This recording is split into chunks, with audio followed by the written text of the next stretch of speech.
Well, good afternoon, Rocket League fans. Are you ready for your second helping of FIFAe Finals action?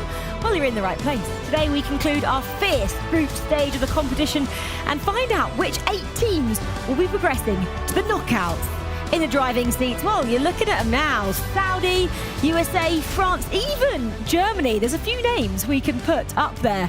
But tonight, it's elimination. That's what's up for grabs. You either go big or you are out of here. Someone who's not out of here, well, 3 people that aren't out of here, they're with me for the duration. Oh my goodness, they're back again. Achieves, Yes. Cole, CJ, these two have been here a long while now, so have I. Welcome back. Thank Ready you. and rested for day 2? Truly, well and truly rested. No jet lag now. No jet lag. I'm good. I'm thriving, baby. Let's do it. These guys basically live here. You're rested. Fully acclimatized. Yeah, we're used to it now. You know, we're part of the furniture. They're sick of us, but we keep on turning up every single day. So, you know, what we're going to do? Will the players be ready and rested? Surely. Day 1 was the warm-up day. It always is. No nation so far as, are out of contention, I'd say. So a big day 2 coming up. They've learnt a lot. You said, yeah, no nations out of contention. You can't have any slow kind of starts, though, today, too. We saw a few people progressing into it yesterday. I mentioned it. It's go big or go home. Yeah, I mean, it's an absolutely brutal format as well. It's the fact that, you lose one game and the most amount of points you can get is 1. For these top teams, you're thinking, oh, wow, this team only drew against that team. But one game in any high-level game of Rocket League, any high-level match of Rocket League, you can lose it. So you've got to be completely on your A game from the start. Because it's best of 2 if you are just joining us today. And that's something we don't see too often in Rocket League. A lot of these teams will go, let me just get through to tomorrow. Then it's best of 7. And that's what they're used to. And I think we're so used to in Rocket League the game 1 warm-up. I know myself as a player, every time we'd lose game 1, I'd be like, it's just a warm-up, doesn't matter. You said the same after game 7. Like, it's only game 10. What does it matter? Yeah, thanks. It's just going to be a trend for the whole pre-show, is it, Cole? Is this what's happening? But it's a set of 2, I guess, not even a best of 2. So you just have to play the 2 games, and they're both worth as much as the other. Yeah, exactly. Well, we're starting with Group B. That's what we will be starting with. But first, we'll remind you what happened last night in Group A and bring you up to speed with the standings. Okay, the only undefeated team out of all our nations, there they are, the United States, 19 points. Saudi, they had 1 loss late yesterday. That means they're on 16. Germany, Brazil, 13. Italy just about clinging on to the top 4 spots there. They're the qualification spots, just in case you didn't know. And the bottom 3, Chile just kind of getting pushed out of it a bit. And Norway and Oman, a lot of work to do. Achieves, how are you looking at the state of play from yesterday? Devastating day for Chile. I mean, to walk away with not even a single draw with 5 losses is pretty brutal. And Italy, I'm looking forward to it. That's what I wanted to come to see today. Can they make a surprise push for top 4? Talking of surprises, were Germany surprising when they beat Saudi Arabia yesterday? Saudi's only lost their Cole. Yeah, I mean, that was a huge win there for Germany. I mean, they started off against Team USA, and that's always going to be a struggle. But, they've been taking points, they've been taking wins. Catalysm has been amongst the goals. We did see them on the main broadcast losing to Italy, and I was thinking, maybe this isn't going to be Germany's day. But CJ, that win against Saudi Arabia is completely revitalized. They must have had a team talk. Freaky, the coach of Germany, the German himself, got these guys absolutely motoring. The kickoff strategies we love seeing as well against Brazil in the overtime, and a real surprise. We mentioned it off the top of the pre-show of day 1. These guys can show up. They're a very solid team. If you are perhaps a little bit too aggressive, they'll expose you. Saudi Arabia Chiefs were certainly that yesterday. They were high risk all day long. Yeah, high risk and plenty of rewards, but unfortunately just ran into it one time in Germany at the end. And that's okay as far as I'm concerned for the group stage. It is what it is, but Saudi Arabia, me personally, I'm not very concerned about them. CJ, that was key. You mentioned it for Germany because they got that loss against Italy. I think it was 2-1 in both fixtures there. And then they had a bit of a break. They had like 10 minutes and they said, we spoke to the coach for the entirety of that 10 minutes. Whatever the coach said, absolutely fire there because they came out and then defeated Saudi Arabia. And the momentum going into tomorrow as well. I mean, or today now, it's huge. To say that they're 3rd in the group above Brazil, they would have taken maybe 4th or 5th going into day 2, just knowing that they're still in the hunt. they've exceeded expectations. Just quickly, Catalysm, how well has he joined that group? I think absolutely fine. I mean, last season was huge for him in APAC. He's making sort of top 10s in majors, so he's proved that he's able to compete on the world stage, and he's taken that experience to Germany. Okay, well, Germany, we mentioned it. They did defeat Saudi. Saudi's only loss came against Germany. This Saudi side, I think everyone was really excited to see how they got on. Obviously, obviously some changes, I'm going to say, in terms of the league format. And you lot were kind of saying they're not quite the same old Saudi. Well, I'm going to jump in before Chiefs. The Chiefs are going to say they're brilliant and amazing, there's nothing to worry about, and you're probably right because you're smarter than me, but I definitely see some sort of gaps in their armour. It could be because, you know, on the sort of org side of things, they've dropped TRK, now they're playing with him again, so maybe I'm seeing what I want to see to an extent, but it does just seem they're not quite as impenetrable as they were last year. It's like a band with the comeback tour. We know it's not the same Few bad sound. notes. I get it, but it just takes a little bit. Get them back in the studio, give them a few songs together. It's okay. They're still there. It's in there. But that's when the arguments start again, you know, they think they're all friends, and then 3 gigs deep, you know, they start bickering again on stage. You never know. It's only a few days here. You can get through a few days. They haven't bickered either. We I haven't should really make that seen clear. these They're not guys. bickered. Yeah, we haven't seen them ever argue, so I think they'll be okay. The chemistry looks pretty high. They're still mates. They're not bickering. You lot are the ones bickering. That's true. So calm down, okay? Saudi is It's still the in it. comeback gig, that's what They're it only is. second in the group, and we go again today. And hopefully, yesterday was the kind of warm-up day that they needed just to figure out how each other play together again. Well, Team USA, they were late to the party because, was it Beast Mode? He missed his flight there, but he did make it yesterday early on, and jet lag didn't seem to play a part in their matches. Well, 7 seconds in, he scored in game one.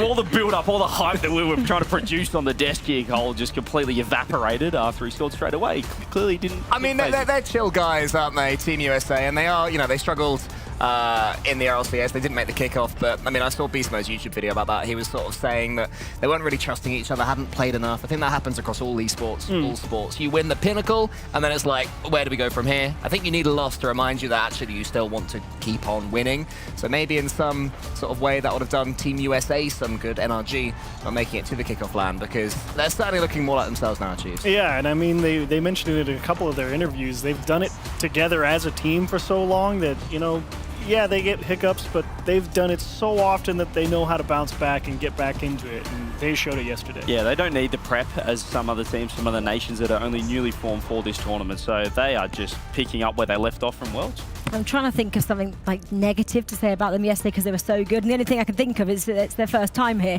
and they could be nervous, but they didn't look that either, did they? I can think of something, that they didn't let Oman get their draw. 0-second equaliser. I was livid at Atomic. Like, come on, you're going to qualify. Let them have a moment. We're British. We can always find something negative to say about someone. That's just in our nature. Right, should we move on to the positives from the second group as well, Group B, because that's actually who we're going to focus on this afternoon. So the standings look as follows. Well, France then, 18 points. I'm going to gloat here. They got one loss, and that was to England at the end of yesterday. England sitting there 2 losses on 15 points. I'm not going to mention who that is because I'm sure someone's going to pick up and tell me who they lost to. Maybe Australia. Maybe, right. The Rocket Room.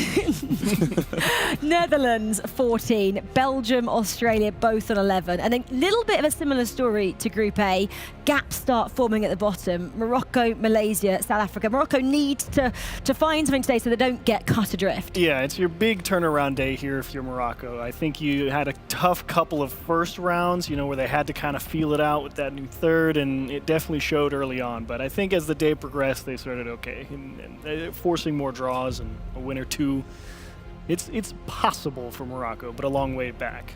Should we talk France then, and how good they were yesterday, even though there was that blip? Do you think the blip maybe came because, I hate to say complacency, started to creep in at the end of the day? Because it was match 7, right? Yeah, potentially. I think Juicy spoke to Johnny Boy after this game and said, we're going to absolutely destroy England tomorrow. They weren't happy with losing that last game. Maybe they might have taken the foot off the gas a touch. But whenever they lose in other tournaments, we see them step up and come back bigger and better. So perhaps a good loss. Yeah, I mean, it's so rare in this format that you're going to make it through completely unscathed, and I think everyone objectively is happy it was England that scathed them, but they are still the big bad team. They're the favourites. Objectively, it was a win for the people. So you can't just say objectively and then include... Objectively wins the argument. You say objectively, people go, oh yeah, it's must be. I hate to say it, sometimes is a loss actually good, especially in day one. You're like, I don't like the feeling of that. And actually, it propels you forward to, I know what that mistake was, I'm not going to do it again. Yeah. I was going to say, if they still win their group, then yeah, it could be said. If they end up sort of dropping down to second, we saw it in eFootball, where Indonesia was so dominant, they lost a couple of games, finished second, and that changed their trajectory. So France have to be careful in the Rocket League now, but they don't do something similar because they will regret it. Yeah, because we've got to actually keep that in the back of our head as well, in terms of where they finish today impacts tomorrow in the bracket. So if you finish first in your group, you play fourth in the opposite group. So just keep that in mind a little bit as we progress. We've spoken about nations and their performances. Let's talk about individual performances then, and let's find out who you guys voted for Axe Player of the Day on day one.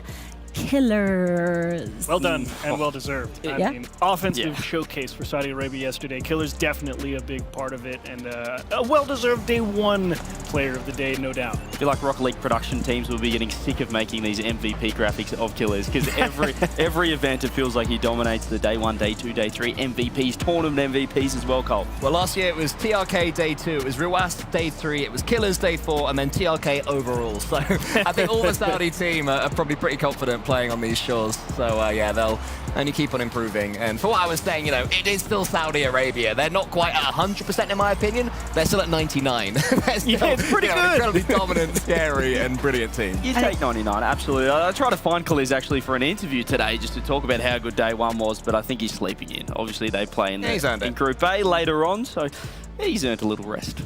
Let's go back to Group B then, before we get the players walking out then, because we are only moments away from that. Any other teams of note? We mentioned England, then got the win against France. Let's quickly have a word on Australia, just a top line of how they might be feeling. Have you spoken to them today? Yeah, I have. I think I said to them, if you just do the same as yesterday, but a little bit better. The goal difference kind of hurt them. Their kind of goal difference right now outside the top 4, right on the cusp, on 11 points. So they had the great results against England. They had a couple of rough results as well. It's just reminding them it is a long day. Every game is huge. What do you think is more valuable, out of curiosity? Do you want them to improve the goal differential or focus on not conceding?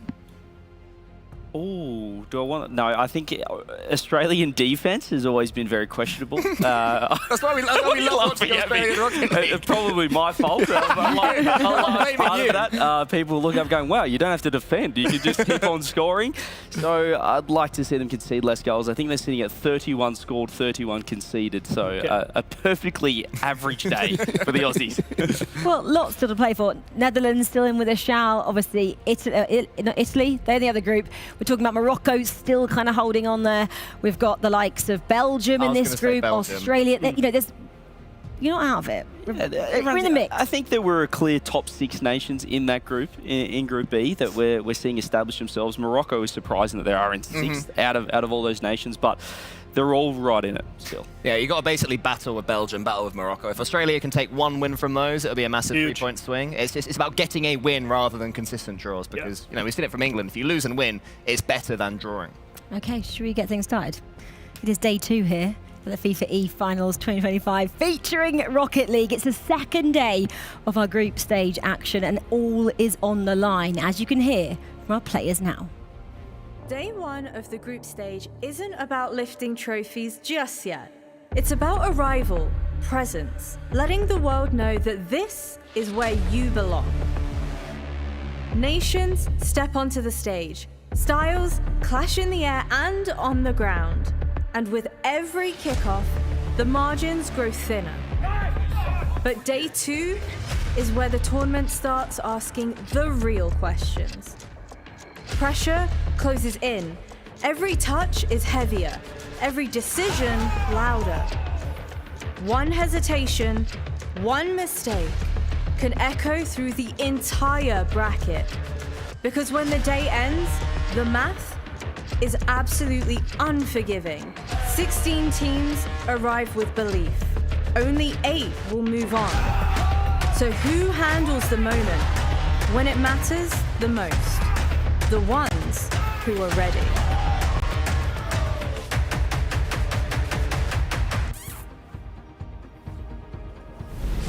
Ladies and gentlemen, it is time for day 2 of our group stage at the FIFAe World Cup 2025 featuring Rocket League. Let's bring out our teams from Group B. They graced the stage last year in Riyadh, but they're off to a rocky start this time around in groups. It's Morocco!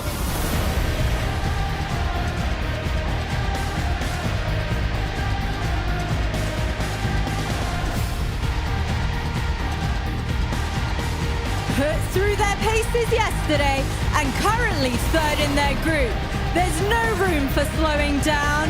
Welcome the Netherlands!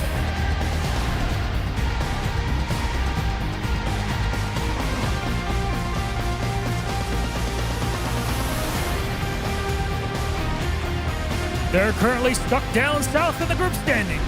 Let's see if they can top their 2024 result. It's South Africa!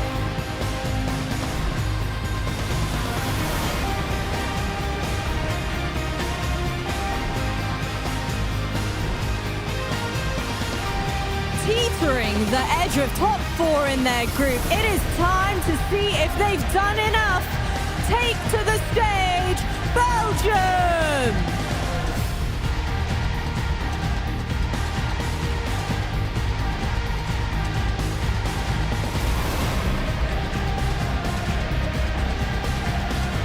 Off to a blistering start, much to the dismay of a certain member of talent. They're looking hotter than ever. It's England!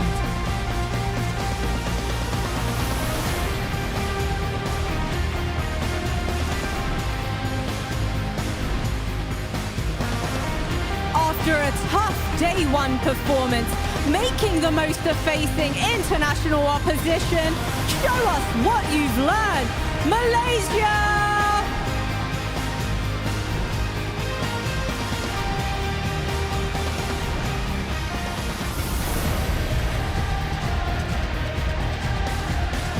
They've been a massive surprise in our day 1 result. Is this the beginning of a top 4 dark horse run? Let's see, Australia!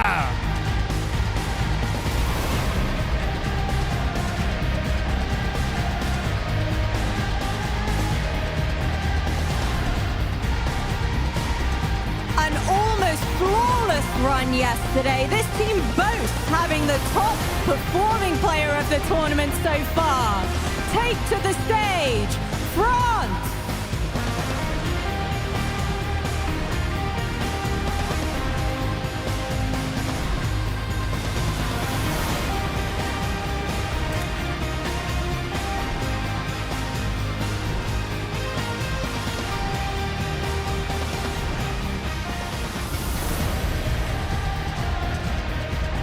It is the final day of group stage. From 8 nations, only 4 will remain. It is showtime. Players, take your seats.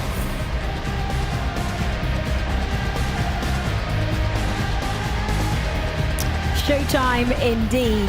CJ, as a former player yourself, does it ever get the feeling of normality when you walk out to music and people talking about you and your names, or do you get a bit complacent with it? No, I think you've got to stay for the moment, enjoy it. And I think the best part about the initial walkouts before the games begin is that everyone's at equal standing. Well, maybe not equal standing day 2, but it's all ahead of you, I'd say. So there's so much excitement, so much anticipation, and you kind of just want to get in there and get underway. How different do you reckon it would be sort of walking out for Australia compared to an all? Like, that must be even more impactful. Oh, 100%. I think just, looking down and seeing the badge, seeing the emblem, you English blokes talk all about the lions, that you pump your chest and whatnot. So I think representing your country is something that anyone who plays sport wants to do at the highest level. So what a privilege. And we're going to get, obviously, if you're one of these nations, to tomorrow or the next day, because then, excuse me, you can see your national anthems played, you can hear them, you can see the flags as well on the big screen. So that's something I'm sure they'll be playing for as well. Right, let's have a look at the bottom of this group, shall we? I know we're on Australia at the moment, but I'd like to talk a little bit about South Africa.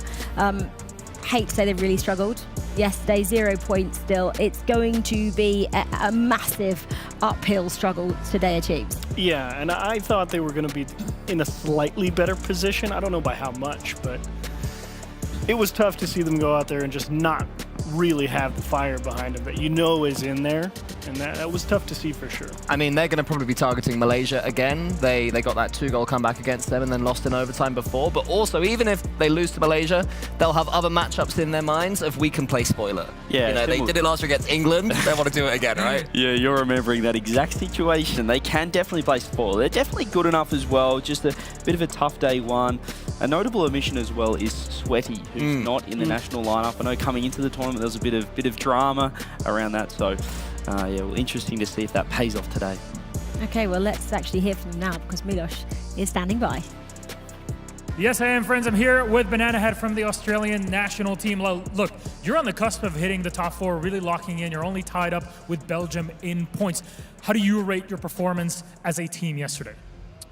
It was all right. I think there was a few slip-ups we had, which we could have been put in a better spot, but you can't complain. Okay, well, CJ was talking about improving the defense going into it, kind of put himself a bit in the line of fire for that one. Is that something you're focused on for today? Maybe. I think there's a lot of other mistakes that I think we're more focused on, but I think it's, yeah, our defense is like obviously lacking sometimes.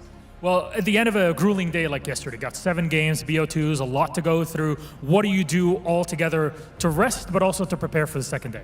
I think we went to the boulevard, grabbed Raising Cane's, and went to bed. You know what? Respectable. There you go. Australia continues on with the movement in groups. Of course, we were hearing from Australia and not South Africa. We were talking about them beforehand. CJ, you want to say something about that interview? I need to have a word to Banana Head. He's got to start giving us a little bit more in those interviews. Goodness me, the defense hasn't been too great. They were just a bit jumpy. Yeah, they did admit it yesterday that they were just a little bit jumpy in some of those tougher matches. So I do think they need to sort the defense, but he doesn't give too much away, Banana Man, does he? No, he doesn't. He has got the best name in esports, though, which I think justifies a lot of silence when he's being interviewed. So, yeah, you can't judge him. Maybe it's the consistency as well, because they got that big win, didn't they, over England, and then straight away got that loss. Was it to Belgium afterwards? So you're like, you want to keep that high and follow it into the next match. It's like, how do you do that? Was it so much of a shock because they beat England? They're like, we beat them, we're done. Yeah, that's kind of what we do a lot of. I mean, I did it as a player as well. We'd have a massive win and then we'd lose the next game. And I think they ended up drawing that match to Belgium, but it was the game one where they were 3-0 down in a minute, coming off the 2-0 win against England. So clearly they weren't quite as reset, ready to go for that game one. It's a long day and you only get a few minutes between games, so you can't, go crazy after you win one series. Yeah, okay, right. Well, let's get back onto the floor. I always love hearing the players' thoughts. Let's hope that Nas gives us a little bit more veracity. It's your job. Nas, what a performance yesterday. I have to ask you, though, with Skyrix being the newest addition amongst the team, how do you feel this compares to your previous roster that you had here last year? It's definitely been a bit harder, but I think he's doing a good job keeping up with the good talent we have here. And I think today is going to be a good day. We're all confident, and it's the important day to go to the playoffs. So, yeah, I'm excited. Well, you're currently sat around 6th in your group. What do you think it is that you really need to change heading into today's matches? I don't think we have to change a lot. We just have to stay focused. We've lost a lot of games because of small mistakes, so if we just can fix it up, then we can win games. And my final question for you, you're facing off against the Netherlands again. You lost against them yesterday. What is the game plan to ensure you secure that very first victory of today? Just like I said, just stay focused. We can beat anyone here, and yeah, that's it really. All right, well, I'm not going to keep you much longer. Good luck and have fun. Yeah, he said there, Skyrix is keeping pace with the rest of the team, but he's got big shoes to fill, hasn't he, with Itachi retiring? Yeah, it's really tough for Skyrix. He is a sort of bubble player. He's by no means a bad Rocket League player, but when you're next to Nas and Drali, it's almost impossible, but they ended their day well. They got a big draw and a win against Africa, so chance for them today. We heard from Morocco, and that is our featured matchup. You can see it there. They're taking on the Netherlands. That's up first. Same matchup we saw yesterday as well. The Netherlands did get the better of them on that occasion. Currently, in terms of table, Netherlands 3, Morocco 6, like Veracity said there, but plenty more matches for you guys at home to keep a close eye on. If you are interested in seeing any of the other ones, well, go to FIFA.gg and you can watch any match of your choosing. And whilst you're over there, well, if you haven't already done it, you can set yourself up an account and you can win some cool prizes throughout the rest of the tournament. And the big prize there is 2 tickets to the FIFAe World Cup finals, FIFAe World Cup next year. Actually, one of the opening matches, I think, and you get flights and accommodation as well. So it's a pretty worthwhile prize. So go and log on, create an account. Well, this is the featured matchup. The Netherlands, the Flying Dutchman, they're up again first. You're always licking your lips, aren't you, when you've got a win over a team yesterday, coming back, especially first up? Smell blood in the water, man. Go back and get him again. And if Oli wakes up today like he did yesterday, just putting in everything under the sun, they might be in good order. Yeah, I mean, they looked fantastic last year, and they're staying with the same roster. I just thought nerves probably got the better of them towards the end of the tournament, so they've stuck together, they've learned from their experience, and have come out firing. Yeah, I think what I would say about the Netherlands is that Jarius and Oli are probably at the moment, they've achieved more than Mike Boy, but what they do really well is they have integrated Mike Boy into the team. It doesn't look like those two plus Mike Boy, and I think that would be maybe one of my critiques of Morocco. And the coach as well. You're pointing at Violent Panda, CJ. I mean, he's brilliant, isn't he? Oh, I mean, you got a 2-time world champ behind you and an absolute superstar, a GOAT of Rocket League achieves. It must be pretty, give you a lot of confidence when he's sitting behind. It's pretty cool to say you have a world champion as a coach. It's pretty cool. Only one loss as well, and that's to France. So even that in itself is a big boost, isn't it? Well, we heard from the Morocco team. Obviously, they're a slightly different lineup to we saw last year, and they obviously hope to match the achievements of last year. Maybe going to fall short as it stands. They've got a big day ahead of them, Cole. Yeah, it's really tough, and it's pretty much an impossible situation for Skyrex. No matter how well he plays, he will be compared to what Morocco achieved last year, making that semi-finals, only losing out to France by 1 game as well. So big shoes to fill. But yeah, the frustration that I have in Morocco is that at one point I saw Drali and Nas both diving for the same ball. The team synergy isn't quite there, but that can be improved. I mean, to only have 8 points, you've got the most dominant, most successful Rocket League player of the last 18 months in Drali, #1 player in the world that a lot of people would say, and just not quite firing at the moment. He's been decent enough himself day one. I think Nastin's been quite quiet though. He's only on 0.58 goals per game, score per game, nothing to really write home about either. And you're not expecting too much from Skyrex, so I think Nastin needs to step up. Yeah, I think I agree with that assessment, because yes, you're right. You can't put the onus of, finding the win on the new guy, that's for sure. And I don't think you really lose anything by, giving up the ball a little bit. Improve that off ball. Not that he's terrible off ball, of course. Charlie's phenomenal, but see what the other guy can do with it. Maybe you pick up and play cleanup, and that might work a little better. Either way, long day to figure it out again. Like I said, I think the end of the day yesterday turned out okay, at least for them. So they're finding their stride. Started day 2. Would you have expected them to struggle this much without Itachi in the team? I mean, or to take this amount of time. I know you only tried September, wasn't it? But I get what you're saying. It's we're December now, and it's the FIFAe finals, and you would have hoped there to practice ahead of this just to have that synergy. Yeah, you'd hope, but I feel like there's a lot of focus, for Nas and Drali. The big focus for them is the flagship, the RLCS, and that's where a lot of time goes. It's funny because I feel like we always criminally underrated Itachi when he was playing in his own career, and now maybe we've done it again because they look a completely different side without him in it.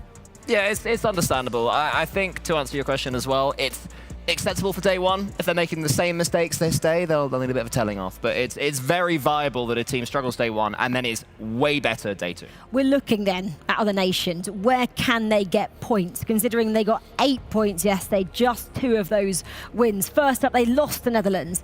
Are we seeing them take points of the Netherlands this time? Draw very possible.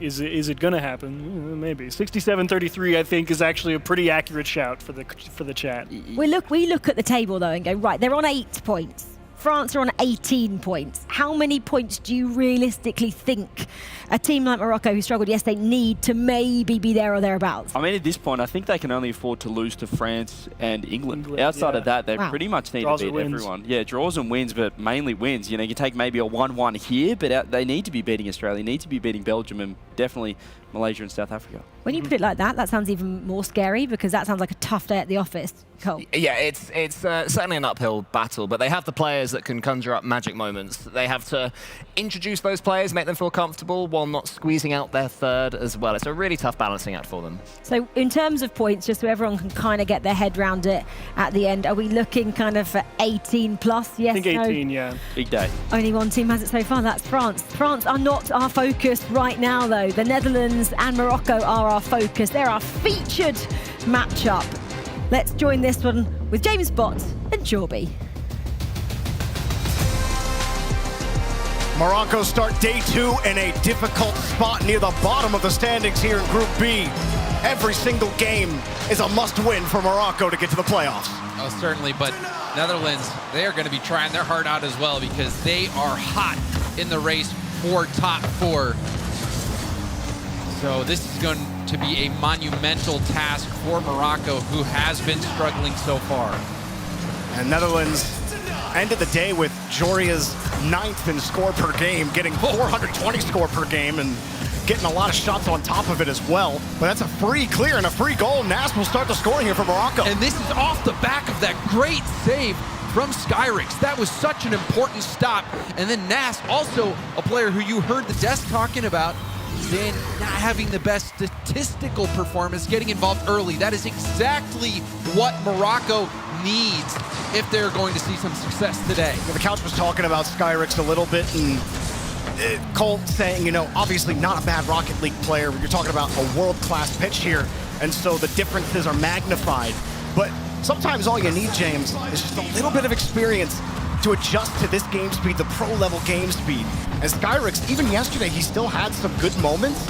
And the fact that he comes up with a save here, where Morocco are in desperation mode at the start of the second phase of round robin, is big for Morocco. Still, but they're not that far out of it. Only 3 points behind Belgium, who are sitting in 4th place. So one big upset could be enough to get them back into the race. And it could be here now. They still have this 1-goal lead. Will they be able to hang on to it? All of the Netherlands coming in the, I believe, top 16 players in score per game. Joria is obviously 9th coming into the day, but Oli almost getting 400 score per game right behind him. Netherlands had a lot of success producing quality touches on the pitch. Joria's the reset. Drawley punches it away. Decent enough defense and a great follow-up touch. Skyrix has a chance here. It's a 2-on-1, but they got to work quickly. Skyrix just took a little too long, and the shot off the defender. Drawley gets the goal and forces the own goal. And again, Skyrix challenging the defense with that play. That's what you want to see. You want to see Skyrix in the mix, getting the defenses focused on him so that you can have your star player open in a shooting position. That is just what Morocco needed. Morocco, it looks a lot different than it did at the start of yesterday. Skyrix at the center of the success, and Drawley, of course, he is going to perform, and he does so here. 3-0, quite the statement in the first 2 minutes. What a pre-flip challenge from Drawley. You see him getting in there, not only getting the touch on that pre-flip contest, but then being able to follow it up, holding handbrake, holding power slide to be able to keep his momentum and stay in the play. That was an all-out effort from Drawley. And it's that type of star power, that type of star performance that Morocco really needs, because CJ hit the nail on the head. A lot of people look at Drawley as the best player in the game right now. And when you've got the best player in the game, it doesn't really matter who your third is if you're playing at your peak. So for Morocco, that is just what they want to see.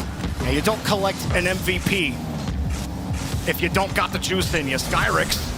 And what a play! He takes it himself! The young man has stepped up big time for Morocco. This looks like a different Morocco altogether. Skyrix, so calm, patient, takes the high percentage play, bumping Oli off the ball to stay composed in a situation like that. So good. You don't get many free dribble opportunities 1v1 like that either. Caught it in stride as well. Well done from Skyrix, and Morocco are all over this ball. It's 4-0, half the game to go, and you already feel like it might be ending. England did take game 1 on the other side against Malaysia, as we expect. Or they didn't take it, but looks like they're about to. They're 3-0. just under 2 minutes left. Netherlands trying to keep pace with them. And another goal. This game has gotten out of hand. Nas with the shot from downtown will be able to get the 5th goal for Morocco. Every single game in this round so far looks like a blowout, maybe except for South Africa, Australia, which is sitting at 2-1 with a minute and a half left. But what a crazy result so far. Netherlands, I think, were a favorite to maybe fight for that top 2 spot. Clearly, I think people expect France to top out the group, but England and Netherlands are in a race right now. Team England just 1 point above Netherlands, sitting at 15 points, Netherlands at 14, and so England is going to be so thankful for Morocco being able to get this result, making their race a little bit easier. I mean, Morocco don't know it yet. I'm sure maybe they expected it as another goal goes in. Oh. But Belgium are losing right now to France, so this means even more for Morocco. If Belgium can't even take a point here, Morocco can really flip the table trying to get to that 4th playoff spot. And you can see Jory's reaction, not happy with that. Let's go to a little bit more competitive, game here with Australia and South Africa. South Africa putting up a fight. Beaver looking to get a double tap. And a nice save from Snowy. Australia had our first upset of the day yesterday, taking down England. Took a couple more shots here, but can't find the back of the net. 20 seconds, they gotta hold the lead. It's Australia, that playoff spot is not a gimme. South Africa is threatening here in the final 10. A little scoop, Torsos, no boost, and Snowy gets by him. 50 high up, South Africa still threatening a bump. Opens it up for Trinidad. Underneath, it's risky, it's open! No! Torsos out of the top of the net. Australia survived the first game. Love that squishy save. You see smiles from Torsos on that one. Excellent play from Torsos defensively. And Australia keeps on chugging. Man, they have been a fun team to watch this event so far, Jorby. They really have. In Australia, the last few events, James, last few Rocket League events that we've had, the Australians have been stepping up. They have been one of the most exciting teams, exciting regions to watch when they get on land. And back over to Morocco versus the Netherlands. It was a temporary Brazil, and Oli gets a nice little touch here off the ceiling. This game's a bit of an anomaly, though. The Morocco 7 goals, Netherlands 2. This game going on a little bit longer than all the other game ones in this first round of the day. France just took care of Belgium in game 1, so Morocco obviously very likely taking this first game. And you talk about those point swings, James, at the start of this double round robin, or the second half of it, if you will. And well, the Group B playoff picture might completely flip on its head by the time we're done with the first few rounds here. It's possible. You can't count any team out at this point, especially a team like Morocco, who had a bit of a slow start yesterday, but still enough points to remain in the race. And after this game, I think you can really expect them to come out with a lot more confidence in these future matchups, because Netherlands is a team that is up there near the top of the group. They've been competitive with everyone. We even saw England take down France yesterday. So I think this might be a new Morocco compared to what we saw yesterday. Oli farming some garbage time goals. Before we get to game 2 of this set, he might even get another one there. But it's taken away. The second game of England versus Malaysia has just started. Still 0-0 in that game. And South Africa versus Australia is also back underway in their second game. So still finishing up here as Netherlands continue to farm garbage time goals and working towards that second game. I mean, it does help a little bit, I think, with the mental for Netherlands to be able to make this game a bit more respectable, 4-7. Still, very impressive performance from Morocco. And thinking back, Jorby, things seem to get going on the right foot when Skyrix got involved in the plays. We saw one of the very first goals of the game. It was an immaculate Skyrix stop on the goal line with the ball getting out to Nas and a quick goal on the counterattack. And then the individual effort from Drawley, who is that player to watch at this event. And so it looks like the whole machine for Morocco is firing in unison. It is working as intended. And they've taken a game off Netherlands, at least securing 1 point. Thought I saw Atto about to score on France again near Belgium versus France is in their second game. Belgium actually have the lead in the first minute, 1-0, trying to take 2 points away, or deny 2 points would be the proper way to say that, from France. So we'll keep you guys updated on all those, but you can watch every single stream, every single match that's going on FIFA.gg. So be sure to tune into those streams if you want to watch anything that's happening. Obviously, on this stream, we'll be going as fast as we can around, but we do have the featured match. And I think Netherlands, you're saying, you know, build a little bit of confidence there with some of those goals at the end. And you definitely expect better from this squad that had such a strong start in day one. Oh, certainly. I think Netherlands are one of those teams to watch. I think a lot of us in this who are just spectating look at Group B and see, all right, France, that's a given. All right, and then it seems like Team England and Netherlands, they're in a close race. The battle for fourth, going to be quite interesting. But what we're seeing right now is that there's an opportunity for this group to really get thrown into chaos. If Morocco can get a win here against Team Netherlands, then oh man, all bets are off. Well, Morocco put game one on ice 2 minutes in. Netherlands gonna need a stronger start. The story of game one was definitely Skyrix helping enable it. And look at Skyrix! Skyrix does it again, the facilitator for Morocco. A beautiful pass. His first touch, brilliant off the side wall, completely stunning the Netherlands. Oh man, as Morocco picks up where they left off in game one.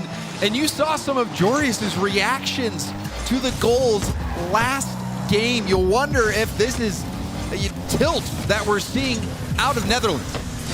Surely these players have to be at least a bit familiar with Skyrix in their ranked lobbies. They've seen him before. Ranked is nowhere close to anything similar to what you see on land, but it might be a little frustrating for the longtime pros here to have that EU-ranked player come out and just dish out passes with a world-class champion like Drawley. The fake, the shot, Skyrix again, he's all over the place! And I love this from Nas to have the confidence in his teammate to go for the fake. And it's Skyrix, the player that everyone's saying, oh, he's the third best on the team, you know, they're gonna have to try to carry. Well, look at the performance that he's having in this game and in this series. This is a different Skyrix. He is playing so well, and it seems like Morocco as a team has become much more unified. They're completely different than yesterday. They're playing as a team. That was missing yesterday. You heard CJ criticizing the double commits. It seemed like Nas and Drawley just maybe on autopilot. Maybe the belief wasn't there. Oh, and a nice save from Nas as well, but it seems like everything is there. The belief, the trust, the team plays, the rotations, no one's stepping on each other's toes. The creativity is there on top of all that. The individual excellence from Drawley, Nas, and Skyrix. Well, Mike Boy and company got to get this figured out. Netherlands are stun locked. Maybe came in feeling confident, especially with how Morocco were looking yesterday. Nas has also stepped up big time. Quick pass. He had that fake to give Skyrix a chance at the net earlier. Tried to cut Jorius here. Unsuccessful. And Jorius gets a dunk. Netherlands can't let the bleeding continue here.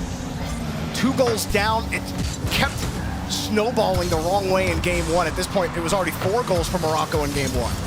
It would be disastrous for Netherlands if they let another one in here. It would feel like the game is already over. You can see Drawley going for a fancy flick. Didn't pan out. Netherlands trying to bring this back within 1. Nas with no boost somehow manages to keep that ball out. Netherlands are sending missiles with the air dribble. That's how desperate it feels right now. And Oli goes for a sidewall double earlier. Pass from Jorius, Mike Boy! And Netherlands stop the bleeding here early and split the lead. Huge goal for the Netherlands. Jorius, like that first touch. Wave dash on the wall, stays in control of the ball. Beautiful pass out to the middle. Unbeatable Rocket League there. It's a tough shot to stop. Meanwhile, in game 2 of Belgium versus France, there's 30 seconds to go and Belgium have the lead. It's 2-1. They could split with France if they hold on to that lead, and they actually just added to it, so 3-1. It looks like Belgium may limit France to only 1 point. That will be huge for them, especially with how Morocco are playing right now. trying to maintain pace, but that just makes this next game, or this game right now for Morocco, all that more important. To stay alive in this race, you have to try to overtake Belgium. Oli gets underneath this, a nice little air dribble. Nass didn't have a lot of boost. Netherlands trying to squeeze Morocco's defensive rotation.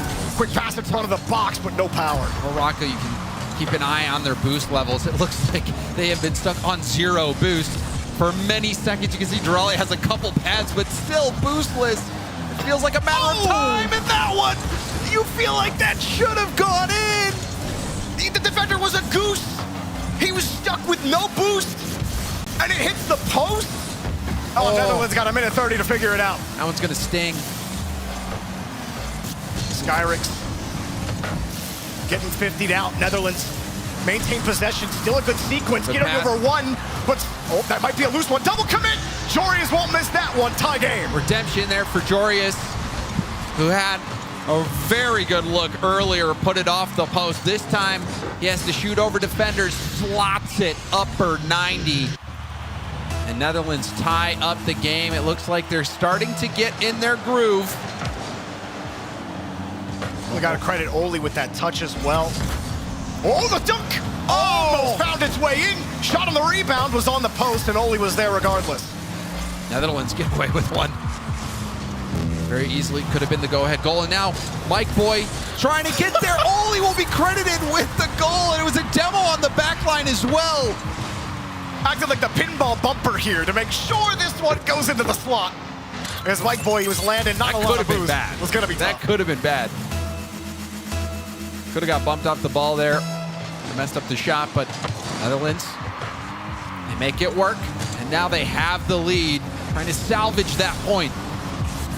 Drali across, but no dunk. Morocco had control of this set for all of about 7, almost 8 minutes, and the Netherlands, a flurry of scoring, and the pressure has shifted. Oli gets bounced off the ball. Drali passed out. Not a ton of boost here for Morocco to work with, and the Netherlands do a good job protecting their own corners. Triz gets stuffed on the 50. Oli with an interesting flip into the ball. He still stays downfield. Mike Boy, free air dribble, avoids one defender. Wow, good landing and avoid, but off the crossbar. Oli almost dumps him. James, Oli does not want to give Morocco any time or space, but they find a way to get downfield. There's still a chance for Morocco. Drali has no boost to keep that attack going. Will pick up the mid boost, but is it too late? Gonna have to keep this up. It's very awkward. Can't do it. And the Netherlands will salvage a point after a disastrous game 1. Well, Belgium split with France. Morocco split with Netherlands, but make no mistake about it, it's a different Morocco team today, and they will be one to keep a close eye on through the rest of the second half of this round robin. Australia took care. And do my eyes deceive me, or do I see that Belgium tied? That's what drew with. Did you say that? That's what I just said. Oh, I was looking at the. I know you're looking at the. There's a lot going on. I get it. What? Yeah, they had the lead late in that game, and now that race just it's so tight right now. Morocco versus Belgium will be one to watch for sure. Just both of those teams, and Netherlands, who are trying to fight for one of those top 2 seeds. Well, the road gets a little bit tougher, but France, them being split, will help them a little bit. Obviously, England against Malaysia, they collect their 3 points, and Australia collect 3 points against South Africa. But we had 2 splits here in the first round of the second round robin. Lots of rounds in there. Gotta find a different way to say it. Lots of surprises as well, Jorby. Not expecting Belgium to draw with France, who has been topping out the groups. Man, what a fun round this has been so far. Well, I really want to hear what Milos has to say with the players. Let's go down to him. Yeah, you don't want my opinion. You want the opinion of Astal himself joining us here from Team Belgium. Now, first off, this is a huge tie against France, the first game of the day. What do you feel about that? Yeah, I mean, it feels good because it's the best team of the group. So it's a big win because we're fighting with the other teams. And now France is going to be a little bad about this. So I hope they do everyone. It's actually a pretty smart situation to just be into, where you can kind of not coast, but be a bit more comfortable that France is out of it for now. Now, next up, you play South Africa. They've been having a bit of a harder time. How do you see that game going? I mean, South Africa is not a bad team. We went overtime yesterday with them, so better be focused for that. They can definitely push you if needed. And finally, look, the top 4 fight, Morocco, Australia, they're getting close to you. How do you see that fight going on in the top 4? Oh, it's a fight that's going to go to the last game, so we have to do the best. And yeah, it's going to be a good fight. Very much excited for eliminations. Thank you very much. Astral, on to Veracity. What do you got for us? Skyrix, what an astounding performance, not only from the team, but also you specifically as well. So naturally, I have to ask you, was there any discussion coming into this event about role-specific, first man, second man, coming into this event? I think it's just about confidence, and with experience, it's gonna go good, and I hope next match gonna be good. So did you guys discuss you were going to be first man or second man, if you were going to focus more on those assists or scoring goals yourself? No, I think everyone have to do everything, so like we just play our game and be confident, and it goes well. Well, everyone has been talking about how you're the newest addition on the squad, so let's settle this debate once and for all. Are you feeling any pressure playing alongside world-class players? Yeah, I guess it's a bit hard to play after Itachi performance, but yeah, I think I'm doing pretty well, and I hope it still goes, so yeah, I hope we qualify.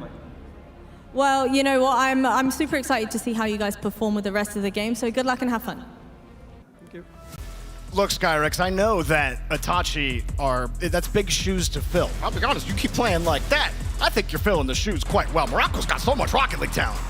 They certainly do, and I think you can't really count Morocco out if they keep playing at that level. But it's going to be a tight race, and I believe they're going to be playing Australia in this next matchup. And you saw South Africa was keeping it pretty close with Australia, so that could be quite an interesting featured match. Now, this game as well, I think pretty much all of us were expecting France to take 3 points here, but Belgium stood up in game 2, Reese Fox.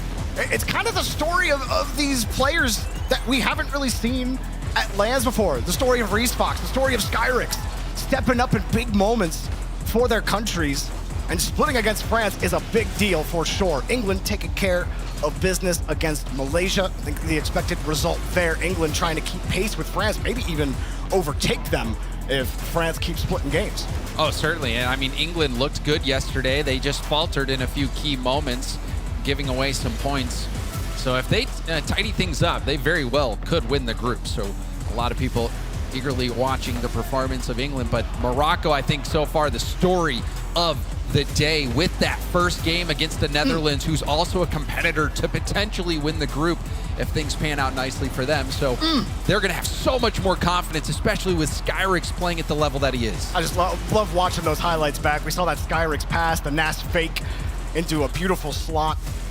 Netherlands certainly got their work cut out for them. But, man, what a start to the day. Nice. Zo. Picking. Yeah, you got it. Nice to mind you. Listen. 150 cuts. Good less. Behind. Watch out. Get him back. Yeah, main middle. He's up. That's nice. I can't go. Yeah, main. Back and full. I'll try. Bring a right touch. Yeah, blocking. Touch. Yeah, free shot. Popping Grady. Nice. Bobby Draghi? Or Baby Draghi? I gotta say, shout out to production. Yeah, I wouldn't want to be in charge of translating that either. But I love the team comms. Honestly, that's something that we do not get enough in Rocket League. Well, our featured matchup coming up next, Australia versus Morocco. So we're gonna follow Morocco's journey through this second half of the round robin. Australia in playoff position right now. Morocco still fighting to get into playoff position. They were unable to collect those 3 points against Netherlands. Netherlands found a way to get over them at the end. Morocco got to find a stack wins and not splits here if they want to get into the playoffs. Australia, one of those playoff teams, James. Yes, Australia currently sitting in 4th, Morocco in 6th.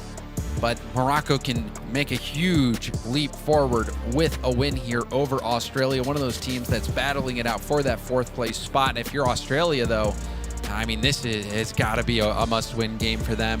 Morocco that struggled yesterday, trying to get on their feet so far today, and it looks like they've gotten out on the right foot. But, if Australia can take them down here, I think Australia really starts to solidify themselves in that race for top 4. You got Netherlands versus England as well happening on the other stream. Remember to tune in to FIFA.gg or go into your web browser and type that in, and all the matches will be streamed there. You could even 4-box it if you want to. France versus South Africa going on, and then Belgium versus Malaysia. Belgium, again, they are also in that playoff race right next to Morocco. Morocco have yet to play Malaysia either, so it's a long journey here in Group B. But James, you haven't seen really, we got a snippet of Australia earlier. You got a healthy dose of Skyrix and company here. So what do you make of this matchup, this set? You know, I'm starting to become a bit of an Australia believer. I think seeing Australia take down England, not just draw, but to beat them, to take them down, especially seeing CJ rub it in Stumpy Goblin's face on stream. I mean, that was my favorite bit. The swagger from Australia, you can't argue about it. It is there. It is real. It is true. And that swagger comes all the way down to the players on the main stage as well. So I think Australia, you know, it's not just luck that they're getting these wins. They, you know, you even saw with this same squad representing Wildcard recently at the World Championship, they are starting to surge. Still crazy to me that you got 65-year-old Torsas still producing in a big way for Australia, and he's going to need to keep doing it to keep that playoff position there on the edge, but still in the playoff picture. Morocco trying to overtake them, and they keep the momentum going here against Australia. Let's get underway. Oh, you get nervous, Jorby? Well, I'm the Skybox CJ. He's real nervous. Oh, I think he's excited as well. You know, who's the favorite? I feel like you have to say Australia is the favorite in this matchup with their results, their performances. But Morocco against Netherlands, who was the clear favorite in that one. We saw Morocco have quite the performance and be able to draw and almost took the full 3 points. I'd like to think that Fever was just going for the full field psycho there, but when he turned his car, just easy clear. One day we'll get the full field psycho at this level on land, James. Not right now, though. Fever unable to get there. Torsas trying to make it uncomfortable in front of the box. It is Australia putting pressure on Morocco. Drawley with a nice catch underneath. Want to stall things out. Nas, not a ton of boost. Flicks it over one. Fever, third man. Finds a way through. Nas actually has to race back. Australia in the driver's seat with pressure. Banana Head cuts them off. Torsas aggressive as well. It's going to be hard to shake Drawley off that back line. But Banana Head is that player to watch for me in this matchup. Banana Head, he does have a silly preset, but underneath that silly preset is a heck of a Rocket League player. Don't worry, Torsas. None of us saw you miss that pinch attempt. It's Banana Head. I always respect his preset game. The only player to rock a topper on land, at least these days. Still Morocco find a way to stop the attack and put one on, and guess who it is? Skyrix picking up the first goal with a nice drop-off delivery from Nas. Skyrix, he has been the missing link for Morocco. You can see the bump attempt as well, trying to sweep the goal line, and you know, maybe Morocco is just reaching new heights today. Especially they were facing some good early pressure from Australia.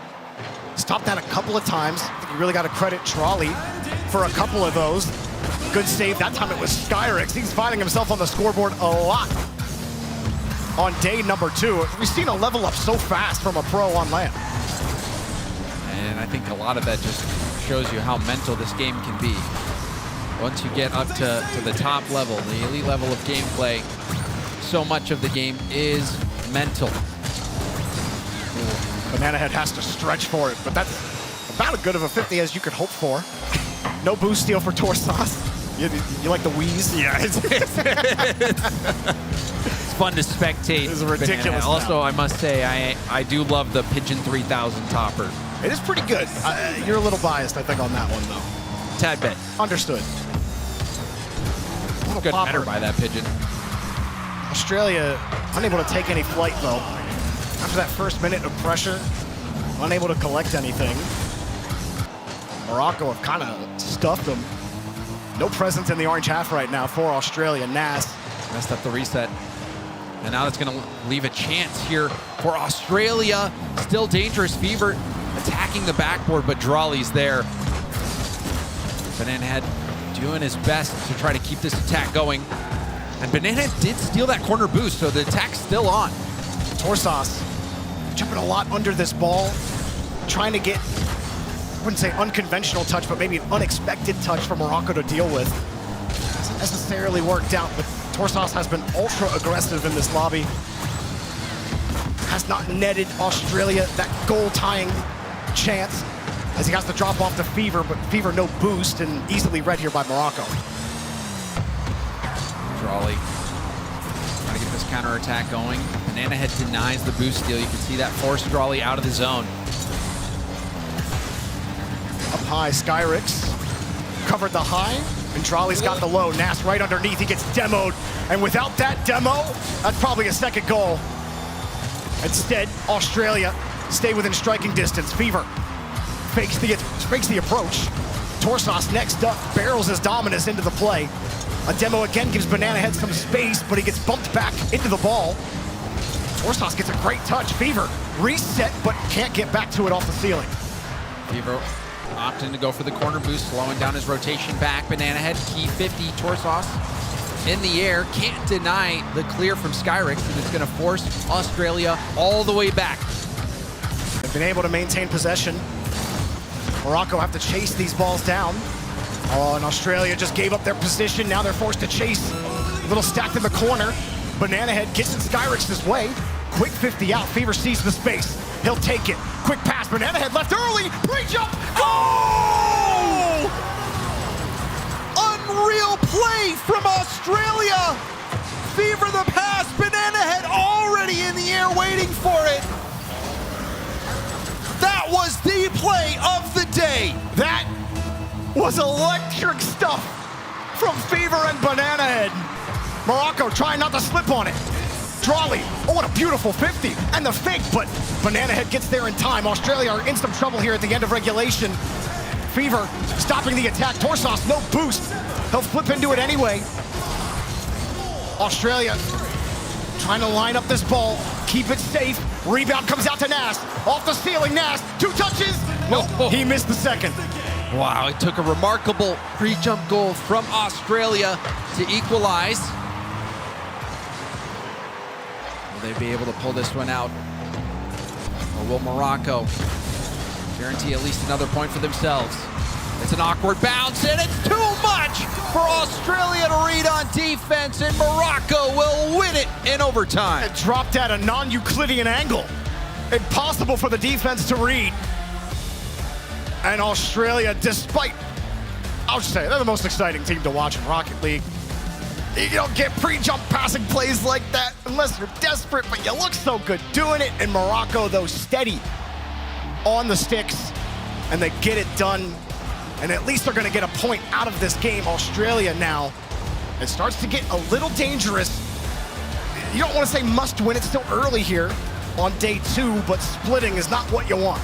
Yeah, they're going to need to at least pick up a point here, especially because Morocco could be a late surging team to really threaten a spot in the top 4. So this is a really key matchup here for both Morocco and Australia. And you saw that the links that Australia had to go to even score on this Moroccan defense. To score a pre-jump play like that, like you said, it is spectacular, but it also does wreak a little bit of desperation on trying to find a way to beat a defense that you just can't crack. But we saw some good play from Australia. I think overall, though, very good defense, specifically from Drawley and Nas. When you've got players like that who are so individually capable, and also high-level ones players, they're trying to get around them is so difficult because they're so good at closing options that you're trying to generate. And Morocco, thanks to their defense and a nice team play at the end, were able to scrape out a win in game 1. And can they secure 3 points? We saw them dominate in game 1 against the Netherlands, but they lost game 2. So will we see something similar here with Australia? Just Belgium, they will be likely collecting 3 points. But as I say that, Malaysia actually scored the first goal of game 2 against Belgium, who did take game number 1. The playoff spots 3 and 4. are starting to look a little unsafe because Netherlands, they're down on England right now. There's a demo, but nobody able to follow up. Skyrix gets the boost here. I think it just really further highlights what you're saying, James, with Morocco. It almost feels like you need these 3 points with the way some of these other games are going. Morocco in a very good spot. England also looking great today. They can capture 3 points against Netherlands. But turning our attention back to Australia, Morocco. Australia has been a surprise to the group with some of their results. Need to get this one here against Morocco. They've had a decent amount of possession, a decent amount of chances, and it's Torsas and his dribbling ability that breaks through and gets Australia their first goal of game 2. Look at Torsas with a little shimmy shake. I thought for sure this was going to stretch too far laterally, but you saw Skyrix's approach. He had to flip to get into position, and it's so hard to change your momentum as you're landing right there when Torsas has full control of the ball.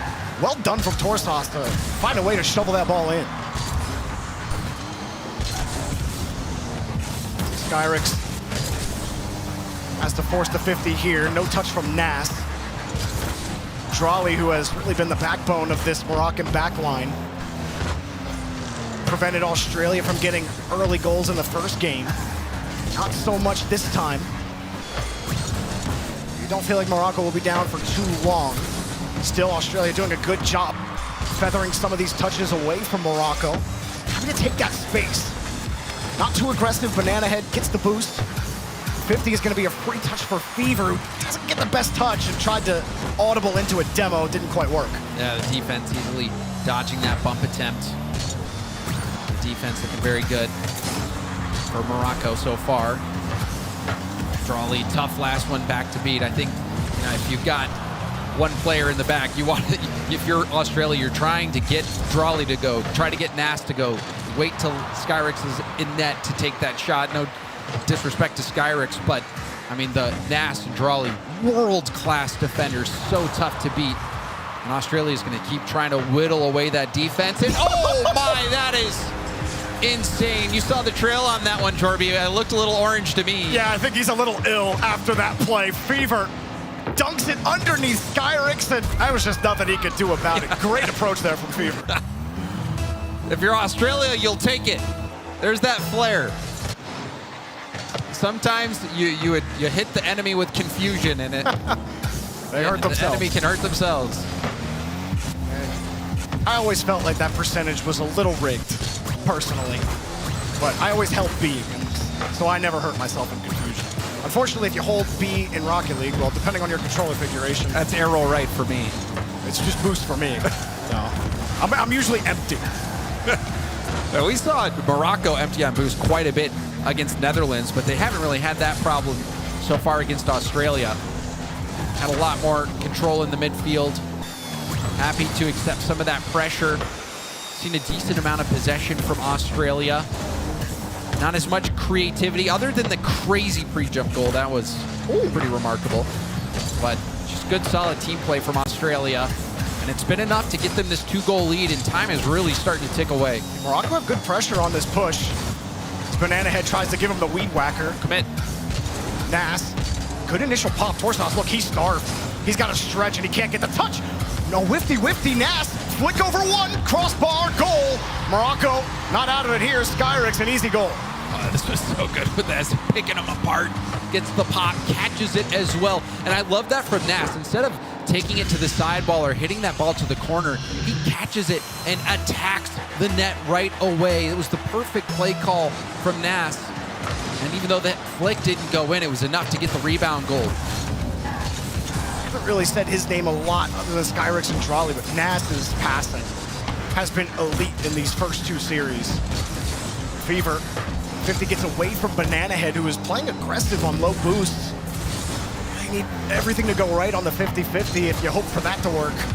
Nas collects his own boost. Banana Head way late. Nas just had to use too much boost to get that downfield. Banana Head very late to that challenge. Also doesn't make contact on that. Bit of a scramble here for Australia. Good press forward, but you got Drawley on the backboard. He's good for a clear. I mean, he's just been stalwart. The only times Australia get by him is when it took a monumental effort in starving them out. Banana Head gets bumped here. Morocco feeling the game time. Oh, Goal! Skyrix, he's been so elite, but that one needed to go in and he missed it. The defense was beat. Morocco had Australia dead to rights. Great stop from Fever. It was a full commit from Morocco at the end of the game, and they stuffed them. Skyrix, though, steals the boost, trying to make up for it. Drop-off pass is denied by Australia, trying to take a point out of this set. As long as the ball gets onto the ground, that's exactly what they'll get out of it. It bounces off the ramp and rips to the opposite side. Oh. Not quite over. Banana Head. That just helped out Morocco here. Nas moving quickly. Australia are set up. The heart rate starts going up just a little bit for Australia, inching forward the longer this ball is in the air. That one will be hard to grab, but Nas is up to the task. Flick over one, Drawley, it's away from him, but he chases it down, almost all his boost. Somehow Morocco keep this ball alive. Banana Head desperate to get this ball onto the ground, and he does. Australia collect a point. Smart from Banana Head, getting that 50-50, getting over the ball to 50 that into the ground. So Australia get a point back. But let's jump into Malaysia versus Belgium, which is currently tied. Well, it was, but Belgium scores late. How about that? A little production broadcast magic. We switch games, you get a goal. Tell me you're not entertained as Reesfox puts this one in. And now Malaysia got to find some fancy wheel work here with 2 seconds. Feels like a fake kickoff. And it is. And exactly how the fake kickoff goes when I play. You know, I think if we up here in the caster booth saw it coming, then no surprise that Belgium saw it as well. But let's jump into the France versus South Africa match that's going on. It's currently 5-2 with 42 seconds left. They're just kicking it off now. France in firm control of the game. But we see another goal here for South Africa. Unless, well, while this replay goes on, I think it does bear mentioning for Belgium in this race. They get 3 points here, and Morocco were unable to collect 3 against Australia. Those two teams trying to inch their way into the playoffs. Obviously a lot still to play for, but every 3 points you get is huge. So Belgium find a way to climb up just a little bit higher each game that they play, as France do some fun stuff there, and we'll pick up an extra goal.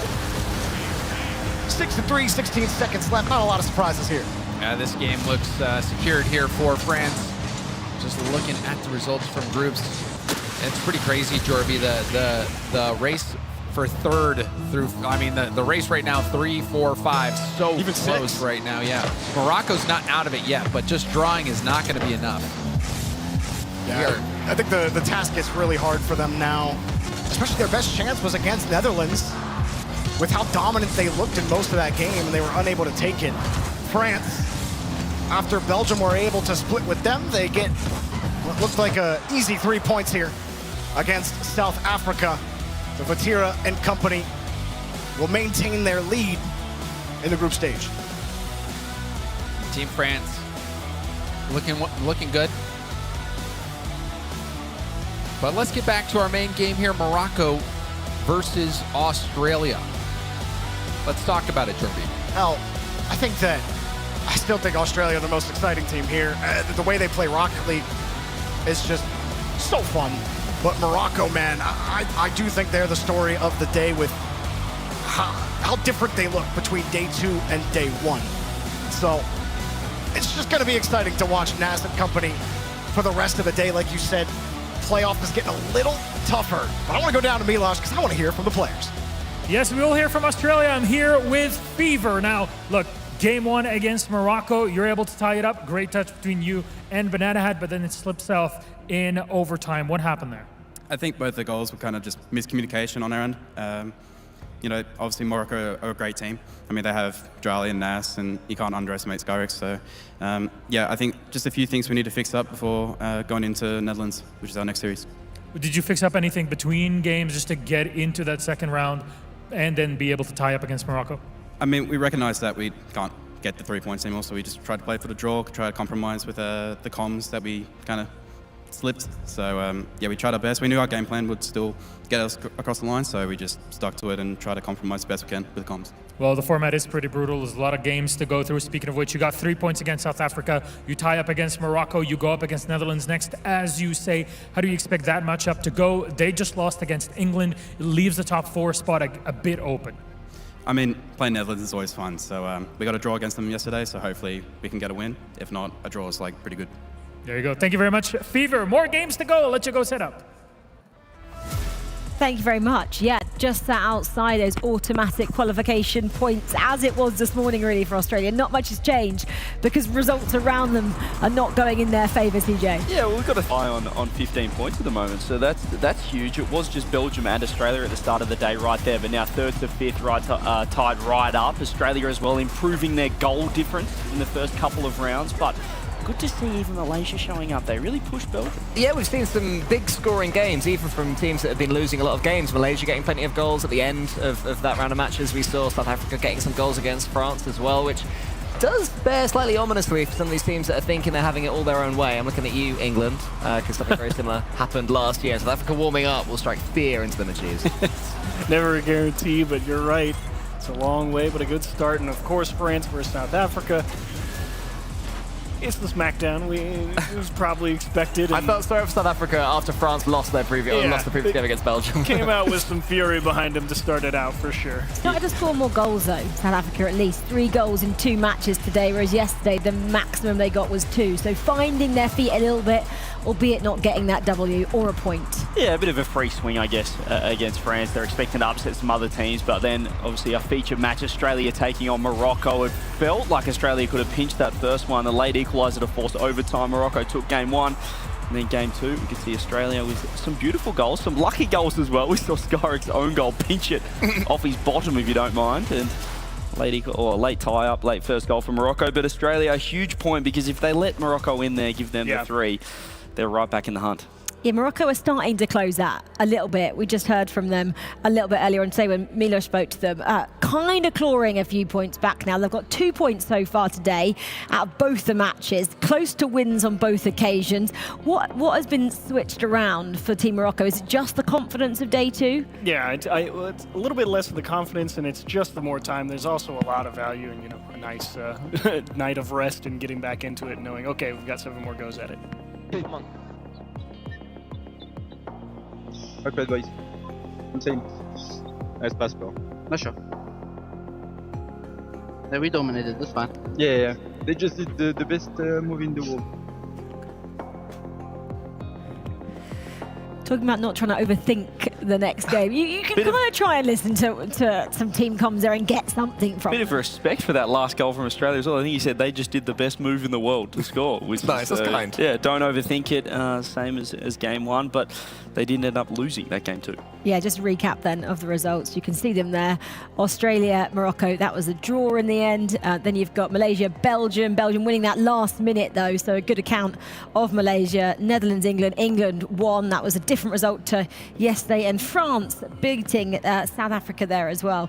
So as CJ's already mentioned, 3 teams in a battle on 15 points and the battle for automatic qualification. Look, Johnny Boy might not like the sound of this, but if you want maximum excitement, you kind of want England and France to just race away at the top and leave the rest, tooth and nail biting for that 3rd and 4th spot. Do you know what, CJ?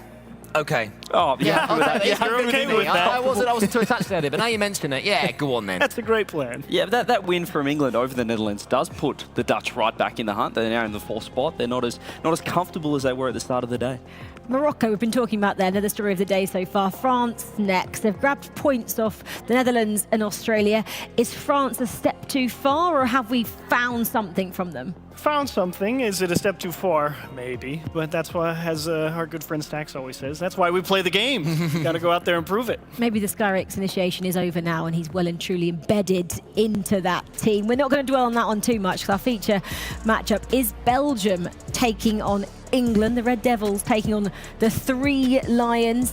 England getting the win on day one. That's the running theme. Can they do it again? So far, so good. Strong team there, Cole. 2 wins from 2 for Team England. Yeah, England looking absolutely fantastic today. Every time I sort of glance over at the 4 box that we can see, it seems that England has scored themselves another goal. Joyo looking completely at home now on this field. And I think apparently, Jack, the main difference, he looks so comfortable today. Danger game for England, I think. They just took down the Netherlands, who are a better team, I'd say, than Belgium achieved. So perhaps they take the foot off a little bit. England, they win the tough ones, but against the teams they should beat, sometimes they don't show up. So far, so good, though. It's only one slip up. Today, so far, so good. Yesterday, obviously, got those 2 losses as well. There's no value in learning your lesson, CJ? I mean, the best part about having the feature match for England is we can check the apparently Jack heart rate, which is just that's all I can look at when I'm watching these games. It's actually definitely lower than yesterday. He's around, what was it, 160, 170 yesterday? So 190 yesterday. Yeah, you peaked pretty high for sure, but he's hovering around 130 today. I mean, if he sees this prediction, his heart rate will spike again, because that's scaring me, seeing that many people, Rachel, believing in England. He looked a bit chilled, didn't he? We just saw him leaning back in his chair there. Team Belgium, big day, big matchup. CJ? Yeah, they're a strong team. I mean, just on paper, when you've got Atto, it's similar to Morocco, perhaps in a little bit of a little bit stronger way. Obviously, Astral as well, an incredibly experienced player. So there's potential there. I think if you did this prediction before the tournament started, it would be a fair bit closer, I'd say. This is maybe based on current results, how England are looking? Yeah, I think that, you know, Belgium are a team to be respected. They took points off England in the group stages back before we got here online. It's obviously harder when you're here, especially for Reece Fox, who doesn't have as much experience under the lights, but now he does. He was here yesterday. Yeah, I mean, he came in yesterday and it was all questions and he answered quite a bit of them. Well, maybe Belgium tapping their head there, just signifying they've figured it out. They've figured out how Team England play. Well, we're going to find out because this is our featured matchup. Belgium taking on England. James, Bott and Jorby, enjoy it. Well, the Group B playoff race keeps on heating up, James. Belgium, they're in the thick of it. England trying to pull away with France. See if Belgium can find a way to take 1 or maybe even 2 off of England, who have looked very strong so far. And it looks like they're starting to hit their stride as well. They got revenge against Netherlands in the last round. England looked to keep that momentum going. I think just player for player, England does have the advantage here. Belgium going to be the underdogs in this matchup, but a draw or any amount of points would be so big for them. Now, a win would be massive, as they are really in the thick of it, like you said, Jorby, in that race for 4. What a save by apparently Jack, but Atto bearing down on him. You know, Belgium, no shortage of stardom on this roster. The couch was talking about Reece Fox, and now he's got a little bit of LAN experience. Kind of a similar story to Skyrix on Morocco. How well can you gel in this roster, especially when you're going up against a powerhouse like England? Belgium certainly have the tools to get it done, but Joyo, no boost, won't be able to follow this up. Can't make it awkward enough here for Atto. And I think it's, you know, similar to some of the other stories we've seen as well. And like for Morocco, Drali, that #1 player out on the pitch, but Joyo is the first one to strike in this matchup. As we get another look on the replay, looked like Astral going for a 50 just didn't get high enough. So far back, and Joyo was kind of far back too, so it gave Astral the confidence to be like, well, we're both kind of far away. I'll take the risk at it, as Joyo's diving for it. But like you said, just a little off the mark, still not able to get there fast enough. Whoa. Joyo, classic freestyle move. Can't do much more with it. You love watching Joyo play. The shots that he goes for. So entertaining, highly mechanical player. But I think just in terms of ability out there, I think like we were talking about with Morocco, how they have Drali. Well, for Belgium, that player is Atto. Atto, I think, the best player out on the pitch right now. So if you're going to see something miraculous, it might be from Atto. Great stop. Astral trying to hold the ball and even create an opportunity. And Astral, all he's got to do is hold the ball, say, go Reece Fox, and get that first goal here for Belgium. And there was a demo on the back line as well, which threw the defense off. And a great response here for Belgium. Belgium, again, we talk about that 3-way tie, 15 points. Stop from Reese Fox. Atto can't get back to the 50. Now England to at least take a look at this from the midfield line. Heavy touch from Reese Fox. Apparently Jack sidewalled. Not much more on it, but it looks a little awkward right now for Belgium. Astral again holding that ball for as long as possible. But just a terrible touch there from Reese Fox. That's not what you want to do with a full tank of boost. That's an opportunity to go airborne and put pressure on the defense, but to give the ball away in that situation. And now we see England still on the attack because of that giveaway. That is not what you want to see if you're a Belgian fan. Apparently Jack, reset, air roll, and the post ruins his day. It was looking good. Like I saw his heart rate jump 5 points after it hit the post. Understandable. Atto off the ceiling on the return fire for Belgium, but the bunker holds firm here for England. Appjack doesn't have the boost to really make much on that play. Joyo up against Astral. Astral sneaks it underneath and gets a really nice 50, but no one's there to support. Atto actually gets a free touch here. Goes for the bump. That works out, but there were so many England defenders in the way. You saw it was kind of a half touch and half demo there from Astral crashing into the play.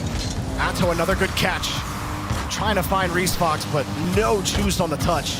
And Astral again in the hold position. And he's been in almost every time he's had the ball in game number 1. And now England might have the net. There! Archie needed to backflip that one in. It pops it straight up in the air. Close call for England. That's a tough one. If you're England, net hasn't been that open all game. Atto won't be able to play the ball. Get the midfield boost as they wait for England to move downfield. Jack tries for the bump, but he's too late. 50 underneath. Not a lot of boost for Joyo. Jack coming back underneath the play. It looked a little scary there at first for England, but Joyo held the line. England got reset, and Joyo's back downfield. Joyo is cooking. Got a piece of that ball. Now we see England have possession deep in Belgium's half. Final 30 seconds. Can England break through? Reese Fox trying to be patient. Nice flick up towards the midfield. Appjack getting 50 by Atto. Atto also narrowly missing out on that follow-up. Archie bailing Appjack out there with the pump. Joyo, good catch to keep it underneath. Pass to apparently Jack. Couldn't find the double tap. That would have been an insane attempt on net, but it's not even a shot registered pass. The dribble. Archie brings it underneath in front of the box, and England put Belgium in the dirt. The creativity from Archie to not bang the shot right away, but catch it in a dribble and force that ball in. Clutch from Archie. Meanwhile, Morocco are in overtime in game 1 versus France. It's currently 1-1 in that game. And also, South Africa is tied with Malaysia as the final seconds tick away. Will South Africa get their first game win? It'll be their first point. And now, well, Belgium, it was honestly really good hold, but it does feel like, at least for me, James, you can tell me, you're the high-level player between the two of them. But, I mean, Atto, it seems like the pushes, they live and die with him. He's got to be at the front of it. Astral was holding the play to try to get the rotation back, but it seemed like without Atto at the front of the push, Belgium didn't have any offense. Well, what I've seen from Atto individually is that he likes to be the player to generate the opportunities for his teammates to take the shot. We saw that in a very high-profile moment yesterday. I forget who Belgium was playing, but it was a beautiful pass into the infield where he goes past the ball, makes sure he's bumping any defender who could even contest that ball. Astral clings it off the crossbar. So Atto, when he's playing on K-Corp, you know, he is a great facilitator, but I think what we need to see, or what people want to see from Atto on this roster, is maybe take that spotlight for yourself. Be a little bit more greedy with the ball. Try to make plays happen instead of passing it out. You know, try to just do something yourself. Mix it up and show us what you're capable of, because yes, the opportunities that he's generating are great, and it did lead to a goal. He was the one who got a demo on that back defender, but again, in the first game that led to the goal. But again, we see back-to-back opening goals from Joyo. Joyo does pick up this first goal. Meanwhile, South Africa do pick up their first point of the tournament. They ended up scoring that final goal against Malaysia there in game number 1. And Guns picking up a hat trick to get that win, but just like that, Germany were back even. Yeah, back to Belgium versus England. The bot kickoff completely fails for England. And Atso says, thank you very much. We don't have to work very hard. The slow cheat, yeah. I mean, the kickoffs are getting advanced, but yeah, you saw both players going. Call that the bot kickoff. I love that one, the fast cheat up. I feel like that one's so much harder to defend. Cheat from Atso, yeah, but... no, I mean that the kickoff. Ah, that we just saw. Okay. Yeah. Okay. Belgium. Get a chance here. Astral sends it up. Atso came from his own third to jump for that. But as I was saying, even the last goal for Belgium in the previous game. Hold up. Reese Fox slots it. How many points you get for this in pinball?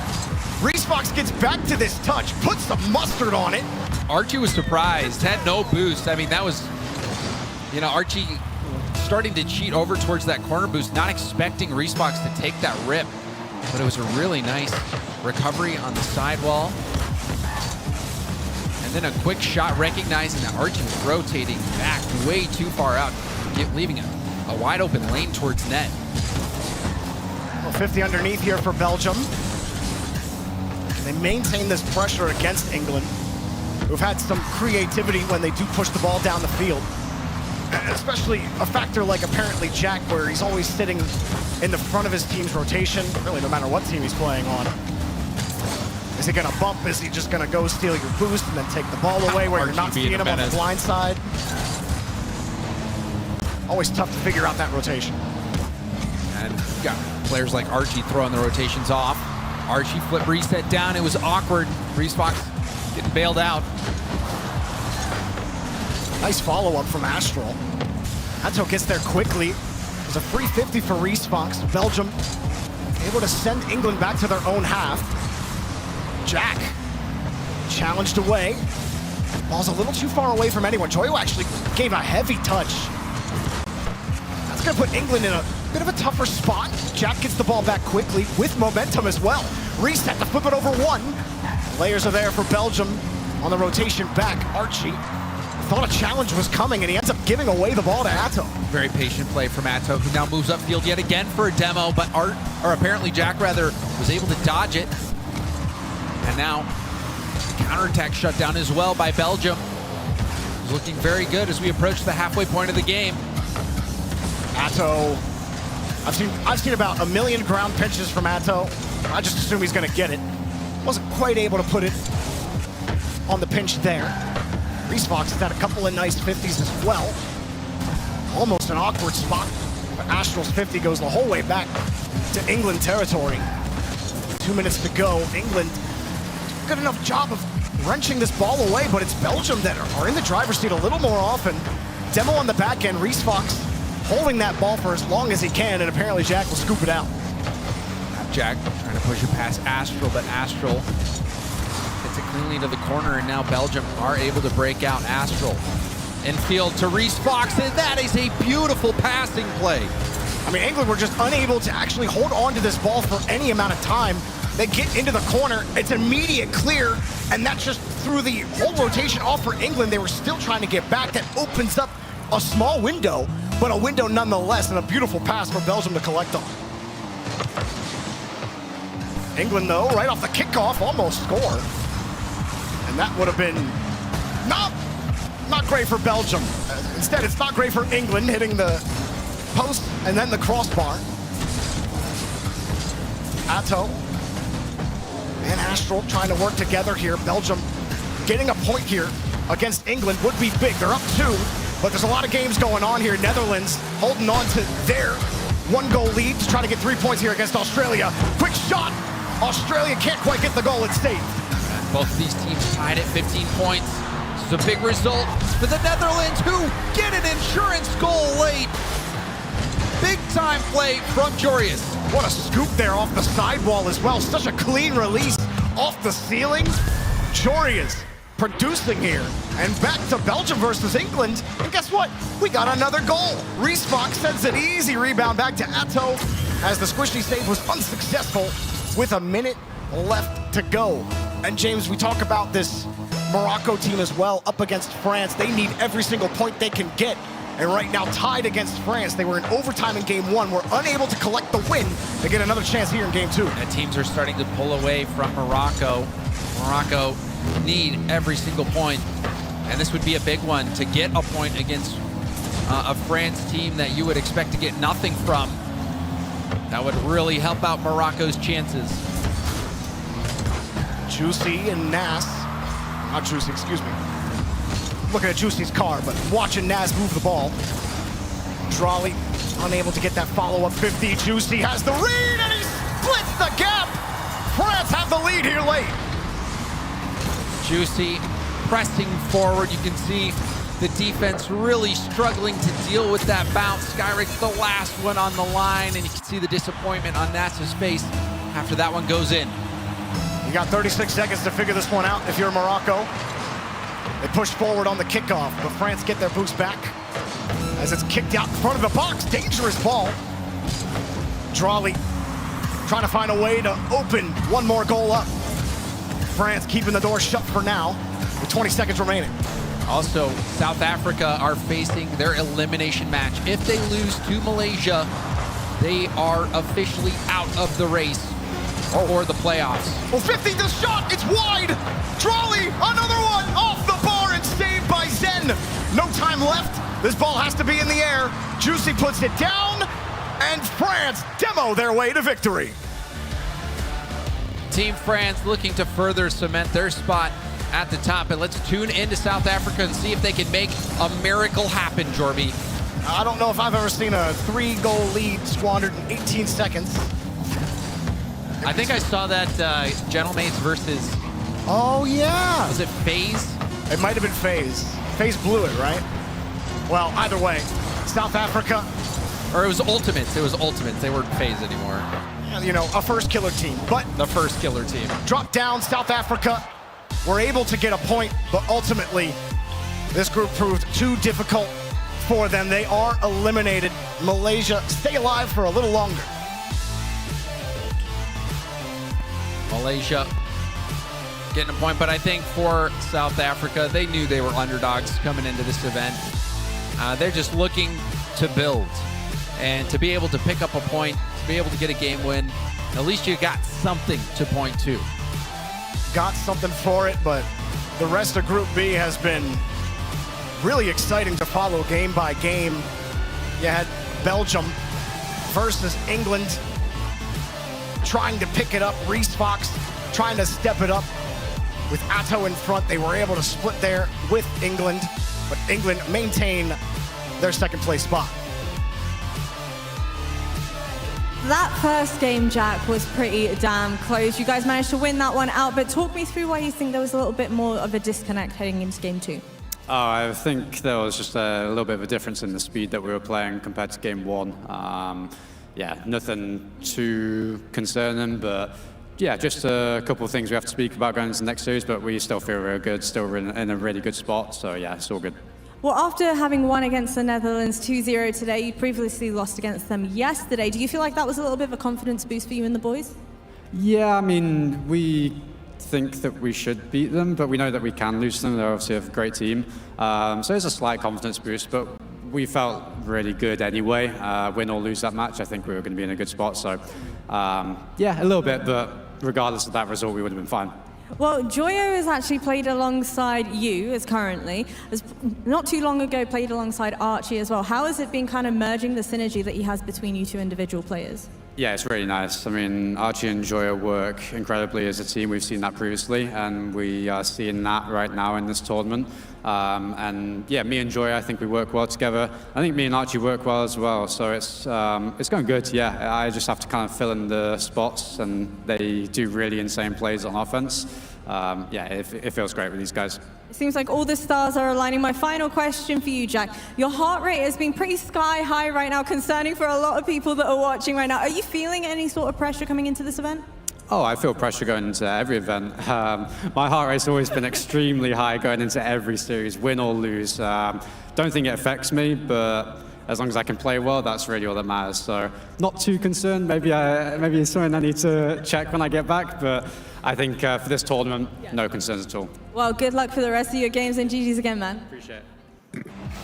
Yeah, no real concerns for Team England, even though they did just get a point in that last matchup. They kind of spoke about the speed of the matches a little bit different between match 1 and match 2, causing the problems there, CJ. Yeah, but I think they've learnt their lesson from last year, where every single match seemed like it was 1-1, Cole. They're just getting wins. They're piling on wins, so when they do eventually get a little 1-1 result, a draw, share the points, it's not the end of the world. We've got to quickly talk about South Africa. They got a point, guys. Woo! It's a consolation point, because unfortunately we are going to say goodbye to them now, but we wanted them to get off nil point and get something at least achieved. Yes, deserved it. I mean, come out here, you play a lot of games. You feel like you've got at least one in there, and I'm glad they found it. Yeah, As we move over to, oh, well, look, this is your matchup. Come on, it's just just sitting there. disappointing. It's disappointing because game 1 didn't go their way, but I thought they could have won game 2, and then, as we saw with France, doing as France does, just... Yeah, I mean, France aren't exactly destroying other teams, sort of the stature of Morocco. We're yet to really see that. They get going and they get winners, and that, I guess, is the same thing. But, I mean, you and I looked at Nas for that goal. He was driving about in circles at the near post, not doing much. Same for Morocco. We've seen it before.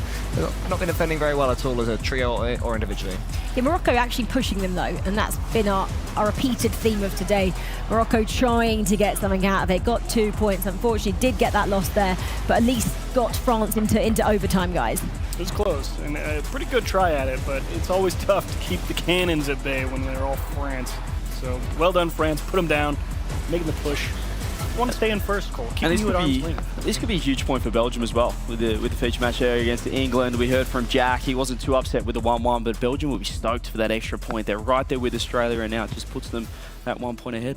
Oh, another banana kind of skin team for England there. They kind of find their rhythm and then they have a little bit of a slip up. I say a slip up, they still grab 1 point. Are they now looking at the top spot and thinking it's kind of running away from them as France keep dominating? You need these other teams to keep getting games off of France, because they're going to get more wins than draws, let alone losses. So England have to beat France and hope they slip up elsewhere. Well, let's just pause and actually get some thoughts from the England camp, from the team comms. That's all good. Nice touch. Yeah. That's right, man. Left side thigh. 24, you want to double? I can't. Ja, it's on it. No, no, straight, man. Okay, ready, come, yeah. Yeah, one man. I have it. Yeah, money beam. 5 forward. Nice, got it. Corner free, kind of. Yeah, penny touch. Try and get anything. I'll be right. Yeah, I'm in front. Nice, fish up. Nice. Nice. Good job. Unlucky. Fall again. Yeah. Did Archie... My father! Did Archie say a word there in those prompts? According to the thing, he said, my father. And I trust the thing over what I heard. My father. Do not question the thing. Interesting. I saw a lot of sorries and thank yous and excuse me's. Very English as well. Very British. It is. They're too polite. Joyo leading the way. Well done. Let's just quickly wrap up the scores then. This is round 3, or round 10, I should say, in Group B.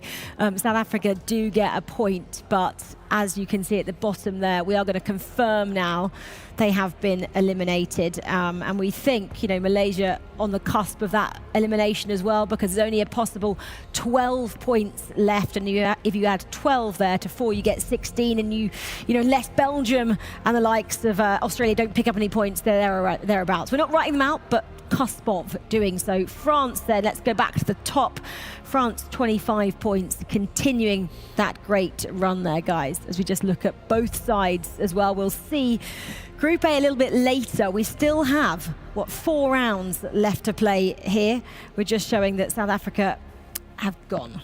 Yeah, I think with Belgium and Australia having to play each other, they're going to pick up more points guaranteed. So it just pushes South Africa out of contention, and Malaysia right there. They went out swinging though. They did go out swinging. Yeah. They sort of have not rolled over and let other teams beat them. So well done them. And this could do one of 2 things. It either allows the teams playing South Africa to have great results, or it now allows South Africa to have the pressure off and start getting some results late on, guys. Well, they'll still be feeling, I was going to say, as well as spoiling, they'll still be feeling they could get second bottom if they can steal a win from somewhere. A couple of games, team gets tilted, frustrated, they could still beat Malaysia. So you do get better placement, I believe, if you're not dead last. Yeah, exactly. And same with Malaysia, the fact that, we're thinking, they will be the next team to be eliminated. The teams now coming up against them. they're either looking at a completely different Malaysian side who've got nothing to lose, kitchen sink goes at them, or the complete opposite. I mean, there's just a lot of pressure playing Malaysia because those teams in contention have to 2-0 those bottom sides now. So pressure on whoever's playing them. Yeah, lots of pressure on, lots of matches still to come, 4 in fact, and this is what you're going to see in the next round. Round 4, round 11 in total. Featured matchup, France taking on Australia. CJ's actually calling this one as well. This is coming the way after the break. Expect his Aussie charm in the commentary booth as he'll be joined by Johnny Boy. That's coming your way in about 10 minutes time. Your featured matchup in a few moments. France taking on Australia.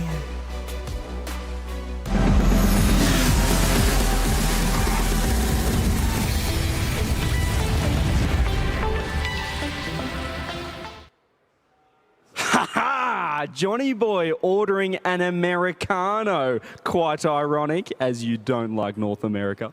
No, for this weekend, the national tournament, I switched my dislike to English breakfast tea. You should know this.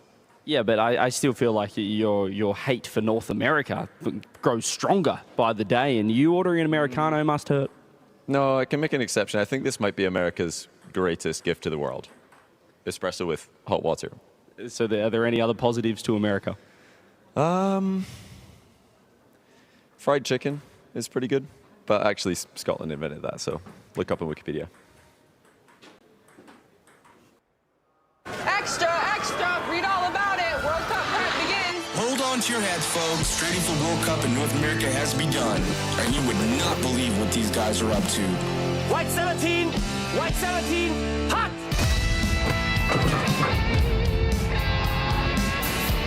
Preparations spiral out of control across the globe as the hunt for World Cup glory intensifies. Buckle up, folks. We're just getting started.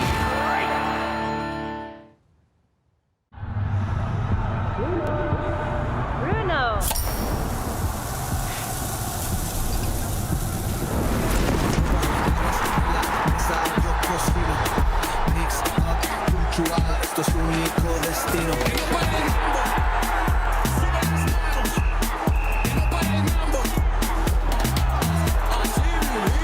When you're all in, anything can happen. Enjoy the moment with a Coca-Cola.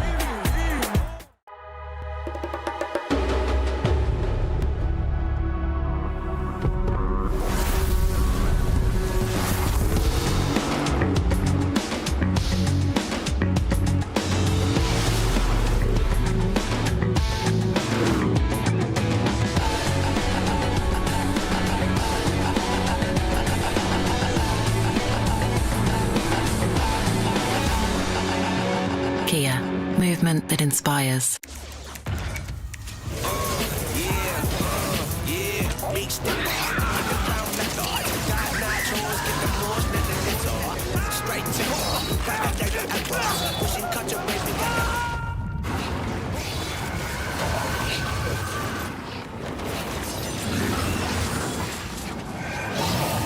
Reach your impossible with the AI-powered Legion Pro 7i, Lenovo Legion.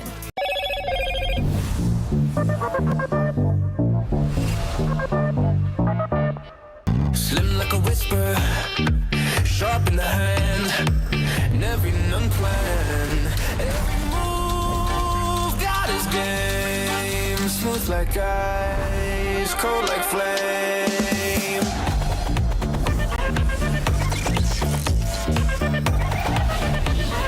What's your edge? Hello, Moto. Welcome to the world's best airline, where the journey begins before you fly, where lounges are a destination in themselves, and your world is always within reach.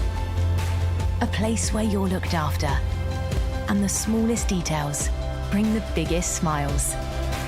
This is Qatar Airways, the world's best for a record 9th time. في السفر حتلاقي مفاجآت جديدة عليك، وهذا يمكن يخليك تتردد شوي. مع فيزا كل شيء مقبول، حتى ما يعض، صح؟ مقبولة عندنا، لأن هالخطوة اللي تسبق إنك تسوي شيء كنت دائما تشوفه مستحيل، وهذا اللي يميزك.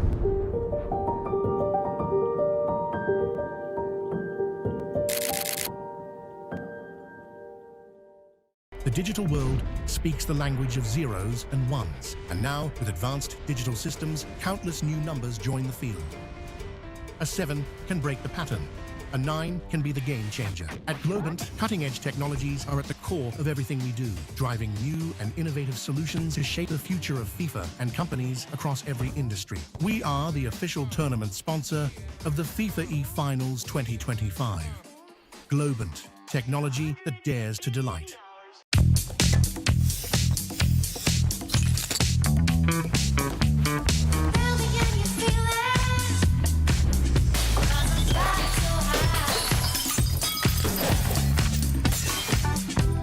What was that? Smells finer than the finest perfumes. New Axe Fine Fragrance.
Well, welcome back to the FIFAe Finals featuring Rocket League.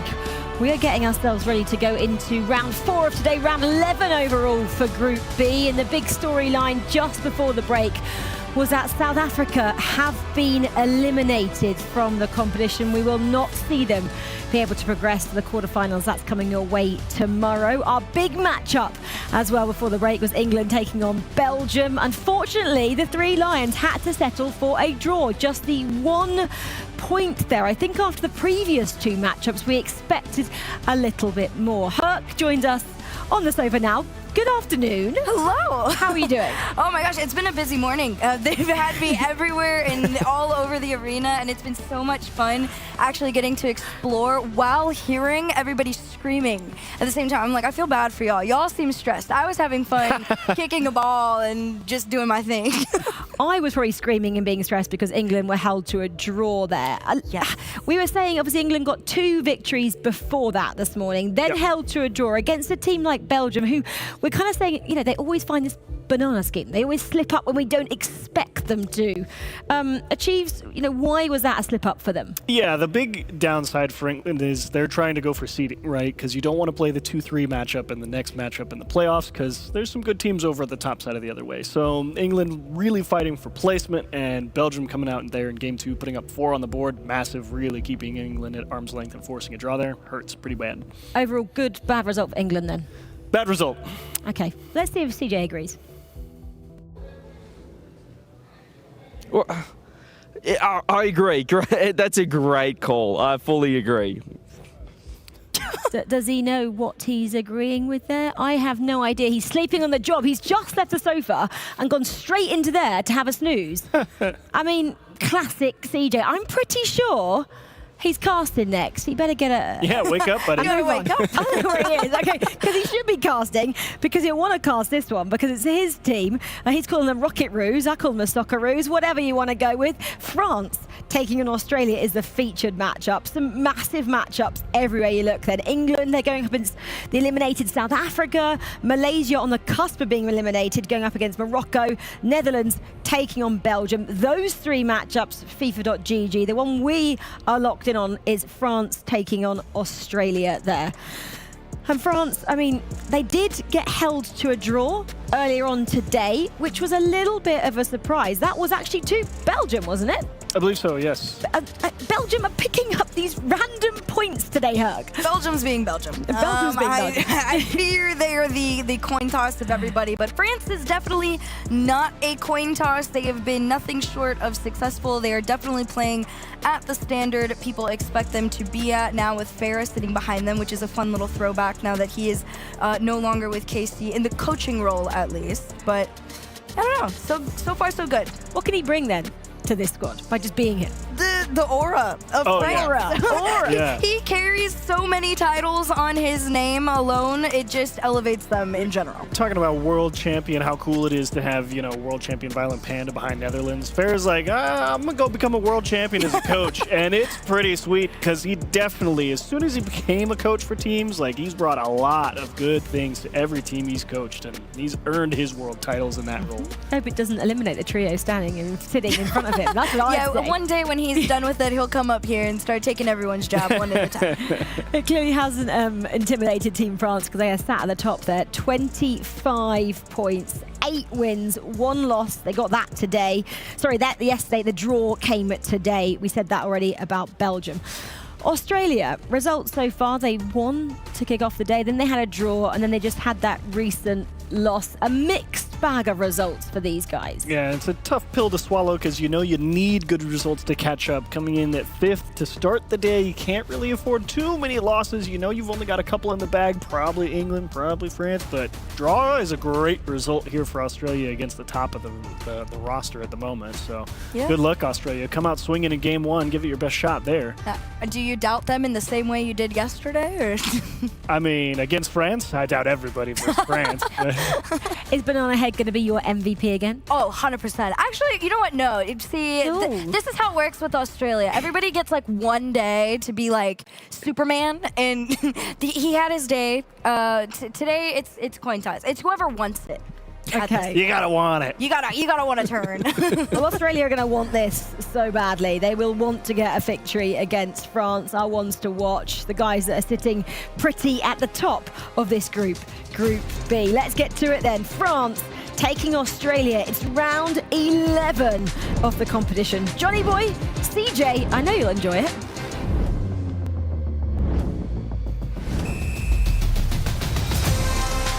And a big hello to my fellow countrymen watching back home. It's nearly midnight. Australia, a typical underdog story. We're having to fight tooth and nail to get into that top 4, JB. France, can we do it?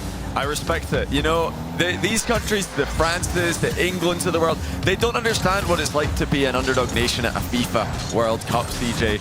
But we know, as fellow qualifiers to the 2026 World Cup, but obviously the 2025 Rocket League World Cup, Scotland didn't make it, so I'm happy to support Australia in this one. Let's go the underdogs. France have had too much their way. Yeah, it's the underdog story where you even take a close loss as a win. That's what we experience. We'll take anything as underdogs, but right here, Australia absolutely would love to pick up a point. Belgium have just snuck ahead a touch in the group, but the Aussies have to keep consistent.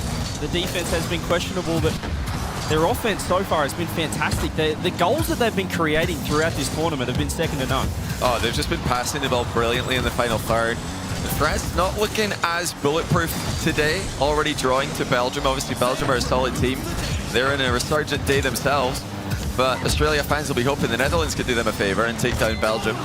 While this is happening, great saves. The low boost situation here for Australian defence, but they survive well.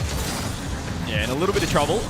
Banana Head has found the 100. He's actually left the corner as well. So now they can set up. Now they can push forward. You can see in that top right-hand corner of the screen, a couple of the Aussies with 100 boost in the tank. This attack could have some merit to it. He said that Torsos is going completely the wrong way. The ground pitch coming through. Torsos lands underneath it. The Dominus helping him there with a huge flick. It looked like they were both there dribbling the wrong way, but it was actually kind of effective by the end. So Juicy had to make an awkward save. This is good stuff from Australia. Early chance, deflected high, follow-up, reset, double by Fever, has to pre-flip and fake it. Torsos follow-up is blocked as well. Oh, they've got to worry here though. This is a counter-attack. Banana Head should be a regulation save.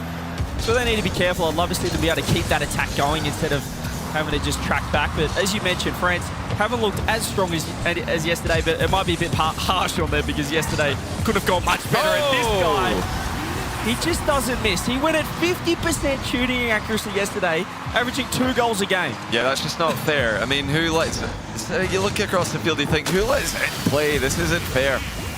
He's just quite good at the video game, unfortunately, for Australia. For France, of course, they do need to keep winning. Their battle with England for first place in the group is not something they expected to have to go through.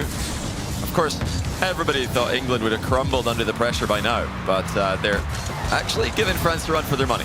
Yeah, Kaliz was voted the day one MVP, but Zen, for me, was the MVP of day one. The stats were absolutely ridiculous, and I think it is a tougher group overall. Yeah, tough group to get out of. Oh, chance. Fever couldn't get right side of the ball, though. Netherlands and Belgium currently tied 1-1, so that's not ideal for Australia, but it's also not a disaster. You know, Morocco also need to see Belgium and Australia dropping points if they're going to get back into the mix. We mentioned the pressure off Malaysia and South Africa at this point. That's when they can really play upset. We saw it last year at the FIFAe World Cup, how much they enjoyed, particularly South Africa, taking down England. Probably how much you enjoyed watching it as well, Johnny. What a day. So we've got a lot in store for this Group B. The last few rounds. Here is Zen off the ceiling, still has the flick to work with. It's a fake instead.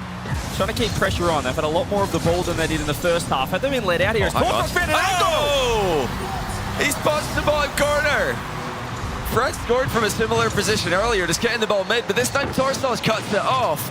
And Juicy was pushed up. He wasn't ready for the long clear. Yeah, there was no one middle. Juicy kind of in no man's land. He was in behind, he was off to the side, and Torsos just recognized there was not much threat on net. And in the end, he found the perfect read on the 50. Found the 1-1. We mentioned how important just the game would be. They've got a chance right here. Yeah, draw would feel like a win. And this could be it. Fever on target and in! No goalkeeper in time for France. Australia score again. It's 2 goals in 10 seconds for the Rocket Rouge. Bang, bang, 2-1 up. Minute 40 on the clock. And it's beautiful positioning from Banana Head. He was a sacrificial lamb in net. He just put up the roadblock. That's exactly what he had to do. Just sacrifice himself for the cause.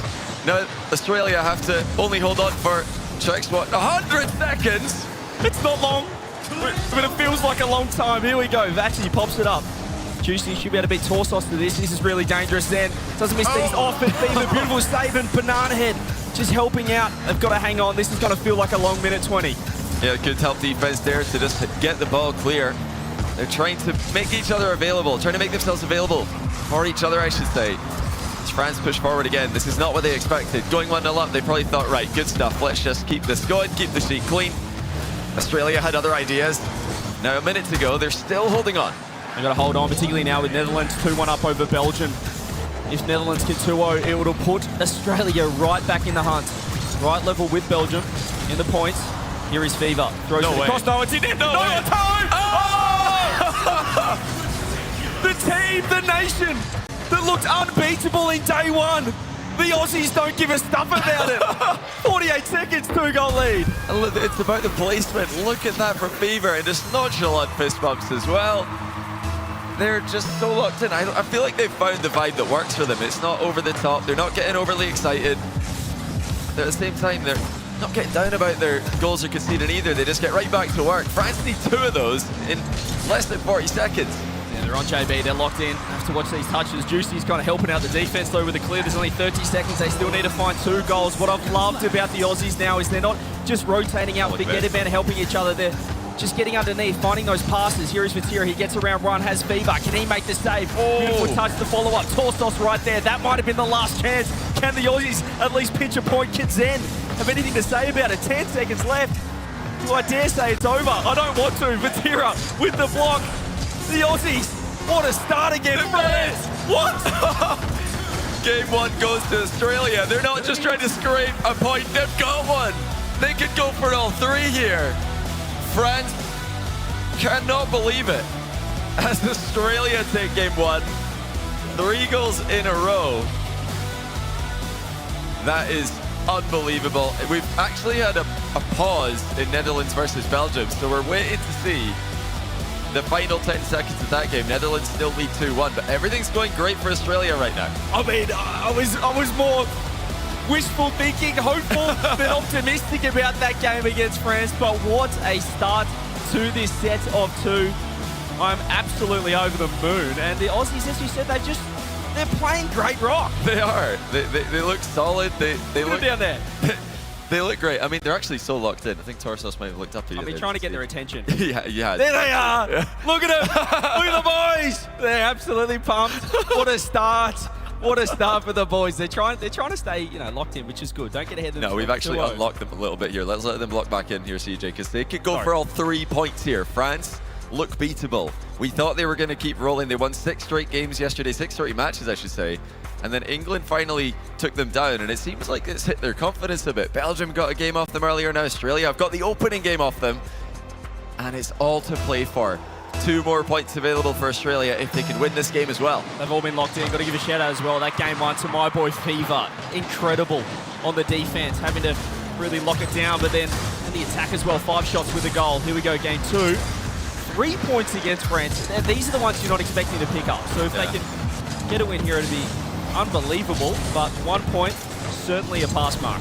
I mean, this is the ultimate test in the group. Obviously, yesterday against England, Australia were just hoping to split the points. But you always know England can choke and throw. So it wasn't unbelievable when they got all 3. But against France, you just expect a different level. And Australia don't seem to care. They're helping each other in defense. They're passing the ball well in offense. They've been clinical. And, it looks like they can keep this up. It just looks like they've kind of got it covered, which is rare to watch Australia. It always seems hard, but right now feels like there's always someone back more often than not. But Torsos, we've just cursed them. Zen, the reset, too much power, and Torsos, he had boost, but just got caught underneath it. Yeah, we spoke too soon. You misread that one. You just completely misread it. Didn't realize Zen got as much on it as he did, but you always have to expect more power than you would in a normal position against a normal player. Zen is not normal. And he's opened the scoring again, 2nd game in a row. See if Australia can come back and win from behind like they did in game 1. Yeah, see if they can lock in. Got Rez and Dougie behind them. Coach and sub for Australia. We have a lot of support back home at Midnighters. I think we do have an update that Malaysia are now fully eliminated from playoff contention, so a tough tournament from them, Johnny. Yeah, Malaysia just going to try and finish 7th place. You know, it's a battle between Malaysia and South Africa, really. Now here's the chance for Australia to hit the post. Batira's underneath the ball, he's just watching. Banana Head's picked him, but nobody's there. Torstos trying to come in, but he's too late. I don't know if it was a fake. I think he just tried to get such a fine angle on the shot, and obviously there was no one behind him when he didn't make contact with the ball, but still there was a few more chances. And you mentioned it off the top that France don't look as comfortable as yesterday. There's some uncharacteristic mistakes, low boost across the board. Here's Vatira with space. Banana Head will be able to get up to the backboard and clear this one downfield. Torsos just looking for bumps, but he's lacking a little bit of boost. It's a big clear, but Juicy's handled it well in the back corner. It's gone mid to Vatira, cut off by Torsos. And again, the follow-ups from Australia, they keep on coming. They're not getting stuck in defense at all. They're getting out consistently. France attacking again, patiently this time. They're not trying to concede on the counter like they did in last game. Yeah, nice position from Torsos there. Just making those clutch plays even there. Dodging the juicy bump was Banana Head, and he gives space downfield on the ball. The reset off that pre-flip. FIFAe now was the MVP of game 1. He's off the ceiling. Stands low boost, stands missed the ball. He tried to fake Juicy. But the Aussies can still keep it in if they can make the most of their boost usage. Yeah, still all to play for here. Netherlands doing Australia a favour in game 1 against Belgium, winning that one. So currently, as things stand, Australia and Belgium are tied. Same amount of points. They need more. Australia just need a little bit more, and France are not making it easy in the second game. Yeah, it's not as one-sided as we thought at all, though. And the one-goal lead, we saw Australia really come to the party late in game 1. Let's see if it's a similar story in game 2. Minute 50 on the clock. Then with the clear, got to be able to keep it with the pre-flip. Banana Head right there. It's Juicy. They're not. It doesn't feel like a confident France though watching it. They're not really trying to put them to the sword. Just more hang on at this point. They're playing very safe. Yeah, they're trying a lot of 50-50s, France. So they're not trying for as many outplays. Australia going for one. Hang on. Torsos with a bump. It's on the goal line. It's still off though. Just barely saved. Australia on the cusp. That was a chance then though. Still on the ball. He gets the pop. Banana Head with a 50. FIFAe underneath. He's actually just decided to hope Juicy misses the open net. Now he has 100 boost with a reset. Rips it over the top. Around Zen. He pushes it to the wall. Torsos right there. Banana Head, how's your shooting? He has to go in behind. Blocks the shot. Vatira keeps it close. France do get out of trouble. Yeah, he could find the shooting angle there. Not past the last defender at least. Vatira cuts off the attempted pass mid before it can get started. Minute to go. France in attack again. Still just the 1 goal per game for these guys. Not their usual output that they've had in this group. Lucky for Australia though is that France's defense is leveled up for the second game. Yeah, they've locked in. But still, we'll see if there's any more action for this final 40 seconds. Can the Aussies create a little bit of magic once again? 35 seconds. It's a nice bump. Banana Head rips it across. Torsos, that shot was just offline. He's so deadly using that point of the dominus. Yeah, they're attacking again with all 3 of their members. Restart. Australia have tied it. The Banana Man! The assistance from FIFAe as well. They hunted the MVP, Zen. And it was Banana Head who had to do it all himself. Flip reset bump. I was definitely just an unbiased moment there for me. 1:22 seconds left. The Aussies are back. France coming at them late in the regulation. Fever, tough read. They both missed it. Zen's hit the bar though. Vatira coming through. Banana Head cuts them off. That should have been a goal. The Aussies, they're nearly going to lose. Torsos is open. Is it open? Juicy gets back in time. That could have been it. Almost stealing a Banana Head now. I think both nations will probably want overtime. It's messy on both ends. Torsos right there. Ball down. OT. Aussies with a chance to 2-0 France. Now how's the kickoff going to go? Spills out to the right side. Vatira's got it. It's dunked hard though. Another challenge coming through. That's actually a team challenge. France getting in each other's way. You can't be taking the ball off Zen. He had 100 boost. Juicy hits it to the backboard. As he does take it up top. Gets around one. Vatira with a redirect. Blocked by FIFAe. Now a little bit of space. Torsos is actually going to leave this one as Banana Head. I love the off-ball plays. He finds the bump. Gives Torsos a little bit of space. Still tough position. Zen on the ball. 50s it back to Juicy, but Torsos managed to intercept. He's got some boost. He's got men in support. Banana Head in front of the ball now. Doesn't land on Vatira, who pops it mid for Zen. Zen with tons of boost. He's been challenged early though. Fever with a beautiful interception in the back corner. Yeah, they're just getting the car in the way as Vatira is just playing boomer mode, third man right now. Here he is again, but he is setting up Zen with the demo off the ceiling. Reset, blocked out once again this time. The demo's coming through France, pushing forward, looking more aggressive. But it feels like for the Aussies, there's always somebody there. Banana Head reset, overset, redirect, juicing in the clear, and the demo. Won't be a goal just yet. Torsos spawns in the right spot. Fever's missed the ball! They just couldn't hold on. France clutched it in overtime. What a game though. Australia had France on the ropes. It was a no-jump half volley off the back wall that cleared the ball the full length of the pitch. So well played there by Juicy. Fever just barely missed a touch. Still, story continues for Australia. They're in the mix, but unfortunately for them, Belgium have got the lead against Netherlands with just 20 seconds to go in their game 2. If Belgium can win that, they're going to stay 1 point ahead of Australia. Yeah, hopefully you guys have been watching all of the matches on FIFA.gg, because I'll be honest, I don't have a clue what's happened to the other three. I was so locked in on the Aussies taking on France, but here we go, Belgium. Can they share the point?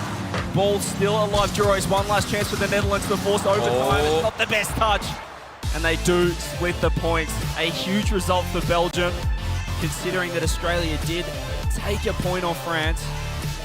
As we mentioned before, Malaysia eliminated from playoff contention. Boy, oh boy. What a group, what an exciting Group B we have, where 6 teams, anyone can take a point off anyone. That's how it seems. I mean, we've just seen 2 draws at the same round to start the day, 2 draws at the same time in round 10, 2 draws at the same time in round 11. A lot of teams splitting the points, which is good for teams like Morocco, who have a lot of points to make up. But how close was this? Australia really putting France under pressure. The flip reset bump from Banana Head to tie it, but it wasn't enough. Let's hear from Milosh. He's got the Aussies down on the floor.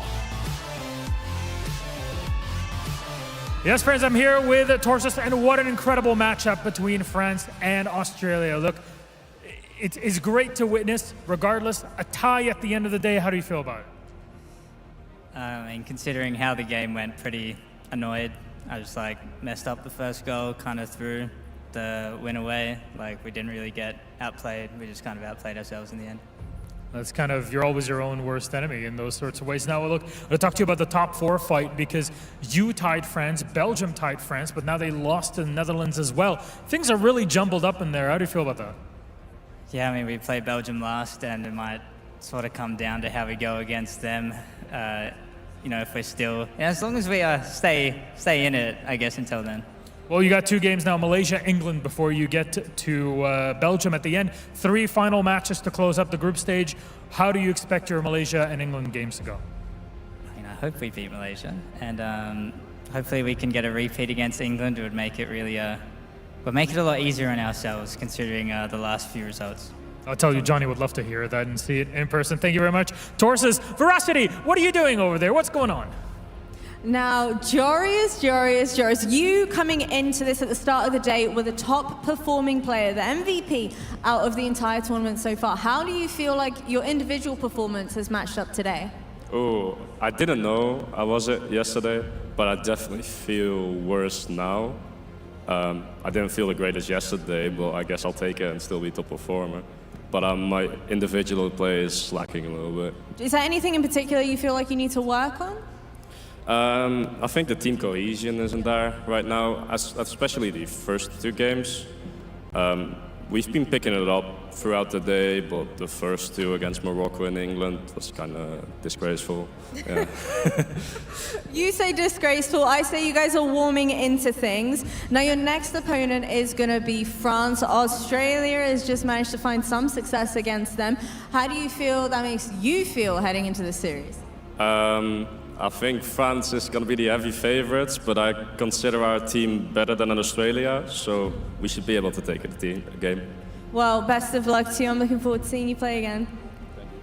Well, here we go. Group B, a few rounds remain. and it is going to go down to the absolute wire. We heard from the great white there, Joris, who is confident. That's right. Believes that he's got a better lineup, a better team than Australia, and if they can go 1-1 against France, maybe they can take the 3 points.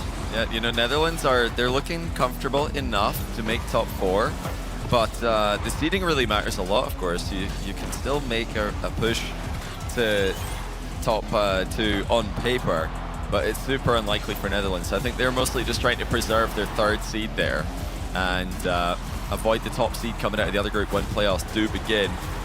Yeah, they're not helping anyone else with their match against France except England. So England are hoping Netherlands perform well here.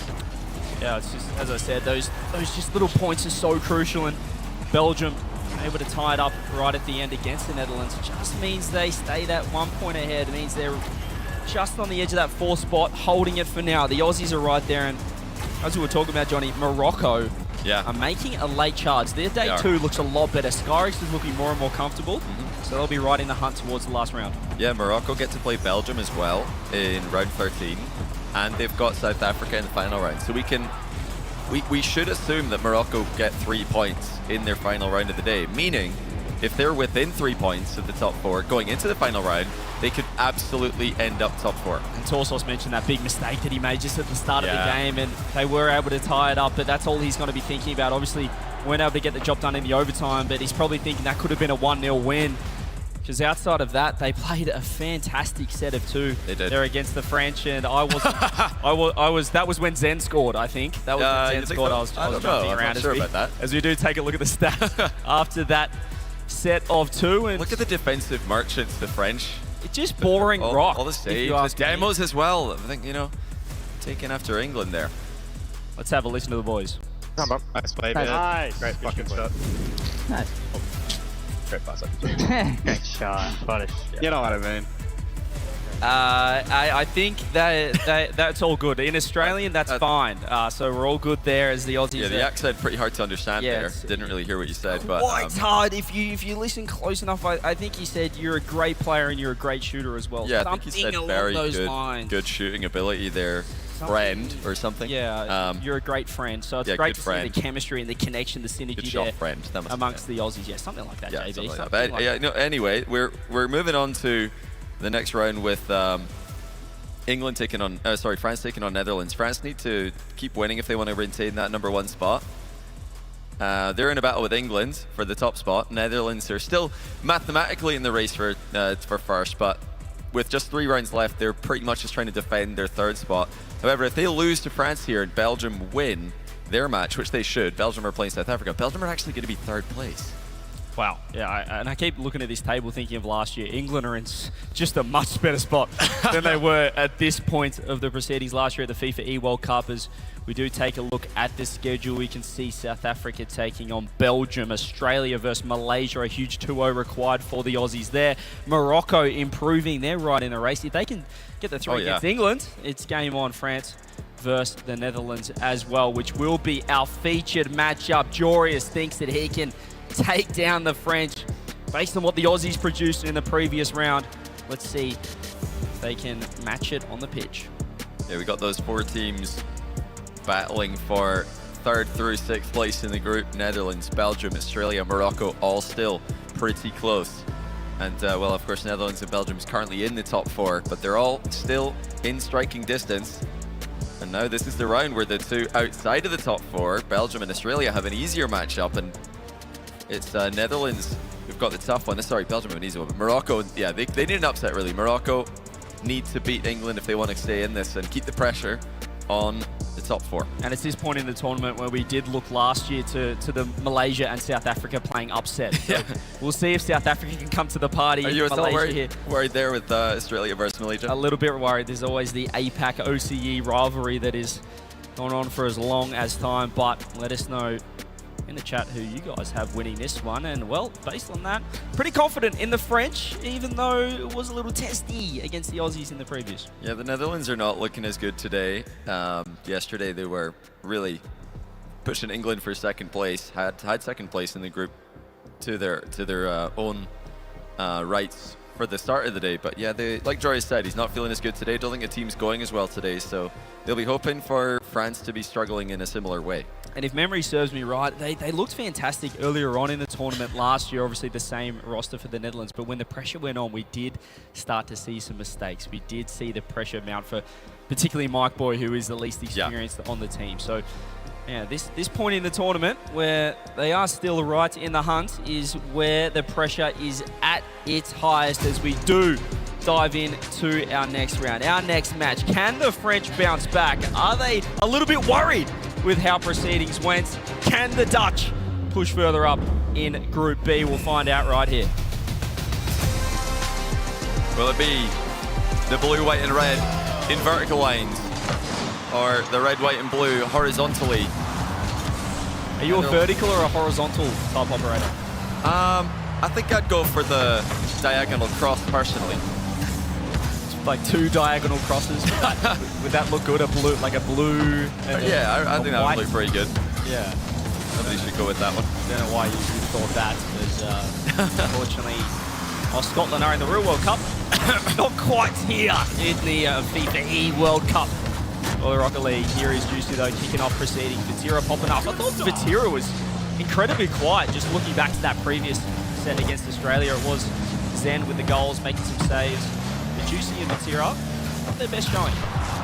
Yeah, they'll be disappointed with their performance so far. Obviously first place in the group, but it's not by enough. They would want daylight at this point. They'd want to be comfortably first place, running away with it. And looking at teams in the other groups, Saudi Arabia, USA is difficult, and Netherlands as well. Not a team that France can sleep on as Oli centers it with a stealing double into a floor pinch mid. Jory is there with a perfect shot to finish. I mean, Oli to Joris, if you're looking at, you know, a team with the players who are most in form in the RLCS, the last season, Joris and Oli, I mean, they've absolutely come to the party, and now particularly with NIP as well, what we've seen from them, they are in fantastic individual form that they're carrying in here. Yeah, big step up last season, and this season as well has been fantastic for them. And you know, it's not like these guys are just fresh faces coming into the scene now. They've been around for a while, and to see the older players, you know, at least comparatively, they're not old by any stretch of the imagination, but compared to some of the other rookies in Rocket League, seeing them make that jump is really cool to see. I think we will see more of that in Rocket League's future. And obviously their teammate CRR it kind of plays a chaos role for the team, so I feel like Mike Boy stepping in for this Dutch national squad. They're kind of used to this proceeding. I love the double attempt from Joris, from the Great White Shark, as we affectionately called him, when he did make his way down to sub in for an Australian team. Here is Oli with space. But yeah, I feel like they're quite comfortable as a duo, which is huge for them here. South Africa have got a 1-0 lead on Belgium, and 3 minutes to go in game one. Stepping up today, they've already got their first points on the board against Malaysia. Now looking to add some more. This is what they did last year, just playing spoiler at the end of the day. It's not the greatest strategy. Let's wait until a round of contention, and then we'll start winning, start picking up some points. But as he said, they did do it last year, and the pressure is only mounting on their opponents, who are really having to get those 3 points, having to 2-0 the likes of Malaysia and South Africa. We'll keep you posted on those other scores, but as always, you can check out all 4 matches on FIFA.gg. Well, France again looking like they're lacking firepower. They just look a bit lost, and when we've seen the camera on them, they don't look comfortable, they don't look confident, at least not as confident as they usually do. We're so used to seeing nothing but confidence oozing from the French players and teams, whether it be RLCS or FIFAe.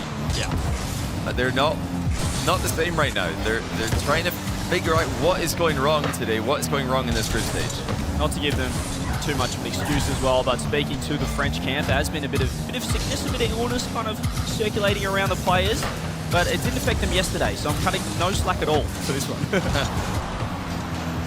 Well, Jory is just getting 1 extra touch there, making it harder for Juicy to take over. Vatira, maybe rushing that touch a little bit. He wasn't contested, but he still jumped up early for it. Now he's on the backboard trying to play from the blind spot. Juicy counter rotation, Zen hesitated to come in. I mean, that's some clear miscommunication from France. Juicy wanted to cut, Zen wanted to come in from third man in deep position. Neither one is making a mistake, but together, it doesn't work out. Yeah, I'd love to see what the translated comms had to say about that one. Huge miscommunication. We did see it last game as well, last series against Australia, where Juicy just randomly took the ball off Sam with boost. That's a great shot. It's a fantastic shot. It was straight to Vatira, but it just had too much gas on it. Yeah, Mike Boy gets the favorable 50s, then just falling for that one. He played it straight through. Masterful bait from Mike Boy. Netherlands take a 2-0 lead. France's struggles continue. Yeah, 2 goals to the good of the Dutch, 2 goals to Joris as well, as looks like Belgium now have taken a 2-1 lead over South Africa. Is that open? No, Ollie is back in time and carries it to his duo, to his boy in Joris. That pop over the top. Juicy just caught underneath it again. The positioning, yeah, it's not the French squad we saw yesterday. It's certainly, it looks a lot harder for them right now. They're not reading each other at all. I think, you know, you look at Juicy and Vatira and Carmine Corp. Hang on, playing so close together. That's more like Vatira with a double, just a nice free play double for him. I think they've got to spread out more. They're not reading each other well. They need to give each other space on the pitch, even though it's not what Carmine Corp, not what Vatira and Juicy are used to doing. They try to play really close together. They try to play so fast off each other's touches.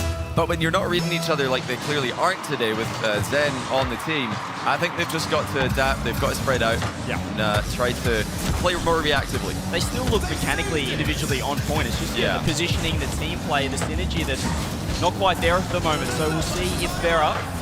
See the coach, one of the greatest coaches that we've ever seen in Rocket League, still with the French national team, no longer coaching his team himself. We'll see what he can do if he can bring them together. That's a beautiful fake. Vatira though, he's gone a bit wide. He tried to get it around Oli, but he was still up for the task, and that's a beautiful 50. Look at the boost they can secure. It could be game over. Oh, it's a lovely touch. It's a reset backboard every day of the week. The big Joe's got 3. That's a hat trick. And no sign of the French defense. Juicy gets demoed. Joyous with the reset double. And France left just scratching their noses, thinking, what is going wrong today? Where has it all fallen apart? This game one. It's the opposite trajectory. You need to be improving throughout the tournament. They're getting worse. They're getting worse. And first game warm-up doesn't apply as Vatira's throwing that one onto his own net. Ball down. And a confident, comfortable win in the end from the Netherlands. They pick up at least a point now, but the way they're playing, I'd back them in to pick up all 3. Well, Belgium did come back from 1 goal down against South Africa and win 2-1. So they've avoided slipping up in that series. Australia, likewise, winning against Malaysia, but that was a close game 1. The underdogs performing well against their favoured rivals. And Morocco are tied 3-3 with England with just 10 seconds to go in regulation. They can win this. It's going to be extremely tight in the middle of the group. Yeah, Morocco lost game 1, but if they can pick up an extra point there, that'd be huge. Looks like that one might be heading to overtime. But over on our feature match, Johnny, what a start for the Netherlands. Looking fantastic. France, what's going wrong? I didn't expect this from the Netherlands. Obviously, they didn't get the result they wanted in their previous round, and Joris is talking himself down there. He often does, you know, remain really humble, but looking great against France. So it's up to France now to respond. They lost game 1 to Australia. They came back and they won, albeit not in very convincing fashion. But yeah, for me, they just look extremely timid. And I'm not a body language expert, but I don't think you need to be to tell that these guys don't feel like themselves on the FIFAe setup. Yeah, it's rare from, you know, when you look at the players on the pitch, obviously teammates in Juicy and Vatira, and it's just rare to see them with the play styles that we're used to seeing them play, you know, be almost content with 1-0 leads. It feels like I'm watching the USA out there sometimes, Johnny. And it's not working for them because the aggression, and I don't think there's the fear factor from the other nations when they play them right now. Yeah, definitely not anymore. I think it's probably when England beat them. When England beat them, then everybody's thought, well, if England could beat France, then anybody could beat France. So now coming into the French matchup, everybody's gotten, you know, renewed confidence and approaching it differently. Yeah, well, confidence is everything on land. Especially the Aussies, I guess. If they 2-0 England and then either beat France, they thought, wait a minute, maybe we're better than France. Maybe we're better than France. And, well, they're at least as good of them as them today, as Vatira's in big trouble off through. Joris is going to get another one. He has scored all 4 of Netherlands' goals. And France, once again, Vatira left on an absolute island, third man. He tried to do his best there, tried to get the ball into the corner, but he deflected it straight into the ceiling. Elsewhere, South Africa once again have taken the lead against Belgium. They love the first goal. Malaysia are tied against Australia 1-1. Really, the underdog teams, South Africa, Malaysia, they're both eliminated, but they are showing some of their best games right now. It looks like Morocco as well did pick up that first game overtime win against England. So, goodness me, we are going to have 6 teams still fighting for that top 4. Obviously, France and England in a much better spot than everybody else. But outside of that, if Netherlands can pick up 3 points here, it's really just going to be Belgium, Australia, Morocco fighting tooth and nail for that 4th spot. Yeah, of course, Netherlands are the team who have the most control over their destiny. They're in 3rd, just by themselves, and a win against France would more than keep them there. This would do wonders for their confidence. England and France, the top 2 in the group, both losing their first games. Crazy. There's Joris on net, and even that attack, it felt like a 3-on-1 at one stage, but so slow was France to get to work. Really not in sync, and maybe the Australia game has tilted them a touch. That'd be the last thing they'd expect is to lose to 3 larrikins, 3 Aussies, or at least draw with them, 1-1. But we'll see if they can recompose themselves. They are down a goal here, game 2, and only the 1 loss was against England yesterday. Could we see a similar result here? It's just crazy. You know, you come to FIFAe, we think we know who the favourites are going to be. We're wrong time and time again. It's France looking dodgy in Group B. USA and KSA, of course, topping Group A, but not convincingly, at least in terms of the gameplay. All of the tournament favourites look vulnerable. I mean, it's just ridiculous to see. You know, I'm looking at Vatira, Zen, and Juicy, and why does Mike Boy look better than them right now? It just doesn't make sense to me. It doesn't pass the eye test, but I'm sure the Dutch will be more than happy with how this is going. Joris dusts another play to the ball here as Juicy popping it up, but that usually would be straight to Zen. Instead, he backs off, only gets a free touch. Just so much more composure. Look at them. You see how quick France are to back off. That demo will help the attack. Mike Boy clears to the side. It feels like they should be more aggressive, Johnny, but the positioning's just not quite there. Like, you know, the plays that Juicy and Vatira usually make, they just usually come a bit faster when they're playing at the club level, but right now, the follow-ups are just not there. And if you're going to follow up more slowly, you need more big-ticket plays individually. You need to really steal the show with the solo plays. You've got plenty of talent on the roster to do that, but really not inspired so far with what I'm seeing from the French offense. Yeah, they're going back to the edgeable bumps, which at this point are quite readable. They need some more of these plays, the quick 1-2 passes, but it does leave them exposed down the other end. Vatira has actually picked up boost, turned around, stole the ball with a reset. Can he find one more? Goes for the dunk instead. Defense holds up for now, but the shot could be on Juicy instead. Throws it off the wall, but there's nobody there. Zen's not ready for the shot. And that is the little moments where the positioning isn't quite there. They are expecting one thing from their teammates, and they're not getting it. Yeah, they need just a little bit better synergy there. Zen does well to intercept this one. Yeah, that's the better pass, but look how early Joris reads it.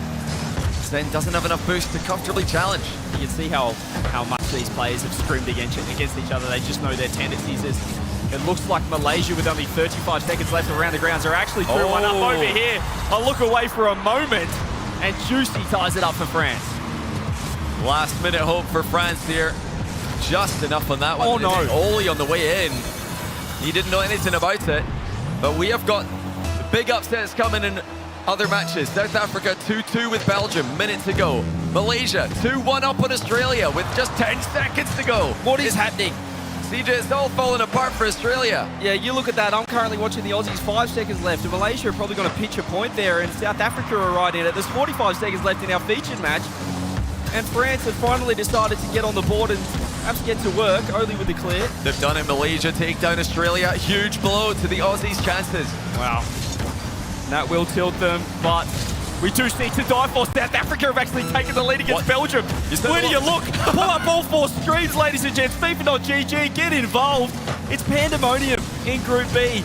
Day 2 action. Back over here, 20 seconds left. Do we get overtime? France looking to push what they've had a lot more attack than game 1. I mean, probably deserve another goal based on that, but not to be just yet with 10 on the clock. Yeah, fake wall challenge by Oli. Uh-oh. They have an awkward position. Somebody's got to go. It's Joris, but nobody's able to get a shot on target. Juicy hits the post. Then pops it up off the roof. Here is Vatira. Is it a fake? It's a drop down shot. Bang! What a save! Mike Boy, the hero to force OT. Netherlands still with a chance to pick up all 3 points. South Africa elsewhere. They've got to survive 20 seconds against Belgium. They lead by 1. Belgium are in attack. It's absolute chaos across the board here. Group B, we saw it as the hardest group to get out of, and Even the 7 and 8 spot right now are putting up in a tremendous fight to make sure that the road is as tough as possible. It's treacherous for everyone involved. There's only 3 seconds left. Could this be it? South Africa have done it. South Africa have done it. They've beaten Belgium. They have drawn with Belgium. Take us back into this one. There's the ribbon cross. What's to say from Oli? France trying to just pick up a point of all teams, and they were looking more comfortable than anyone after day one. Absolute elation from South Africa as well. Belgium looking devastated off to the side of my eye here, as now with a chance to attack is the Netherlands. Vatira finds it clear. Oli's going to back off and he gets time on the ball. Instead it's the pop, but Netherlands have really struggled to keep any sort of pressure. It has been kind of all France. Yeah, they've been relying on France kind of messing up a little bit. Yeah. Absolutely. Oh, Joyce is in no man's land here, but luckily France don't do much with it. Yeah, Vatira popped it early. I don't think he was expecting the bump. He had a lot of time to work with. Juicy launches it downfield. Should be a free clean-up. I love the play. It's Mike Boyd over to Jorius. Zen sitting in net, reading that play. Vatira works it downfield. Yeah, settled into midfield play here a little bit. Both teams trying not to lose. We're not really seeing a lot of risks being taken. Every game matters so much in this format. In the hunt for first place, France could just barely move ahead of England. They could win this one, but here comes Netherlands. We can report England are just 10 seconds away from winning game 2 against Morocco, so that would be a draw over there. And without France's ability to win here, England would be number 1, and it looks like England have indeed won against Morocco in the second game. And just without any prior knowledge, I dare say this could be our first round with 4 draws across the board. If we do see France take this overtime and the Dutch spoil the party, can they pick up 3 points, push themselves just a little bit further ahead of the chaos below them with Belgium, Australia, Morocco, all only picking up 1 point. Here is Oli. Can he get one more over the top? He can. Right, there's Torres. Here he is for the double off the backboard. Anybody home? Vatira popping it up. And maybe a counter-attack chance for Zen. Instant reset. Oli jumps. He does find the dunk. Is there a shot coming through? Oh, Vatira goes to the wall, but Jory is reading him like a book. Free touch there for Mike Boyd. Jorius pops it for Oli. With that tie there between England and Morocco, England have confirmed their top 4 qualification. We all knew it was coming at some point, but they're the first team to make it out. France looking to follow them here with a win. Netherlands are really making them work for it. Of course, the win means so much for them as well. Jorius just looks so deadly. He's been the MVP of this match so far. Juicy goes to the corner. Mike Boy, you're right there. Can he find a pass? Oli is nowhere to be seen. All Vatira can do is pop it. It's a double commit. First real mistake we've seen from the Netherlands. Lets Vatira out. Can he find the flick? It's over the top. Juicy right there. Jorius had to lunge at the ball, but he's just done enough. Yeah, good defense again by Netherlands. Just surviving, even after a deadly double commit goes against them. Such safe 50-50s by France. Really trying desperately not to leave any counter-attacking angles open. Demo there by Zen. Mike Boyd dodges the second one. Back corner ball. It's close to the net, but it's safe for Netherlands. I love that from Mike Boy. He had all of his teammates out of position there, and instead he just decided to buy time for them to respawn, get back involved. And he can feel the pressure on France as well. Yesterday their heart rates were all 110 to 120. Juicy's nearly at 160. Zen at 150 as well. They are feeling the pressure right now. Look at the heart rate synergy by the Netherlands though. All 120 unchanged. But Vatira into the bar. It's going to be pretty tough one to get on the end of. Juicy can only hit it into the crossbar as well. Is he going to get another touch on it? Zen wasn't sure. They've overcommitted. It's cleared by Netherlands. Nice touch from Vatira. He has had to do a lot of work third man. It kind of feels like it's the Zen Juicy show up top, but if it doesn't work, then it puts a lot of heat on their third man, on the French third, Vatira. But he's a pretty darn good third at that. Vatira doesn't get quite the touch he wanted. Jorius looks at the close wall double. Juicy gets a fingernail on it. Zen looks to walk it out. Yeah, it's composed by Zen. Just bringing it down. Now Oli looking to win consecutive 50-50s. Weight room plays by Oli. The big man from the Netherlands now popping offense. Netherlands put it into the backboard. It does bounce kindly for Zen though. Who's going to push downfield? Who's going to break this end-to-end transition play? It's a nice bait coming through. Joris is in big trouble! 4 draws! Well, if you saw the group standings before this match, just add a point to everybody's total. Draws across the board. Netherlands nearly able to get the job done, but France, for the second round in a row, have to work from behind to come back and settle for a draw. Draws across the board and really missed opportunities across the board. I mean, if Belgium could have just beaten South Africa, they push it right ahead of Australia. If Australia beat Malaysia, they would have been ahead of Belgium and up into 4th spot. Morocco, well, they'll take that 1 point against England. That keeps them right in the hunt. We've got 5 points separating 3rd to 6th here in Group B. And we only have a couple of rounds left. And we can't count on the Malaysia and South Africa matches to be 3 points. We thought Australia and Belgium would have 3 points. Not guaranteed, but 90%, 95% likely. They split it 50-50. So going into the last 2 rounds, Malaysia have got France and Netherlands. South Africa have got Morocco in the final round. They've got Netherlands next. So really it's just that final round, Morocco versus South Africa. That's a big impact here. But huge matches coming up for Belgium, Morocco and Australia. Australia play England, Belgium up against Morocco. Those are the 3 teams I'm really looking at in that push for 4th place. And could it come down to Australia taking on Belgium? Can Australia get a repeat result against England in the next round as well? It might come down to the final rounds, but it is going down to the wire. Speaking of down to the wire, we've got a Frenchman who's having a bit of a tougher day too. Let's hear from Milos. Don't throw one on the bus, gents, please. I'm here with Vatira from the French squad. Now, I want to take an overview of the entire day because so far it's 3 draws, 2 wins, big difference to what has happened yesterday. What do you feel has been going on today? Yeah, it's a bit harder than before, but it's fine. We did some draw, but it's expected. We have a hard group. But yeah, we are all a bit sick. I think we play a bit less well, but yeah, happens. It's fine. Do you feel it's also everybody's kind of leveled up going into day 2, or is it more than that? Yeah, teams are playing better, I think, but we also play a bit bad, so yeah, it's fine. We keep pushing for the rest of the day, and the goal is to qualify and hopefully make top 1 of the group. So. And that's really the biggest crutch in this. You're 26 points currently, still pretty close between you and England at the top. You got 2 more matches before we close things off. You got Malaysia, and then at the end, it's England. How do you feel those matches are going to go?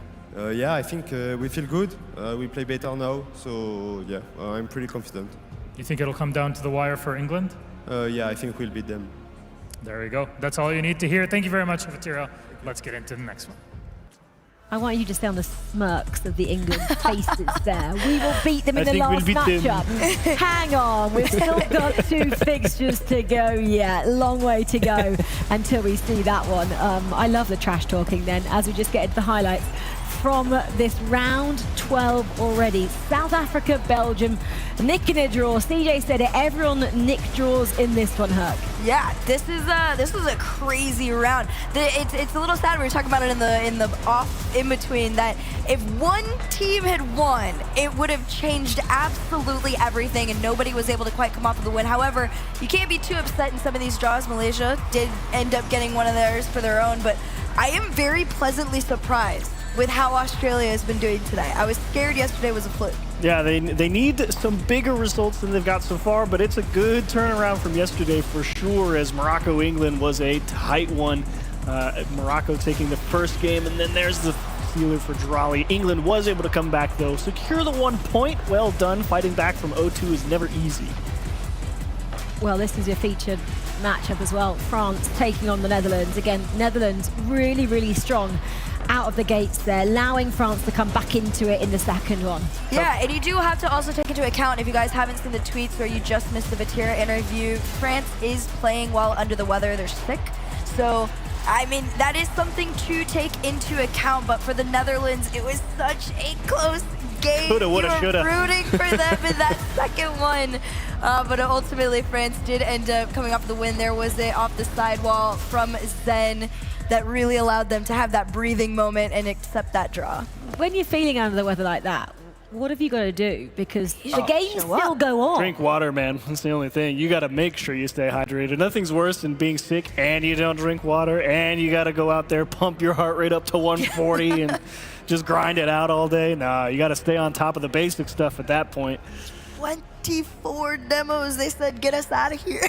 What about ethical Rocket League and all that? Way to go for 24 demos, though, and getting the win in the first game, Netherlands. You're guaranteed 1 point. Honestly, getting demoed 24 times and not getting blown out in game 2 is impressive. Well, impressive for Netherlands to hold on. Absolutely was for those guys. Another point secured, sitting in third now, 20 points next to their name. We've mentioned it's getting tight, and we're loving what we're seeing in Group B as we just see everything tied there. And in terms of the ties, what they really meant, South Africa nicked a point off of Belgium. Malaysia nicked a point off of Australia. Morocco snatching that point off of England, and the Netherlands doing the same to France. That's kind of how I read that one there, because those teams I mentioned were all the underdogs. What does it actually mean then? France, well, they're still sitting there at 27 points. England clinging on. They are having this battle, aren't they, to see who gets that first spot. Because, Herc, we know how easy it is if you get that first spot for tomorrow. Yes, everybody wants that #1 seed more than anything right now, and especially if you're England, right? If you're England, you're sitting there, 1, you got the trash talk on your back from France. 2, you have it in the back of your mind that they're sick, and I know that a lot of people are saying, like, don't really pay attention to stuff like that too much.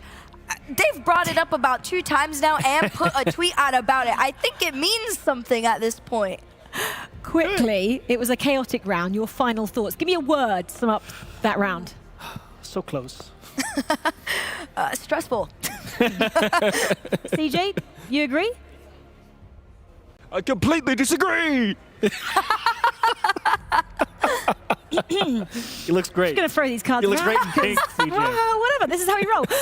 Righty, serious business. Let's get back to it. 6 teams now are still in contention. We have lost 2, haven't we, at the bottom of this group.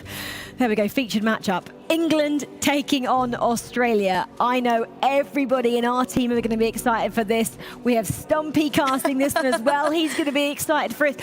Are we going to see, I don't even know if I can call it an upset now, because Herc, you wanted Australia yesterday. Oh, yeah. Achieves, you kind of went England. Are we still going the same as we go to this after the break? Yeah, no matter what, England needs 3 if they want #1. Herc? That's usually when Australia beats people, is when they need something. Well, we are split on this one. Okie dokie, that's your feature matchup. That's coming your way shortly. England take on the Rocket Roos.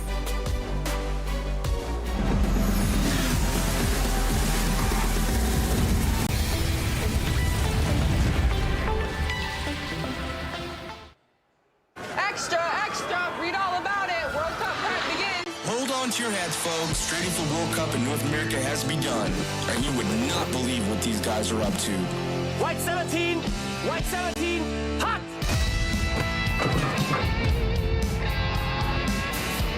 Preparations spiral out of control across the globe as the hunt for World Cup glory intensifies.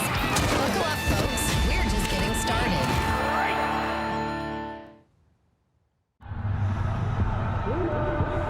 Bruno.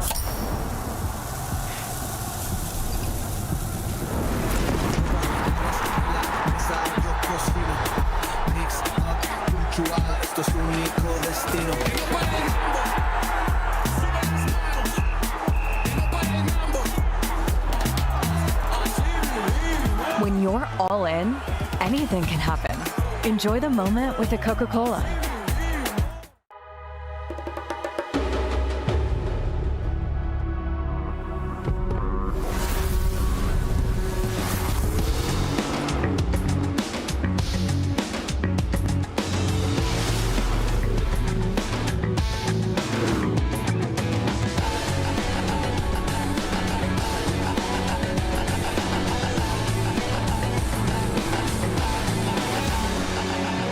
Kia, movement that inspires.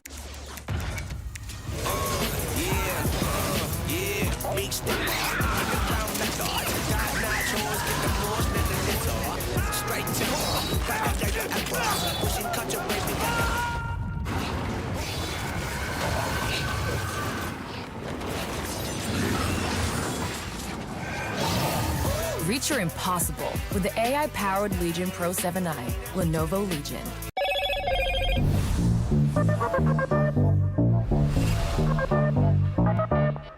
Slim like a whisper, sharp in the hand.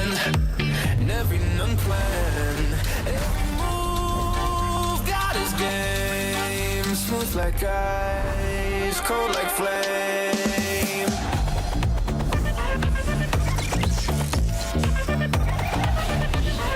What's your edge? Hello, Moto. Welcome to the world's best airline, where the journey begins before you fly, where lounges are a destination in themselves, and your world is always within reach. A place where you're looked after, and the smallest details bring the biggest smiles. This is Qatar Airways, the world's best for a record 9th time. في السفر حتلاقي مفاجآت جديدة عليك، وهذا يمكن يخليك تتردد شوي. مع فيزا كل شيء مقبول، حتى ما يعض، صح؟ مقبولة عندنا، لأنها الخطوة اللي تسبق إنك تسوي شيء كنت دائما تشوفه مستحيل، وهذا اللي يميزك.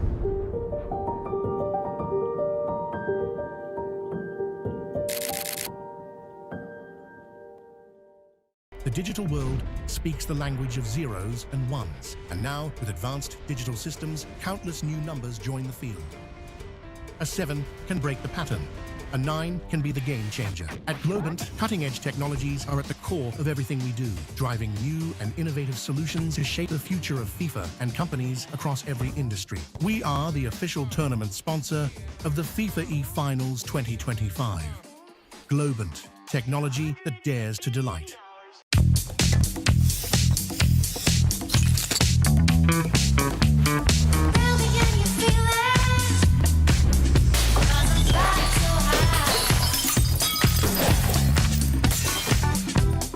What was that? Smells finer than the finest perfumes. New Axe Fine Fragrance.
Taking my pain away, nothing else more to say.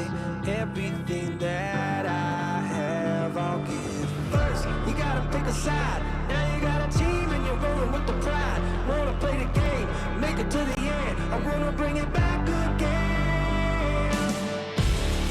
I feel it inside.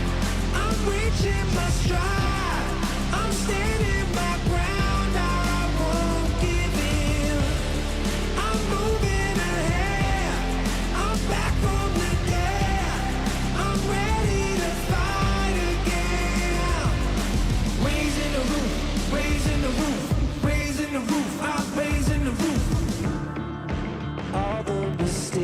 I made, now I can change my fate. No one can take this heart away. First, you gotta pick a side. Now you got a team and you're rolling with the pride. Wanna play the game and make it to the end. I wanna bring it back again. I feel it inside. I'm reaching my stride. I'm standing my ground. I won't give it.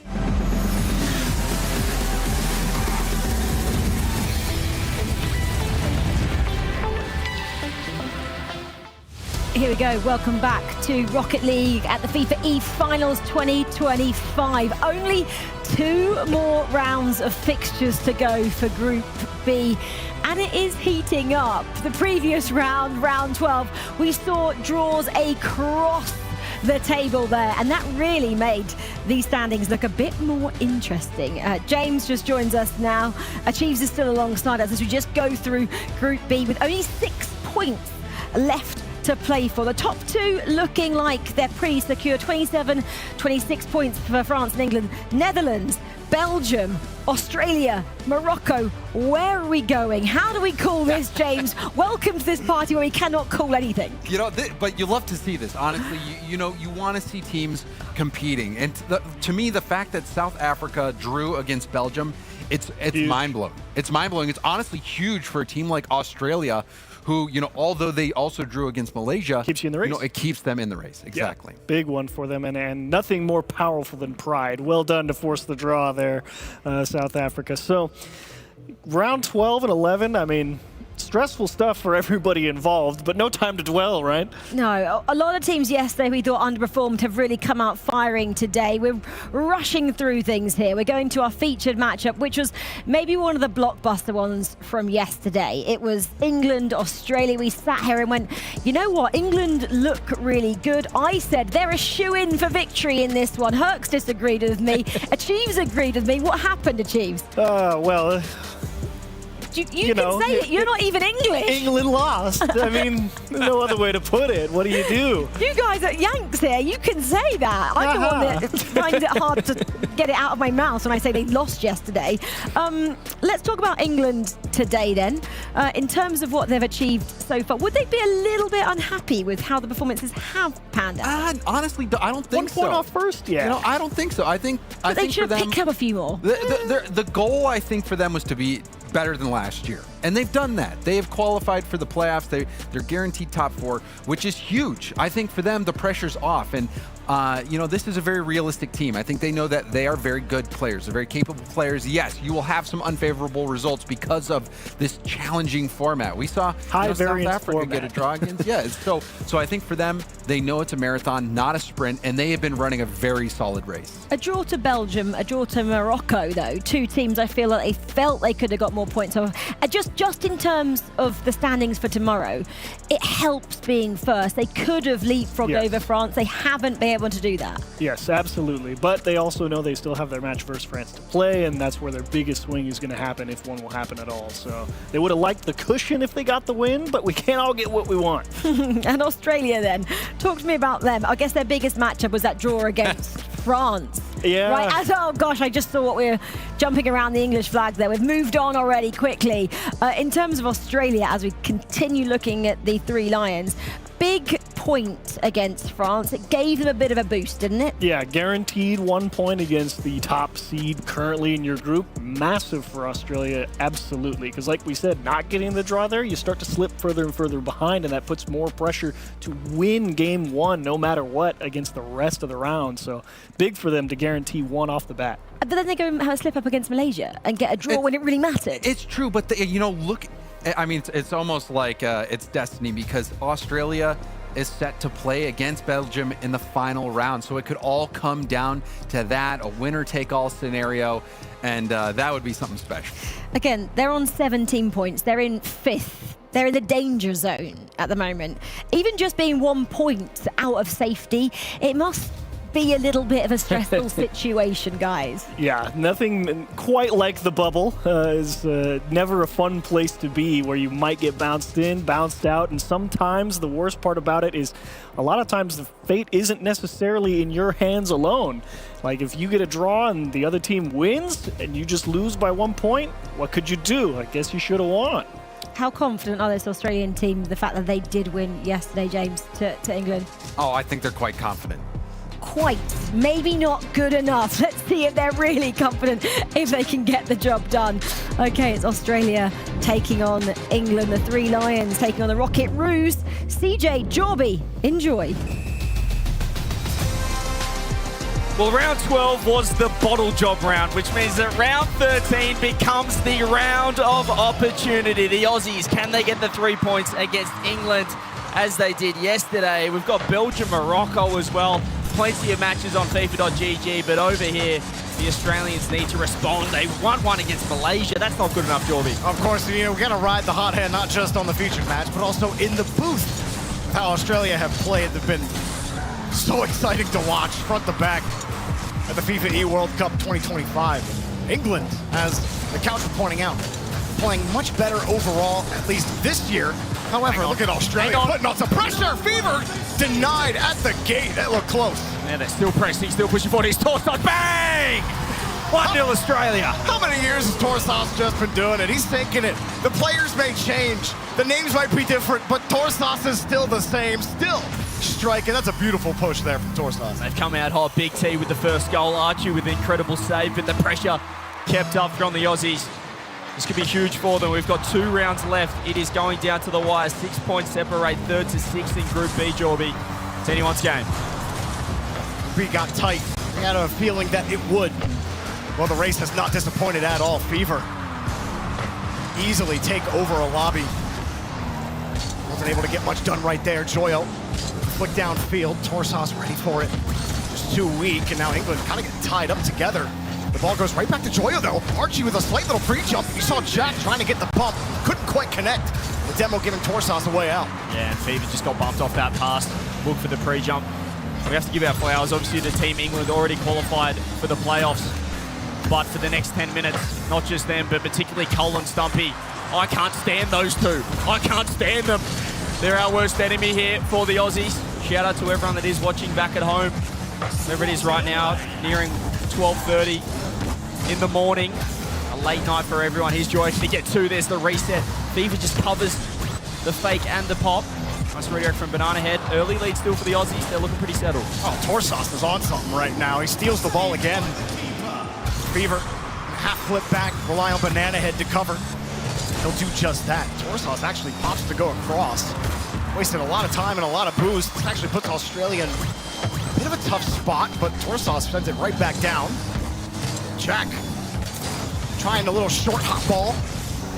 That works out for now for England, able to kill the ball in the corner, but Australia hunting for it. Getting to the 50, Torsas no boost left. Banana had a clean touch. Has a winger underneath, off the ceiling. Jack gets there in time, and England survive another attack. What's Archie got for us? Pop over the top of Fever, but he does force high to the backboard. Beautiful, straight at Torsas. Banana Head trying to wait on this ball. Going to keep it close enough as we are looking around the grounds. Netherlands 2-1 up over South Africa. It was 1-1 for a while. And Morocco actually 2-0 up against Belgium. That could have huge ramifications for Group B. Those two are currently sitting 4th and 6th. Need to take points off each other. Archie the redirect. That's why. Where's the full-up shot with the bump? 1-1. Usually it's Jack getting the bumps in the net, but he just needed a little bit of help and he gets it. Great setup here from Joyo. Fever needed Banana Head to buy him something, and instead he was staring down death's door. England able to tie that one up. It never was going to be easy, though. Morocco 3-0 against Belgium. Wow. 2 minutes left into game 1, so they've come out absolutely flying, and it's do or die right now for them, sitting 4 points outside the playoffs at the moment. 1-1 here, 2 minutes left. Apparently Jack pops it across. Archie is low boost, still wants to get a hand on it. Torsas right there, that's a beautiful pass to Banana Head, who just throws it on net! There's too much heat on it, and England can't make the stop. Banana Head. A beautiful touch here, a free pass down to the top of the box. And England can't get it done. Australia on top right now. I think Joyo was expecting the backboard touch, but he just ripped it top corner, and with the low boost he had, it put him in all spots. Fever's got a momentary one-on-one. He goes to the fake. Joyo doesn't bite on it, does incredibly well as Banana Head dodges the bump. Torsas has to be careful. Has done well just to get it into the safety of the corner. Fever's in a precarious spot. Makes a great save. Close enough to the ball. Torsas no boost. Insurance would be huge here in game number 1 for Australia. Good enough 50 to buy a little bit of time. Archie taking point. Banana Head immediately takes him out. Torsas looking to move across here, but the ball gets a tad away from him. Archie getting behind the ball. Pop up 50, but England are slow to it. There's just no boost for Australia to really push that. They have to hold the midfield line, and England almost leave the back door open, but Archie gets back in time. He's launching across, and here's Torsas again. Gee, that Dominus is looking as silky as ever. into his 11th year of competitive Rocket League, if you don't mind. An absolute superstar, the veteran right now of Rocket League as well. FIFA has to watch the bomb. Trying to save his own ball. Surely this ball goes in. It's floating around as Banana Head makes the save. Joyo found the bump and he saved his own shot. The Aussie triple commit was the optimal strategy. Banana Head came in and it wasn't an own goal. It was a heroic save. 40 seconds left. Australia still have the lead. Banana Head downfield. No touch. Joyo will take the boost jack with a little bit of space. And Torsos, he's been unbeatable on the fifth. It's been the most impressive part of the Aussies. Their attack has been fantastic. The pre-jump plays. Jack's in big trouble. It's off the backboard. Banana Head. Shooting! It's just A1! England are stun locked. All they can do is watch Banana Head put the ball in the net. Fever gets a monster 50-50. Jack recovers, but what are you gonna do with that? Beautiful. That's what the Aussies have always missed, even in the club format as well, is the clinical finishing, the shooting. Banana Head, 20 seconds left, has given them a chance. It's a great save from him as well. He's doing it at both ends for now. 15 seconds left. The Aussies look to be securing at least 1 point. Cole and Stumpy in absolute tatters at the moment, and I couldn't be happier to see them sad. Here's Banana Head. Nice save from Fever. 3 seconds left. Goodness me.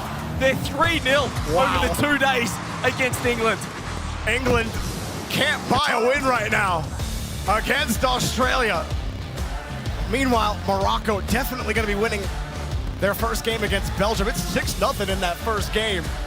Stumpy over in the box across the arena. He's have a look at him holding up the English flag as if it means something right now, but does he know that they haven't won? Yeah, you can probably drop that flag, Stumpy Goblin. Team England representative and okay, CJ smells. Yeah, okay. He smells great. I think they preloaded that, assuming that they'd win game one, but they lost. So you can sit back down in your seat to watch a 2-0. Stumpy and Cole, the Aussies, doing it in the most Australian way possible. They go 1-1 against France and then go 1-1 against Malaysia. It doesn't make sense sometimes. My favorite was Banana Head flipping towards his net for a save. Like, I think 50 his own teammate to make the save when England were about to tie it. I think, to me, that's the most Australian thing ever here in Rocket League. And 6-0 for Morocco against Belgium. We talked about it, 4 points out of the playoff race right now. If they somehow get 3 points and leave Belgium pointless, well, that is going to be huge for the playoff standings. Yeah, the last time we checked in, it was 3-0, so it just absolutely blew out there as we take a look at the highlights on the featured match here. The Aussies taking on the Poms game one. And right now, as we mentioned yesterday, it's just going, I mean, how is that? How is just... Sometimes you need a little bit of luck. As Banana Head says as well, sometimes you just need some divine intervention. That's what he finds 50-50s in Rocket League. I got the power of the topper. Like, he can do no wrong with that and the Weed Whacker engine sound, or whatever it's called. It sounds like a Weed Whacker, but yeah. Man, I was saying it when James and I were casting Australia earlier today that, look, these guys, they're just the most exciting team to watch. Like, even if they're going and they're splitting against Malaysia, it doesn't matter. It's still fun to watch. These guys are just so... You just never know what you're going to get. It's edge of your seat Rocket League every single minute. And Banana Head, he gives you nothing in an interview, but he gives you everything on the pitch, which is all that matters, as long as he lets his gameplay do the talking. That's why they put Torsos on all the interviews. Yeah, that's why you got to get the big T up front. He's used to it, as I said. He's 10 years of competitive Rocket League. Simply ridiculous for him, as the Aussies have a chance to pick up 3 points against England, who maybe have just taken the foot off the gas. They've qualified for the playoffs. They're already through. Have they opened the door for Australia to push into that top 4? Australia certainly like they're going to make that push. England definitely not to be trifled with at any point, as Archie almost found a way to sink that. No boost for Joyo. He's just trying to win the touch. And England putting on almost insurmountable pressure. Jack comes in for the tip-in. Had the defense there, but incredible from apparently Jack. You can see him just hang around off that backboard. He lands in net and pops it over the top of Banana Head. Beautiful shot from him, as his heart rate is considerably less than yesterday. Still at 150, but we're not in the 190s. The 190 was pretty crazy. I still feel like 158 is pretty high. If you look on the exterior, you just don't see it there from Jack. I always think that's kind of funny. But what's not funny for England is, well, Australia really bringing it to him. Fever gets a nice catch. Little wall dash around the corner. Torsas, who had an excellent game one. You talk about a silky smooth dominance play. I don't think I've ever seen him move the dominance that smoothly. Here he goes around or here Fever goes around the corner. Big boom, but Banana Head way off the rock. Apparently Jack, great air dribble, no boost, has to leave it. Rebound is taken away. Huge save from Banana Head, but England still pressing, still pushing forward. Archie finds the corner pinch. Fever's right there. The demos seem to keep relieving pressure though for the Aussies. There's a pop over the top. Joyo back in time. It's Fever, rips it across. You look for that infield, but you can see Torsos with no boost had to track right back into his own end. Love that the idea's in his head. England don't get a touch. Torsos pass. Coming underneath, and Australia punish a huge England error. It's the clinical finishing once again. Fever just had a tiny pocket to shoot through as Joyo with a massive mistake. Archie trying to cover high, and Fever just delays his shot enough to get it underneath bottom right corner. And Cole is clearly loving what he's seeing. You can see it on his face. What an incredibly happy man at the moment here in Riyadh. Really maximum copium coming out from Cole right now. Fever following this one. He's got a lot of boost still. Reset not going to get him much. Double commit from Australia. Banana Head denied there in the corner. Apparently Jack, a lot of boost here, forced to clear it deep.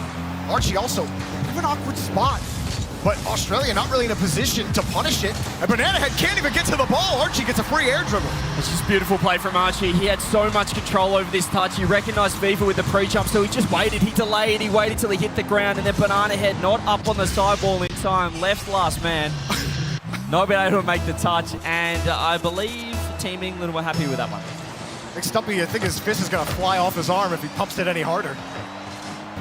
Apparently Jack loved to stop the excitement here as Joyo takes his 50. Joyo, beautiful carry off of Jack, and what a handoff on the mid-air pop. Joyo takes him up 3-1. Yeah, this is just a poor play here. You can see Banana Head going way too early. Just had to wait for Joyo to pop it instead. The air dribble bumps it up beautifully. Joyo, so clinical when he does get that one-on-one chance, when he does get space in front of the net. Right now, Team England back in the driver's seat. We do have game two underway between Belgium and Morocco as well. Still scoreless in that one, but we keep it close tabs. Archie tried for the tip, and it's hit. Oh, no touch on the rebound either. Banana Head gets a demo, but probably wanted the ball there.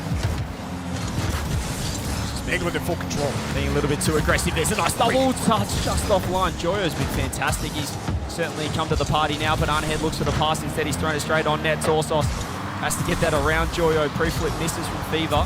That's enough to block Jack, though. The zero boost will be able to stay on the ball. Half the game remains. Still plenty of time to tie it up, but also plenty of time for England to really stamp their mark. Put the foot down here as Archie makes himself awkward, but still gets a touch.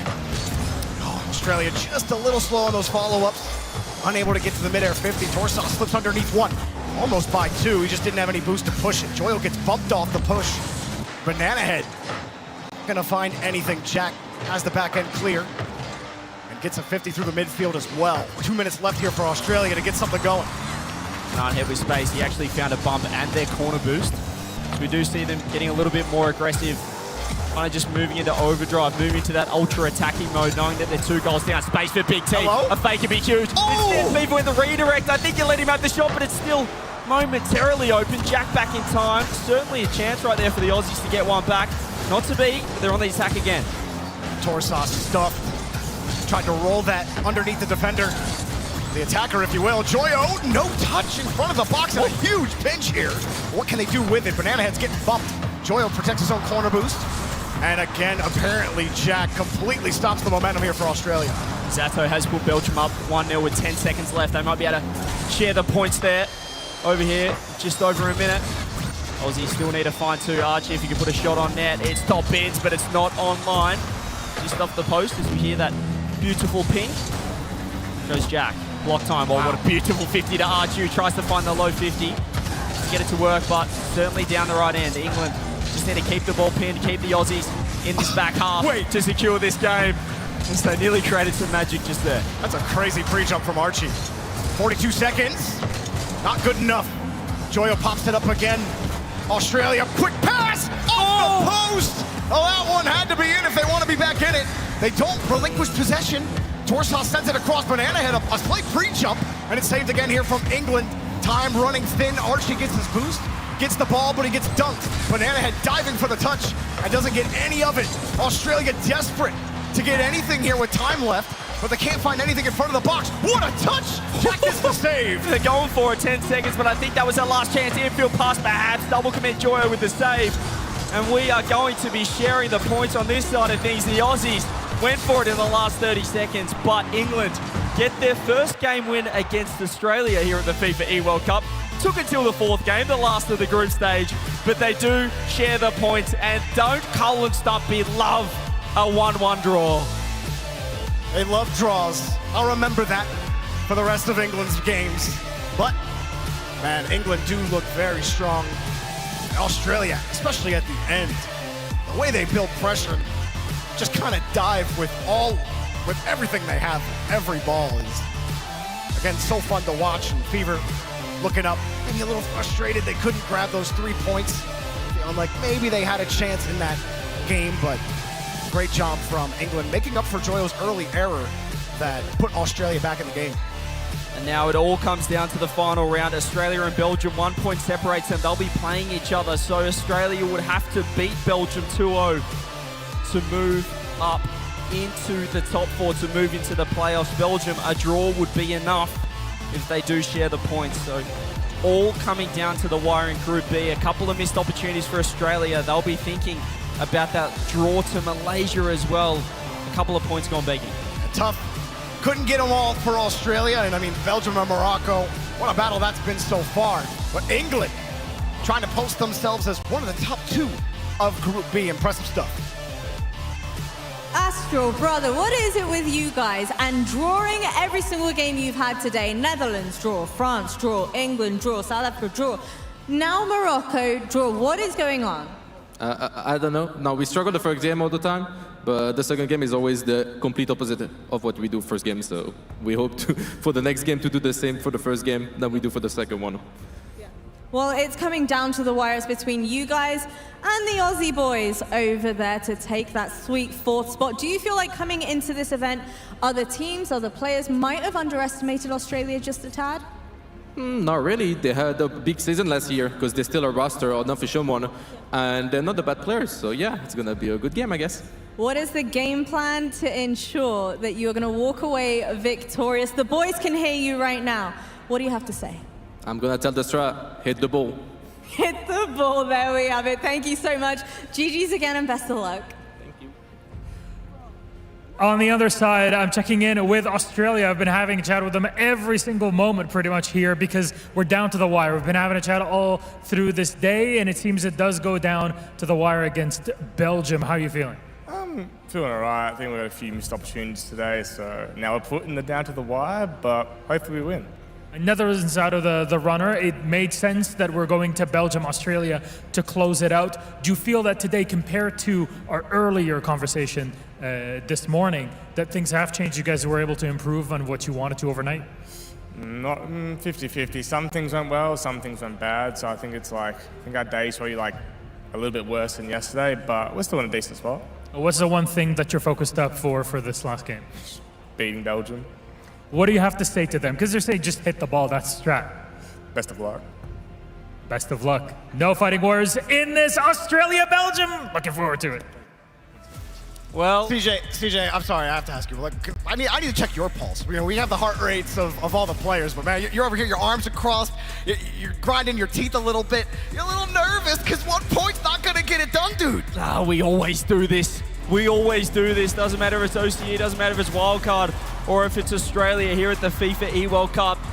We have brought it to round 14, where only a 2-0 result, only a win, will lead Australia into the playoffs. Belgium will be happy with one game and they can put the feet up. And Banana Head is giving nothing away in the interview. Astral just wants him to hit the ball, thinking maybe the OCE whiff will be coming into play with the pressure on. Astral seemed like he really wanted Banana Head to say something rude to him. He was leaning forward. He was like, come on, give it to me. And then he said, best of luck. And Astral was like, what? What do you mean best of luck?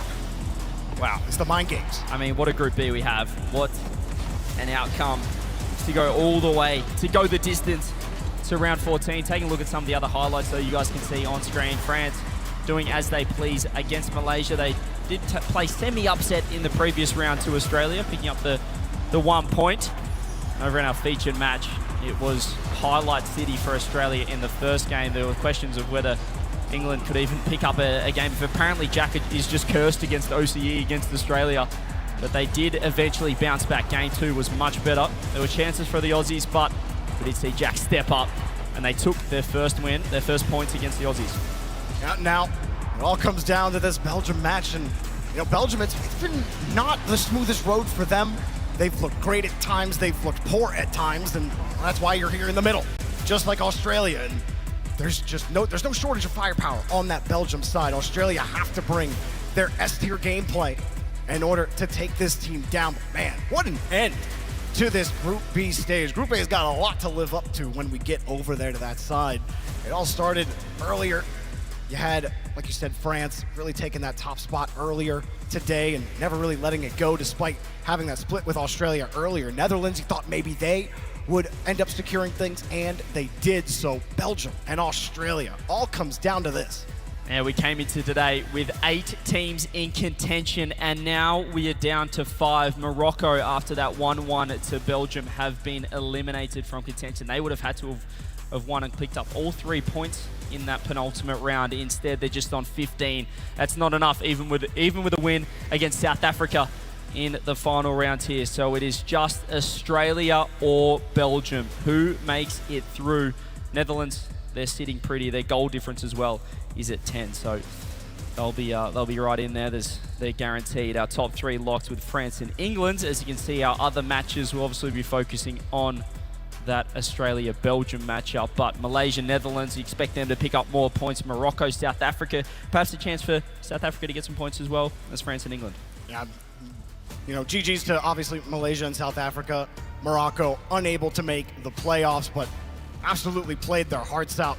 Pretty much almost every match we've had in this group has been worth watching at one point or another. But enough is enough. Is this not what you sign up for? Is this not what you sit in your chair and you pull up FIFA.gg to watch the stream and watch the games? Australia versus Belgium to win and you get in? I mean, you got to win game 1. If they don't win game 1, game 2 is going to be a little awkward. Hey, are you not entertained, ladies and gentlemen? And it is a very late night. It's almost an early morning now for the Aussies watching at home. A 2-0 result, as we said. This game 1 is so crucial. That's the beauty of this format here at the FIFAe World Cup. It's not a typical best of 5, best of 7. Every game vital. This start is crucial for both teams. I'm ready to get into it, but I got to ask you. Obviously, you're real scared of Astral. You're not scared of Reese Fox, right? Or is Fox the X factor? They're not scared. I'm not scared of Reese Fox. Obviously, Atto is the player. Astral, clear. He's got to be as old as Big T as Torsos at this point, surely. He's got nothing in the tank, does he? Just let us know in the chat who you guys think will get the job done. Hashtag Oz, hashtag Bell. Let's see how many Aussies are awake. Obviously, Belgium, they're in the driver's seat right now. In the driver's seat, and it's going to be hard to get through that front man, Atto. I feel like Belgium, if they've had most of their success when he is at the front of the rotation, he has to be creating opportunities. So that has to be the path for Australia, is just diving out to Atto. Don't give him any space. Don't let him set those plays up. And you just might be able to make it out of here. Look, it just split with France earlier today. Clearly, the team is capable of great things, and they need great things here. So if you're an Aussie out there, put your vote in right now. They're in the lead, 57, and climbing on the percentage points. I like the look of it. We're seeing some hopium from back home. Those watching live are ready to go. I am quite, there I am. Yes, I'm quite nervous watching proceedings indeed, as I'm standing above Belgium, looking across at the Aussies who are gearing up, ready to go. I love it. We've had 14 rounds of our group stage here at the FIFAe World Cup, and for it to come down to our last featured match for that very last spot in the playoffs, it doesn't get better. It really doesn't. The best part is we got a whole other half of the day after this. There's a whole other group waiting to play. So if you're not just an Aussie, but if you're also a Rocket League fan, you've been enjoying it, you're going to want to watch this one, and you're going to want to stick around for more. Australia have to win both games to get into the playoffs. Splits won't do it. You got to sweep Belgium out of the tournament. It all starts right here. Australia, their last life. Let's get into it. Time to dance, round 14 action, FIFAe World Cup Group B finalises complete with 2 games of Rocket League, 4 matches, FIFA.gg. If you don't want to check out this one, you want to watch perhaps the top 2 battlers. Almost an early goal from Banana Head, France versus England. In that top 2 spot, perhaps a little preview of a semi-final, grand final match later on. A couple of days' time, but over here, it was almost the Aussies with the perfect start. Really, I'm looking at Torsas. I want to see that smooth, dominant movement that really helped them dominate England in that first game. If he has that kind of movement in this one, it will give Australia a great chance here against Belgium. Right now, both teams battling for consistent possession, each battle in the midfield. Kind of neutral, but Belgium get a little bit of control. Banana Head happy to take that one out. Astro will take his boost for the effort. Yeah, he's done well to beat 2, but it's that man Atto. He's the danger player for Belgium. He's got all the accolades, major champion. There's the first goal. It's Astro top bins. And it's Atto setting it all up. He gets that 50 and lands quickly across and just reads that 50 so far in the future on Fever. He pre-flipped early on that and got a 50 perfectly out. He's just unbeatable, man. Yeah, pressure on now, as we mentioned. Only a 2-0 result. Only 3 points will be enough for Australia. Belgium just need this first game win. Banana Head finds the clear. 4 minutes left. Atto, as you saw on the player cams, very happy with that start for Belgium. Australia will deny the pitch goal there for Belgium. Banana Head's had a good look on this. Got the dump in! Whoa! Banana Head gets it done. We got a tie game. Bang, bang, he steals that mid boost, which is crucial with Fever, and then Banana Head just rolls through it. Atto was smiling 20 seconds ago. Banana Head blocks in bottom left. 1-1. No grins on the Belgium side now. What a response, and on Atto, no less. Cheat up on the kickoff. Goes Australia's way, but the touch a little too far away for Banana Head to grab. Reese Fox. Now, what a lobby he's found himself in. Certainly the most pressure that Reese Fox would have been under in his Rocket League career. There's the fake coming through. Fever just doesn't get the power on the shot. Here is the man in question. Reese, he tried to find the ceiling, just didn't land, didn't get the reset. As Torsos has just missed the ball. He did want that corner boost as well. He's missed both. Atto tried to track back for it. Wow. Torsos finds it. Reese Fox, what a shot! Look at Atto! Dribbling this like he's Shaquille O'Neal. Going around. A little scoop, a little shove. And gets a perfect pass, and Reese Fox still has to dive for that. Has to go across the ball to get that on target. That was just a great 1-2 from Belgium. He's popping off. And I don't think they respected the power of the shot that they had off the kickoff. It has been Australia for the most part. Banana Head looks for the pinch. There's Atto. Astral keeping the ball. Tries to work it across. Fever just floating. Wants support in the back corner. Has found Banana Head. Torsos is on the right if he can pop it across. There's the pre-jump. Can he keep it as well? Fever's going to have to wait on this touch. Rolls it up top. And trying to keep this ball locked into Belgium half. Banana Head has no boost. Actually just dumps it into a free clear for Belgium. Fever using the sidewall to create space. Australia. Banana Head lets the bounce go. For the reset, Belgium forced to give it up. Torsas couldn't get back to the ball quickly enough. Atto has truly been difficult for Australia to deal with. They get this save. Torsas somehow gets that touch. And he's got to get back quickly because here comes another shot. Up high, double touch, just off the crossbar. Banana Head denies the rebound. He's just got to float. Reese Fox does get 2. Fever is low boost. He's Atto again. He's looking very confident. Astral up. He doesn't have any boost, so he just pops it onto the backboard. Banana Head's missed, but it is a fake in the end. They found the only man with 100 in the tank. It's Torsos, 50 by Reese Fox. Underneath is Astral. One more at the top. Banana Head has to worry about the 50. Fever going to leave this one. Big T stepping in. Atto low boost. The Aussies really struggle to find a way out. They're going to go for the bump instead. Banana Head is very awkward, but he's done enough. Wow. Well, saving the hot shot and then able to roll around the bump and get the save. They're still not out. Diving in front of the box to keep this out. Quick pass, it's denied. Atto all over it, and it's still a little awkward. Right in front of the box again. Reese Fox didn't have the angle, didn't like it. Keep possession knowing they have the lead. You don't have to take the risk. Now he tries to take it himself. Australia still survives. I love the idea there from Reese Fox. He just had no teammates in position. As Fever goes over the top of one. Reese Fox had to dodge the bump, but he's done well. It's still in the precarious spot here for Belgium. Australia looking to push forward. There's the pass. Torsos doesn't want to turn. Banana Head finds the bump. Australia get a chance to set up. Close touch. Torsos rips that one on.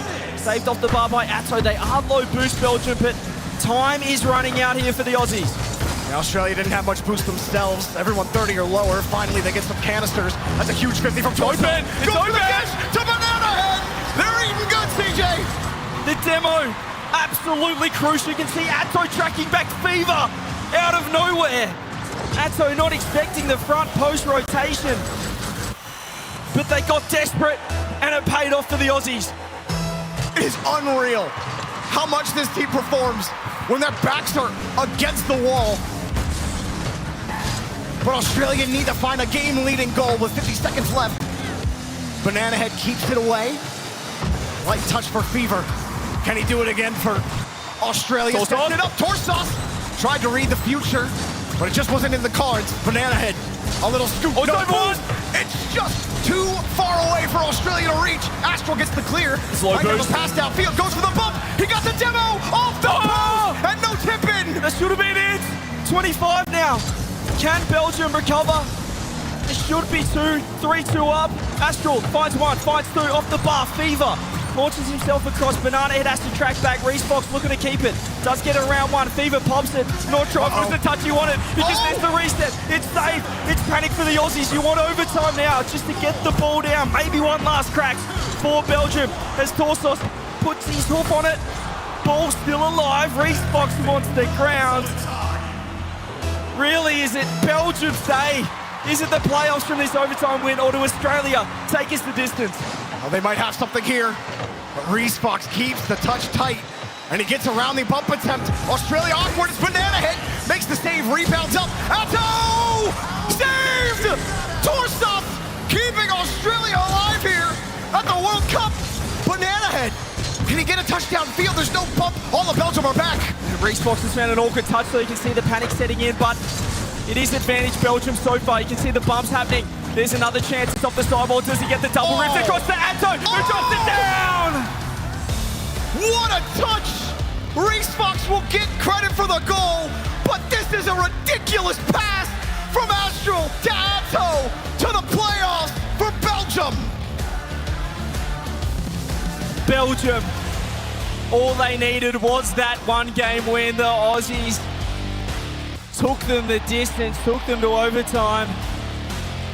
But a draw ensures that Belgium will be going through to the top 4. Now they're just playing for pride. Heartbreak for the Rocket Rouge. Oh man, but Astral went vintage mode. I haven't seen an angle like that since 2019 from him. What a way to put Belgium in front. And after Australia fought so hard to get to that overtime, surviving on defense for so long, Torsos with the goal line stop, it just wasn't enough.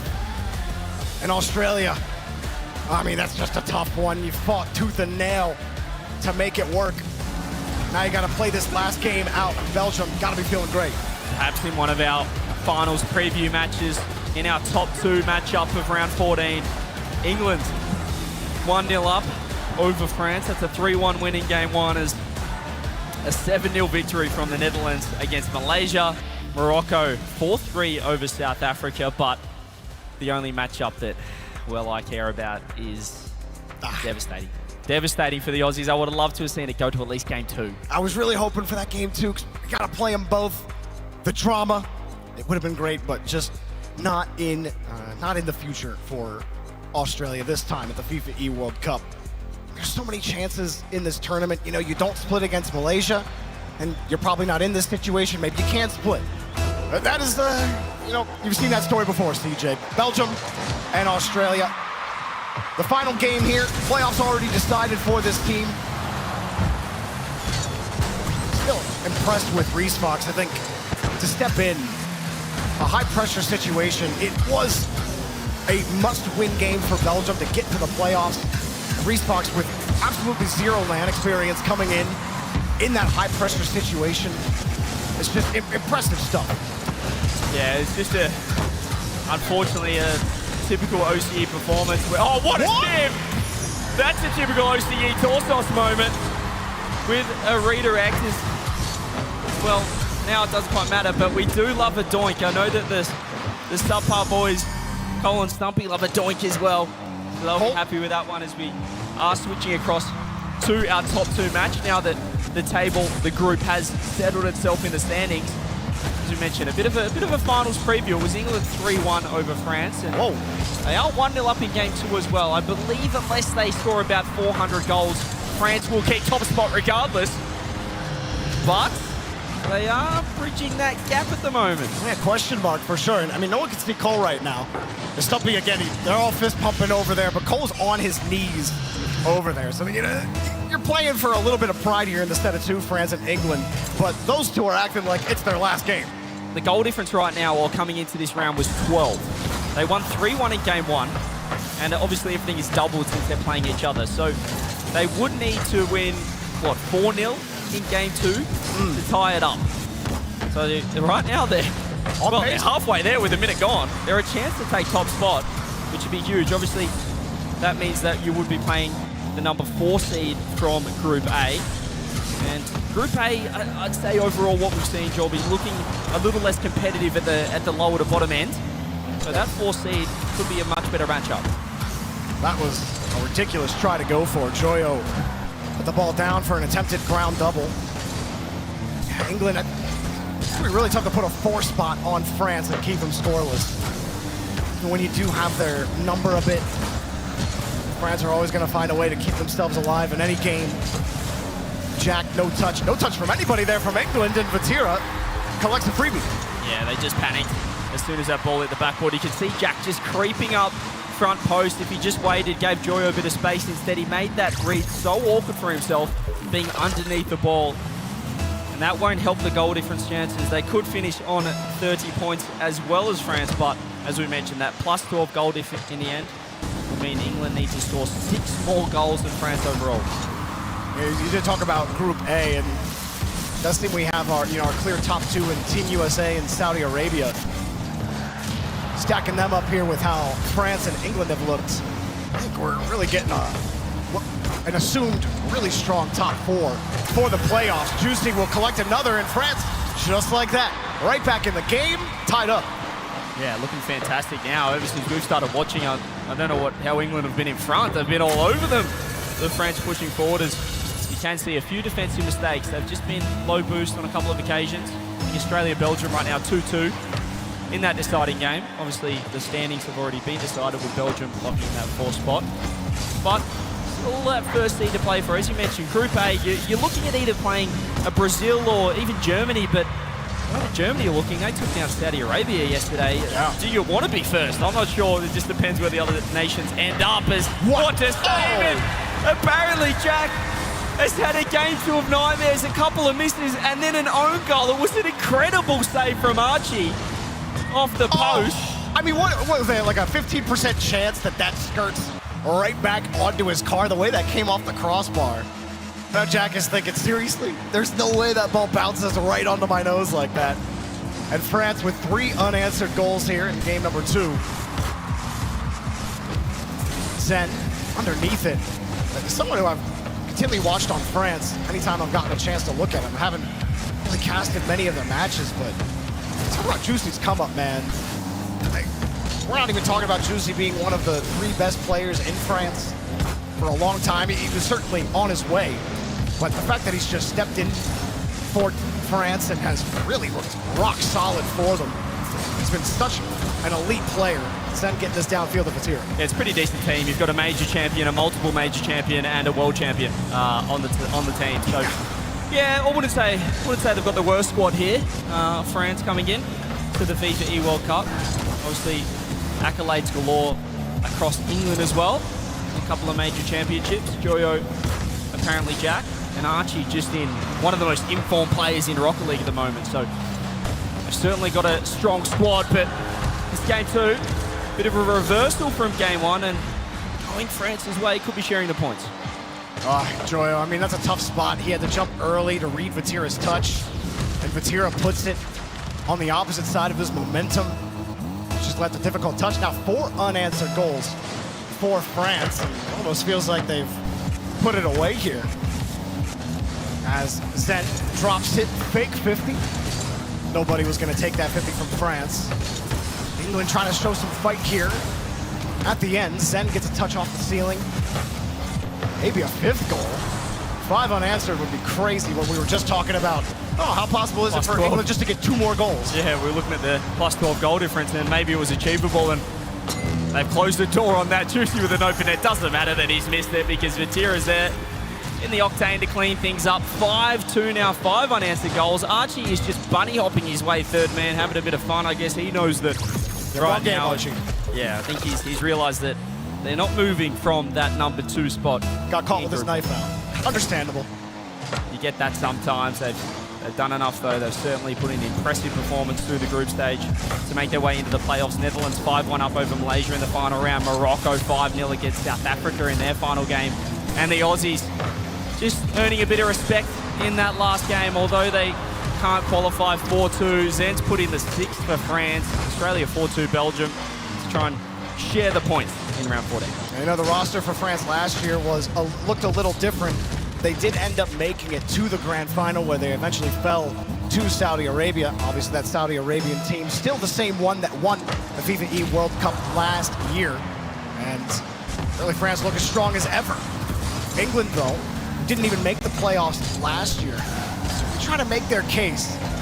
Maybe kind of their foot got let off the gas, I think, as soon as the 4th goal went in here for France. And instead of 2, no doubt playoffs would look a little different if they do end up meeting France at some point. But getting that 2 spot, like you said, is kind of probably feels a little bit better if you play a Brazil who haven't really looked like they've taken the next step. Germany may be really the dark horse that you don't want to play, you don't want to look at in the playoffs. So 7 goals here for France.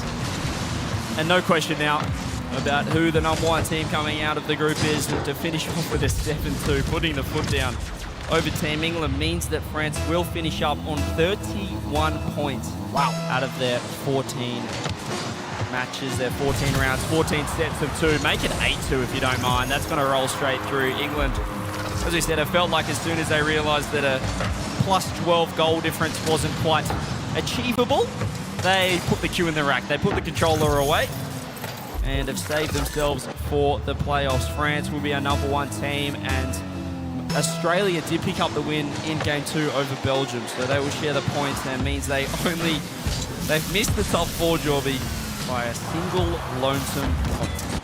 Well, that's ever the story of OCE and Rocket League. Well, I haven't been around long enough, but I've been around for a long time, and you've been in the region a long time.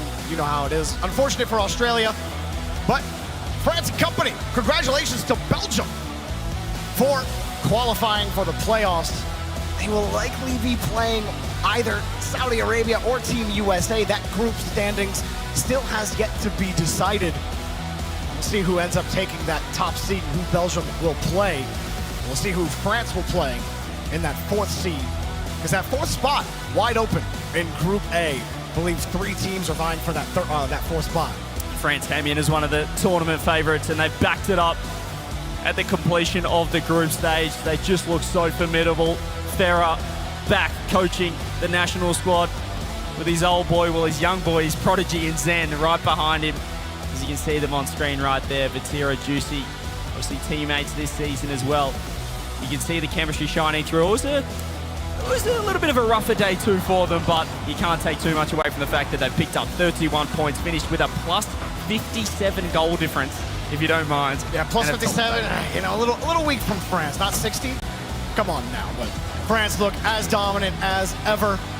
Great job on the group stage. We'll go down to Miloš and on the interview. Here I am, the man of the hour, Zen, of course, from the French national squad. Today was a tough day, but you still managed to clinch first. How are you feeling? Bien sûr, aujourd'hui c'était un petit peu difficile comparé à hier. Tu sens comment maintenant que vous êtes qualifié en première position? Je le sens très bien. Je pense qu'on va aller se reposer parce qu'on a des malades. Mais demain, je le sens bien, à fond, et match par match. We end up doing it well. Tomorrow I'm feeling well, but in general, we are a bit sick. We just need to go rest, get ready for tomorrow. Bien sûr, c'est pas la première fois que vous jouez ici sur l'arène. It's of course not the first time that you've played in this arena. How do you feel that it's going to turn out with the audience, with now changing the format from BO2s and into actual proper games as you're used to? Bien sûr, ça va changer maintenant. Vous passez de BO2, de groupe, phase de groupe, à maintenant des BO5, des BO7. Tu t'attends quoi dans ces matchs-là? Bah, BO7 c'est comme en RLCS, du coup c'est juste comme d'hab et comme je l'ai dit c'est match par match. Je pense qu'on a la capacité d'aller en finale, faisons-le et on va le prouver qu'on peut le faire. Of course, now with this change of format, it's back to what we're used to in RLCS, be it BO5, BO7, whatever it is. And like I said, we're pretty confident going into tomorrow. We'll take it game by game and see where it goes. Now, if you're looking at all of the teams from either Group B or really A that you would be facing in this case, is there any team that you want to play against in that side of the bracket or that you kind of fear playing against? Tu regardes toutes les équipes, que ce soit B ou spécifiquement A, c'est la majorité des équipes que vous allez jouer dans la phase suivante. Est-ce qu'il y a une équipe que tu veux bien jouer contre ou au moins tu as un peu peur de les jouer? Bah moi j'ai envie d'être en finale contre l'Arabie Saoudite, évidemment. Je pense que c'est une bonne équipe, même une très bonne équipe. Du coup, juste j'ai envie de les affronter et de gagner. If anything, I'm really looking forward to potentially playing Saudi Arabia in the grand final, of course, the rematch of last year. That would be sick to see. Thank you very much, Zen. Merci beaucoup. Send back Veracity. What's going on over there? Miloš, I'm going to grab it for the time being. I mean, confidence from France, already looking ahead to the grand final and possibly playing Saudi Arabia. What? So we've still got a lot of matches to play, yes. Yeah, just breaking England's hearts again at the end there, Achieves. Rude. Very rude, France. You gave up game one just to spit on them in game two. Brutal. Yeah, England, they seemed in total control, didn't they, in that first matchup as well, James, as we just cycle through the other highlights here as well. Australia, Belgium, this was a heartbreak as well for Australia. That was that. Well, look who I've gone and found. It is the new guy, Reece Fox. Talk to me firstly, that game one, your heart rate was peaking, bro, when you headed into overtime, 170. What was the communication like? J'étais vraiment perturbé, je stressais beaucoup et j'étais très confiant en vrai qu'on allait la win, mais je savais qu'il nous fallait qu'une game, donc c'était juste du stress de ne pas faire d'erreur et c'est tout. Okay, so he said he was really disturbed and really stressed, and he was a bit scared to make a mistake, but he knew the team was good, that we were gonna win, so he played good at the end. And was he feeling any pressure coming into this event as being the new guy? Expectations on your shoulders? C'est un peu compliqué parce que j'ai un peu la pression de faire une meilleure perf que l'année passée, vu que c'est pas le même joueur que l'année passée. Je veux juste faire mieux et prouver que je suis meilleur que lui et de faire des meilleures perfs. Okay, he said it's a bit complicated. It's a bit complicated because he wants to do better than Compact last year, and he wants to prove that he's a better player, so he wants to make a better result. And now for you, heading into this series, was there any sort of comfort knowing that all you needed was a draw to secure yourselves a spot into playoffs? T'es confiant qu'il fallait juste un draw pour gagner et pas gagner 2-0 quoi? C'est sûr que j'étais plus confiant que s'il fallait la win, parce que c'est des très bons joueurs, ils ont quand même fait top 6 au World. Donc c'était mieux ça que de voir la win, et on a fait le job qu'il fallait. Okay, he said it was definitely easier knowing you only have to win one game because it's a really good team and they make top 6 at World, so he has a lot of respect for them. And my final question for you, being the new guy amongst the team, your first big LAN debut, that is not an easy task for any player here, but you've done it. First time round, first big LAN, and you make it to playoffs. How are you feeling and how have the boys been supporting you?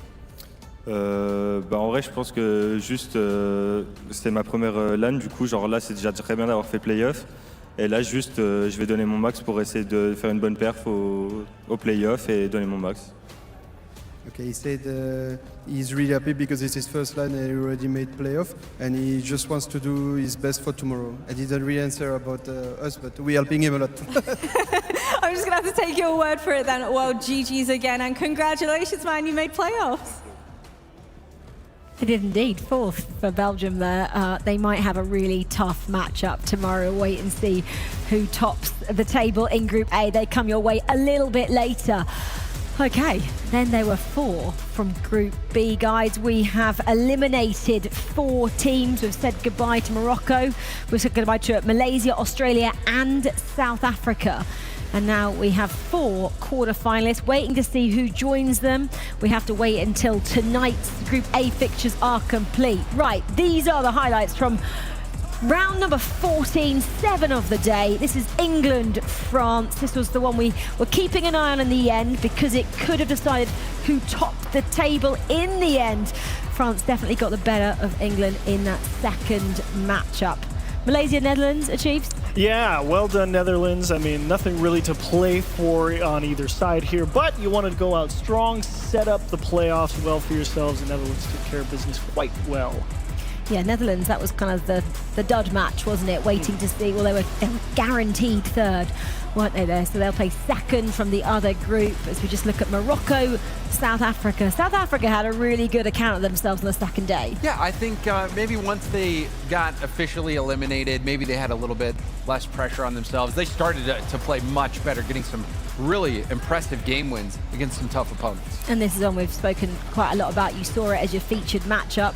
Australia had to get both the wins in both matches to go through. Yeah, and a big credit to Reece Fox after that, in the middle of that game one. You know, he missed a couple off the post there, rallied, put in the game winner in game one, sealed it for his team. So good for you, man. You earned it. He's settled in now, I'm going to say, heading into tomorrow as well. He's a part of that Belgium side.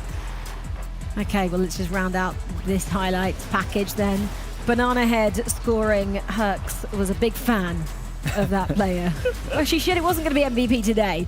There we go. Welcome back to the studio up here, and welcome back. We've got a new guest. Stumpy joins us. We've let him out of that box. I know, I'm out. Into our studio. Thank you very much. I appreciate you letting me out of my box. It's been a dream, though, coming here. It's nice to be out in the air. I was given some water earlier, too. It was a real treat. It was a real treat. Yeah, it was lovely. We let Cole go and see you as well. How nice is that? That was a punishment. Yeah, that was a punishment, so I don't like that. But no, thank you for having me up here. England have been good. It's been fun, man. Like second seed. Second seed. We were that game one. We were so happy. We had the manager in there. We had the gaffer. We had Jeff, big Jeff, and we were loving life. We got 2 goals. It was a lot of fun to watch. All of a sudden, we then go ahead in game 2 with. I'm already looking at number 1. Who's going to get number 4 in Group A? And then France slot 8 past us in a row. It was a little bit rude, as you said earlier on. Yeah, what was the whole experience like? Obviously, England, maybe one of the most disappointing performances out of all the nations in the last year's Last year. I wasn't here last year. Maybe I'm the difference maker. Well, I just coming into this event, the pressure's on, the expectations are there. What was the ride like for you? Were you worried at the beginning? So right at the start, I've been with the England guys who filmed the announcement video over at Wembley. It was so cool. The FA have been incredible. I've been involved for more of the journey than I thought I was going to be. And I chatted to the boys and chatted to Jeff, and we were saying, what do we expect from this? And obviously we're looking towards the finals and all of that, but then I think in the back of everyone's heads, we're thinking groups. Let's get out of groups. We get into the quarters, and then we can really settle in and we can be happy. And then when we locked in top 4 earlier today, then we were like, okay, groups are done. Now do we look forward towards that top 2 spot in our group? Then we locked that in, and then all of a sudden we're looking towards that top 1. Couldn't get it, but I was saying at the end on the stream, we need to be happy. Think of where we were last year, like you said. We actually went unbeaten today. 4 of them were draws, but we went unbeaten. We love a draw, as we said. Didn't lose to the Aussies, and you get the last laugh and away. We didn't lose. Oh yeah, CJ, mate. I shouldn't have said anything. Where are you now, CJ? Where are you now? So yeah, it's been really good. It's been a fantastic time here at FIFA E. I think England got a lot to be proud of. Ultimately, they'll look forward to that quarterfinals. See who gets them through in the 3rd spot. But yeah, I think France played an incredible game. Our group was just crazy. I think throughout the entire competition. Yeah, very entertaining. You mentioned now that you've secured qualification. You feel like you can settle in. That's the opposite of what you have to do now. It's all out, no? Well, I've been settled in my box. I don't mean you, but Yeah, I'm just glad you get to come back tomorrow. That's true. I've still got a job. Yeah. This is great. Extra day. This is so good. Yeah, so that's a fair point where I think very differently to the guys. But obviously they're going to have been thinking, not that groups are automatic, because this is what happened last year with all the draws that ended up kind of befalling the team. But the fact that we have got out of there now, I think it gets rid of, a part of the pressure. Some of it's gone, and now different pressure gets added on. But we know that we can do it. The boys have been practicing ridiculously hard. Every time I go over to the practice booth, they are scrimming, they are looking at replays. Jack has been a replay demon. He's been looking at them for just hours and hours on end. It's been brilliant. Just hearing Stumpy, we found CJ. Oh dear. See, I'm a little bit conflicted because usually I'd go for an iced latte, but it's just been a little bit colder lately in Riyadh, so starting to go for the hot latte. I do prefer the Australian coffee, but this is a nice substitute. What do you guys think? Take a load off. Coffee Take a load off, CJ. Coffee substitute.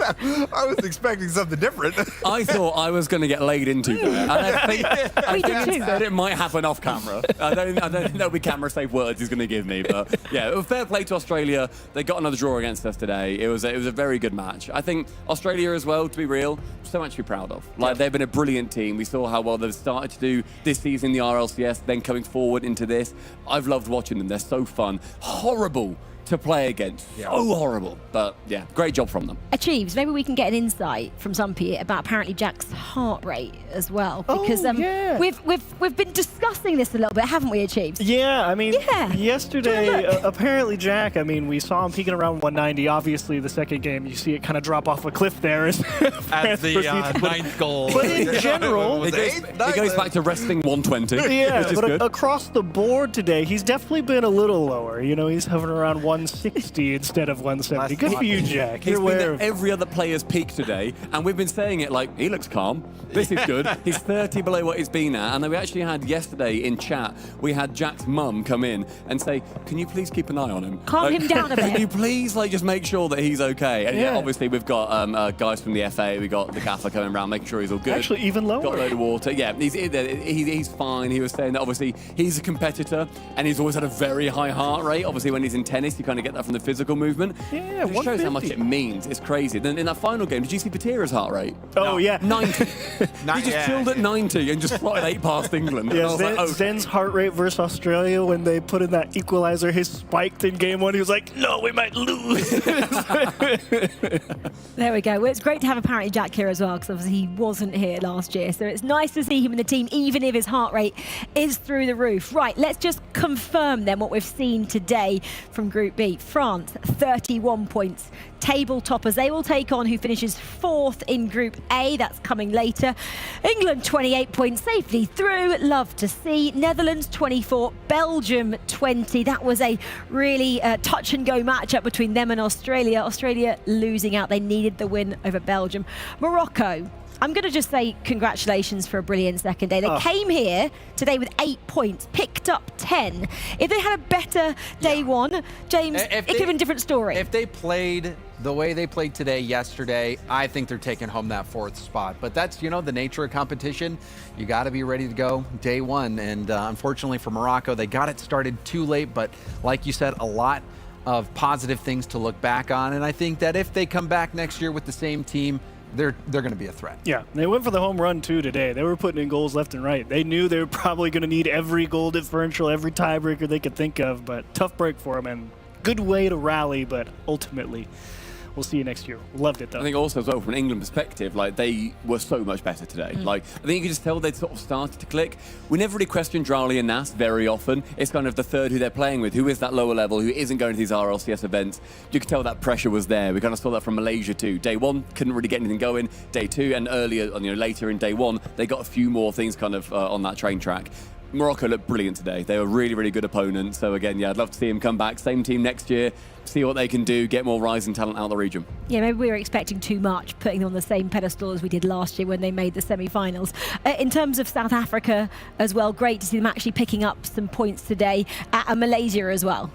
Yeah, I mean, a great way to round out the tournament. Obviously, it was a tough day one for both of them, and they knew it was going to be a long uphill grind of a day, and ultimately eliminated fairly early. But at the end of the day, they said, look, nothing left to play for but pride and spoiler, and they did a pretty decent job of it. Acquitted themselves quite well despite being eliminated. Yeah, and I think Malaysia is going to go home, and for them, they, with their situation, they knew they were probably not a threat to make it out of groups, but the performance that they put on, they took down South Africa. They got a win here on the international stage. I think that it was awesome getting to see Malaysia compete this year, and I think they will be proud of their placing and of their performance. That was key there, though, being on the international stage to just put your nation on the map in terms of Rocket League. Hopefully, more people will watch, and then there'll be more depth to compete next year. I'll say as well, maybe they're still trying to practice the on-pitch stuff, try and get their skill up there. In terms of the co-streamer, I was in the same booth as him. Phenomenal.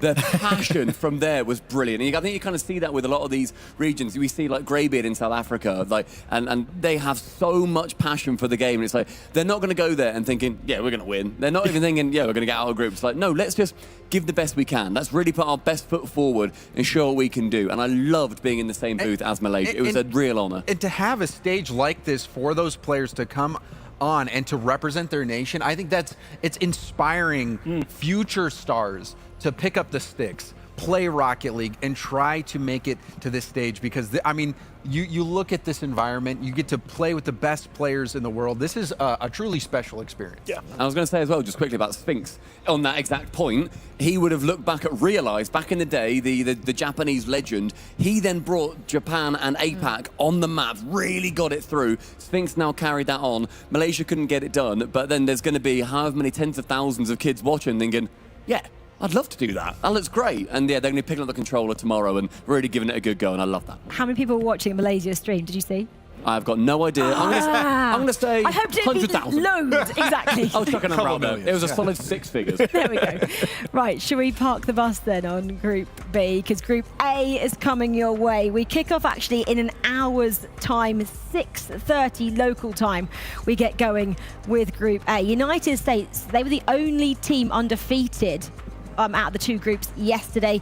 Saudi Arabia on 16, just losing to Germany actually yesterday as well. Germany pretty good. Brazil as well, 13 points matched. Italy, then the gap starts to appear there between Italy and Chile, James. Yeah, I really think just looking at both groups, the theme across both of them has been that there is no invulnerable team. Everyone has looked quite vulnerable, even at the top. United States topping out the group, but you know, they've had some really shaky performances. 1-goal game against Norway, almost lost against Oman. It took a 0-second goal from Atomic and then winning in overtime for Team USA to get the win there. So even though USA is at the top, you know, I still think it's for free. Yeah, nothing's for free. And then also, you know, looking into the playoffs, you know, I don't know what to expect. Yeah, best of 7. I mean, good luck. But that's what the teams want. They want the best of 7. They're more accustomed to best of 7. That comes next, Dumpy. Yeah, I mean, here at England, we love a draw. You can't get that going forward. We're now done. Like, we're now done with draws. Only dubs from this point on. That's what you can find on the England stream. And I think it's going to be interesting to see players go from this unfamiliar format where, like, best of 3s never even really played them. So, like, you're going from that to then into, right, massive best of 7s. You're playing the same team for 45 minutes to an hour. You need to lock back into that mentality. It's going to be very interesting. I'm obviously intrigued to see who is going to be finishing in that 3rd spot. Who are England going to play? I'd like a Germany. Currently occupied by a Germany. Precisely, that's what I'm thinking. If we can get Germany, and like backstage, we've been getting on really well with the German FA. They're brilliant guys, absolutely love it. And I want to beat them on stage. There's nothing I want more than to wipe the smile off their mustached faces, get them gone, say goodbye, move on to the semis. Oh my goodness me. You can come back and join us when we watch Germany later, Stumpy. You can really cast on that one. Right, this is the bracket. These are the teams that are already in. Belgium, England, France, Netherlands. Belgium, they're looking at the top of the table from Group A. England, we've mentioned it, looking for 3rd, currently occupied by Germany. France looking at 4th. Netherlands looking at 2nd. All be revealed later on this evening, around 10 p.m. maybe, our time, to see who fills up the quarterfinal brackets, which start tomorrow. Right, these are all the matchups which will come your way in about 55 minutes time. They're all on FIFA.gg. The one we are honing in on, Chile taking on Brazil. Brazil 4th, Chile 6th at the moment. Must win for Chile achieves. Yeah, must win. A lot of losses for Chile yesterday, and I'm not necessarily going to fault him for that, because you do want to come out here, play for the win every matchup. You know, they were playing for wins in game 1, and unfortunately not able to get the job done in, unfortunately, both games, but classic South American brawl as well, and that always tends to lead to some fireworks on the pitch. Love to see it. Stumpy, because you're not actually working for us, you know, you can go on reminding me. No, but I was actually going to give you a benefit. I was going to give you a benefit, not for working for us. You know, if you log on to FIFA.gg, yeah, there's some giveaways. Have you heard about this? I've not. Please tell me more. Oh, well, if you register on FIFA.gg and watch the stream, you're obviously kind of working on a stream, but that's for England. Monitor, yeah, that's fine. You can win some tickets to next year's FIFAe World Cup. Cup. That's Did you know actually- that? That's Flights actually very sick. and accommodation as well. Guys, if I'll be you're doing that. watching, come back and watch Group A because that's exactly what you can watch. That's a top prize. Merch around us as well. Get your hands on some of that. There's lots of cool things happening over on FIFA.gg. Lots of cool things will be happening back here in about 30 minutes time. Games kick off, as I mentioned, in about 55 minutes time. We wrap up Group A. Who will be the 4 teams joining the Group B 4 teams in the quarterfinals tomorrow? Come back to find out. Bye. Come on, England.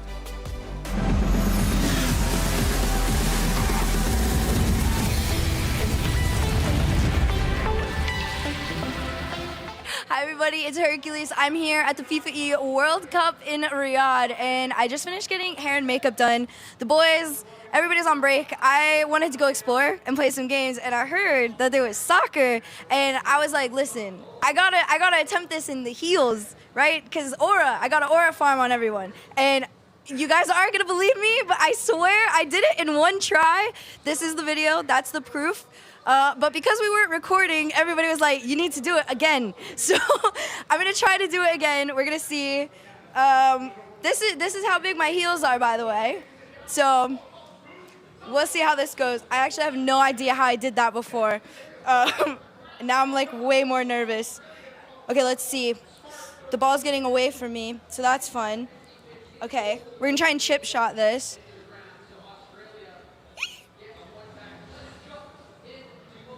Okay, a little too high. Too high, too high. We go again. Run it back. Okay, let's see. Chat, I swear if you're making fun of me right now, you wouldn't be able to do this. I know you wouldn't. Too low, too low. This was way cooler when I did it on the first try. I wish you were there. Okay, let's try again. One more. 3rd time's the charm for sure, 100%. All I know is CJ wouldn't be able to do this anyway. So like we could give him like 20 tries, he wouldn't be able to do it.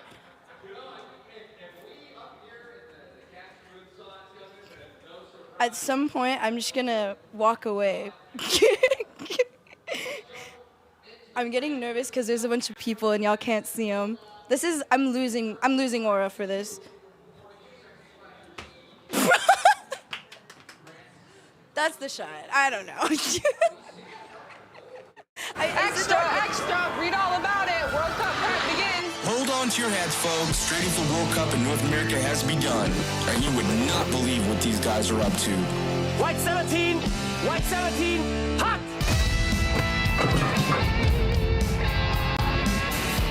Preparations spiral out of control across the globe as the hunt for World Cup glory intensifies. Buckle up, folks. We're just getting started.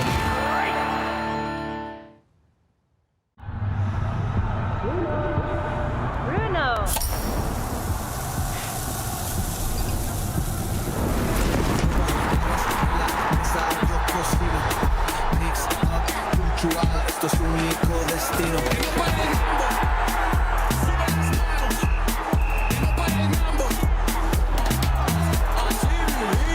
When you're all in, anything can happen. Enjoy the moment with a Coca-Cola.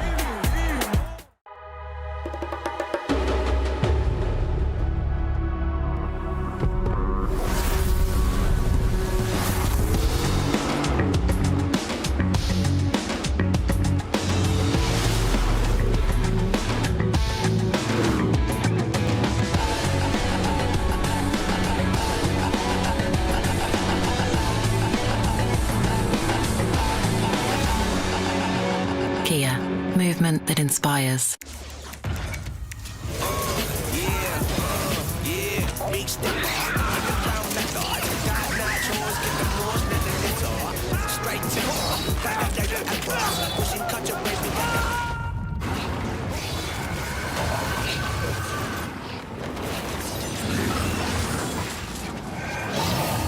Reach your impossible with the AI-powered Legion Pro 7i, Lenovo Legion.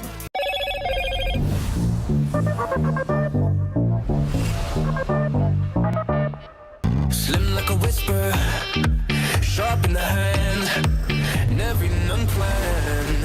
Every move got his game, smooth like ice, cold like flame.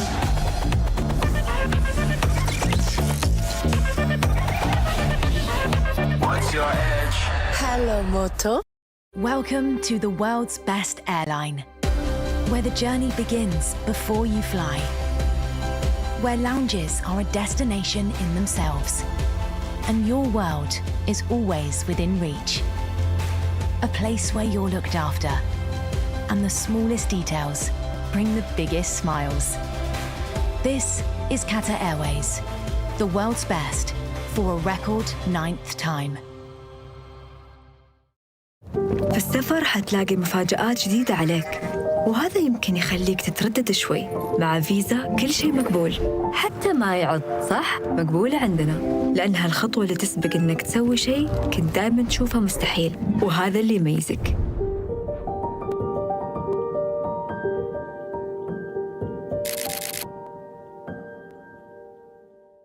The digital world speaks the language of zeros and ones, and now, with advanced digital systems, countless new numbers join the field. A 7 can break the pattern. A 9 can be the game changer. At Globant, cutting-edge technologies are at the core of everything we do, driving new and innovative solutions to shape the future of FIFA and companies across every industry. We are the official tournament sponsor of the FIFAe Finals 2025. Globant, technology that dares to delight.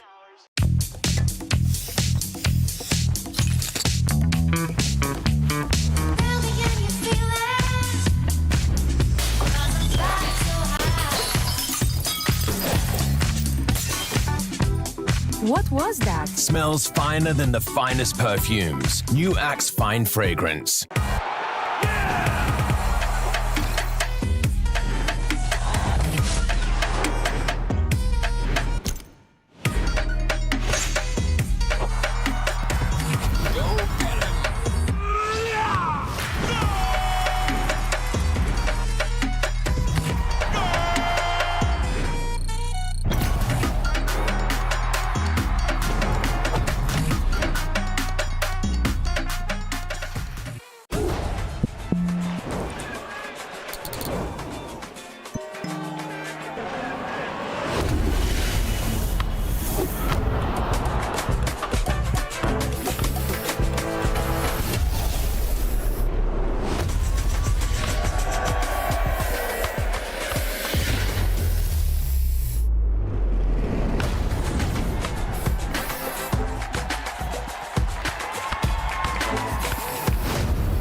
Don't rush, taking your time.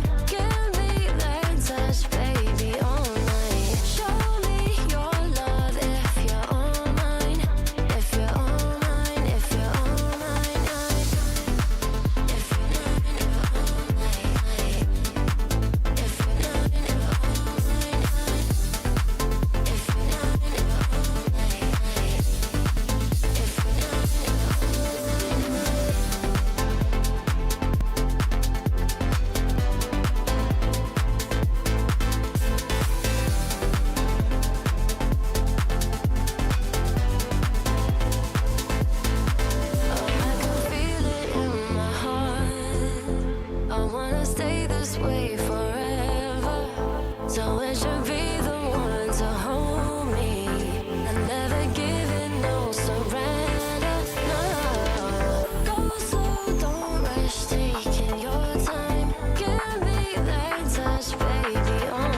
I keep your picture in my room, 'cause it gets me in the mood. You're still living free in my head. You got me so confused. My mind is full of you. Still want you in my room. Don't wanna get rid of you. On my mind, but I am not too late. You got me so confused. My head is full of you. You keep slipping away. I learned the hard way. But something's gotta stay. Don't let it go to waste. Do you remember all of the long nights, warm in my bed, nightfall to sunrise? That's what you said. You held me so tight each time again. I keep your picture in my room. Don't wanna get rid of you. On my mind when I am up too late. You got me so confused. My head is full of you. Don't win silly games. Don't leave me hanging on. Keep me hanging. Said it once, I'll say it again. Your love is what I want. Do you remember all of the long nights, warm in my bed, nightfall to sunrise? That's what you said, and you held me so tight each time again. In my room, I'll keep you safe. Don't stay away too long, pulling back and forth. Still got me paralyzed. Got what you came for. One thing that I've kept. I keep your picture in my room, 'cause it gets me in the mood. You're still living free in my head. You got me so confused. My mind is full of you. Still want you in my room. Don't wanna get rid of you. On my mind when I am not too late. You got me so confused. My head is full of you. I keep your picture in my room, 'cause it gets me in the mood. You're still living free in my head. You got me so confused. My mind is full of you. Still want you in my room. Don't wanna get rid of you. On my mind when I am not too late. You got me so confused. My head is full of you.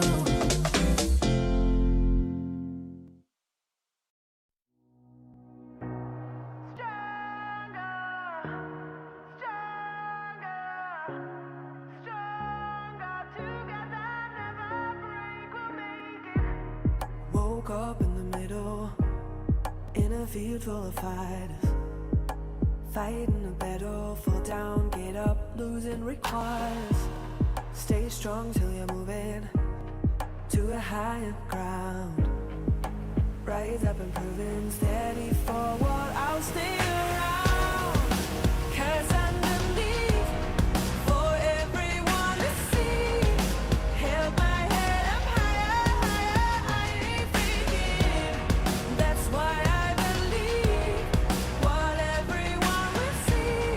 Together we'll be better, never break, we'll make it stronger, stronger, stronger. Together never break, we'll make it stronger, stronger, stronger. Together never break, we'll make it.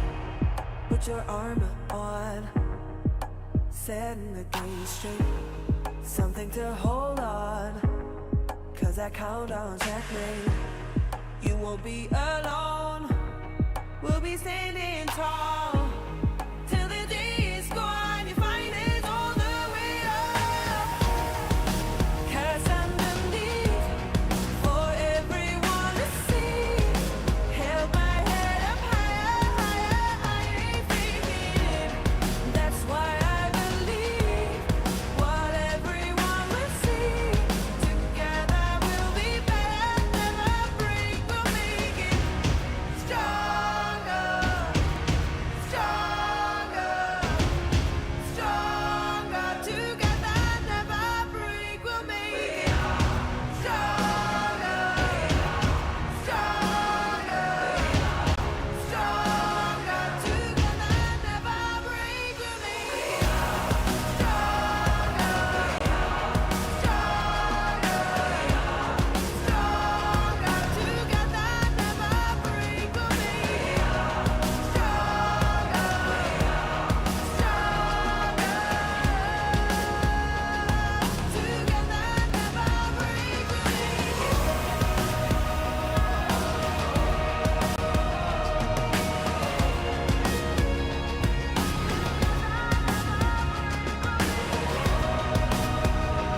Yeah.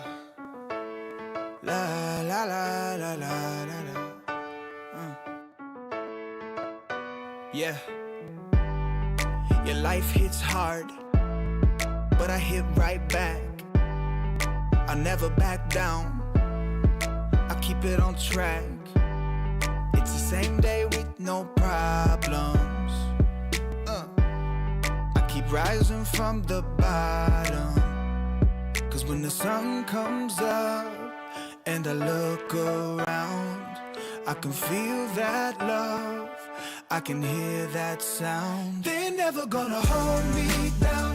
I'm higher than the ceiling now. And then I need to worry about, cause I got no problems. I know it's gonna be alright.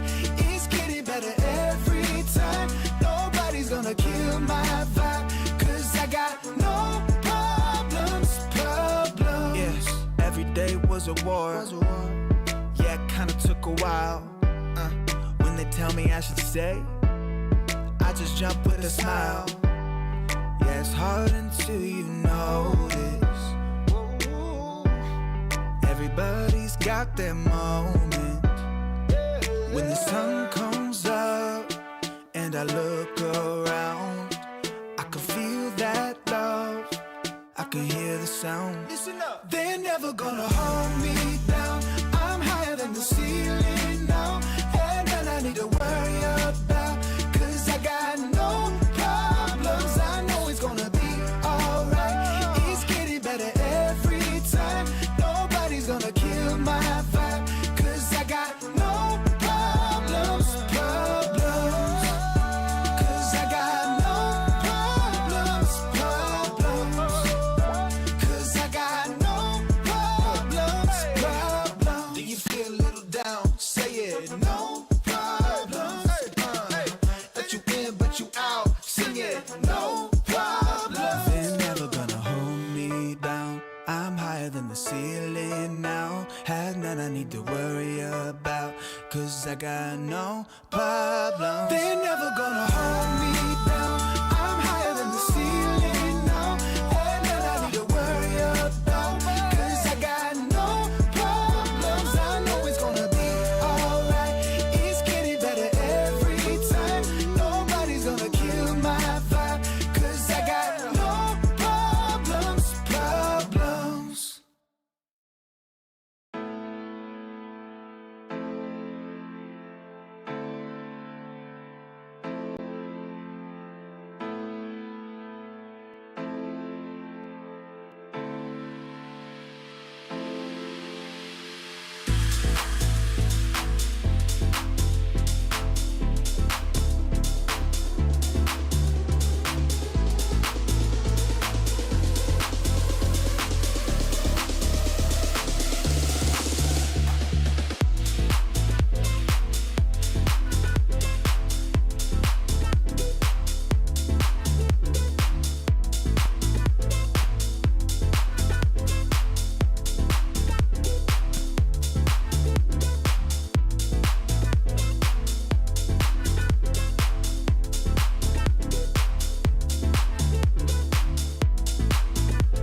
the arrival. I came in the league, went straight for the title.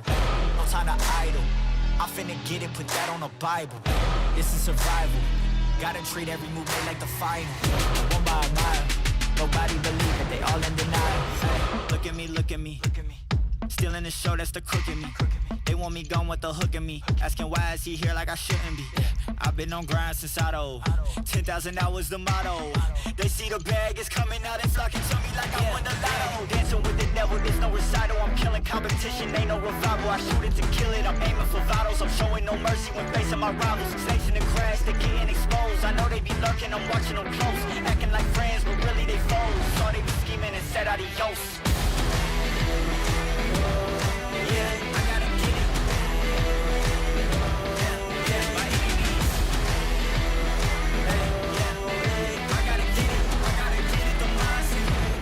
Get it, don't mindset. Ay, back with a vengeance, back on the grinds, back to the business. Ay, God is my witness, they watching my moves like shows they binging. Ay, best keep distance, all of my haters send best of wishes. I get to the bag with the quickness, no I don't need no assistance, no. Yeah, no playing it safe, I said let's get it, you say not today. What can I say, you ain't gon' go for it, get out the way. Yeah, got no time to waste. Can't be with me if you're not at my pace. You're not at my level, you're not in my race. One foot on the gas, I'm pushing the brakes. You dancing with the devil, there's no recital. I'm killing competition, ain't no revival. I shoot it to kill it, I'm aiming for vitals. I'm showing no mercy when facing my rivals. Snakes in the grass, they getting exposed. I know they be lurking, I'm watching them close. Acting like friends, but really they foes. Saw they be scheming and said adios.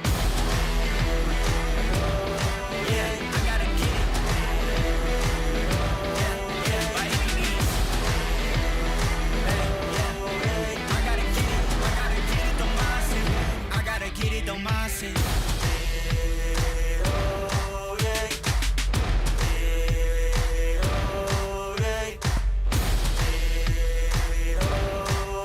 I gotta get it, don't mindset. I gotta get it, don't mindset.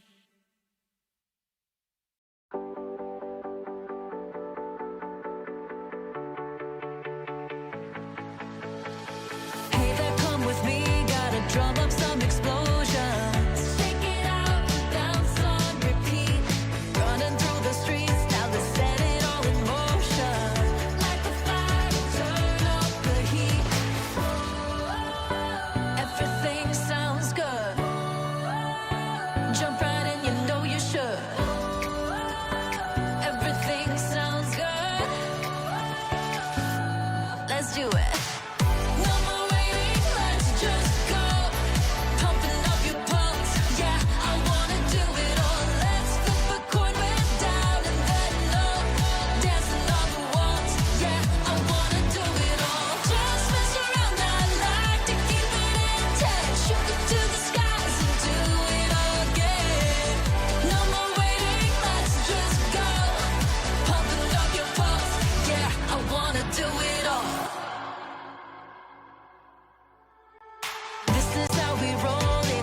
So what you waiting for? Let's break down the door. No, I won't wait no more.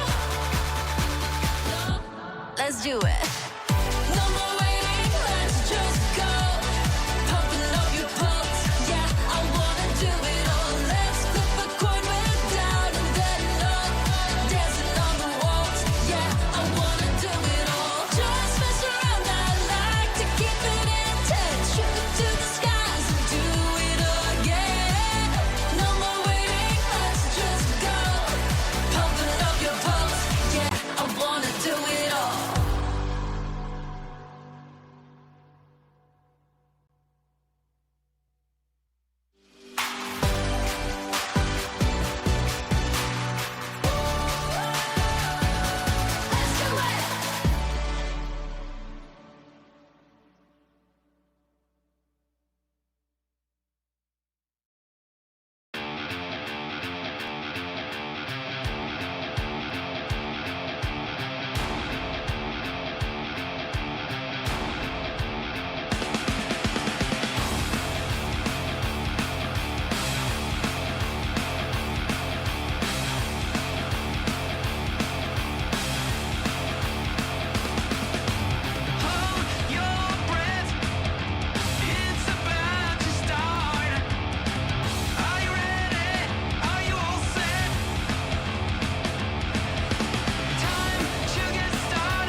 dark.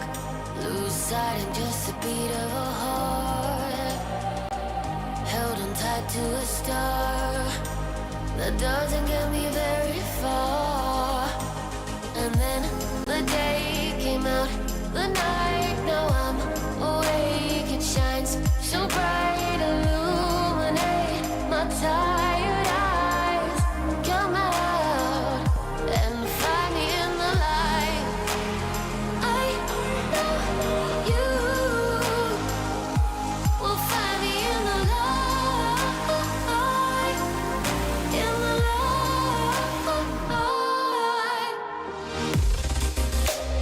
That's the thing. Tomorrow we both know the sun will rise, so you can find me in the light.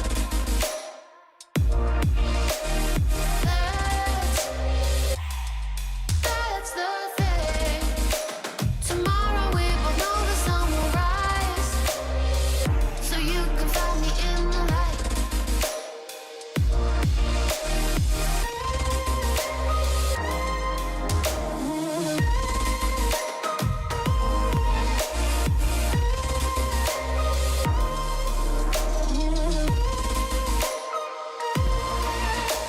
My eyes have nothing to see. I'm at the lock, but still I can't find the key.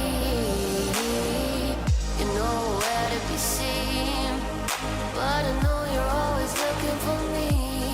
Yeah, and then the day came out, the night, now I'm awake. It shines so bright, illuminate.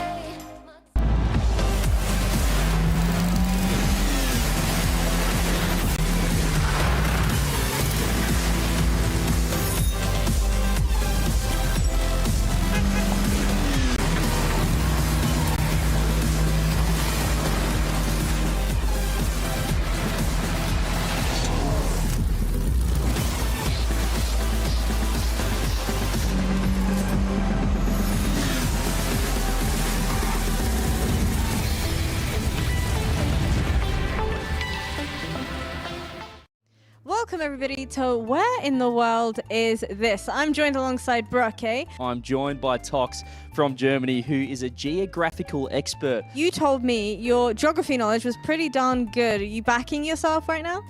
Yeah, I'm pretty confident. Bruno, who is a world map expert, I've heard. No, I'm not. Your first flag is... Do you know what flag that is? Norway, of course. You're saying, right? Are we bordering Norway? I don't even know that. These three countries are always the hardest one for me. Like in the middle, maybe? I will guess this one is Norway. Norway is this one. Okay, I'll just say here somewhere. Malaysia, let me think. It's Asia, obviously, has it in its name. I'm thinking, where is Asia? I'm gonna say in this region around here is probably Malaysia. Here? Like through here? I don't know. I don't know. Here? Here, Malaysia? The main land is right here, at the bottom of Thailand, and then they have like a piece of this island as well. I really don't know where Saudi is. You flew here though. How can you not know where you are? I mean, sometimes you do things without knowing what are you doing. So yeah, I think this is one of them. We are in Riyadh, so right here. We are like right here.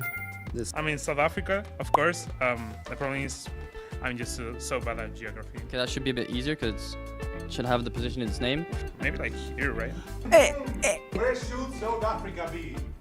This region here should be South Africa. Here? Bravo! You did so good. And South Africa is like right here. Morocco's like super north of Africa. Here, like here.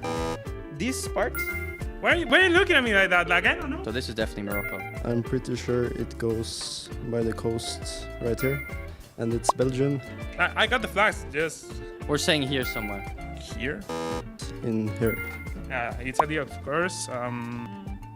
So I know it's the boot, right here. It's here, this right here, right? Right here in South America. This one is right here. Definitely here. Definitely somewhere here. Yeah. Germany, something like here. Oman should be at the right side of it. So I'll guess like right here. Oh, I think it's probably a bit more north, so I'll say around here, this region. It borders Saudi Arabia to the southeast. Next one, USA. Pretty easy. Here. Australia. Here? Netherlands is around here. Like between France, Germany, and Belgium, right there. I'd probably say this is Chile around here then, yeah. Chile is in South America. You've done so good. I'm genuinely impressed. For all of the other players watching right now, take notes, get on GeoGuessr, and maybe he can give you a lesson or two. Good job.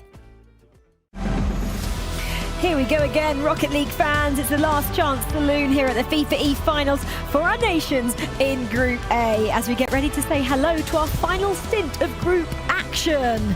The script has gone to plan so far, I'm going to say, in Group A. The likes of the USA and Saudi Arabia dominating at the top of the table. But will it look the same after 7 more matches today? Well, to answer those questions, we have these two lovely guys on the sofa with me, Achieves and Jorby. Jorby, welcome. First timer up here. Yeah, it's great. It's nice and comfy So up much here. space, So glad you guys have finally invited me over here. You've had me in that hot box over there yelling all the Because you're time. just such a good caster. But Oh, now thank we you. want to have you here and explaining exactly what's at stake. Before we get into that, obviously Group A go now. They've seen all the heartbreak that occurred earlier when the 4 teams got eliminated from Group B.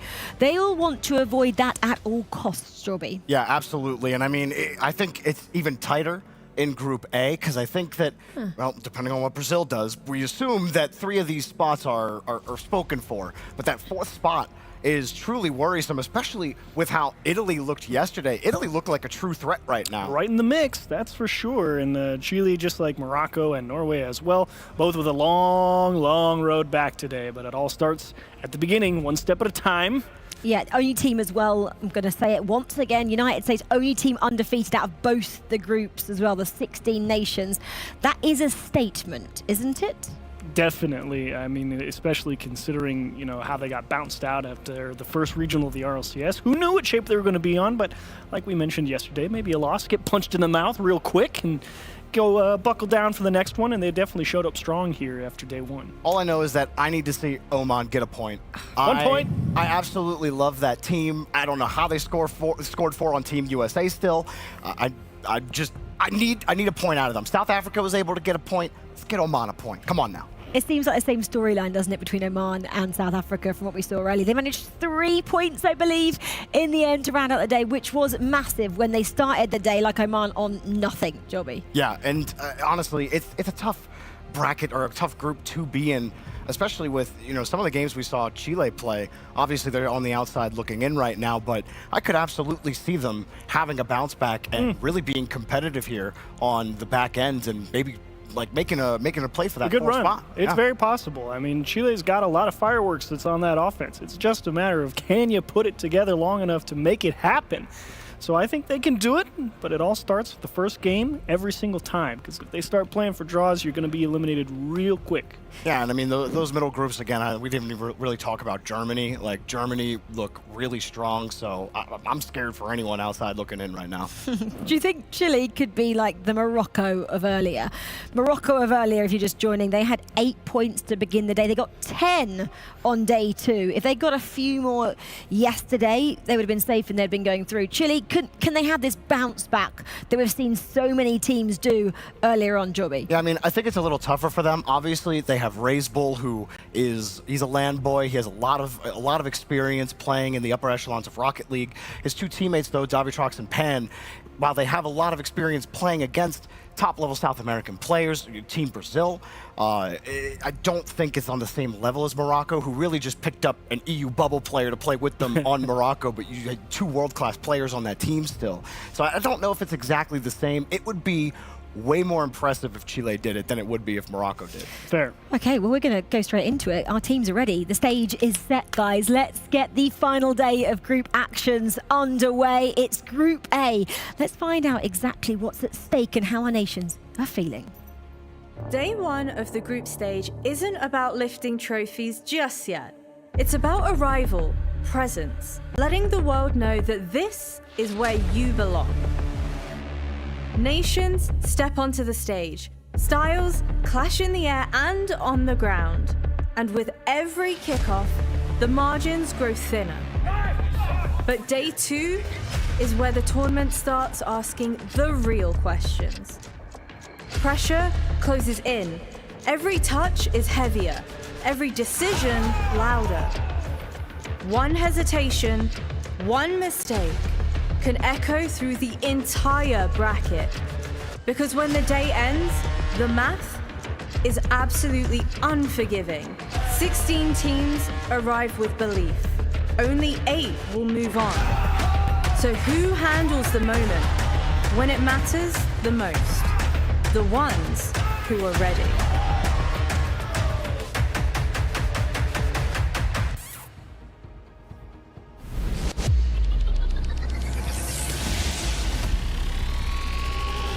Our first team is sitting comfortably at the top of their groups, 3 points ahead and third in terms of most goals scored. Take to the stage, USA!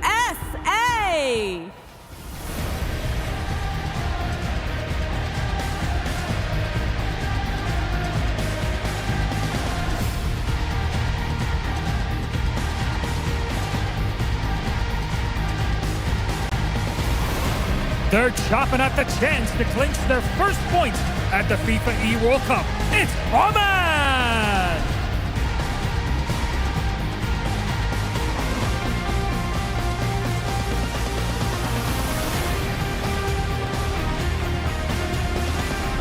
A tough day one for this squad when facing more experienced rosters.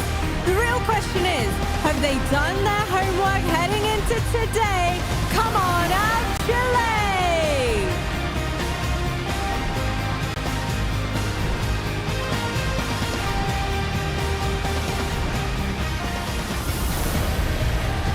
With a huge set of upset wins yesterday, the Autobahn is well and clear for them to kick it into first gear. It's Germany!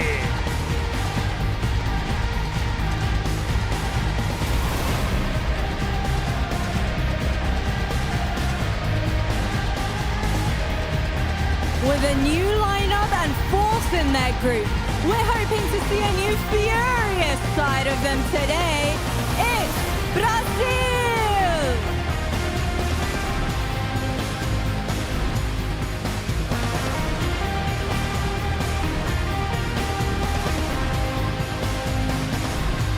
Their first FIFAe World Cup appearance has proven a bit tumultuous. Can they safely navigate the tumultuous fjords into the top 4? It's Norway!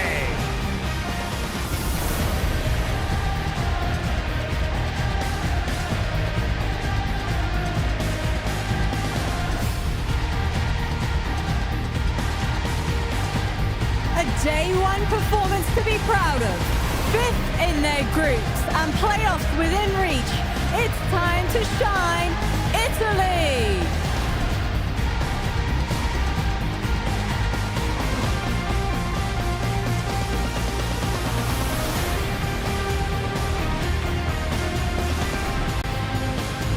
Steadfast in standings despite a shaky day one. Can the hometown heroes fly high enough to clear first place? Our host nation, Saudi Arabia!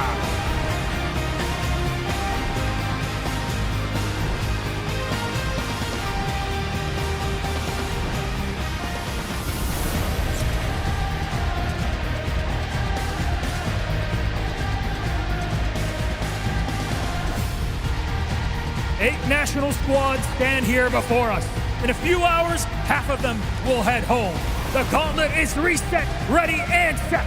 Players, take your seats. It's time to kick off.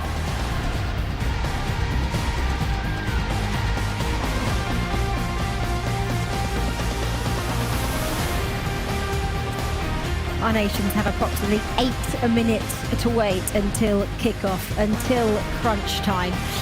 What will these nations have learned from watching what happened earlier in Group B, Jorby? Well, chaos, pandemonium, and madness, a lot of pain. Hopefully not elimination while you're in the middle of your set, like what happened to poor Australia. At least for the viewers at home too, because I would love to be the end of the series to be what qualifies. But genuinely, I think that 4th spot is going to be hotly contested, and threes are all important today.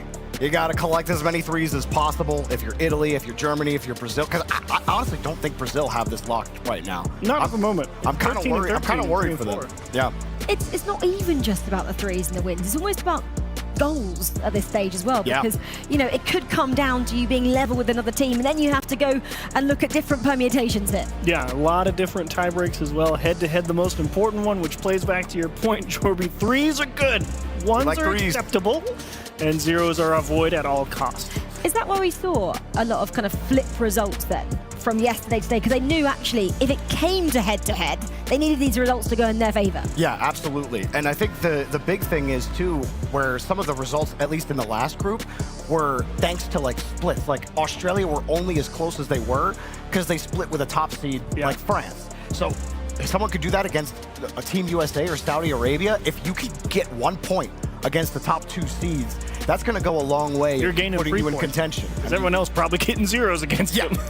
Threes against everybody else. That's what you got to hope for. Right, well, we heard from Germany earlier. We saw them. They obviously got the win over Saudi Arabia. Let's hear their thoughts ahead of this one with Veracity. Tox, you boys are currently 3rd in your group. How is that feeling right now? Are you feeling pretty confident heading into today? Yeah, definitely. Especially after we beat Saudi Arabia yesterday. Obviously, since we did lose to Italy before that, the bounce back really did feel incredible. So, yeah, now we're just trying to seal the deal, get into the top 4, and everything else doesn't matter. Well, you're going to be facing off against USA. You boys lost against them yesterday, so talk me through the game plan heading into today's series. Well, I think yesterday we had a solid performance. We did have like 1 or 2 own goals, which obviously didn't help us win. So I think if we just start off a bit stronger, we'll gain momentum and hopefully we can take a win. And my final question for you is, who do you think your biggest competition is going to be heading into the entirety of today? Well, in general, I think the best teams right now are probably Saudi Arabia and USA. To be honest, we probably also do struggle against Italy. They're looking very strong as well. So I think those are the main 3 teams. Also Brazil, of course. But yeah, there's a lot of good teams. So we have to go one by one and focus on every team. All right, well, best of luck to you and the boys. I'm looking forward to seeing you play. If you're Germany, I think you want the USA first. Like, just Yeah. get them out of the way. Try, like, you're feeling your best maybe coming into it, the most energized, Jorby. I'm surprised that Tox said that Italy is someone he's got to look out for, because yesterday he said he was annoyed that they lost it, that they lost to Italy. So, Tox, I'm surprised. Like, yeah, I'm annoyed that I even have to admit that Italy are someone I have to look out And for. before Brazil. But they're still in 3rd despite what happened against Italy. So, look, they look great. And I think Cole called it cookie cutter Rocket League yesterday, which I love because I think that really accurately describes German Rocket League, Hey, at least man. these 3. Simple is generally pretty effective. If you get too cute with it, you can find yourself in a hole real quick. Let's go then to Italy, shall we? Because they're in this tricky situation in 5th at the moment. They got that big win over Germany. They got a victory over Oman and Chile. So the 3 wins on the draw were solid, but they need more than that. 10 points. We've realised from Group B, Group B it was 21 points to go through. So they need to do better than yesterday. Do they have that capability, Italy? Well, if we assume Germany and Brazil repeat their score lines, no, they're dead in the water. Ouch. So that's the problem. Italy, you have to find a way. I guess they had 3 losses. So if turn those to draws, maybe find a win against Brazil and Germany. Yeah, it's very possible. And I think Italy was playing some excellent Rocket League. I definitely underrated them for where they performed yesterday, I think. Yeah, and I think, like, in this mix, and I said this, I was worried about them earlier, but I truly am worried for Brazil. You know, Swift joins this roster. He wasn't with the team last time Brazil were here at last year's FIFAe World Cup, but I just haven't really seen anything different out of this team. That they're still the same Brazil team that just, like, they do just enough to be competitive, but when they go against rosters that are good enough to hang with their speed, not necessarily actually above them skill-wise, they struggle, and they end up like losing some of those games. So I feel like Italy and Germany, those are trap games for Brazil. Brazil could easily just fall out of this playoff race entirely. Jorby's been mentioning Brazil. Brazil is our feature matchup against Chile. The others you can watch on FIFA.gg there. I wanted just to go back to what you mentioned about Swift coming in. Yes, he's a new player, but we saw that with Morocco, didn't we, in Skyrix? On day 1, struggled. I feel like he found his feet on day 2, like embedded into the team. Are we going to see that with Brazil and Swift? I think the main difference with Swift is he does have LAN experience. He does play at the top level. And while this is a new iteration, and these are new teammates for him. I don't think it's the exact same comparison. He should be able to step in, immediately perform. There shouldn't be this growth period. I think the expectations are much higher for Brazil on that. What do you find it funny? This is me mugging the camera, man. Oh, well, you gotta mug it. Oh, that eyebrow. Okay. Why are we still getting this growth period then? Well, there's still time to adjust. I mean, because Swift does play with other people, you know, so it's yes, you're elite and they know he's the best player in the region right now. Exactly, but you still got to find a way to, okay, how do we communicate? Because, you know, that exact terminology means different things to different people. And if you don't work with those people on the reg, it can take a little bit of time to adjust and figure out. So you can understand that there may be a few growing pains for them. I also feel like this is a trap game for Brazil because these are three players that are very familiar with them. Oh, this is regional pride. It hasn't been the easiest for these three players in their regionals inside the RLCS. And Davitrox, especially, he has upset this team. And like these guys, and Razebull's here as well. Like, and Razebull owns Yan. He has owned Yan as long as Yan has been playing Rocket League, and that's just a fact. So I am worried for this team. If Brazil could come out and get 3 points against Chile here, I think that is huge. Obviously huge for their chances, but it also gives me more confidence that they can do it against the rest of the field. But they're my biggest question mark as a team that I had being the third best team in this group. Brazil did it yesterday, though. They've got to hold on to that, no? Yeah, I mean, they did, but I still think Were you thinking they looked shaky so much then? meat left on the table. Okay. I'm very passionate. You gotta be realistic. Very passionate about Brazil. So them struggling is like, you know, obviously I'm not from Brazil and I'm not like Stumpy with his England cheering, but I definitely have a soft spot for South American Rocket League, and just the potential is there with this team. Lost giving himself a little energy. I love that. I love this crew, and I want to see them reach that potential, but right now, just not seeing it. The Bull is clearly the leader in terms of Chile as well. How is he going to get this Chilean team up for the fight today, the Bull fight? So I'm really more worried about what Razebull's doing off the ball than he is on the ball. Because we all know Razebull with the ball, I mean, he can run straight through you if you give him a little bit of room. Baby. Yeah, he's El Toro, baby. Here he comes. So I'm really making sure that I want to see Razebull getting around quick. I want to see more cuts. I want him to keep him in the give him the horns? Yeah, get in there, get sticky. You know, those. Yeah. Razebull's great. From what we're seeing, though, these guys are so relaxed. It's like crunch time in these groups, and they're not fazed by listening to us waffle on about them. They're giving as good as we're giving them. As they should. I mean, the Chilean team last year was just pure aura. They had the moment of the entire tournament taking out Team USA. I mean, it was Giga Farm. Absolutely thrilling Rocket League to watch. So, like, you gotta believe that that's still in them, but to do it to their South American neighbors is definitely something they want. Like, they want that. They do want that, and we're about to see if they can grab that as well. Is the Bull back for Chile, or will Brazil take them down? It's time to find out and get the party started with Cole and Johnny Boy.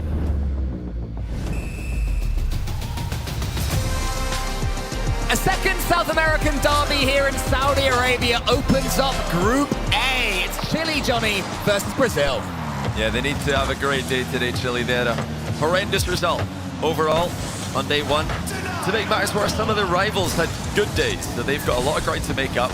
It doesn't start easy against Brazil.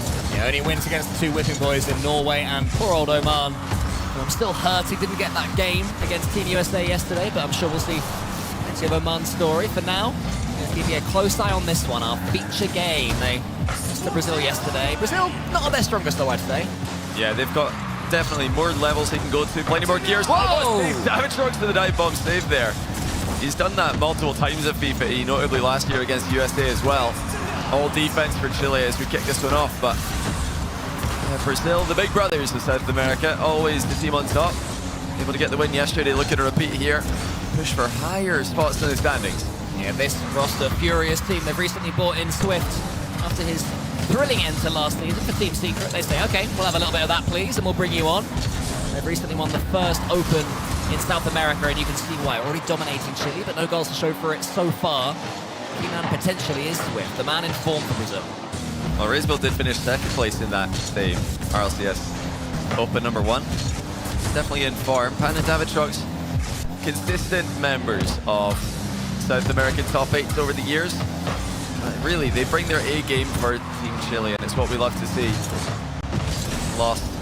Found possession of the backboard there quite easily.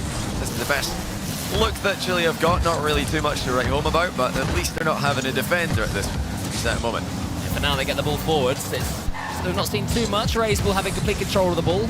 Brazil will be all too aware, as you mentioned, Johnny, that he is their key danger man. Actually knocked out Drafinho, last year's Brazil member, in that semi-finals before making the finals. So to watch as he tees up Davitrox. Davitrox fakes it out, we'll say, and can clear it long. But Chile making a few forays forward, unless Lost scores this one. Just as Chile are coming forward, Reyes ball, another big save. Yeah, it was a great chance, good opportunity for Chile down the other end, but just couldn't get enough lift in the aerial. I think the boost management just wasn't quite good enough.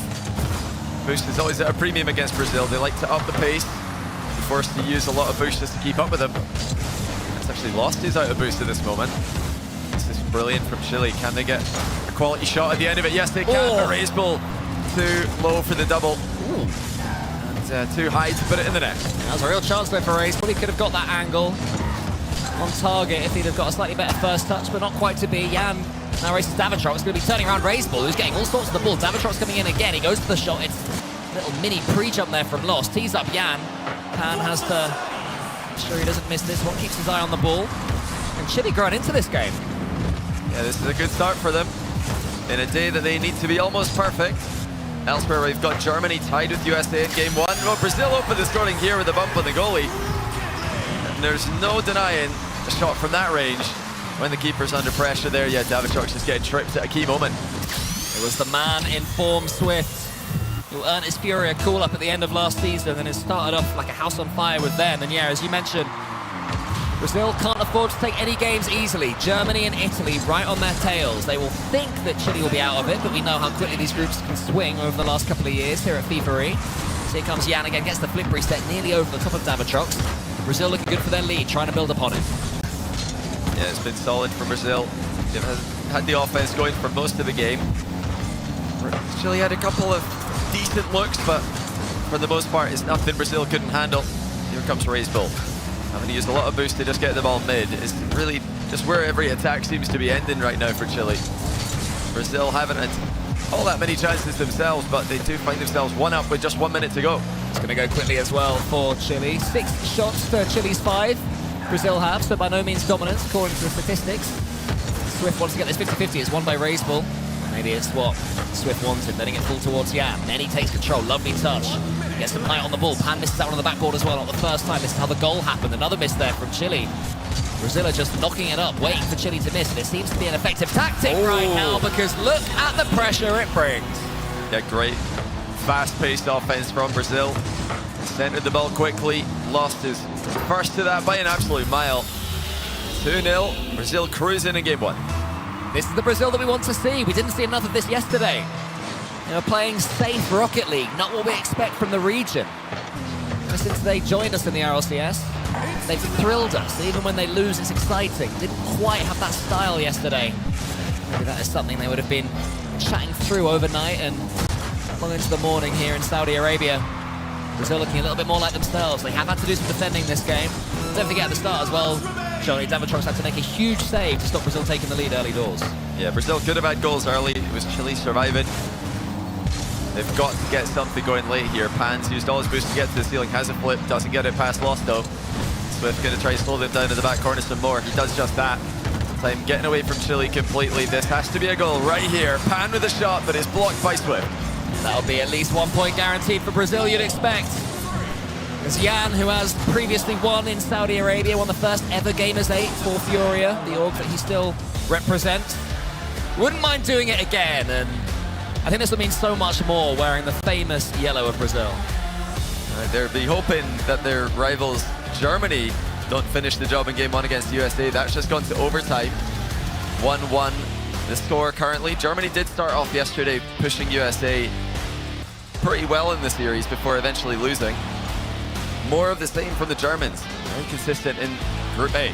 Yeah, I can see Germany being a team that can make a quarterfinals, to maybe make a semi-finals. They're just so solid. When this is featuring so many teams that are thrown together and have to figure it out, you know, that can be devastating. But Brazil are not one of those teams. They're not a team that are thrown together and have to figure it out. They play together in their groups, in their group stage, for their org. You know, how much of a difference does that make these teams? Well, we saw it made a big difference last year. We expect it to make a big difference this year as well.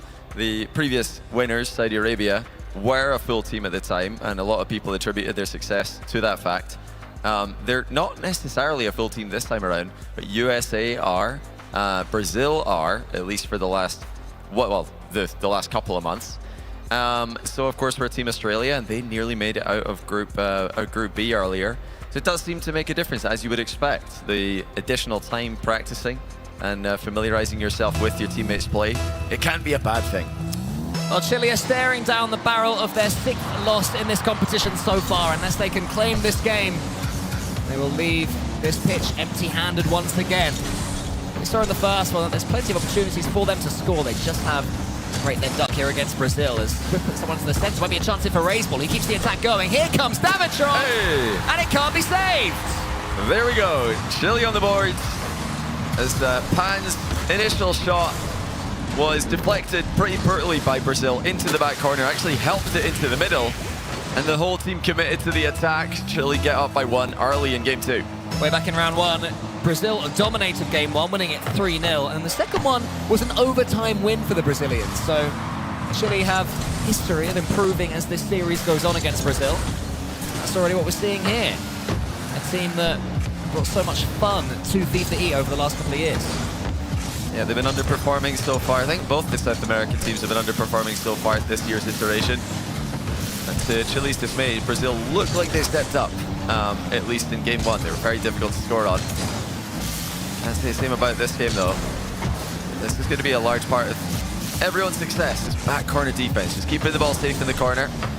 It's not something Chile have done here, but Pan does dive across, block the shot. Demo comes through, though, and Jan buries it 1-1. Yeah, well played, Brazil. The demo was a good one.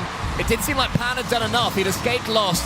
But then that ball bouncing upwards instead of rolling, he was praying it would hit the ramp and bounce into a more awkward position. As soon as it didn't, Brazil had the pace. Germany and USA in game 1. About to be 3 minutes overtime in that one. Very close game. USA, despite sitting top of the group, undefeated, have had to work hard for it in many a series that they've played. Pan's going to win this one cleanly. Raiseball's in the centre, but Pan's hit was... Oh, I thought it was a little bit heavy. I was totally wrong, Johnny. It was absolute perfection. Chile have got something to smile about on the pitch as well as off of it. Oh, great catch by Raiseball. Lost must have thought he was taking that into the corner as well, but he's completely taking control of the situation. Chile regain the lead. There's sometimes where I look back at a replay and I think, what was I thinking if I called that one wrong? But you can see why I thought that one was heavy. I think it was too much, but what a catch that was. It's unbelievable. And you know, Raiseball, plenty of experience with the ground game. Very good 1s and 2s player in his own right. And it is part of 3v3, although less often than the other game modes. Nice trip across the box. It does go wide, but Brazil look like they're struggling to contain Chile at the moment. Yeah, this is what was happening yesterday. As soon as Brazil fall behind, they start to lose their belief in themselves, and they're not controlling the ball anymore. They're not demanding it. And look at the moment, they can't even get boost. All 3 of them miss 100 in that corner. Brazil showing signs of collapse. Chile have to capitalize. They can start today off with just a point. It will show, it will prove that they are improving. And they can start taking wins in this group. Past 4 minutes of overtime between USA and Germany in game 1. Likely that we'll be able to catch the tail end of that series after this one's done. So we're almost halfway through the second game. They've not even started theirs over there. Jan wants to take control of this ball, but Pan is on him far too quickly. Brilliant again from Pan, showing no respect to Brazil. That's what we like to see. They looked confident before the series started, did the Chileans. Lots of smiles to the camera, lots of chatter amongst themselves. Swift tries to pick up Jan. Jan's on the steal, and this is a great play. Pan waiting for it perfectly and getting a solid clearance. Lost first touch of the good one. Gets the reset, but he's bumped out the way. Surely Swift tries to bundle it in. Then it's shot, hits the crossbar. Chile survive. Another diving save. They've had so many of these. They continue to just barely get the ball off the line in these key moments. Holding on to the lead with desperation. Every point matters. It would be Chile's first draw of the competition. They've got the 2 wins, 5 losses yesterday. A draw against Brazil would feel like a win. This game ticking away as we go. 2 minutes into it. Germany, USA now 5 minutes and a half into their overtime. So Germany really putting up a fight, if nothing else, there to claim at least a point. That's what Chile are trying to do over here. Loss gets a beautiful catch. Billy has been watching Razebull. Isn't quite able to link the next couple of touches the way Razebull was. We still have to head back and try again. Razebull running interference here on the Chile half. Great touch there from Davitrox. And Chile refusing to let Brazil break their lines. This is great stuff from Chile. This is why we thought they'd be more in the mix at the end of day one than they are. I think, you know, a couple of games didn't go their way, but they are good enough to take anyone down in a game, especially in this format where every game matters. Brazil just need one to break Chile's hearts. Once again, prove that they are the nation to beat in South America. It's a huge clearance there from Brazil, but the thing is, Chile have had such good boost control, they're able to just float and wait for the big clearance. Same again, it's a good touch. But Pan has 100 to play with and is able to get that dunk on the other side. Razebull's coming in, he has no boost to play with. He had 30 or so, they could have done something, but now it's Brazil on the counter. They used the skies, but I think Swift backflipped. And now there's a miss there from Chile. Razebull flicks it along dangerously. They're all getting a little bit loose. He didn't want to leave that to go across. He wasn't sure if someone was behind him at the back post for Brazil. Trying to attack from blind spot angles. 40 seconds to go. Brazil going for the full pitch air dribble bump. Swift unable to land it, but Jan still gets a clear-cut shot. Now Swift might look for the mid-pass. There it is. Lost his jump preemptively, but couldn't make contact with it. And it's a shot from distance on target. It's going to be Chile 3-1. Razebull spots an opening. Razebull nips in there. Davitrox, good pace from him up against Loss. And then Jan, understandably trying to force it. 25 seconds left, but it does seem like Brazil have dropped points, which could have huge implications in this group. Germany, Italy, and the rest feeling much better about things now. If this is how this game ends, especially if Germany win this first game against USA, which is still ongoing, 7.5 minutes in. There's been close-cut chances, really, really close to scoring moments for both teams there. As Chile all but confirmed the win here. Brazil unable to get the ball middle. Chile will draw with Brazil in their opener. And Germany and USA are still in game one. It's on the goal line multiple times over there. Well played to Chile, splitting the difference with Brazil. Well, we promised you that there was something exciting going on in Germany versus USA, and here we go. 8 minutes we tick over as we take. We've survived the production curse, and was I wrong? Did I speak too soon? No, we have survived production in regulation now. It's been honestly so close to for both teams to score. It's been in the goal line for both teams multiple times. Absolutely on a knife edge. As we pass 8 minutes of overtime. Tox hasn't got a lot of boost here, but Catalysm's there to help him. USA with the advantage here. Lots of boost to them. Only Razier's with 100 on the Germany side, but he's the one on the ball. For context, Germany 3 points ahead of Italy going into this game round, so a point against the USA would be massive, and that's it, converts it, no, somehow! Atomic saw it coming! He adds it to his collection of clutch saves, and now can he turn it all the way around? That one's going to go over the goal line as well, this time from USA! Germany surviving, but not for longer! Beastman just bundles it over the line! It's a goal-bound scramble to finish, and Germany just couldn't hold on any longer. Daniel's pull shot Beastman into that one. I mean, it's hard to critique after 9 minutes of overtime, but did Tox need to help out his teammate? It seemed Germany had it covered. Tox offered his octane. His heart was in the right place, but I think he pulled himself out of position there. We'll get back to that series soon, but for now, Milos is with Chile, who've gained a massive point. It is a massive point indeed, playing just now against Brazil. I'm here with Pan from the squad as it feels to get that point to kick off the day against Brazil. I mean, we were looking for this a lot of time. Since the qualifier, we tried to win a game against Brazil. And I think yesterday we figured out a lot of things, and now we're playing way better, and I guess he showed up. How do you feel then for the next matchup against Norway? I mean, now we are confident. We know we can do a lot of things, and this is the match that we needed to be more confident. So yeah. There it is. Chile are fired up. Let's go, Pan. Let's go, Chile. Well, I think we're going to go back to Germany versus USA. In game one, Germany had 22 shots. USA had 26. 19 saves for Germany, 17 for USA. So it was a marathon. The USA, they just keep finding ways to win. It's the plot armor. You know, in these moments, this is where you want to have the team who've played together as much as USA have. You can put these guys in any kind of pressure in a group stage in FIFAe, and it's not going to compare to the pressure they've been under in the likes of the World Championship recently and indeed last year. But of course, you know, tomorrow and on the final day of FIFAe, we might see that same level of pressure. But right at the moment, they're just comfortable. Although it looks like Beast Mode's heart rate is higher today. Don't know if that's due to the situation, or maybe he just wasn't wearing it tight enough yesterday. That's the only explanation. Otherwise, I can't believe he's in this level of competition rocking a 75 heart rate. Utterly ridiculous. The coolest man in the building by some way, and still offering plays like this one. This is great. We got a bonus game to take everyone, Johnny. It's very generous of Germany and USA to take so long with their first game. Oh, everybody missed in on that pre-jump attempt. Now let's see, will they get another one? So far, we're pretty even, but USA knocking at the door. They always look so dangerous when they get the ball into the backboard. Oh! From Daniel, 1-0. Perfect timing with the dodge. Yeah, Daniel trying to steal the name Doomsy Dish, turn it into a Daniel Dish. Let's see if it catches on, but what a touch that was. Sublime from the wave dash on the corner as well. Lovely individual play from Daniel. He's not somebody who forces these moments necessarily. He's not always looking for the mechanical play, and I think that's what makes him so dangerous when the opportunity does reveal itself. Yeah, he just did really well there, almost pre-flipping through the ball, getting that last touch that Germany weren't ready for.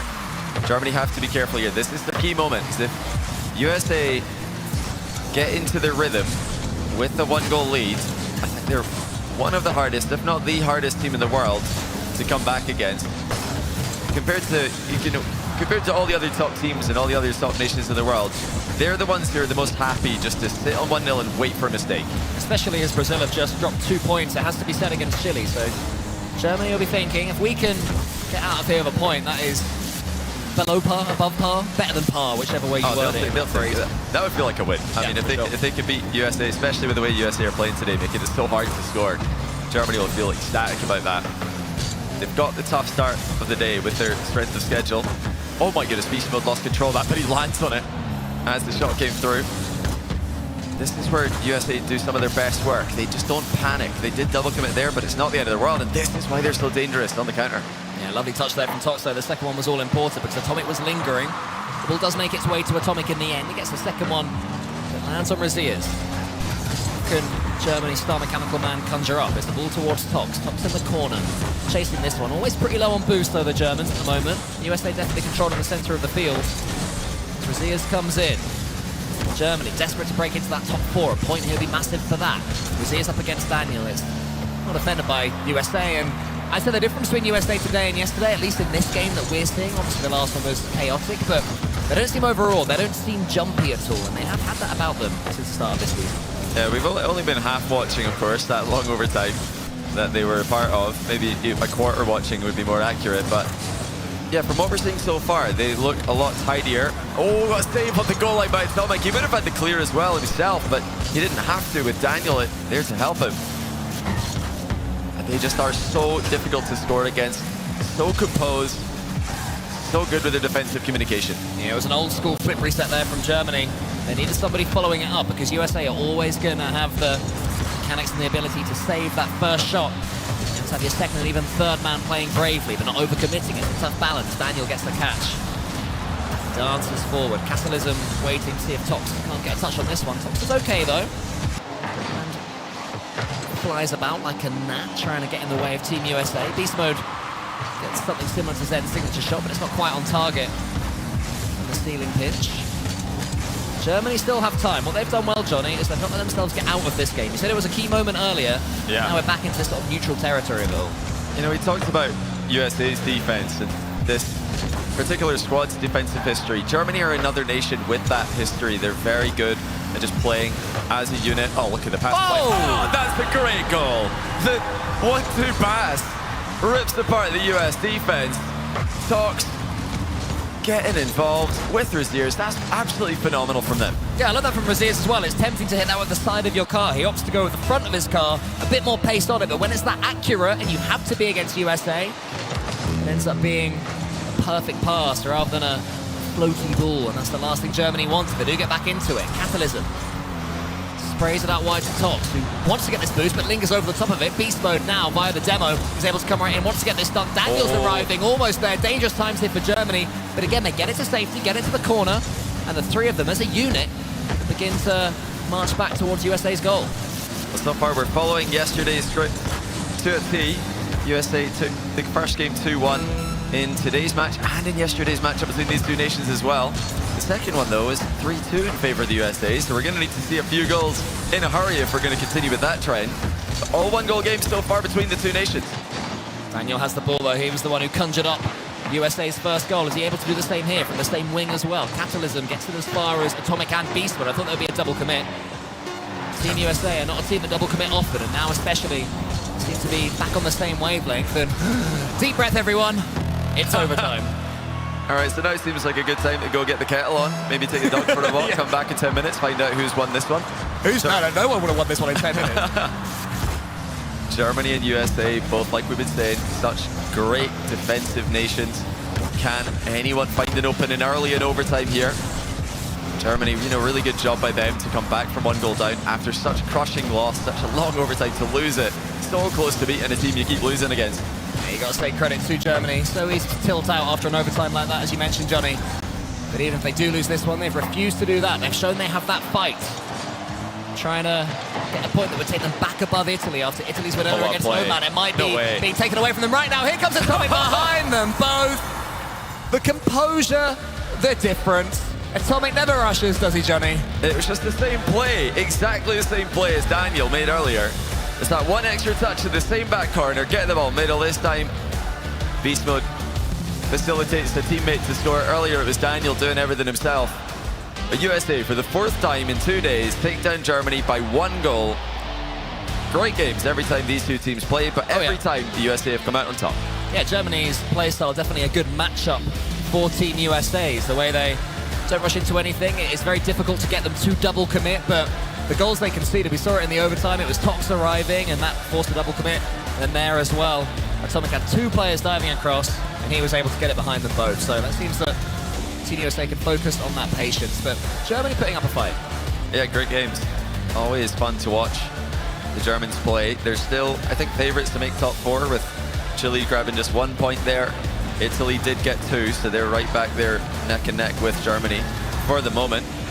But easier games to come later on today for Germany. If they can lock in, they are still likely to make top 4. They're playing well. I mean, they're defending well. They're managing to get goals against one of the best defensive teams in the world. If you're going close to the USA, you should be able to make it out of this group. The fear factor though that Team USA are bringing is that the double commits that they had in NA Open 1 have completely disappeared. A couple of times you're thinking, oh, and then the player that would be on the ball that would be taking it away from their teammate just drives away. Last second, comms are back, belief is back.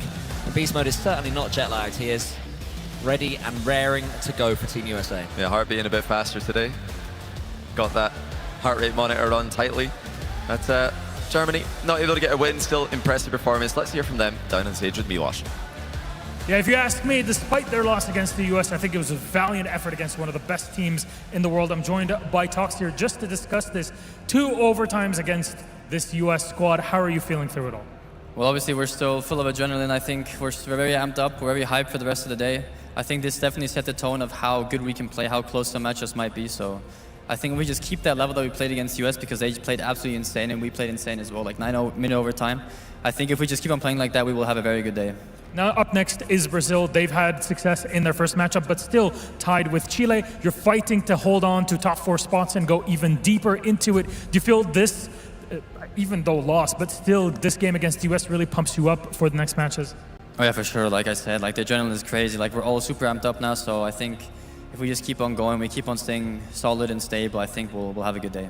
Well, you're here with me. Your friends are locked in here in the squads. You feel that everybody's really locked in to continue on with the day? There's a lot of matches to go through. Oh yeah, for sure. We just have to go game by game. The issue is that days are long, but we have such short games. So like we lose 2 games, both overtime, no points. If we win both of those, we have 3 points. So every game matters. So that's just the mentality we're going in with. So if we just keep on playing game by game, we'll have a good one. That's how the competition goes. Thank you very much. Tox, continuing on with the German squad. Well, they put up a fight, and we are going to follow them through to their next matchup as well. Germany have to immediately, Johnny, shake off that disappointment because they now have Brazil in front of them.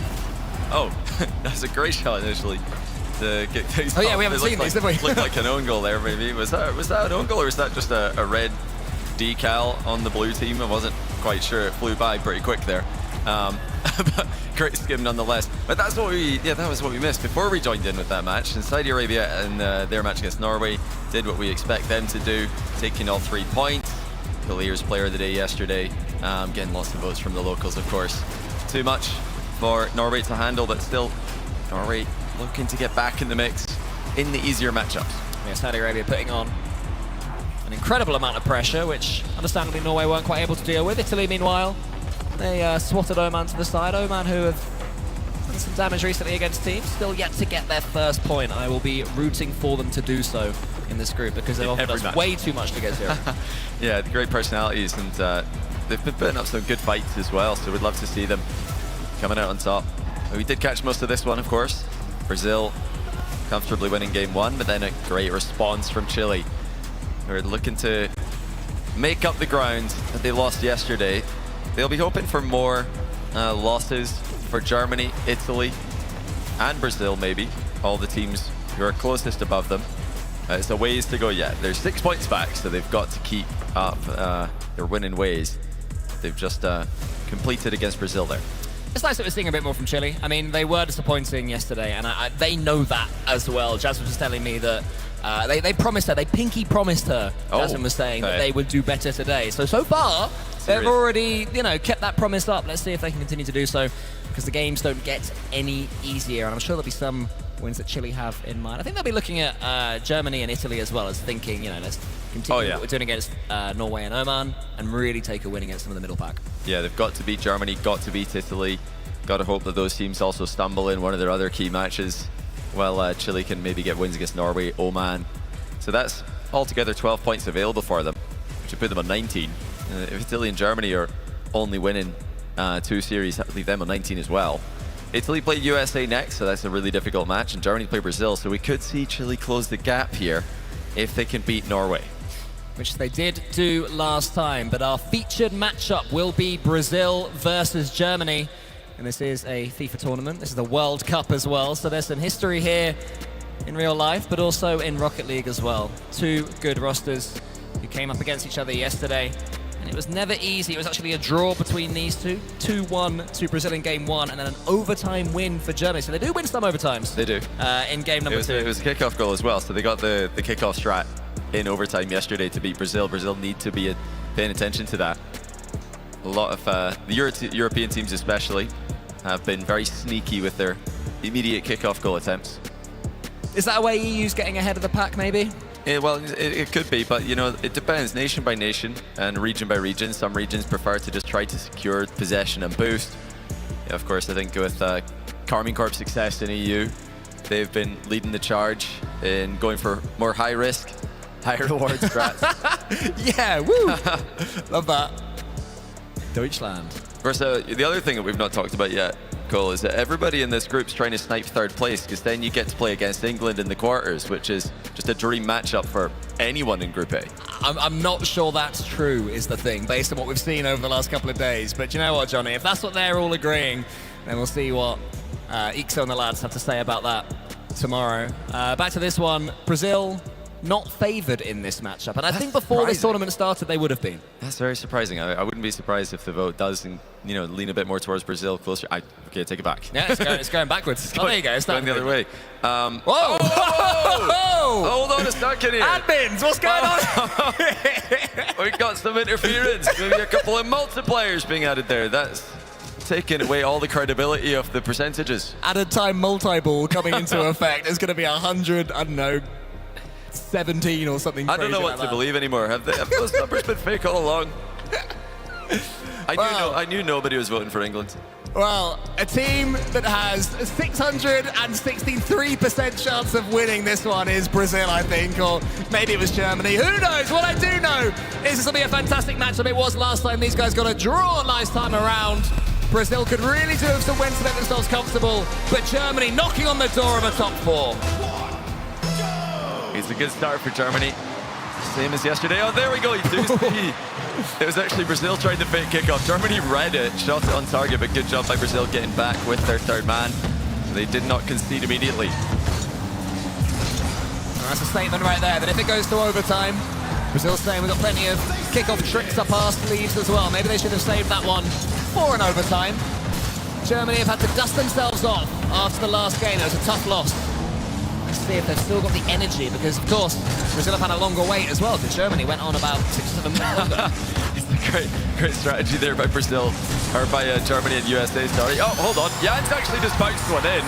I thought this was going to get saved by Germany, but nobody expected it to just be right there, the final touch. Barely a glancing blow, and Tox got bumped away. Nobody back to help him.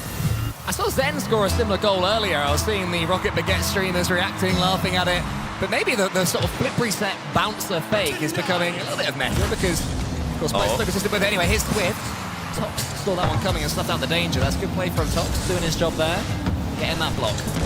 Jan is well known for his air dribble bumps, his flip reset bumps, but that was a really close one. I mean, he barely got a reset on it, so sneaky by Jan. And Germany didn't see it coming. They didn't know that they needed help in defense. These days, with the rise of the air dribble bumps and air dribble bump passes, you need 2 players in defense. One just to get bumped, and then the other player to actually get the ball. And goes for the air pinch. That would have been lovely there. That one high up on the wall, but not quite able to do so. Big's not going for the ball again, but now he's stuck ball side. Gets 100 boost and is able to at least keep it safely in his own corner. The safest place on the pitch, in theory, unless you have Daniel on the other team, it would seem. Dishing out the Doomsies. This one's going to go into the centre. What can Germany do? We know they are brilliant at passing the ball to each other. Could be an avenue past Brazil, but so far Brazil completely dominating this game. Yeah, Brazil have, I think, had a pretty middling start today. They won't be happy with a draw against Chile, but they're still in this. That's a good save. Still in this group with control of their own destiny. Away from the outside of the top 2, I think they're still favourites to get that 3rd spot, get the favourable matchup against England that we keep talking about. Everybody's talking about. Germany have stepped up in the last minute or so. I said that Brazil were dominating. Since then, Germany have had a lot more of the ball and the play, but at the moment, Brazil's got no boost, so he needs his teammate Tox to come in, who does so. He gets a dunk on Swift as well. That's great play from Tox. He's looking lively in this opening few minutes. Get to really get a full shooting chance, Germany. Come close to developing something, but the final ball not quite there. Maybe that changes here from Tox. Takes the ball from left to right. Catalysm. Clean touch on that ball. Is it too clean for Jan? He gets hit into the ceiling, and that's actually brilliant from Jan defensively in the end. Yeah, great job keeping control on the back wall. Swift has actually just dove with 100 boost. He was the only player with boost there, lost in Jan. Have got to try and get this to the corner. They do. Now Swift lunging into the play again. I think they really need to try and slow the game down here, Brazil. That's much better. Just getting a 50-50 under control, but the bump puts Swift out of position again. Germany weren't able to capitalize on the weakened Brazil there. There's a lot of bumps, it's scrappy, but that is a little bit of beauty among the chaos. You know, from Germany's POV, this will feel like a game they should be tied in. Or, you know, it felt like they've had plenty of chances, but Brazil clinical as ever. Just one pass, one shot, and a second goal to add to the tally. The rose among the thorn bush right there from Brazil, just when it was getting all a little bit ugly. Both players, I think there was about 5 of them inside that German corner. And that's not where you want to play your Rocket League. But Brazil found a way out, foraged their way out. Brazil starts the race for Germany to get back into this one. They can probably feel it slipping away yet again as Swift goes high. Jan underneath it. Jan does take control, and then Swift gets a great bump on top. Bumping plays seem to be the difference between these two teams. So we do have Saudi Arabia mercilessly disposing of their Middle Eastern counterparts. Brazil try a little 1-2 pass play here. Germany had success with that last game we watched. Brazil nearly find the back of the net one. Norway have just tied the game 1-1 with Chile, and it's also 1-1 between USA and Italy. USA continue to play everybody close today. Moss is going to get this ball. He's going to be able to do something with it. He gets the flip reset almost over the top of both of them, but Catalysm was back. That's okay for Brazil for now, though. Sending the ball forwards is putting Germany back on their own goal line, but you don't want to get dunked like that by Rosias, who then goes for the demo as well. Tox has the boost to reach this ball, just tips it onto the target. Catalysm can't quite get it on target himself. Yeah, and his touch is poor as well, so Brazil under severe pressure in the last 40 seconds of this game. Still though, good defensive touches from Brazil. Many times this game they're just wasting time and they're allowing each other time to grab boost, get back into the game. Germany are just getting frustrated here. They've had the ball in the blue half a lot, but it's always in the corners. It's always being saved into the corners where they can't really do much. Yeah, I feel like for Germany, it's all a little bit predictable as well. Brazil know when they're shooting, they know when they're going for a solo play, they're reading the bumps and the demos as well.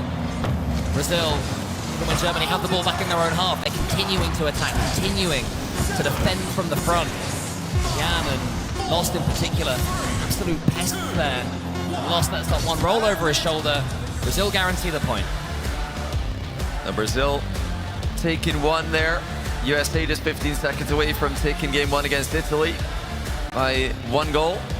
Norway and Chile are in overtime, and Saudi Arabia up 4-1 against Oman. So nothing too surprising as long as Chile can get across the line there against Norway. We thought coming into the tournament Chile would be able to get wins there. Norway are really making them work for it. Yeah, Chile absolutely need to take this one, and we've just seen they have taken it. Davitrox with a lovely goal from the ceiling. But let's go back to Brazil versus Germany. It would seem relatively comfortable from Brazil. I'd just say that Germany ran out of ideas there, which is disappointing, because against USA, they seem so creative.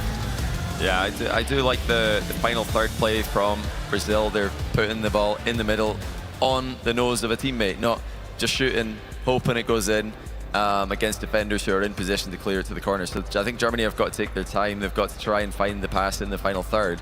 Brazil showing them how it's done in game one. It was game two that Germany won yesterday. So they're, right now they're having the exact same day. Close games against USA, but game losses. Looks like we have kicked off game one. We'll be joining in just now. No goals just yet. If Germany could win this, they're on the exact same streak as they were yesterday. Yesterday was okay for them. It was enough to get into the top four. Yeah, but it does put all the more pressure on this second game against Brazil. And Lost, Swift and Jan are not a squad that you want to have to get games against.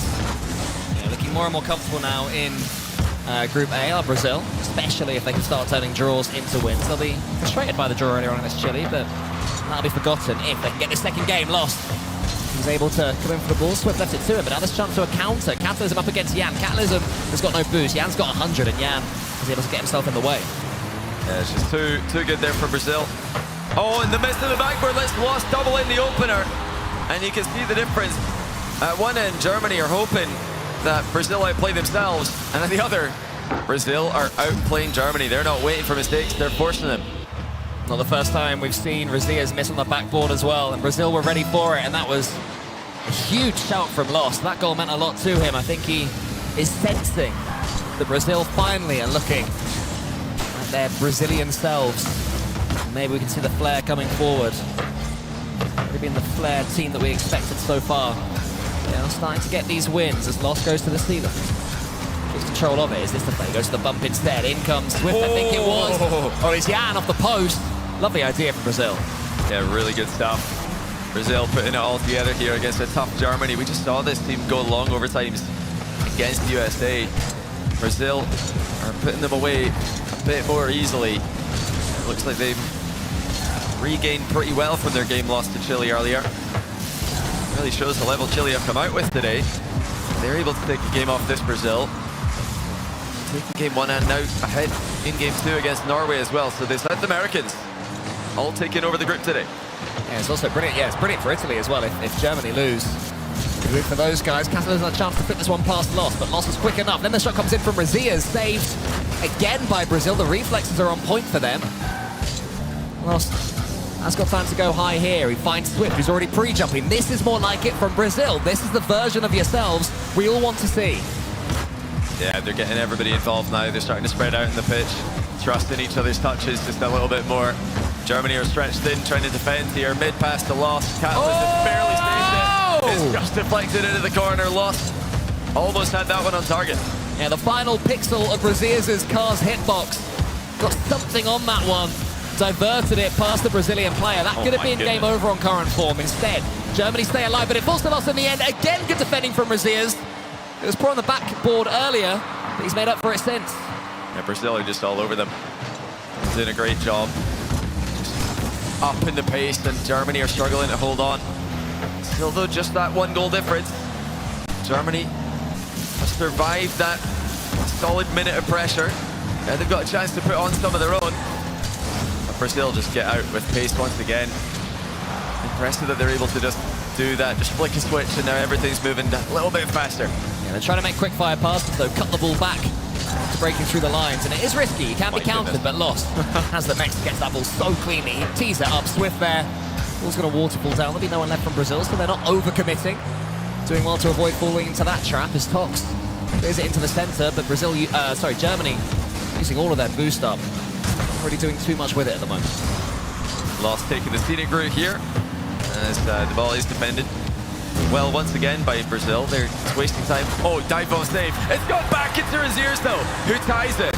And what a relief that is for Germany, because they were really struggling in this matchup. But Jan got bumped into the backboard, and then he dives into the save, but can't get it away from Braziers. Yeah, he got jumpy after Tox swatted him away.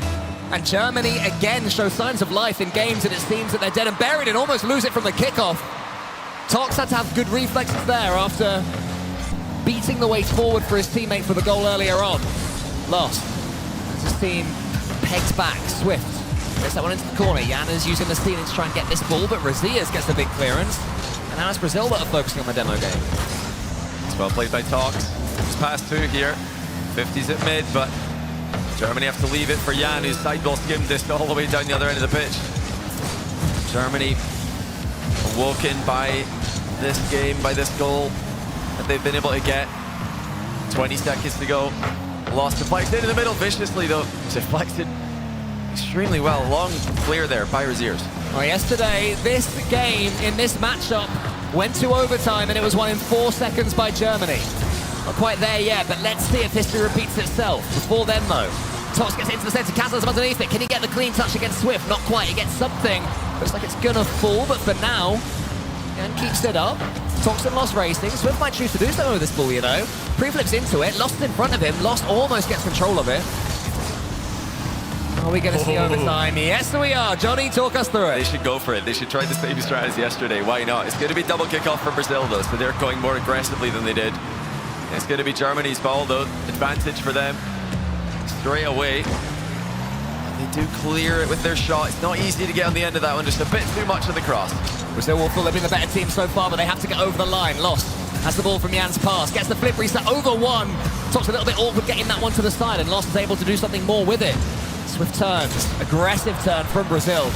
Trying to finish the overtime the same way they've been playing this game, but Tox lets that one run and just buys the team a few seconds.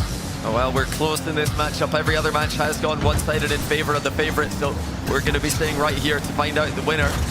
Germany versus Brazil. Brazil knocking at the door, but Germany do have bodies back in the way of it. Razias pinches. Swift races Tox. Lost should be able to get this one, and what composure from him. Knew that ball would bounce and it would tee him up. Gets the bump of Castles over the way. Wants to get a second. That would have been fun, but not quite. A great save, actually, managing to find Tox with the outlet pass. Brazil playing very risky there for a moment, leaving someone on the backboard, hoping for a passing play. Now here come Germany with the center off the back wall, but everybody's sitting deep, just waiting for a bad clear from Brazil. Not going to get one. Brazil keeping it in safe positions. More than that, they're getting counter-attacks. They need to decide who gets this ball though. Jan and Swift, neither of them knew, and that lets Germany in. Tox against Lost. Back flips on it. Another nice touch from Tox. Soda just keeping control of the ball. Loses the 50-50 out to Razias, who's in here on the right. We've seen some goals from this right wing. So Lost says no to that one. 1.5 minutes. Germany are thinking, surely not again. I'm exhausted. Well, they're going to need to keep going just a little bit longer. They've played more Rock League than anyone else in the group today. USA have just closed out their series against Italy. Comfortable game to win. Tox unable to interfere with Lost save enough. So many follow-through demos in this matchup going the way of Brazil. Germany can't stay alive in the challenges. They do have the ball until Jan wins that one cleanly. Swift now racing Tox. Tox has to play it fairly neutrally. Can't do too much of the possession. Then the demo comes in. Is the keeper to get back in time? Razias tries to find space. You want to stay down there, mate? That's where the ball is.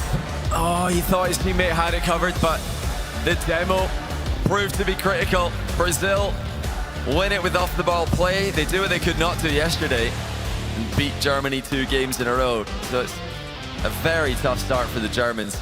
4 one-goal losses in a row. 2 at the hands of the United States, 2 at the hands of Brazil as well. They can't get disheartened by this though. This is just a tough strength of schedule. The easier matches are coming. Obviously, they've got a match against Saudi Arabia who they're able to beat yesterday, so they'll be trying to repeat that. But for every other matchup today, Germany are the on-paper favourites.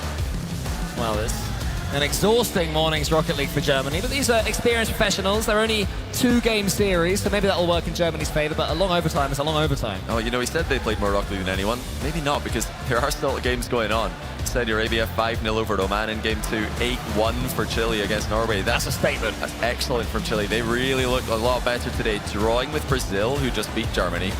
Now, smashing Norway, who were competitive yesterday. Norway were in the mix. So yeah, Chile are nipping at the heels. They're just going to be 3 points behind Germany and 3 points behind Italy at the conclusion of this round. Yeah, with those games still to come as well. So Chile will be thinking, hello, we can do something here. We've seen it from Morocco earlier. They were a long way back over in Group B, but once the day started, they didn't quite make it, but it was a different version of themselves. They gave themselves a chance. Chile doing the same thing. Yeah, they did play against both those teams. The two teams that are 3 points ahead of them, they get to play them. Now, granted, they also have to play against USA. They have to play against Saudi Arabia, so it's not going to be easy for Chile, but they're putting themselves in position where they can have control over their own destiny, and that's important. It's just like the Australians, they weren't able to get the job done in Group B, but they did put themselves in position to have a chance in the last round, something not even Morocco could do. So that's what Chile are going to be looking to do. Veracity is down on the stage with, I think, Brazil. Let's find out. Lost, your heart rate was going through the roof during that overtime. Tell me a little bit how you're feeling about your individual performance this event. Ela está falando que os teus batimentos estavam indo nas alturas. O que é que tu achou da tua performance individual nesse jogo? Eu achei que eu fui bem, o time todo foi bem. Eu acho que a gente estava com o coração tão forte, porque é um jogo que a gente queria ganhar muito. E a gente não gosta muito dos caras não, né? O cara nem quis dar soquinho comigo ali, então é para ele aprender, não mexer com o Brasil. I played well. The whole team played very well. We knew that was such an important game, and we really don't like them that much. He didn't really even wanted to fist bump me. So now they are gonna learn not to mess up with Brazil. You guys were fully locked in during that match, but you're looking a lot more comfortable than you were yesterday. Tell me a little bit about the discussions that went on behind the scenes heading into today. Ela está perguntando sobre os alinhamentos que foram precisos ter ontem, as discussões que tiveram atrás das cenas aqui para melhorar no jogo de hoje. A gente discutiu bastante, porque a gente podia ter ido bem melhor ontem. A gente sabe do potencial que a gente tem, que é para ganhar o campeonato. A gente conversou, analisou muito mesmo, discutiu um com o outro e agora está pronto para ganhar todo mundo. Really discussed a lot because we knew yesterday we wasn't that good. We have a lot of more potential than we used to play yesterday, and now we are ready to win this thing. Well, you know what? I'm ready to watch you boys win some more as well. So GG's, good luck and have fun. Thank you.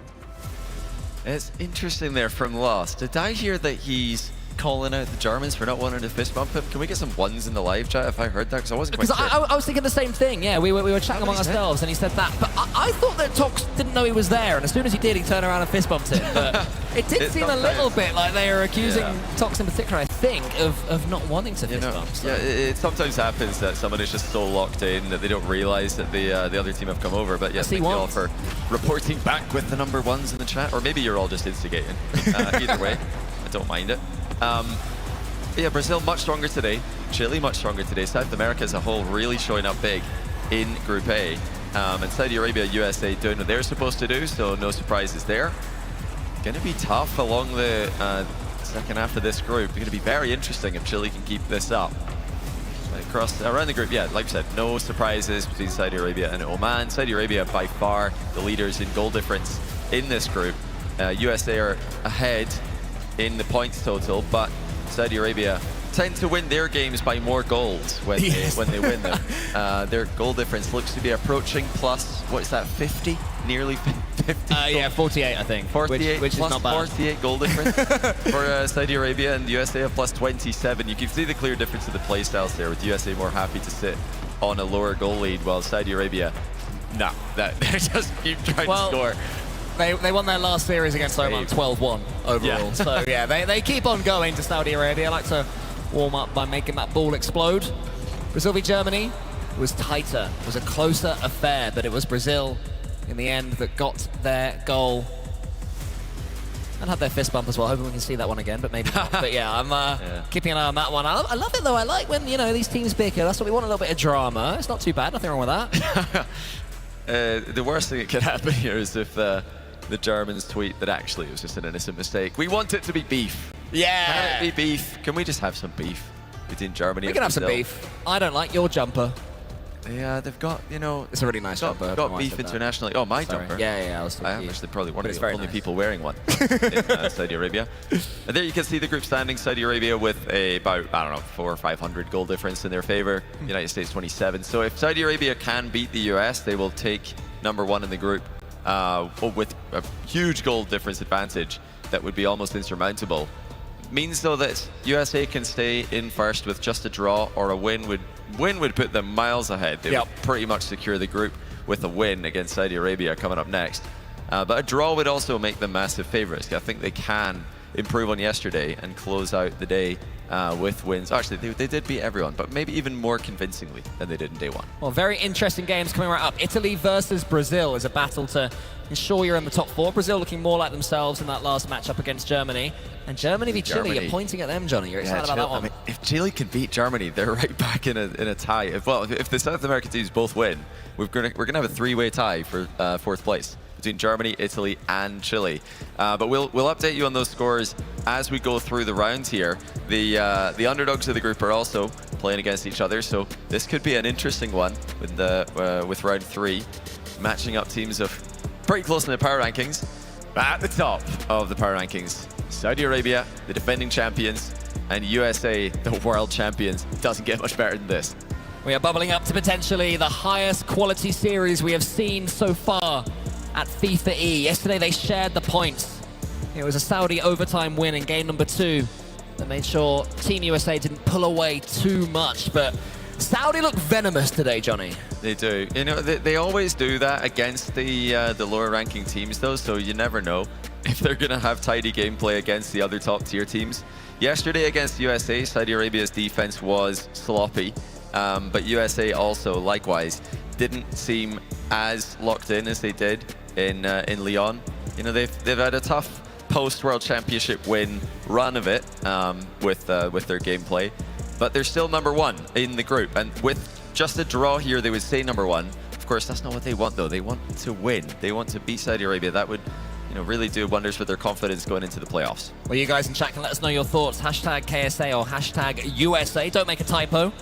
Very similar when put into 3 letters, but much difference on the pitch. USA wanting control, wanting key moments to come in, whereas Saudi Arabia, they'll be focusing on all-out aggression. The big question coming into this one from Saudi Arabia, with TRK dropped by Falcons and then brought back in for Saudi Arabia, will that be an issue? And so far, so good in that regard, but these are the sort of matchups where those cracks might show.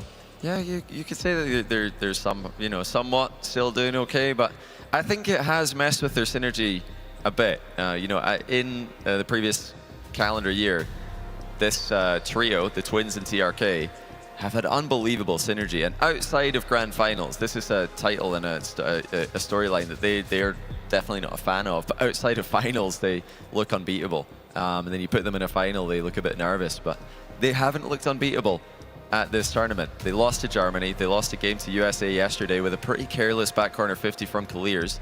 Luckily for them, USA kind of threw away game 2 as well. Both teams, I think, won their game they weren't supposed to in the matchup. Yeah, 2 overtimes as well, so it was very close. So it'll be a great chance to see if either of these teams are pulling away from the other. Who are you fancying, Johnny? I think USA. I think you've got to go for the team who are actually a team. These guys, despite their struggles post-winning the World Championship regionally, they are still a team who practice together. And the Twins have just been adapted to playing with Drally. I'm sure that's a bit of a playstyle switch for them. TRK, changing teams. Again, a playstyle switch perhaps for him. So they're having to go back to what they knew before. They're having to unlearn their recent memory. And yeah, they still look pretty good, but I think I've got to favor USA, the actual roster. Beast Mode's fresher today. I think they should take this and move to top of the group. Well, whatever happens from here, both these teams will be in the quarterfinals and potentially beyond, but you want to take lumps along the way. Saudi looking for a statement, USA looking to lock in first in their group. The Saudi need both games if they are going to move to the top of the group with goal differential. heavy goal differential, of course. USA just need one, and they'd rather be the first one, take the pressure off, and they're likely to get the first goal though. TRK just gets goal side, blocks the shot. Yeah, it was a lovely start from Team USA, and it all came from a huge Daniel fake. We talked so much about Ruas and Kalias in particular for those fakes, but USA reminding us they can do so too.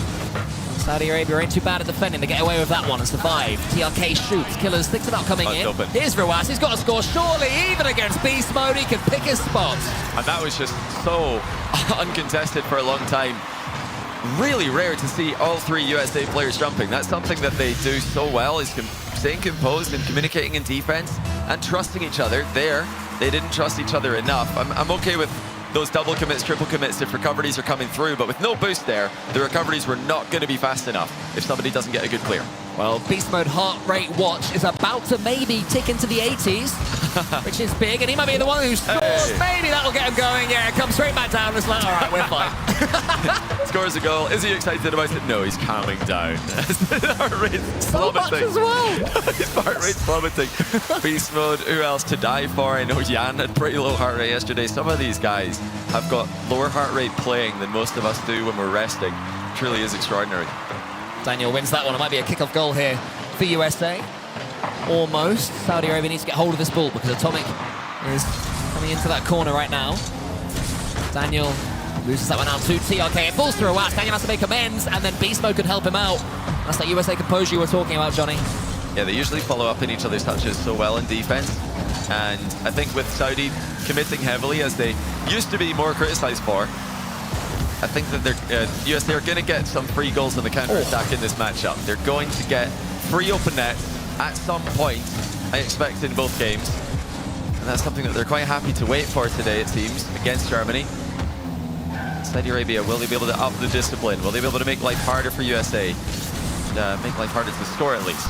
Saudi Arabia, as expected, from the top team from the MENA region, getting clean 50-50s, teeing up that ball, making it move quick.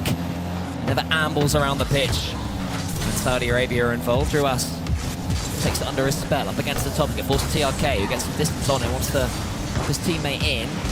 Touch from Atomic, not ideal. TRK can do something with this one. It's a 50-50 that goes into the air, and I think Saudi Arabia will be pretty pleased in this opening 2 minutes. They seem to be controlling the pace of the game. Yeah, they're getting their game going. This is the way they like to play, but it's not a pace that USA can't play at. You know, I'd give Saudi Arabia the slight mechanical advantage and the pace advantage, but it's not overwhelming. It's something that USA can match and push themselves up to. And although I think Saudi Arabia do have the mechanical edge, when it comes to the consistency, I think USA's floor is higher. And strategy as well. Oh, TRK's figged everyone on this one. Half the game gone, and he gets another goal.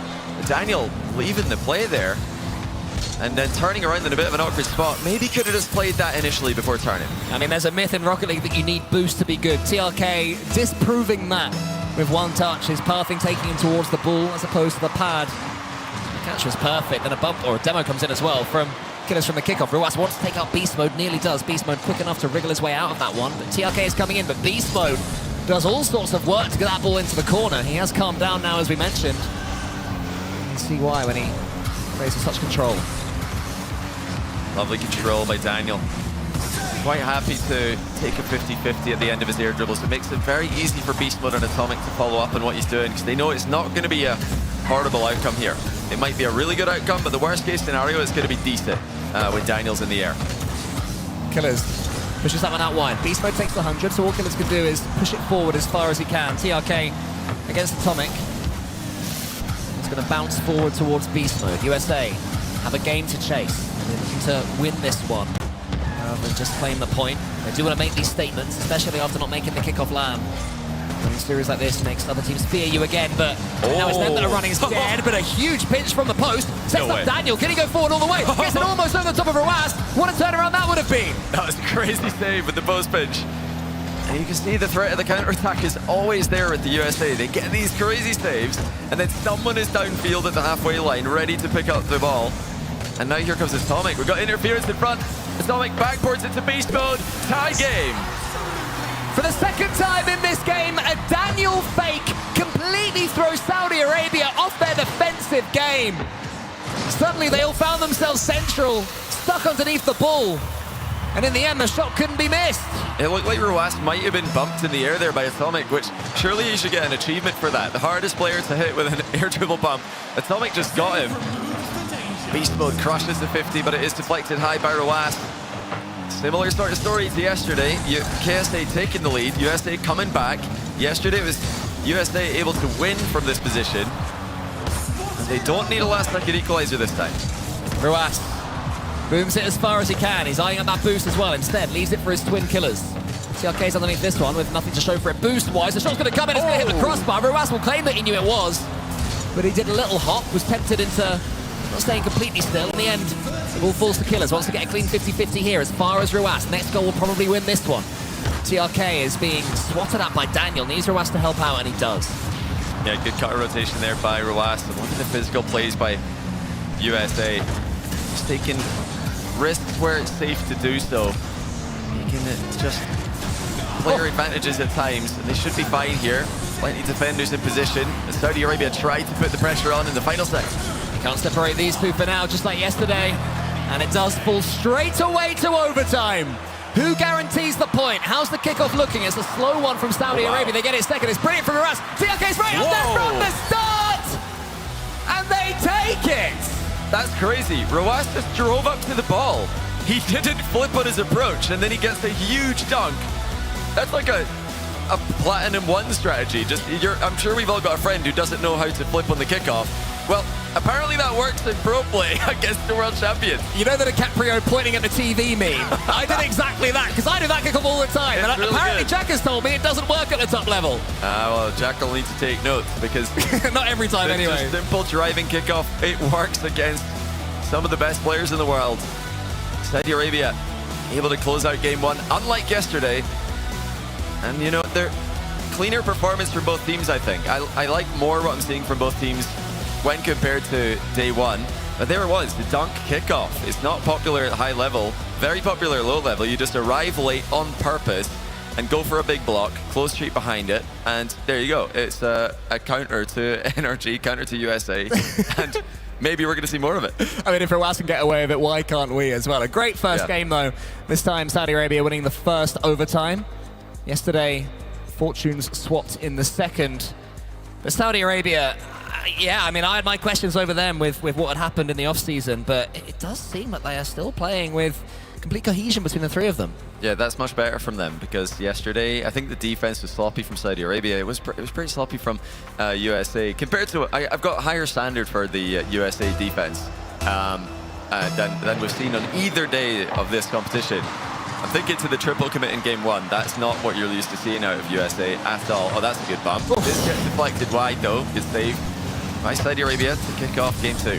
What I would say for USA is they have a massive weapon at the moment, which is Daniel's fakes.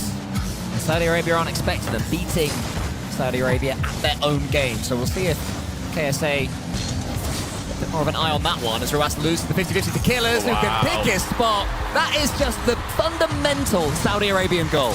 You know, they're doing a lot of things right now that you guys can try at home. Just a low 50 on the spot, another player coming up behind. You know, it's not often that you can copy what KSA are doing. But these last two goals, yeah, give it a go with your mates at home in ranked. I want to see that kickoff in Grand Champ when I come home in a week or so. And something towards beast mode, that one almost makes it through from USA. This is the 50-50. TRK has to do something with this one. Saudi Arabia solo and boost, but always in the perfect position to get the block. As Daniel tries to feed that one around the corner. Daniel still USA's most dangerous player, but let's get too involved in game two. Yeah, he's had a great year, Daniel. I think he's been their best player. I really do think he's in the combo for best year in the world, but for any player. Atomic on the backboard, drops it down. Maybe a bit too much on it because it didn't go straight down.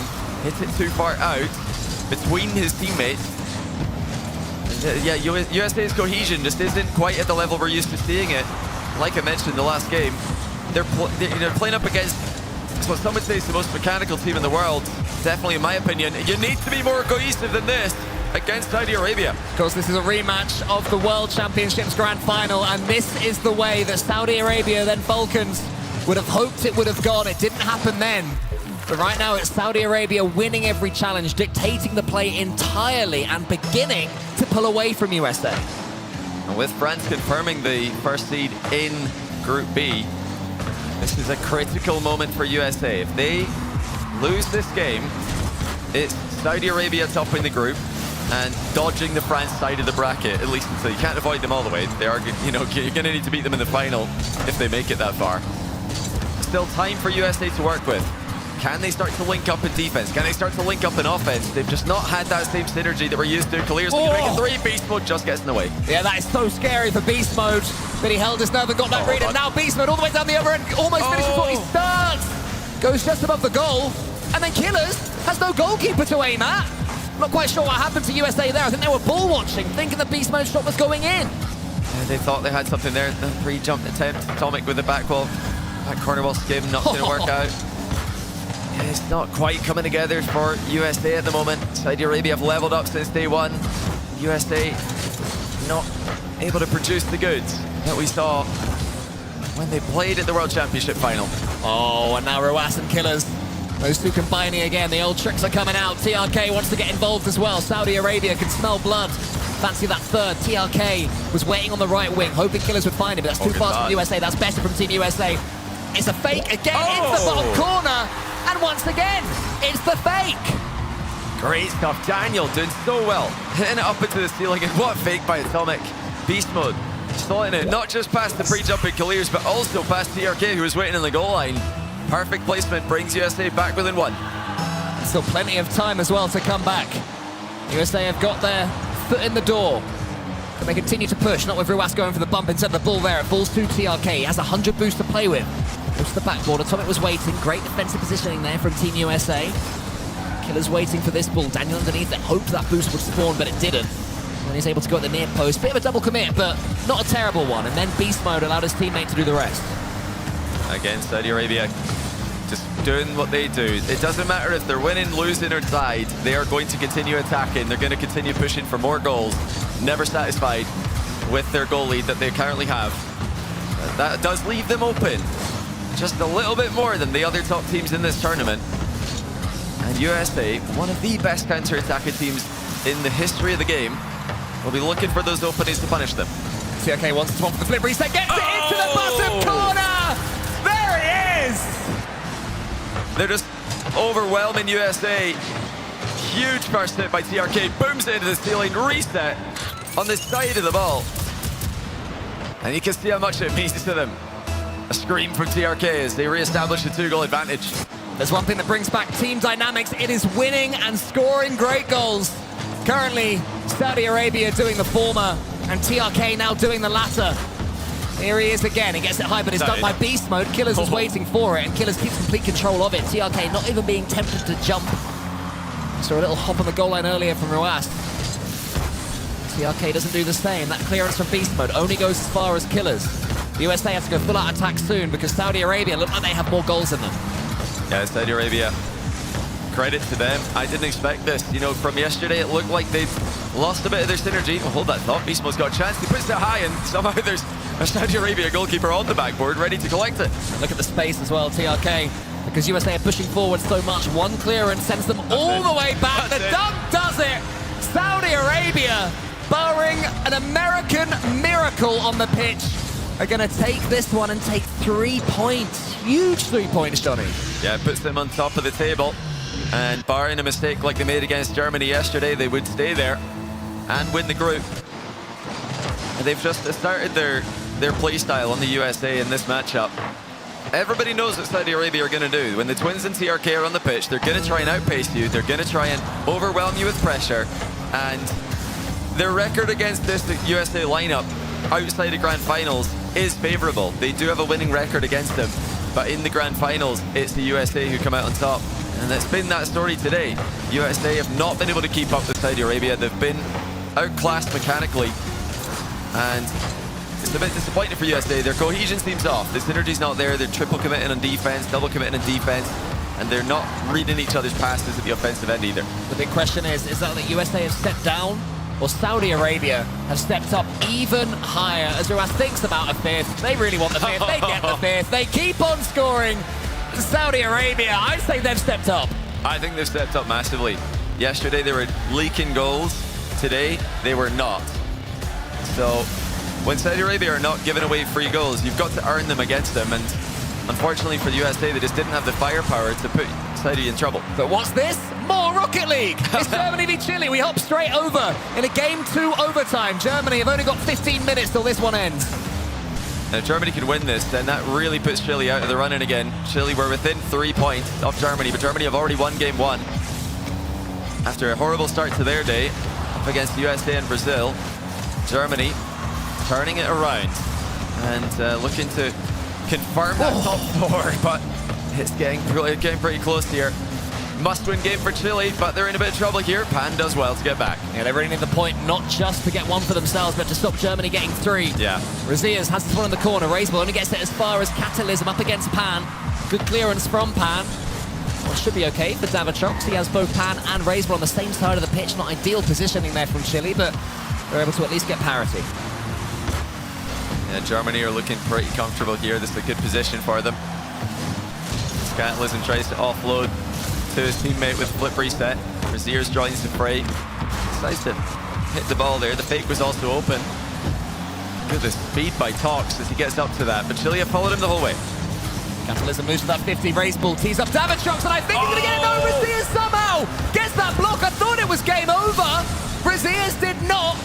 Uses the post to help him out and maneuvers the ball to safety. And they're just holding on in all these long overtimes. Germany making so many saves. Still Chile coming forward. They've got a chance here. The ball's up in front of the Germany net, but Catalysm's there to deflect it into the safety of the corner again. This is Germany's safe space, the back corner where they like to keep the ball. Yeah, and Tox as well. Every time it seems that Chile are about to pull that winning punch, in comes Tox and holds back their arm. Davitrox against Razias. Razias gets it past him. Razias has already saved Germany in this overtime. Somehow keeps buccaneering that ball forward. Tox 50-50 as far as Raisball. Chile looking more likely, but Germany incredibly dangerous on the counter-attack. Davitrox almost wins it again. Raisball tips it to the side to take Tox out the game. And then the ball falls to Pan. Slowly, all that pace of the ball taken away. Germany, just like USA at moments against Saudi Arabia, trying to find that one opening, and there it is! Oh! Defended well though. Oh! And again, cleared by Chile. Davitrox's heart rate skyrocketing, but they're still alive in the game. Yeah, I mean, he got an all-important touch there. It scraped his Fennec onto the crossbar. Tox has the ball, but no boost. Davitrox forces him towards Pan. Pan picks up 100. It could be a key 100. It allows him to put this shot on target. A shot which asks questions from the Germany defense, makes them double commit. Davitrox's touch is straight downwards, wants to tip this one forwards, almost nips in, and Pan can't force a shot here. Oh, good block by Raziers. Stopping the centre ball before it can get started. Davitrox picks up at the midfield. Now it's Raisball. It's Chile with the pressure. Chile with all the territory in the overtime that we've seen. But Germany just a goal away from putting them massively ahead of their rivals in the standings. This could be it. Stealing double save by Raisball. 4 minutes of overtime, still inseparable. Germany are playing so much Rocket League today compared to everybody else. And still they fight. Deutsch Hart all falls for them. Raisball waits for Tox to get it nowhere, and then Tox turns right back around and says, thank you very much, I'll have that ball actually. Catalysm has the chance to touch it by himself. Pan tries to force him into the centre. Razias, lovely touch past Davitrox. Can Razias cut? He puts it into the centre. Davitrox was waiting. Yeah, good interception by Davitrox. Tox has actually missed his wall shot. Gives Pan a chance to find Raisball with a redirect downfield. He can't make contact. Catalysm was there. Seems close for Chile, but Germany always have that one extra player back. They're not leaving open nets. I don't expect them to until the conclusion of this game. Chile going to have to brute force their way through Germany's defence. That one's going to go into the corner. Tox allows it to fall in front of him. He's got enough boost to chase one in the air as well. Wants to land on this 100 and does. That's good play from Tox. Not particularly not particularly mechanical, but does enough to put Chile in an awkward position. That's why he's such a good player, but loses out on that one cleanly to Davitrox. Raisball up against Razias. Chile moving forward. Can Davitrox float in the sky enough to give this one a chance? No, and there's a double commit as well. Germany can come back. And that was the opportunity, but Chile were so desperate for it. Catalysm slows the game down, ground pinch with no boost. And now here comes Pan. Dunks at mid. Tox going to pick it up. And this is what Germany are looking to do. Just carry the ball down the line, create those counter-attacking opportunities. Chile much more willing to send everybody forward. After this, Germany will either be 6 or 3 points ahead of Chile.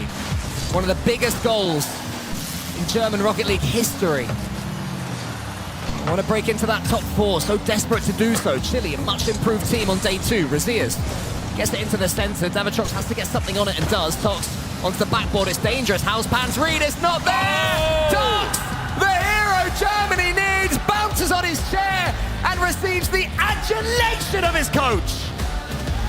He just did enough with the first hit, booms it to the curve, and he saw the miss, buries the open net, and that might bury Chile in the run-in for top 4. They're going to be 6 points off the pace. It looks like it's becoming a 2, maybe a 3-horse race. Germany, Italy, Brazil, all in with a good chance of it. But Chile, after a solid start to the day, have fallen back a little bit here. Wow, exhausting stuff. And you may remember a few minutes ago, we were looking at Saudi Arabia versus USA. It was Saudi Arabia that took it. Miloš is there with TRK. We're exhausted. How is he feeling? Because that was a tough one, but it's always good fun here in Rocket League.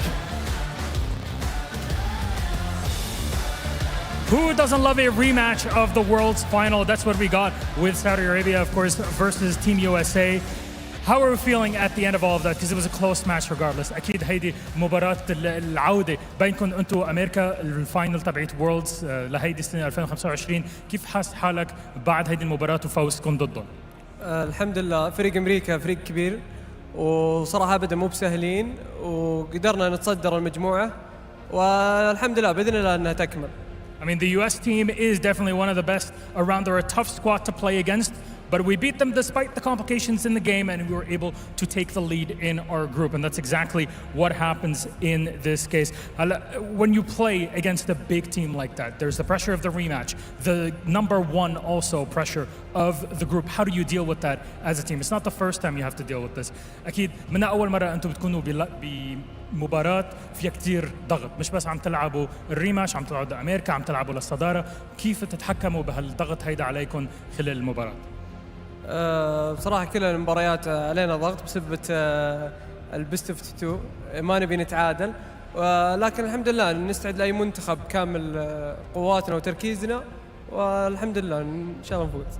Of course, with this format of best of 2s, it's never easy. You have to always keep locked in just because of how the scoring goes in this case. But there's the pressure. We handle it. We deal with it. And we want to make it forward. Now, next up, you play against Brazil. You want to retain that #1. They have not been an easy opponent to play against. What do you expect in that game? What do you have to say to them? أكيد حتلعبوا ضد البرازيل بعد هيدا المباراة. عندكم شوية وقت لتحضروا بس البرازيل صراحة عم يلعبوا لعب كتير حلو اليوم. ومنهم فريق سهل ابدا نلعب ضدهم اكيد فريق فيوريا بالRLCS. شو بتتوقع يصير بهالماتش وشو بدك تقول لهم للفريق البرازيلي؟ منتخب البرازيل منتخب كبير وفزنا عليهم اول ولكن ان شاء الله بنستعد لهم بالشكل الصحيح وان شاء الله نفوز. Now, the Brazilian selection is, of course, not an easy opponent whatsoever. We're locked in, focused on them, and hopefully we can take them down no problem. Thank you very much, TRK. شكرا حبيبي. They managed just that yesterday, didn't they? We have a pause, though, because we've got a few minutes to wait until we turn our attention to that Brazil-Saudi matchup. Let's just reflect on what we saw against the USA, getting the win when yesterday all they could manage was that draw. Yeah, really good stuff from Saudi Arabia. They knew what they wanted to do today, and boy, did they do it. TRK, that was a gorgeous flip reset in game 2. I was like, oh, mamma mia. That's why he's out there, baby. Vintage TRK, I love it. I love watching him play like that. And man, Saudi Arabia just looks so much better than they did yesterday. And it's not that they looked bad yesterday, but this was the team that I wanted to see step up to the plate. And what did I get? I got Brazil. I got Brazil looking like they should look, getting the wins that they should be getting. Yeah, you didn't fall flat against Germany. I was really worried about that Germany match, but they were clear and far away the better team there. And of course, Norway going up against Oman, of course. Oman still out there fighting hard, but Norway definitely put them through the ringer and through their paces there in that matchup as well. Well done to Norway coming away with a solid victory. Much needed for them as well, but this was our feature match, and we're going to see that TRK goal I was talking about, but well done, Saudi Arabia. The offense was flowing. They knew they were going to have their hands full with USA. Beast mode, of course. We were wondering if even in a losing effort, the heart rate would go up. Only went to about 75 on average, so it made him breathe a little quicker. Still so cold. The importance of this win as well for Saudi could be massive. They're now locked on points, and they're locked on points, but Saudi are ahead of them. That's because it goes to head-to-head results. Yeah. So Saudi at the moment are number one, and they could stay there. The results continue mirroring each other. That could have been the most important matchup for both of those top teams. Yeah, I mean, avoiding seed who to be in 3 in Group B, right? So let me just 3 would check. be the Netherlands. Yeah, we just The Netherlands. and Yeah, England in second, and then the top ones get Belgium, who finished in 4th a little bit earlier on this afternoon. Well, we just rattled through the highlights. Here's confirmation of all those scores then. Brazil taking the first one, then Italy taking the second. That ends in a tie. Norway needed that win over Oman. It's their second win. Yes, they got the victory over Oman as well. Saudi then victorious over USA, that rematch of the World Finals, and Germany, Chile, big win as well over there for the German team. What does it mean for the table then? Okay, well, I mentioned it, both locked in.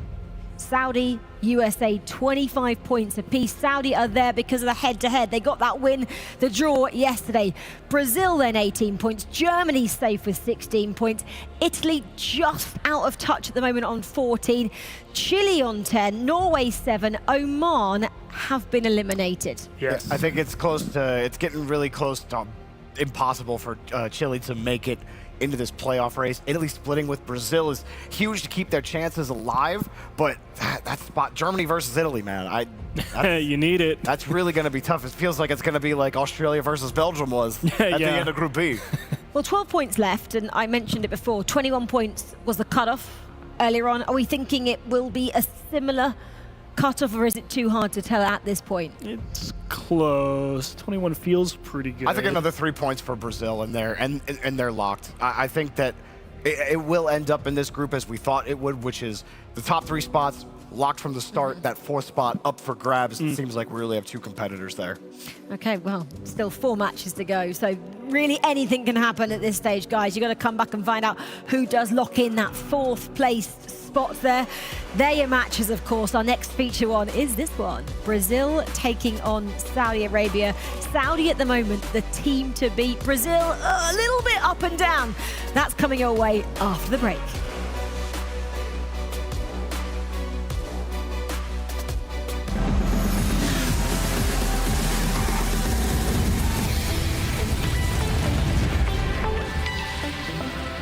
It's been such a good event so far. Groups done. England get through into the playoffs. I've loved it. And you know what? Australia, they didn't even make it. Oh.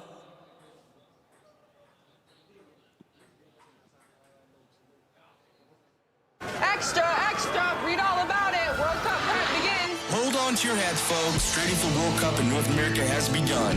And you would not believe what these guys are up to. White 17, white 17, hot!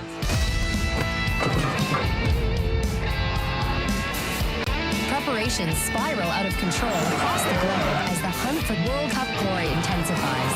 Buckle up, folks. We're just getting started.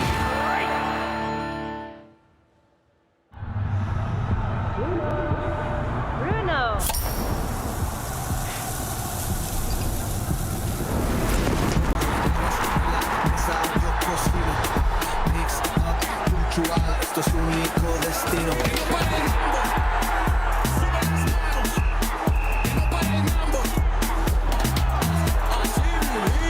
When you're all in, anything can happen.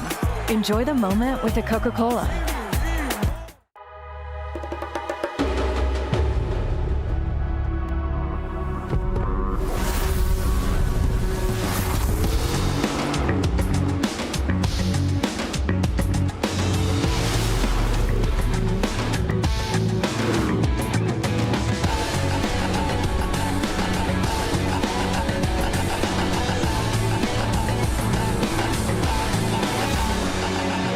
Kia, movement that inspires.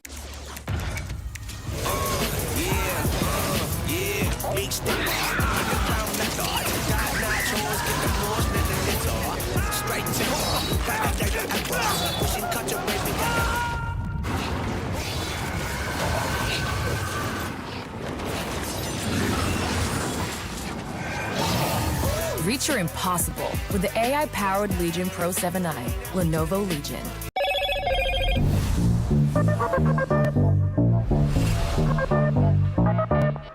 Slim like a whisper, sharp in the hand, never unplanned. Every move got his game, smooth like ice, cold like flame.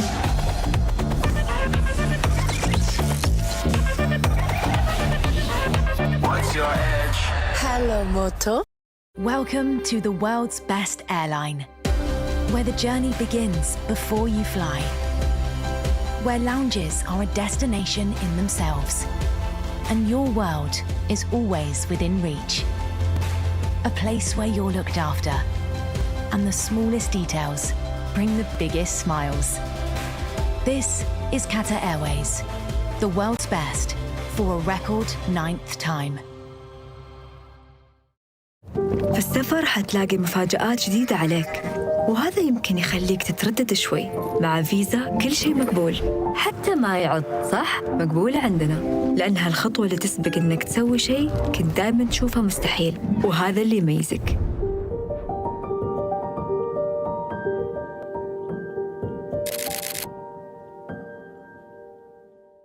The digital world speaks the language of zeros and ones, and now, with advanced digital systems, countless new numbers join the field.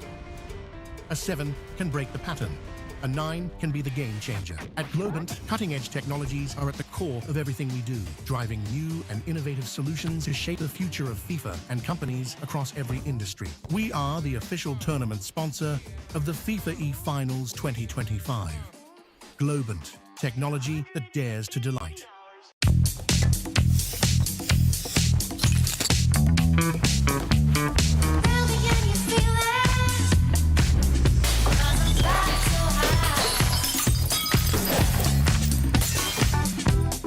What was that? Smells finer than the finest perfumes. New Axe Fine Fragrance.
When I wake in the morning, I see it so clearly.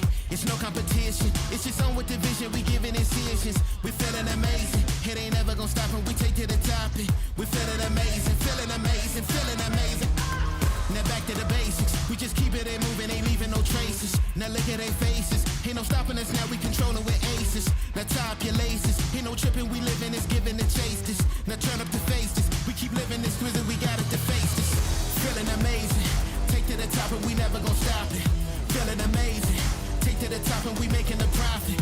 Feeling amazing. We just living our life and we keep it above. Feeling amazing. We ain't never gon' stop and we living it up. I'm going through changes, living so dangerous. They saying he famous. I keep telling myself I'm the best with the aim. It's saying it's criminal, they do the minimal. I'm just a general, keep it subliminal, break them the minerals, keeping it cynical, keeping it moving in the speed of pinnacle. Feeling amazing, take to the top and we never gonna stop it. Feeling amazing, take to the top and we making a profit. Feeling amazing, we just living our life and we keep it above. Feeling amazing, we ain't never gonna stop and we living it up.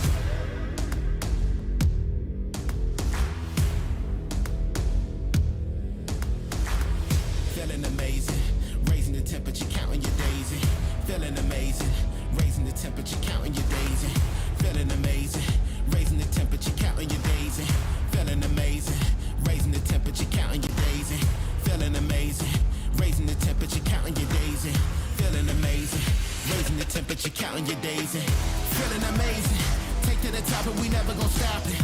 Feeling amazing, take to the top and we making a profit. Feeling amazing, we just living our life and we keep it above. Feeling amazing, we ain't never gonna stop and we living it up.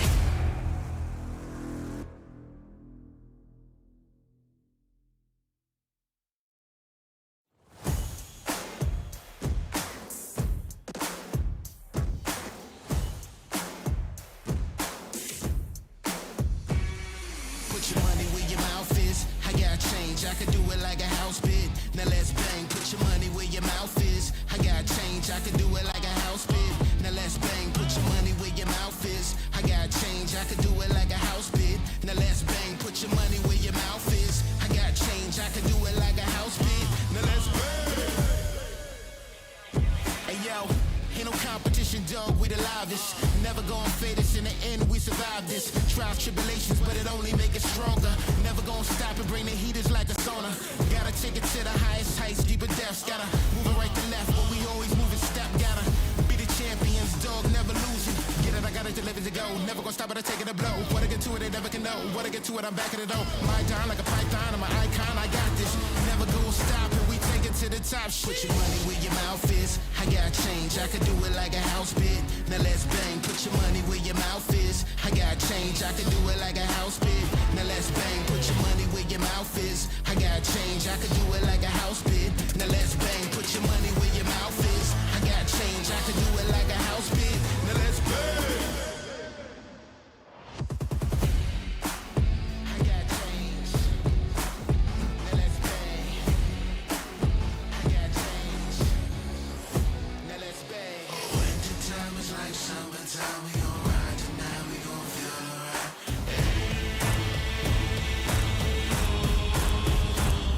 Put your money where your mouth is. I got change, I could do it like a house bid. Now let's bang. Put your money where your mouth is. I got change, I could do it like a house bid. Now let's bang. Put your money where your mouth is. I got change, I could do it like a house bid. Now let's bang. Put your money where your mouth is. I got change, I could do it like a house bid. Now let's bang.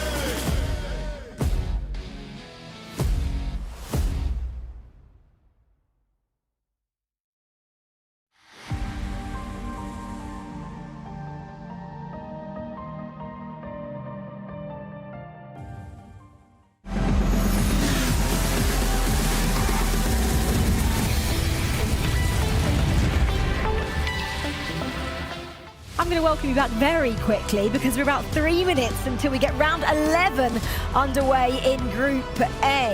Well, what's at stake at the moment? Unfortunately, we've already said goodbye to Oman. They have been eliminated from the competition, sadly, but so much still to play for. Before the break, we saw Saudi get the better of USA. That means in the head-to-head, they are winning at the moment. Saudi sitting top, nice and pretty in Group A. But our focus now turns to seeing if Brazil can take down the mighty local Green Falcons. We've got a chief still here. Hux is back. Is this a possibility? Are we able to think about Brazil taking down the Green Falcons? Oh, absolutely. I think there's no team... Okay, that's the wrong sentence. This is one of the teams that could potentially pull it off. How would they be able to do that, if at all? I feel like Brazil and South American teams in general are usually fairly fast, and that's usually the way to be able to keep up with Saudi. You do have to, however, have to play a very clean game. So that's going to fall on Brazil's shoulders to keep up with Saudi. They're not quite keeping up with Saudi in terms of points. No. 18 to Saudi in the USA's 25. Obviously, if they were to get this victory, they get into the 20s. And huge, that yeah. feels a little bit closer, James. Yeah, definitely. I mean, even a draw here is pretty good for Brazil because they've got a decent chunk. I know it's only 2 points above the team in fourth, but it's a big 2 points, right? So a draw here would be really nice for Brazil. And honestly, it's just going to take a lot of diligence from that third man. You got to have your head on a swivel because you know Saudi Arabia likes to throw a bunch of fakes at you. You got to know where that ball's going and where it might go next because they're dangerous. Brazil's day so far, question mark, 2 draws and a victory. How would you assess that? I feel like, honestly, it's a little expected, to be honest. They haven't had the cleanest. It hasn't been to the highest of standards for them. There's a lot of room for Brazil to really keep up throughout the rest of today, at least. But like you said, when we've seen in the standings, they're in a very favorable spot. It's more about don't lose. Drawing is okay. Drawing is the standard. Yes, as we said, three's great. 3 is One's amazing. acceptable. 1 is where you want to be. 0 is, all right, guys, back it up. The reason I kind of said question mark in terms of Brazil is because the teams or nations they were. Chile was a draw. And yesterday, Chile struggled a bit. Maybe the Bulls coming out fighting. I was going to say, Chile might have come out on a high. There's obviously been a ton of talk about them since last year's event, so they were probably on a amp up, like, we're back. They were liking us when we were talking about them in the pre-show. The Bulls definitely did his little horns there. But then they got the draw to Italy, and Italy, they're kind of going under the radar, even though they've got this experienced squad. I don't think we're maybe talking up the Italians like we should. Yeah, it's the biggest surprise for me because, again, I underrated them coming in. I mean, we knew who Arju was, but Italian Rocket League has definitely fallen onto the back burner and, you know, maybe even been removed from the stove entirely for a couple of years. So for them to come out here and be in a pretty tight race to make top 8, huge for them. They're making the boy cooks proud. Took a point then off the Brazilians. And then the fact that, go on, she's pointing. I turned around. I was expecting excited. at least like 10%. I turned it at 7. I was like, that's mean, guys. 9. It's growing. Come on. All right. Oh, no. And it disappeared. Oh, and now y'all are harsh. It's hard to bet against Saudi Arabia. You know, you've earned the respect. You come out, you get the draw yesterday against USA, and it's okay. But then today you kind of beat them into the floor, and it's like, all right, fine, they're playing well. And TRK is looking good in the squad. He always No, looks but great. we know the conversation around him. But TRK on a bad day looks good. But he's looking like he didn't need to leave, and he's always been there. The cohesion is still there. There's no bad blood. Like, it's looking like the team, especially after yesterday when we said they were in survival mode, they were shaky. Not today. Absolute perfection so far as they go into this matchup against Brazil. Will we see an upset? Jorby, James Bott, over to you. Well, Brazil certainly got their work cut out for them. Saudi Arabia have put themselves in a really good spot today. Improved really in their gameplay that we saw on day 1. Brazil also looking a little bit better. Obviously, splitting against Italy is not the desired result for Brazil, but they have accrued themselves a lot of points. So while you might just hope to split here against Saudi Arabia, trying to do everything you can here, James, to really push Saudi. Try to upset them for some 3 points would be wonders to solidify your playoff hopes here. Well, certainly, and we've seen that Saudi Arabia, you know, they can bleed just like everyone else. They're human. Fell to Germany yesterday. They've looked much better today, but I think Brazil's also been looking a little bit better as well. So far, much action for Brazil. They've been stuck on defense. Lost, forced to punt it away, and okay, as they are able to slap that ball right back. Brazil cannot get out of the blue half. Lost has no boost.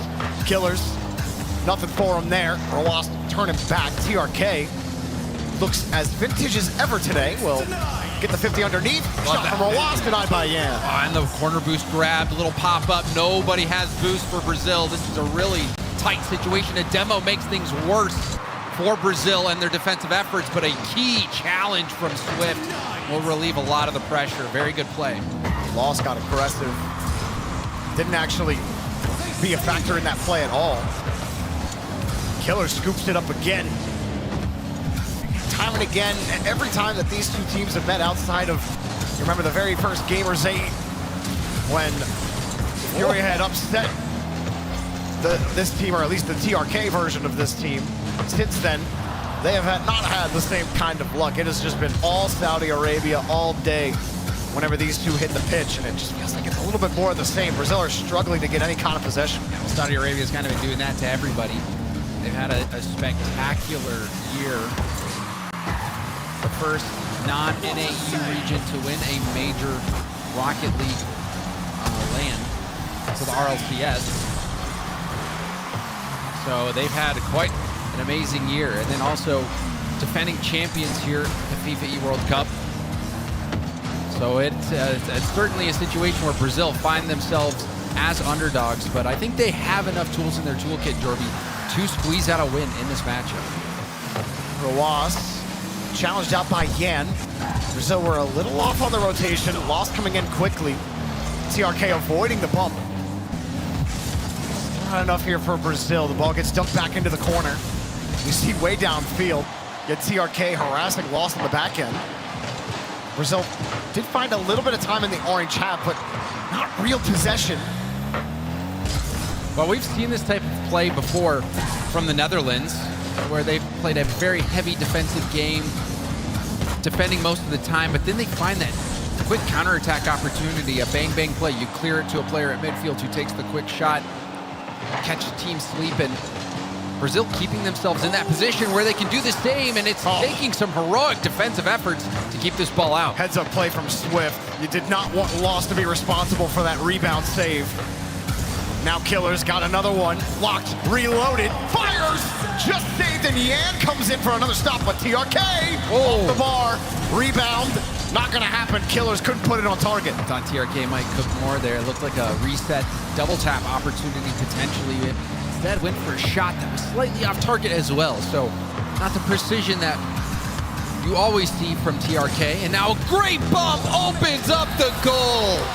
Well, TRK had been hunting downfield for like 4 minutes, looking for a bump. He sets up this air dribble 50, kicks Swift out of the play. An easy goal with a minute left here for Saudi Arabia. Really nice bump. Brazil was stacked on their goal line quite a few times. That time only one defender back. And that's when TRK went hunting. Brazil are gonna need to find some sort of purchase. This has been all Saudi for the last 4 minutes of gameplay.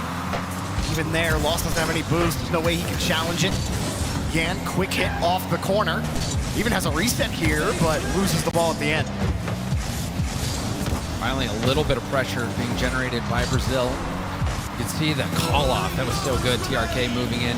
Side flip off the ball from Rawas. Oh, and a team dunk! Oh, that went wrong for Brazil. I think that whipped around so fast.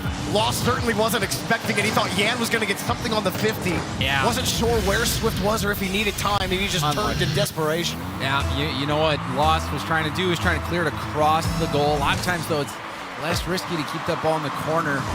It's one of those situations where the comms weren't quick enough. Saudi Arabia looks like they got this one in the bag unless we see a late goal from Brazil. USA take a clean game one against Oman as well. On the other game, Oman had scored 4 on USA yesterday. I don't know if that's going to happen today. And Saudi Arabia clean things up nicely here. As soon as the ball touches the ground, Brazil still got their work cut out for them. They'll look for a point here against Saudi Arabia. That's all they'll be able to scavenge if they can manage to do it. Still need to even just get a single goal. A bit of a heartbreaking game there for Brazil as well. Stuck on defense most of the time. It's not fun to play that kind of game. And then to get scored on thanks to a bump from TRK, that could be tilting. And then to accidentally dunk your own teammate who's trying to clear it to the corner and you get scored on the rebound. Kind of heartbreaking, Jordan. Yeah, it's a tough one for Brazil.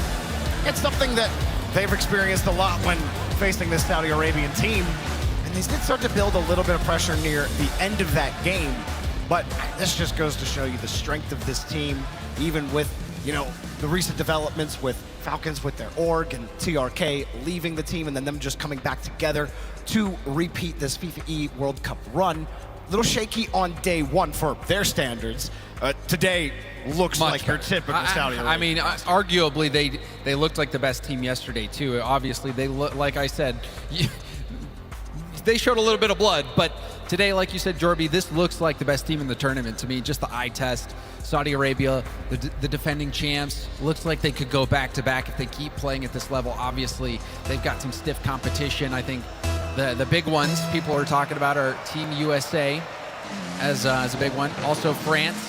But Brazil, not too far in the distant past, would have been considered another major contender for taking it all. But I think you saw last game the level of lockdown defense that the Saudi Arabian squad is capable of. And now all eyes will be on this Brazilian attack to see if they can open up some lanes, if they can work as a team, or if it's just going to take some individual excellence. We know that all these SAM players have those flashy mechs and the confidence to go with it. Both Italy and Germany took care of business in their respective game ones. The two teams trying to lock up that fourth spot. Swift up high here. We'll drop it down. Norway actually has a 1-goal lead right now in game 2 against Germany. And Brazil have a little bit of pressure, but a weak shot. Killers had no boost. Just to show you how easy that save was for him.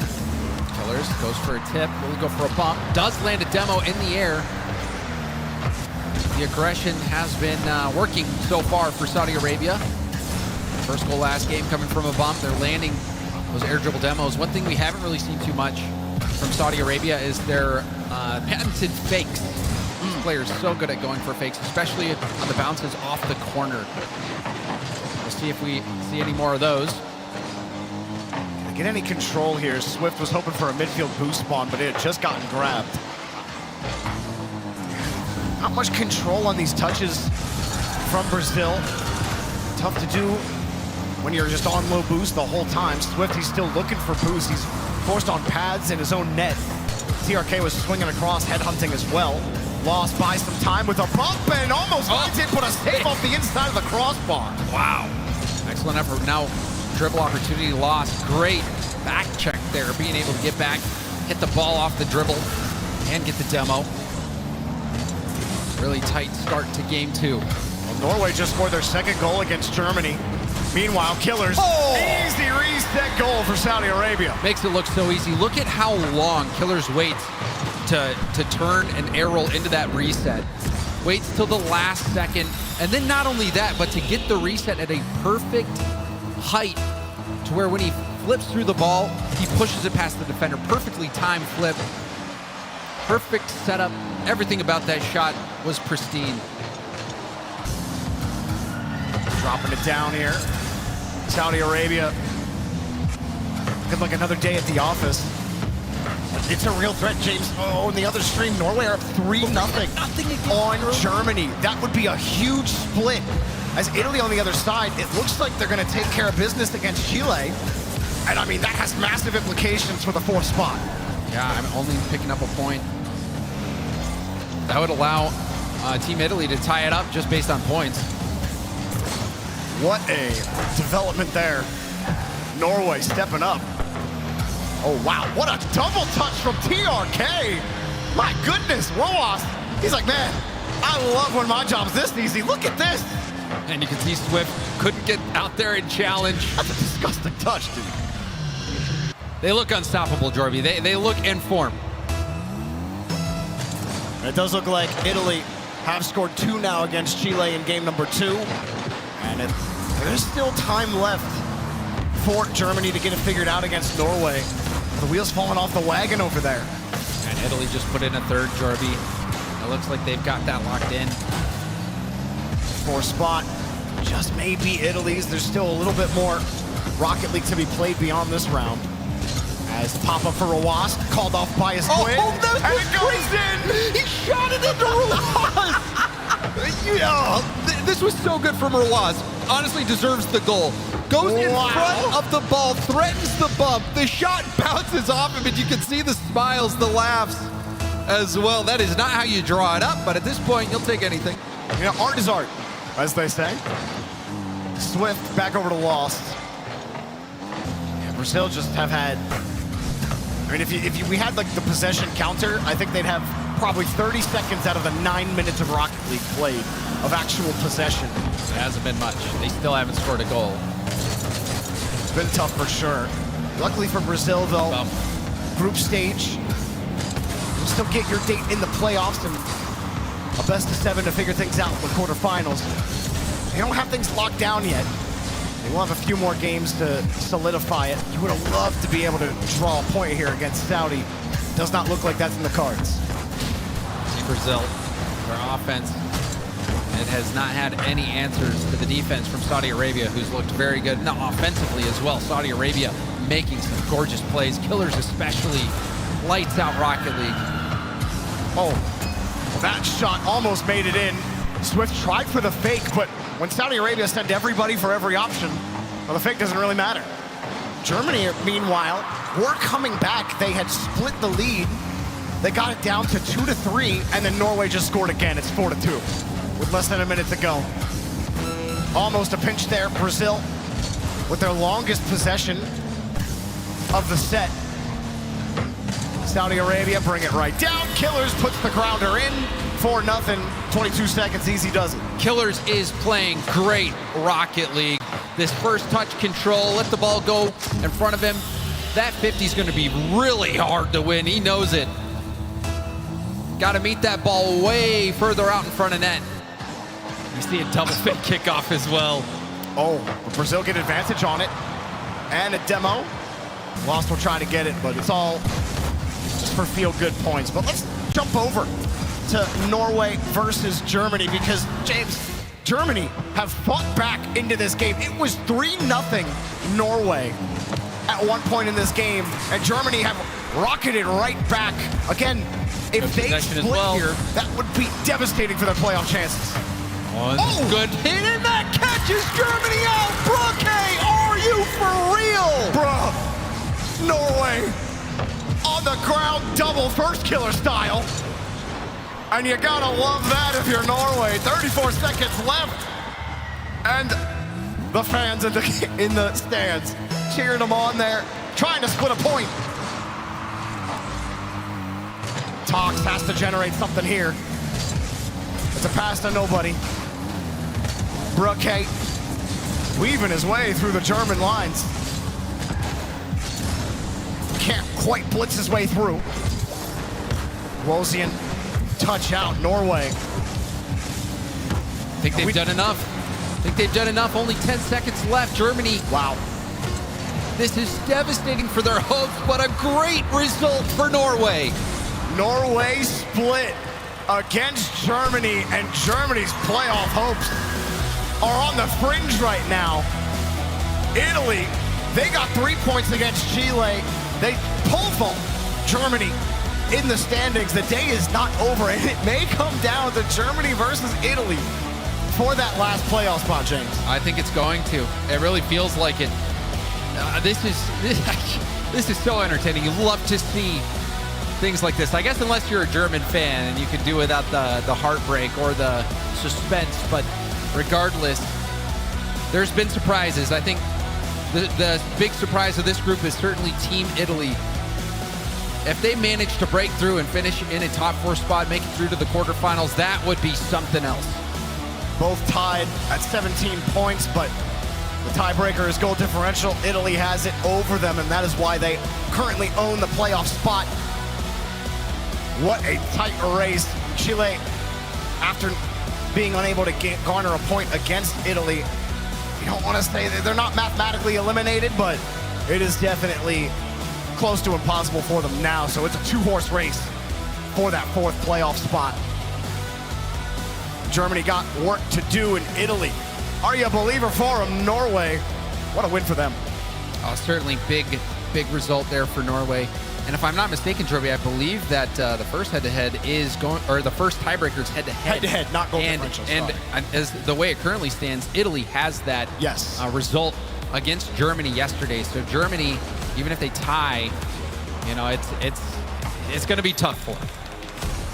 Great job from Norway, really putting Germany on ice in game number 2. I want to hear from the Norwegians. I believe we have veracity down with Norway. Yeah, what a performance. You pull out all the stops against a team like Germany, no less as well. How are you boys feeling after that? We're feeling really good. It's time for us to actually have a good result. So yeah, it was really fun to have that game. How are the boys feeling coming into today? Was everybody feeling the pressure getting to them, knowing that it's elimination? Not really. We're just here to have fun and play our best. So see what happens, yeah. Wait, speaking of having fun, I saw you and the Italy boys were getting pretty friendly. You had a lot of support from them as well. Anything you want to say to them? I mean, we were talking to them before the game that for Italy to qualify, and we needed to win at least one game. So, and we're kind of friends with the Italy guys, so yeah. Well, hopefully you'll be able to get some more support sent their way as well. I've also noticed that you got family up there as well. Broke's family is up there. What do you want to say to the family that have come all this way to support you guys? It's really fun that they went all the way. It's a pretty long way, yeah. So just keep sharing. It's going to be fun, yeah. Well, you know what? You certainly got the hearts of the fans at home, the family here, but also Italy over there. I'm looking forward to seeing you during your next game, so GG's. Well. They're friends with Italy. Well, I mean, that's No a doubt pretty they feel big great solid. about that one. Yeah, that is a pretty big solid that Norway did for Italy. And Italy and Germany, I think the matchup we can't wait to get into, but just looking back at this round, big surprise, I think, was this particular matchup. The other ones kind of going the way that you'd expect, Jorby, but this one, Norway taking down Germany, wow. Yeah, and then that last goal to really seal it from Broke. I mean, can't ask for much more from Norway there. And obviously USA versus Oman. This one was a no question, no brainer. Oh, look, an atomic pre-jump to the right side. I've never seen that before. Oh, look, an atomic reset by himself. Never seen that before. Wait, is there something else I haven't seen before? Oh, Daniel missed it. Okay. Well, I have seen that they too. kept it respectable in that first game, but Yeah. USA, they put the foot down there. But then this matchup, this game, overtime winner for Italy, that was so clutch, so important for their journey. And then to be able to close it out in game 2 as well, Italy with a surge. Obviously, Saudi Arabia, we watched this one. And Saudi Arabia were all over Brazil. Brazil were getting tackled like it was American football out there. Mistakes as well, that team dunk preventing the clear. And then we saw some crazy saves as well from Saudi Arabia.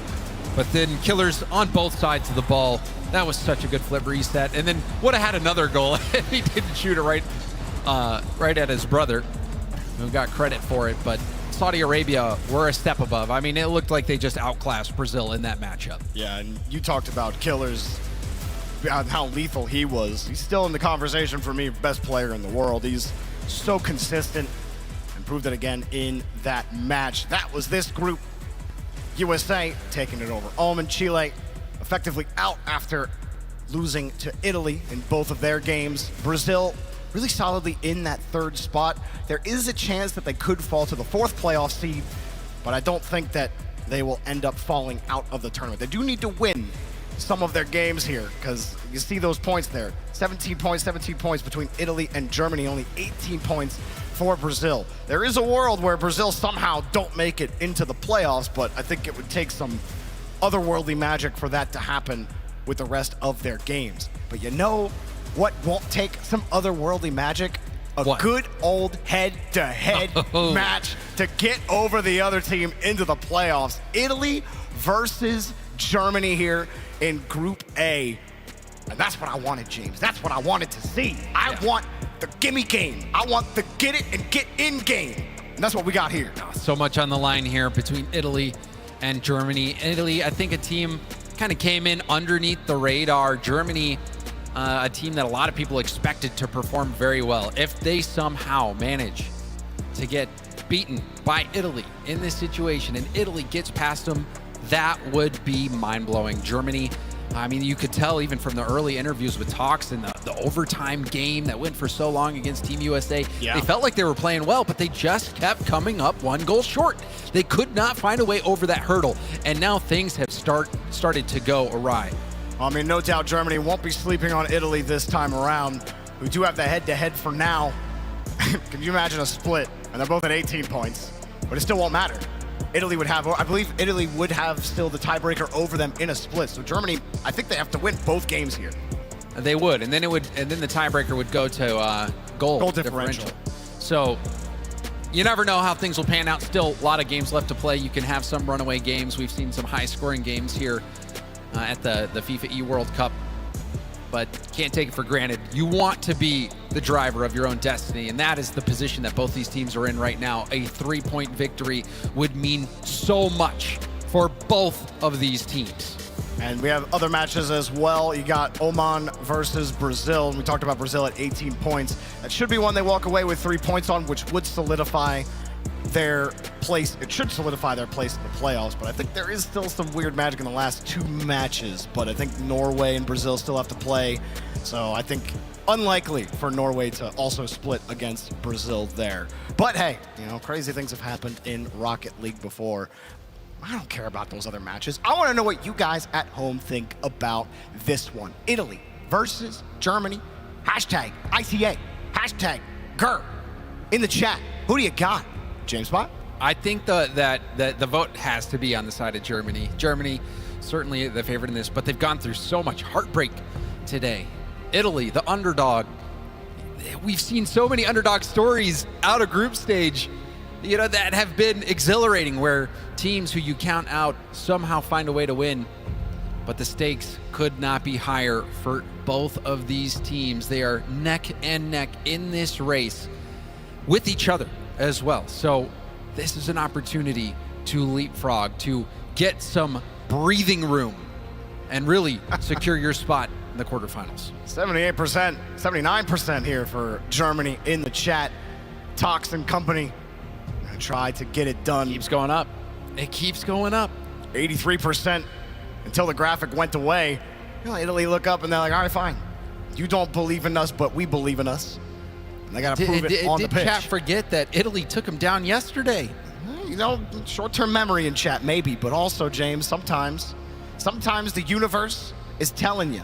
You have the feeling, and sometimes you just got to go with your gut. And Germany, they're just too good to go down. Too many overtimes have gone against them. It surely can't keep happening. Surely, you think that. And, you know, looking back at the games yesterday, both games a 2-1 scoreline. Well, let's get right into it. The day isn't over, but both of these teams will love a spot in the quarterfinal. One leapfrogs the other here. 17 points apiece. Italy hold the head-to-head for now. Germany trying to fight back and get right back into the playoff spot. We're underway here instead of 2.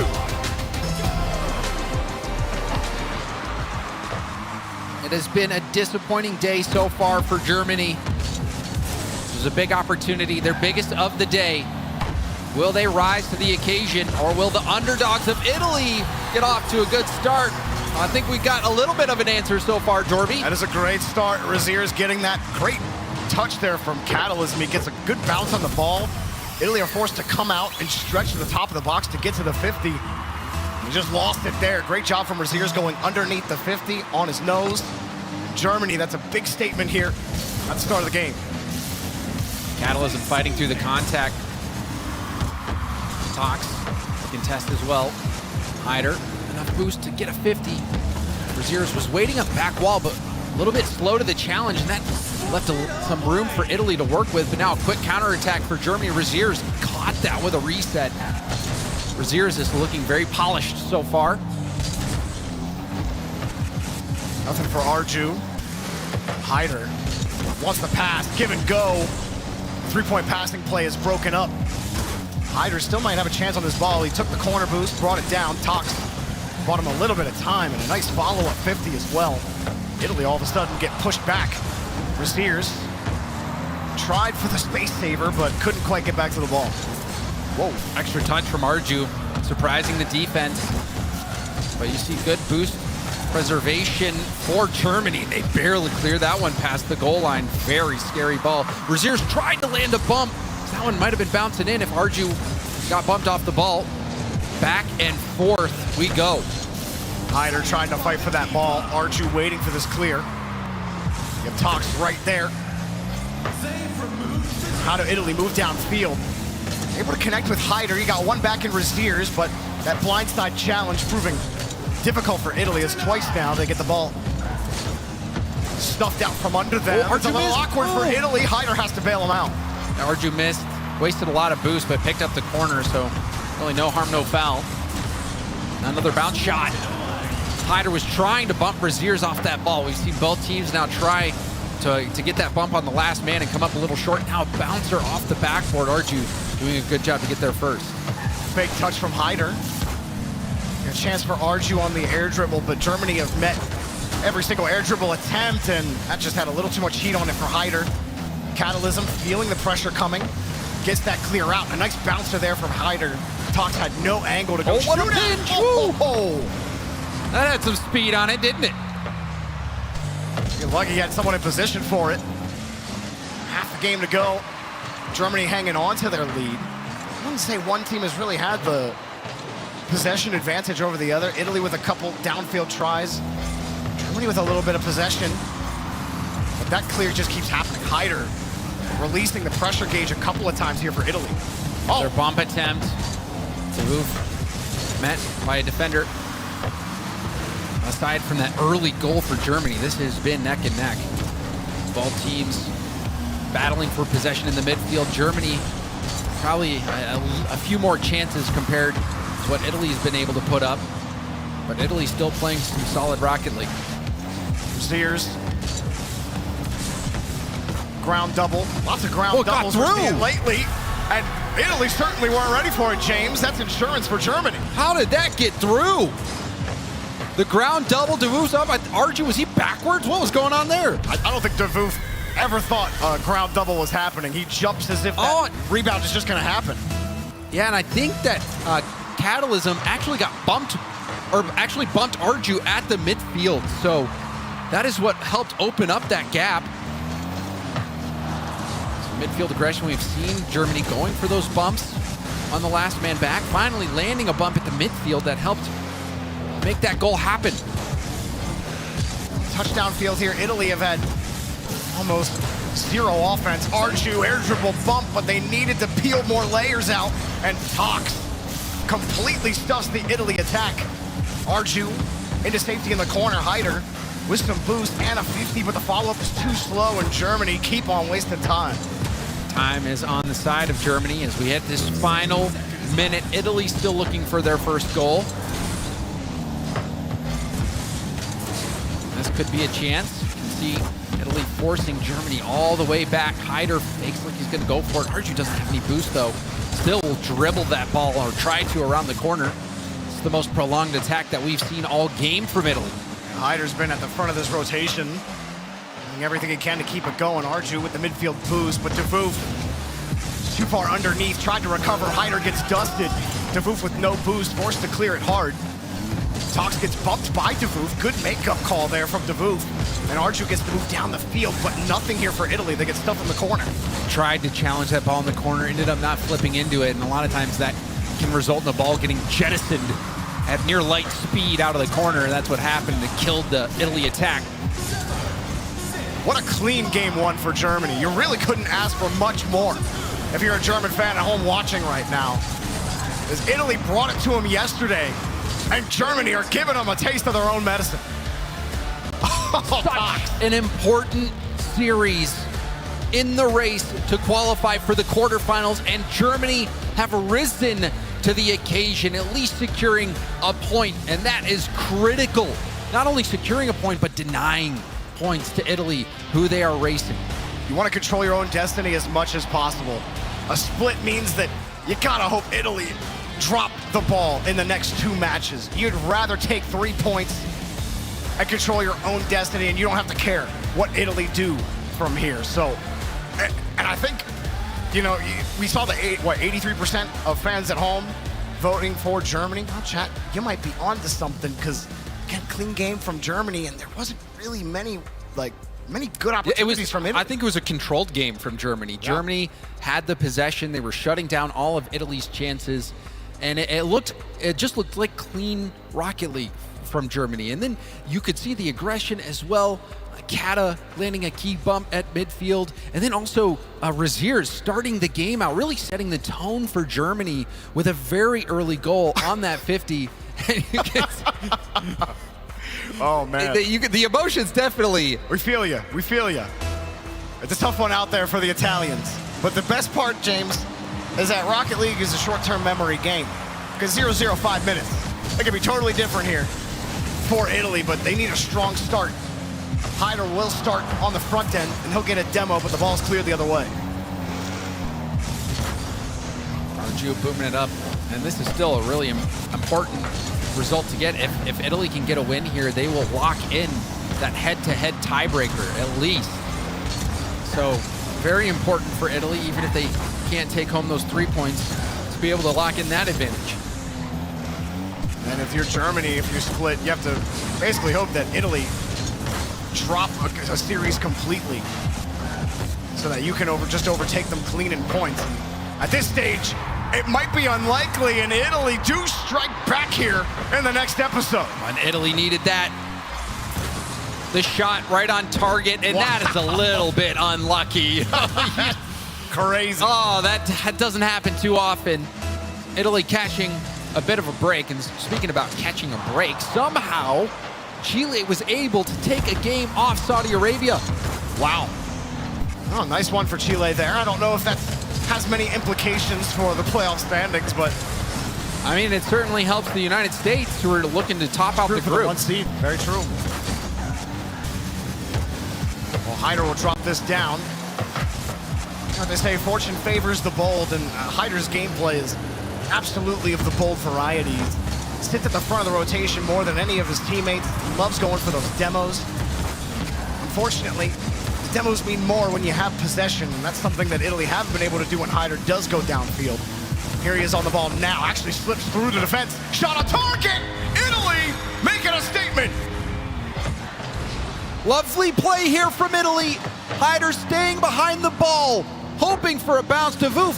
Didn't have any boost left. Everything put into that jump to get to the ball. Was able to get a shot on target just enough. And now Italy have a 2-goal lead. Germany looked very good in game 1, now struggling in game 2. Love that touch from Raziers. Good follow with 50 as well. Germany crashing into the corner. Italy some renewed confidence. The road just got a little harder for Germany. Hyder has no boost. DeVoof has to help him out, also low. Corner is owned by Tox. Tox clearing a path, 50 underneath, and wisely Germany decide to fight another day. Catalysm able to at least stall the attack for now. Plenty of time for Germany. You don't want to be too risk averse, but you also don't want to be trigger happy. As Raziers gets a boost steal here. DeVoof has control of it. It's the most control we've seen from Italy in the set so far. I'm just looking at the rest of the matches, the rest of the rounds left to go, Jorby. It's to me, a likely scenario that they do end up tying in points. So this game win would be immaculate for Italy if they can pull this through. But if Germany somehow manages to win this game, they jump into being a favorite to lock in a top 4 spot in the group. They need to jump into a favorite to get into the blue half. They have not been able to do that in this game. Italy are all over them. Arju moving across it. Tox and DeVoof fighting for possession. DeVoof does it. It's good for Germany. Wow, what a recovery there from Germany. Dangerous, no boost for Raziers. The ball keeps going off the ceiling when Germany have no boost to work with. Finally, a little bit of breathing room, but a lovely first touch from Arju. He's going to go back for a 50. Germany stuck back on the goal line, trying to defend this barrage from Italy. Germany are stunned right now. So much time just got wasted off the clock. Italy have been here for an entire minute. There's no boost. Catalysm starved. Tox starved. Raziers the only one with any boost right now. and they can't even get out of their own third. Davouf has control of it. Well, Davouf trying to fake it down, pops down to the ground. The boost starvation is real. Razier's trying to hold on to that full boost. Challenge in the corner doesn't pan out. Talks with a key touch, but still Germany running out of gas. Italy have completely flipped the script in game 2. Hyder through the smoke screen. Double goal! You love to see the tactical smoke screen play. The defense has no idea where that ball is. Hyder hits it around him so he can have a shot on net and sneaks it in off the post. Italy is getting a major result right here. This is massive. Well, there was no chance for Germany to relax, no matter how controlled game number 1 looked. The result yesterday forced them to have to play Immaculate Rocket League for 10 minutes. And Italy gave them a 5-er. Davouf, he doesn't need to do much more here with 40 seconds. Germany need a miracle to win this game. And it ain't gonna happen. Hyder giving him a dose of reality, 4-0. Oh, this is crazy. What a game from Italy with so much on the line, and really a tie heavily favors them. Like I was saying, Jorby, because they tie, they now will have the head-to-head advantage when groups conclude if Germany and Italy are tied at that point. First tiebreaker is head-to-head, which Italy will now have. And if you look at the rest of the schedule, both Germany and Italy have to play Saudi Arabia, unless they get an upset, which is possible. You know, likely scenario is that they both move on and they'll win a series and then lose a series. If that happens and they remain tied, then it looks like Italy will be going through. But you don't want to get too far ahead of yourself because we've seen some crazy results and we've seen some unexpected draws as well. Certainly. But one thing is for sure, Italy, for all intents and purposes, they control their own destiny. With a huge win there, but it's all about building that foundation, and it started yesterday when they took down Germany in day 1 before them to only have to split against them here, and there's only 2 matches left that separate them from the playoffs. And even though it was a draw on paper, I think Italy celebrating that as if it were a win because of the strong position it puts them in and because of their great performance yesterday. Yeah, excellent stuff from Italy. Elsewhere, all the results are happening as expected. Brazil are taking care of business against Oman. They'll be getting 3 points, putting them at 21 and firmly in playoff position. Germany obviously will have 18 points. They are not out of it by any stretch. These last 2 matches, they will have to hope that Italy don't get any more points from here. And like you said, both of them play Saudi Arabia, so they have to hope that A, Italy don't take a game against Saudi Arabia, and B, they repeat what they did yesterday, James, Germany, and split on Saudi Arabia to try to get a point. They just got to beat them in points somehow. The pressure's on, Jorby. The pressure is on. And you can see the other opponents. Italy will have to play Norway, so maybe their friends will ruin their day over in Norway. And then Germany's going to be playing Oman, so could still see some fireworks there, but in the featured matchup, I don't think it disappointed. Game 1, Germany looked very strong. It looked like they might be able to put in the work, get those 2 game wins, but Italy get the draw. Yes, here I am with Arju from the Squadra here that are joining us now. Look, this was a close matchup regardless, but it might drive you over the line. How are you feeling after this match? I think we feel really good. The first game, we started really bad, but then we improved, and I think that's what matters. We like to play our game, and I think that showed in the second game. It absolutely did. Next up, you're playing against Norway in Saudi Arabia. Saudi game is going to be tough, but Norway's up next. They played spoilers against Germany. Now you get to play against them. They were giving you their energy and extra goals. What do you have to say to them? Well, we're friends with them and appreciated the win they got against Germany, but we'll show no mercy next one. There we go. Showing no mercy. Arju, thank you very much. Thank you. Now, Raziz, Italy had gone 1-1 against Brazil. Was that any kind of concern for you boys coming into this? Not really, honestly. Italy's obviously a good team, but I feel like the way we play against them should be different. I feel like we play better, but yeah, nothing we can do. These boys are claiming that they're just better. Now, what is the game plan facing off against Saudi Arabia? Same thing yesterday, 2-0. There's no game plan, just winning. No game plan, just winning. I love that from you, Raziz. Good luck and have fun, bro. I mean, no game plan sometimes works, right, for teams. I don't know how it'll work for Germany there, as we just heard. They're going up against Saudi Arabia next, a massive one for them. Germany, right, this is the big storyline, isn't it? Germany and Italy. Let's just quickly rattle through the highlights, though. Brazil, Oman here, going the way as we expected. Oman, as we know, have already been eliminated from the competition, won't progress through to tomorrow. Expected results, guys. Yeah, giving it a good fight, though. Brazil obviously got to flex the muscles a little bit, which is good. They'll need them next round versus USA. Shock here. Yeah, Chile forcing the draw versus Saudi. Yeah, this was the one where Chile did force that draw. A lot of jaws on the floor in shock. Saudi Arabia, of course, though, did turn it around. They completely shut them out in game 2 and said, whoa, whoa, whoa, not again. None of that here. Almost the same thing went around with USA versus Norway, though. Norway did put up a pretty decent fight, in my opinion. Yeah, USA always making people wonder what's about to happen with all the low score differentials they tend to play, but ultimately getting the job done, closing it out. And then, of course, our featured matchup, Italy versus Germany, ended up in a draw, but what a draw it was. A fighting one all the way throughout. Never knew what was going to happen. Germany got the best in the first game, but Italy, way to rally back there, keep it level, keep the head-to-head in your favor, well-deserved, and now it's just about closing it out. There's only two games left.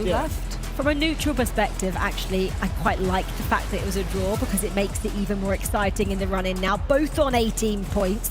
Either one of these two will go home. Either one of them will say, great, elimination fight is over, and you'll go to those quarterfinals tomorrow. That is the state of play at the moment, because we've got USA now topping, Saudi in second, Brazil on 21 points in third, and then this battle between Germany and Italy. Points shared just a few moments ago. You can see that from the top of your table there. Brazil, Oman, one-way traffic for the Brazilians. Saudi Arabia, Chile, unexpected draw there. Things we like to see as we get to the closing stages of the groups. And then USA, nicely done over Norway. 3 points, topping the table, 2 points in hand now to Saudi Arabia. Right, so what does it actually look like for the table? I mentioned that 18 points. I'm just going straight in the middle because 4th and 5th is all I'm really concerned on now. It's the important matchup. We just saw them play each other. Italy, as you mentioned, achieves.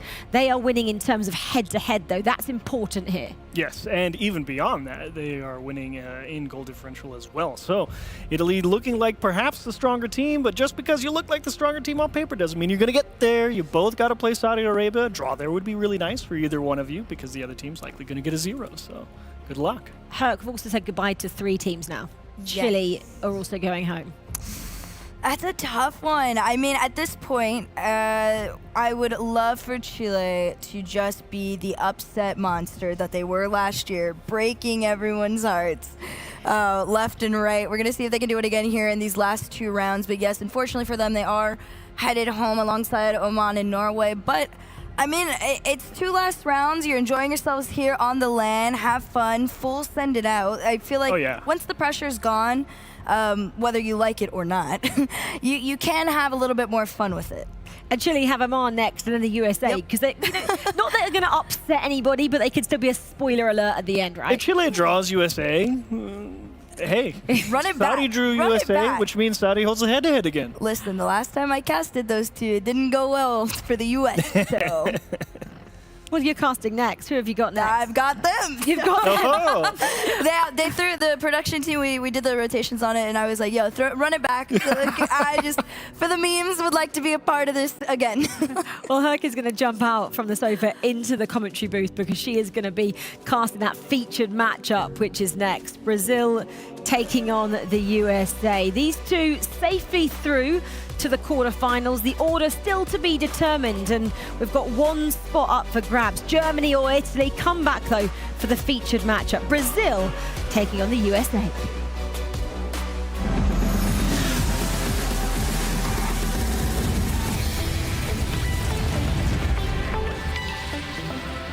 You're one of the worst players that's even at this competition. I don't know why you're here. Getting carried by... It's embarrassing. Oh, look at me. I'm number 1 seed. No one cares. Grow up. Doesn't matter. Move on. What? Extra, extra! to your hats, folks. Trading for World Cup in North America has begun. And you would not believe what these guys are up to. White 17! White 17! Hot!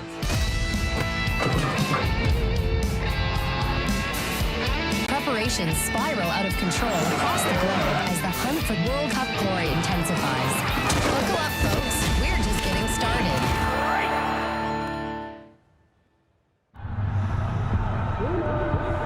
Bruno.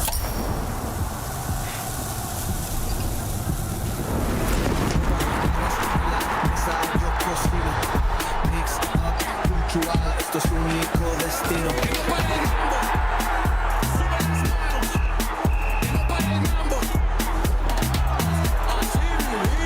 When you're all in, anything can happen. Enjoy the moment with a Coca-Cola.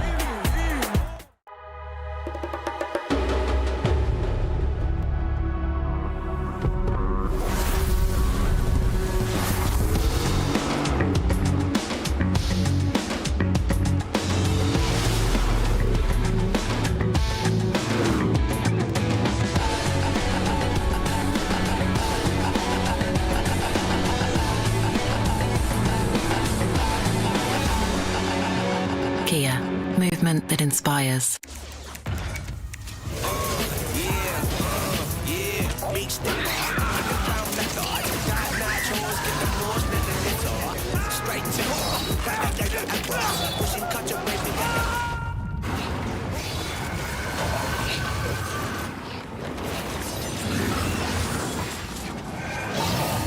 Reach your impossible with the AI-powered Legion Pro 7i, Lenovo Legion.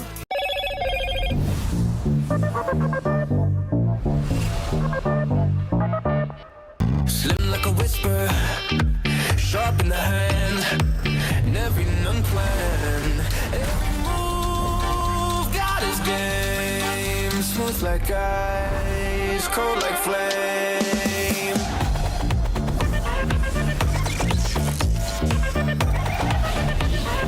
What's your edge? Hello, Moto. Welcome to the world's best airline, where the journey begins before you fly, where lounges are a destination in themselves, and your world is always within reach. A place where you're looked after, and the smallest details bring the biggest smiles. This is Qatar Airways, the world's best for a record 9th time. في السفر حتلاقي مفاجآت جديدة عليك، وهذا يمكن يخليك تتردد شوي. مع فيزا كل شيء مقبول، حتى ما يعض، صح؟ مقبولة عندنا، لأن هالخطوة اللي تسبق إنك تسوي شيء كنت دائما تشوفه مستحيل، وهذا اللي يميزك.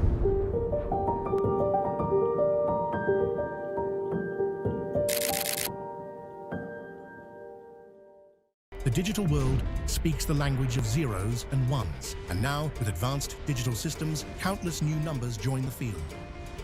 A 7 can break the pattern. A 9 can be the game changer. At Globant, cutting-edge technologies are at the core of everything we do, driving new and innovative solutions to shape the future of FIFA and companies across every industry. We are the official tournament sponsor of the FIFAe Finals 2025. Globant, technology that dares to delight.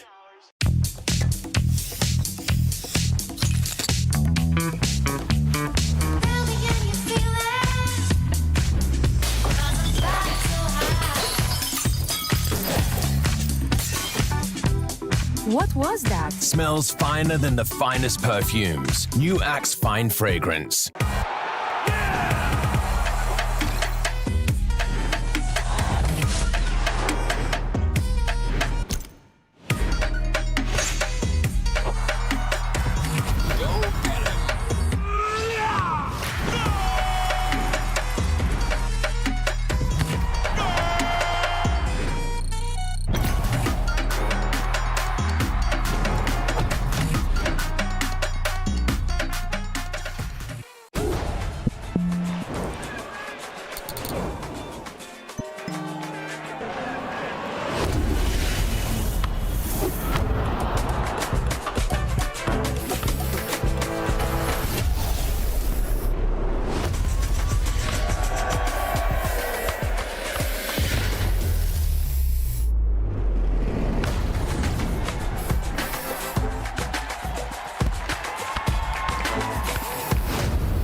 talk about it for a while? Before we take a chance and do this, before we looking back is foolish. Can we talk about it for a while?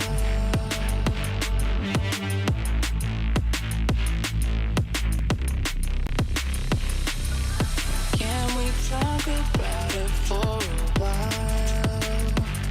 Before we take a chance and do this, before we looking back is foolish. Can we talk about it for a while? Before we take a chance and do this, before we looking back is foolish. Foolish, foolish, foolish,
before we take a chance and do this, before we looking back is foolish.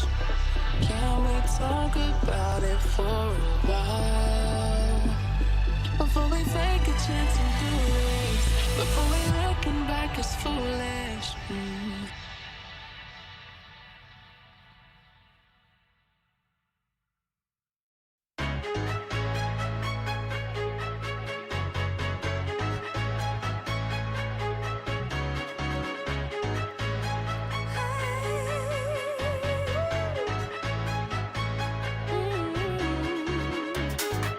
You let your head down and break free from the grind. You know you're phased out,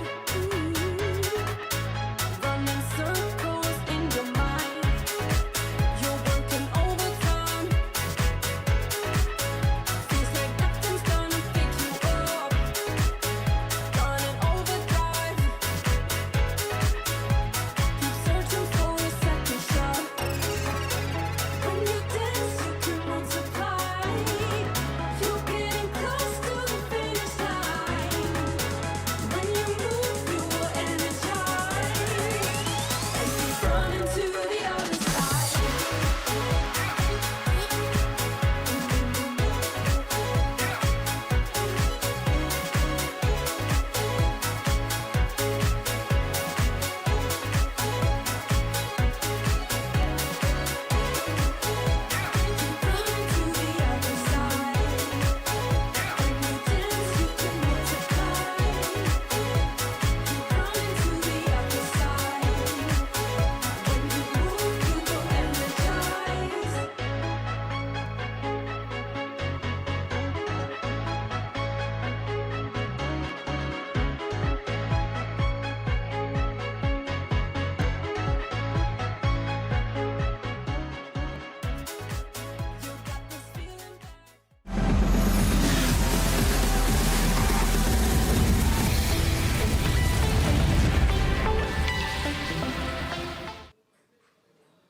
You are an idiot. You are so bad. You don't deserve seed 2. You don't make playoff after this one. Kiss the badge. Okay, Rocket League fans, final push then this afternoon, trying to keep a straight face as I tell you what's going down in Group A. 2 more matches to bring you 6 points up for grabs. We've already said goodbye to 3 teams now. Chile, Norway, Oman already out of the competition. Will not be seeing them tomorrow when we see the quarterfinals. 1 place left, still up for grabs, and at the moment it's being contested between Germany and Italy for that 4th spot to get through to the knockouts tomorrow. I think that's pretty much the state of play. That's an excellent USA summary. dominating, Saudi in second, Brazil just behind, then we do not know where to look. Italy, Germany. Johnny Boy joins us. Can you shed some light on what you think might happen? Yeah, well, so I think Brazil should be able to hold on to that 3rd spot. If not now, then definitely in the final round. But Italy and Germany, I mean, they both play Saudi Arabia, who Germany stole points from them yesterday, actually took all 3. So I think Germany, you have to say they're the favourites because they're more likely to be the banana peel that Saudi can slip on. Chiefs, Germany have had the more difficult day in terms of what's happened to them. They started in 3rd. Yeah. And they're now out of it in 5th. They've got to bounce back and quickly. Yes, if there's one thing, though, that Germans love, it's the process, you know. And it all starts here with Saudi Arabia. It's going to be a tough one, but they're going to get there. It's okay. Nothing to worry about now. Sit down, play your best game. Go out there, fight for game 1. Why not? If you force a draw, it's pretty big because it's likely that Italy would lose to them. But enough about that.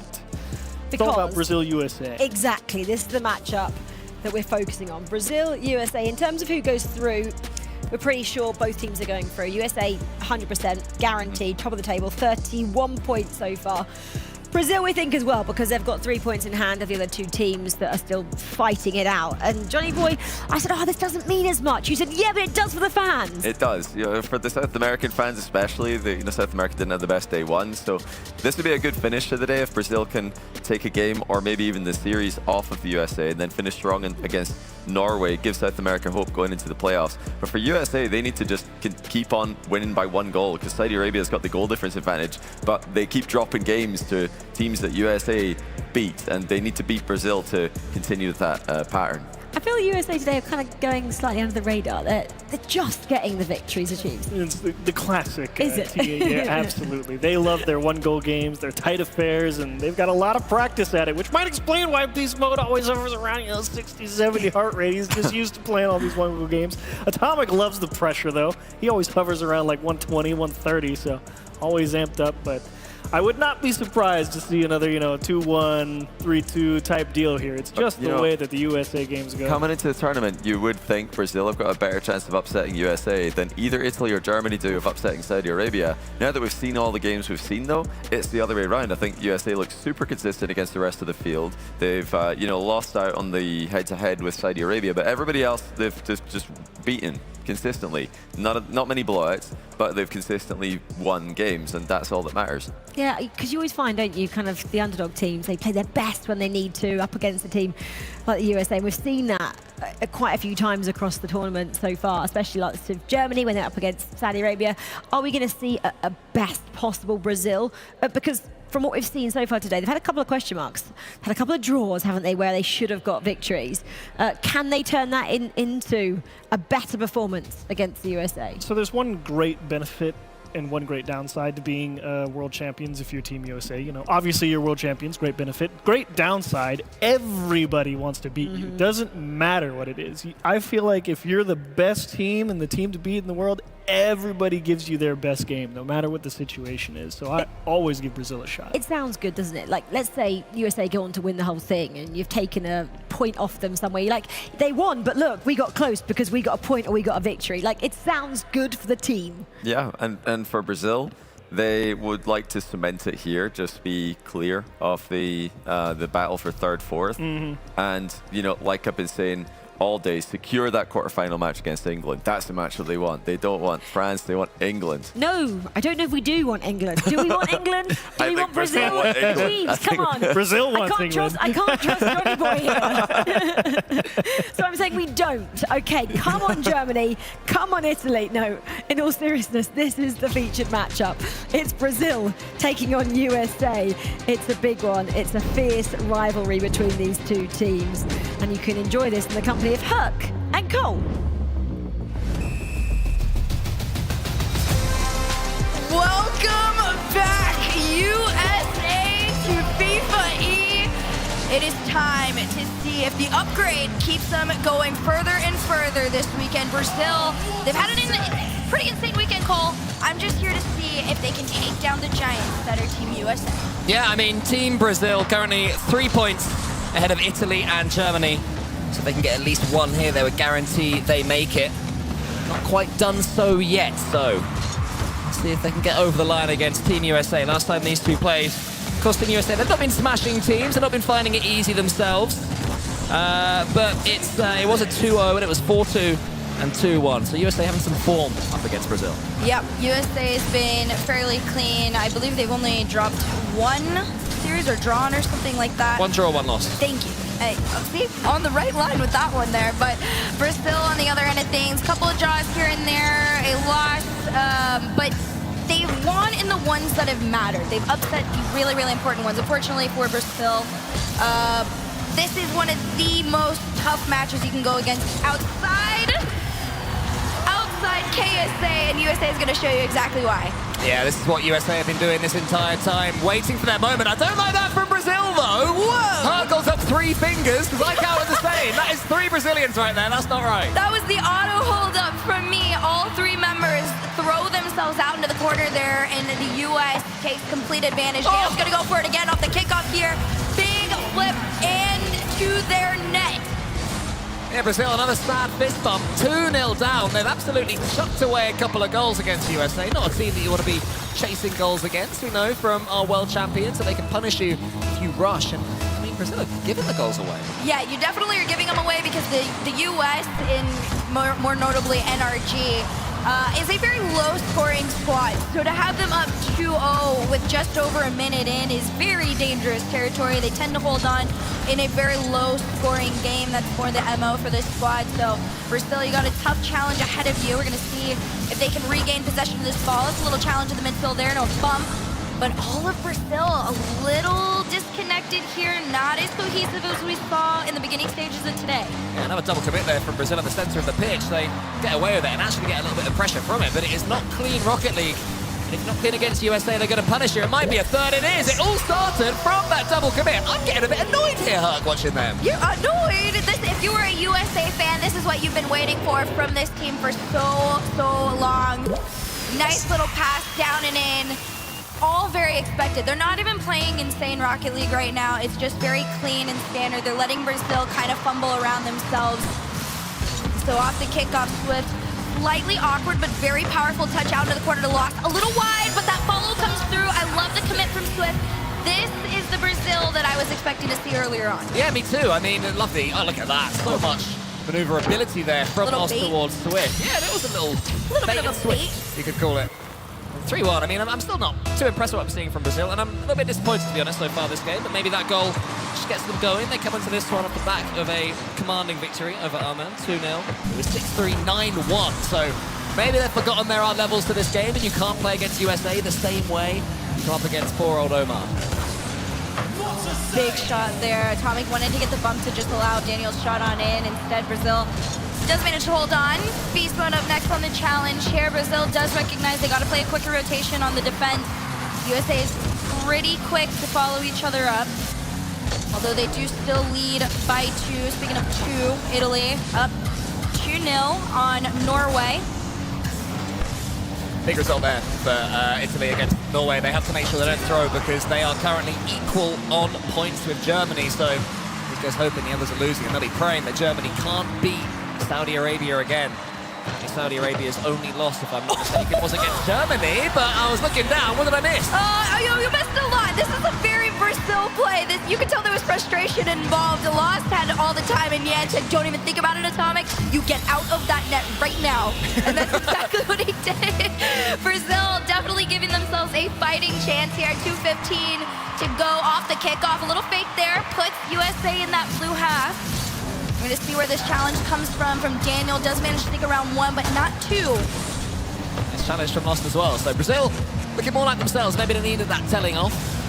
Lost dribbles it between a couple of USA players, but Atomic comes away with the ball cleanly. He tries to race it home, but Yan managed to get back in time and keeps plenty of boost to play with as well. Goes forward, using most of his 50. Keeps enough to get it into the center. Swift takes over, but leaves it for Lost in the end.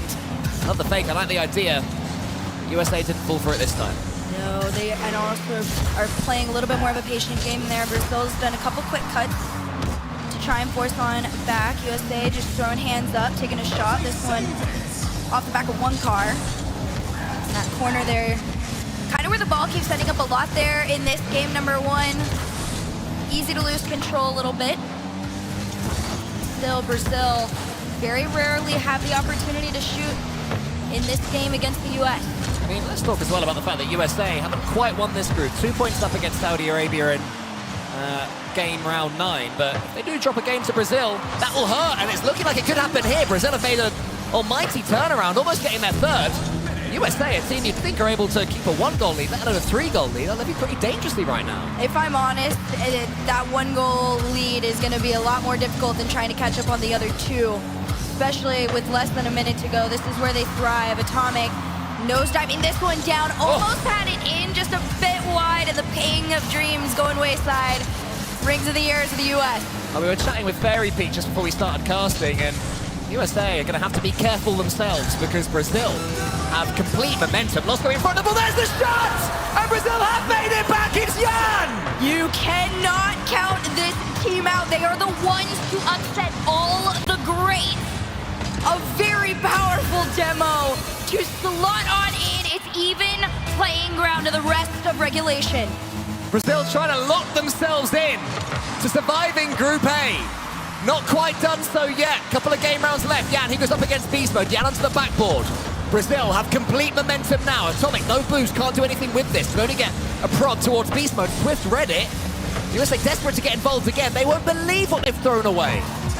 This one's left for Atomic off the backboard. He's trying to have the space, but Lost has it read. Even on no boost, though, the US still continues to make their push. A pre-jump from Daniel could be deadly, but Yan wins the challenge. They send it out into the corner. It is still in play. It's a center, but nobody on the US has the boost. They run it back, hit the ground, and it's golden goal for an OT. If USA lose this one, they will feel sick, but the kickoff is won by Brazil. Lost has control of the ball. Jan in the center. That's the man he wants to find. He gets the bump as well. What's the ingredients to get them their equalizer? He's following Jan, but it's a good clearance. Oh, you gotta be careful on those. It felt like they had a little bit too much time there given from the US, but if you're Brazil, you're excited. Pass over to Swift, a shot on target. Here comes Jan, barely beat out by the US, and they're gonna regain some sort of possession that could be short-lived. Yeah, they get the ball back, but it's only as far as Swift. Brazil are able to pick their moments before coming forwards again, and look at the top left. All of them with boost. The USA not too bad themselves. They get into the backboard. Should be cleared by Lost and is. When you want to talk about the boost levels, talk about their heart rates. 150s almost all the way across the board for Brazil. US try to stay calm and collected. Daniel less than 100, but in the air on 0. And the US, they need to regain possession if they want a chance. It feels like Brazil are slowly starting to adjust to the speed. If they're going to avoid France in the semi-final, USA have to win this group. Saudi Arabia thinking the same thing as Beast Mode goes up. Swift and Lost both underneath him. They swat him away. Lost has that ball cleanly. Chasing down Atomic now, not letting USA breathe in defense. Jan then chasing down Daniel on the goal line. Lost has enough boost to get it into the center. USA taking their time as they do best. Beast Mode to the ceiling, wants to follow it up, almost gets it. What a block from Jan. And Atomic's gonna make the quick cut on this one too. He gets past one, he has to 1v1 on Lost. He passes to Beast Mode, and the US take down Brazil. Never in doubt. 75 heart rate, easy as you like. Wait for your chance, make it 4-3 overtime. Only a minute and a half in. Easy for USA. Oh, hey, you tell me. They looked calm and collected. I believed in them the entire time. There was no stress whatsoever, but it did look stressful as far as heart rates were concerned. I mean, I'm excited to take a peek at those later. Brazil, like we've said, they are the team to cause all the upsets against everybody, and they almost managed to pull it off here. Again, at the beginning of this game, it felt like they were just throwing it away to the US. They did manage to catch up, but it was that overtime goal that really had the US putting them in their place. Yeah, Swift couldn't quite get it, then Lost. Was stranded, and Team USA didn't do it the easy way, but they have, one way or another, made it through that overtime, and yeah, not the best of Brazil, but they made something from it at least. They definitely, seeing them get back into it, I think is a really good sign. If you're a Brazil fan, if you are a USA fan, you're a cool comment collector. You're like, this is our boys. We just won Worlds. There's nothing that fears us right now except for Saudi. But Brazil is a different story. You know, this is something that, you know, I mean, just look it up. They're sitting. Daniel's slouched. I don't know how they're so relaxed. Doing the regular, like, scan around the room stare. It's nothing. It's insane. Honestly, I don't know how they block out so much noise. USA. I mean, you know that famous picture. If you go on like a 1-year winning streak, I fear that would put some ego into my system. Yeah, but when you're 3-0 up to 3-0, surely your heart rate goes above 75. Like, no, you know that famous footage of Beast Mode watching on after losing another World Championship to Monkey Moon? His heart, he was probably falling asleep during that, actually. We all thought that he was thinking deeply, but he was like, yeah, whatever. I'll win next year. And he did. And he did. And now they're trying to do it here at FIFAe in Brazil. I mean, it's just... I'm sorry. Couple of demos. When you see something like that, you really do have no words outside the It is what? And then Daniel's trying to find Beast Mode.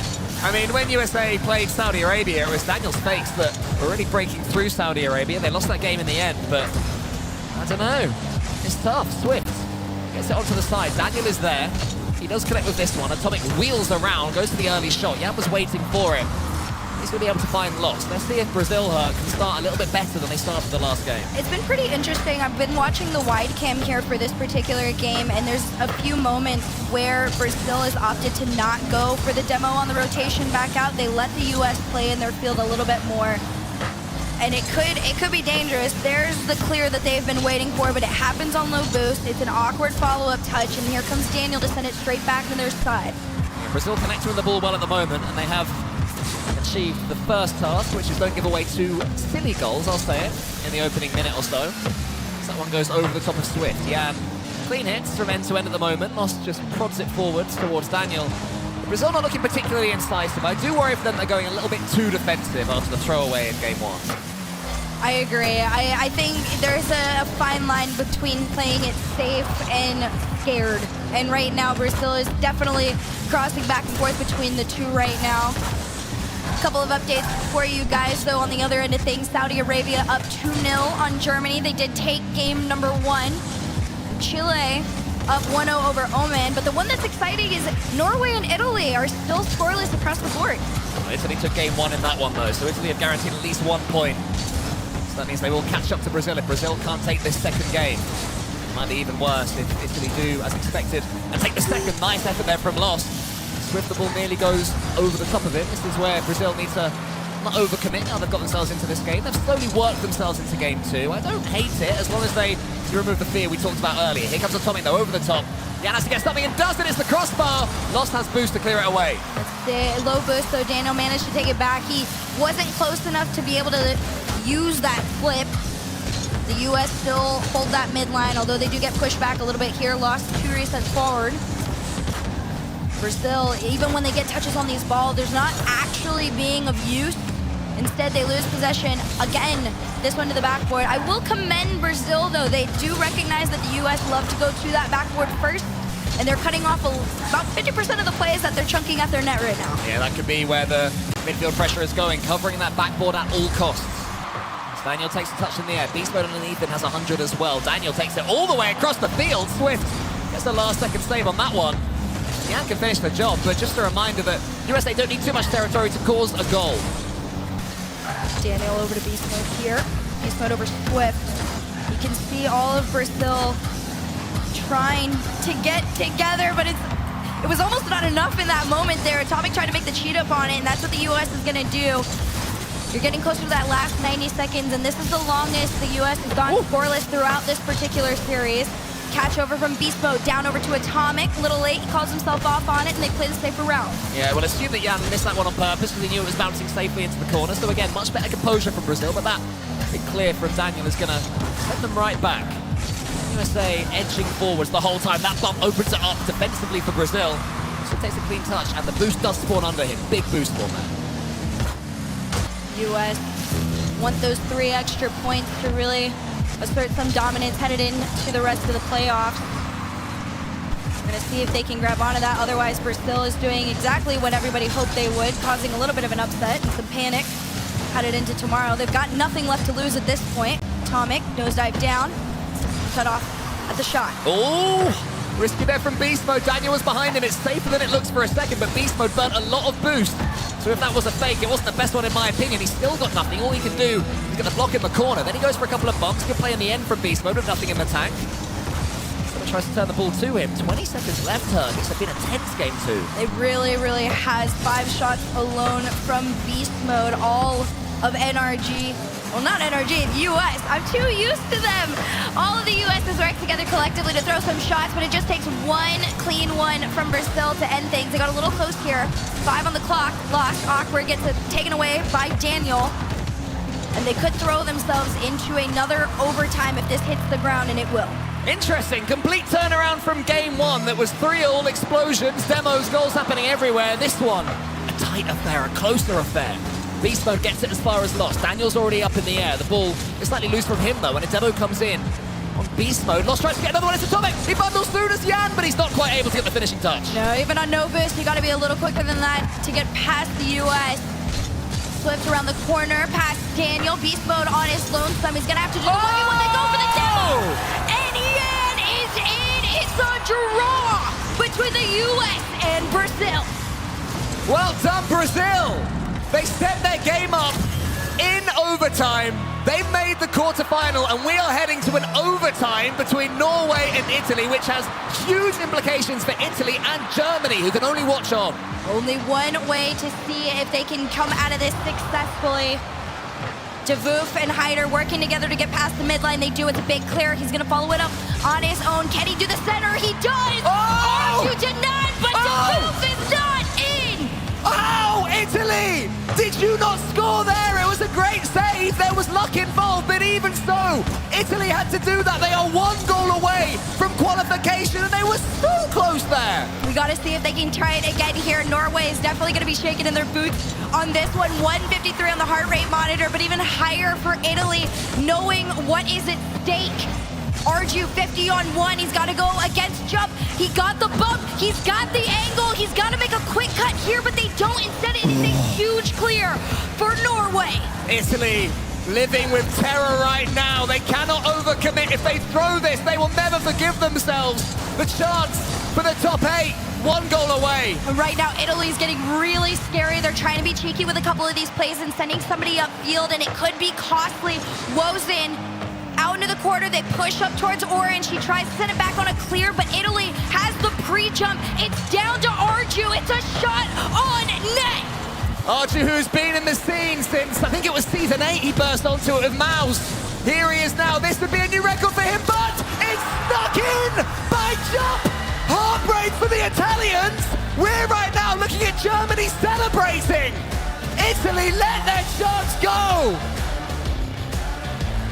And Germany pick up the pieces that Italy dropped.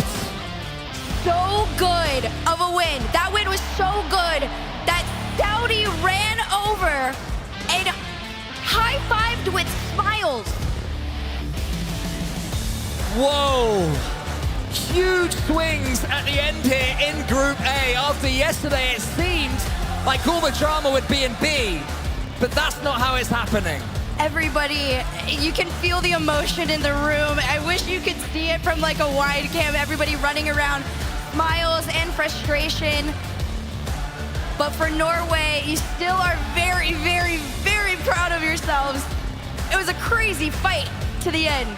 Yeah, it was. Norway, I mean, credit to them. We're talking a lot about Italy, and I think rightly so, but Norway are trying to get as many points on the board as they can. They are trying to make us know that this is the region that loves its Rocket League Scandinavia. They have a world champion from Season 2 in Greasy Meister, of course.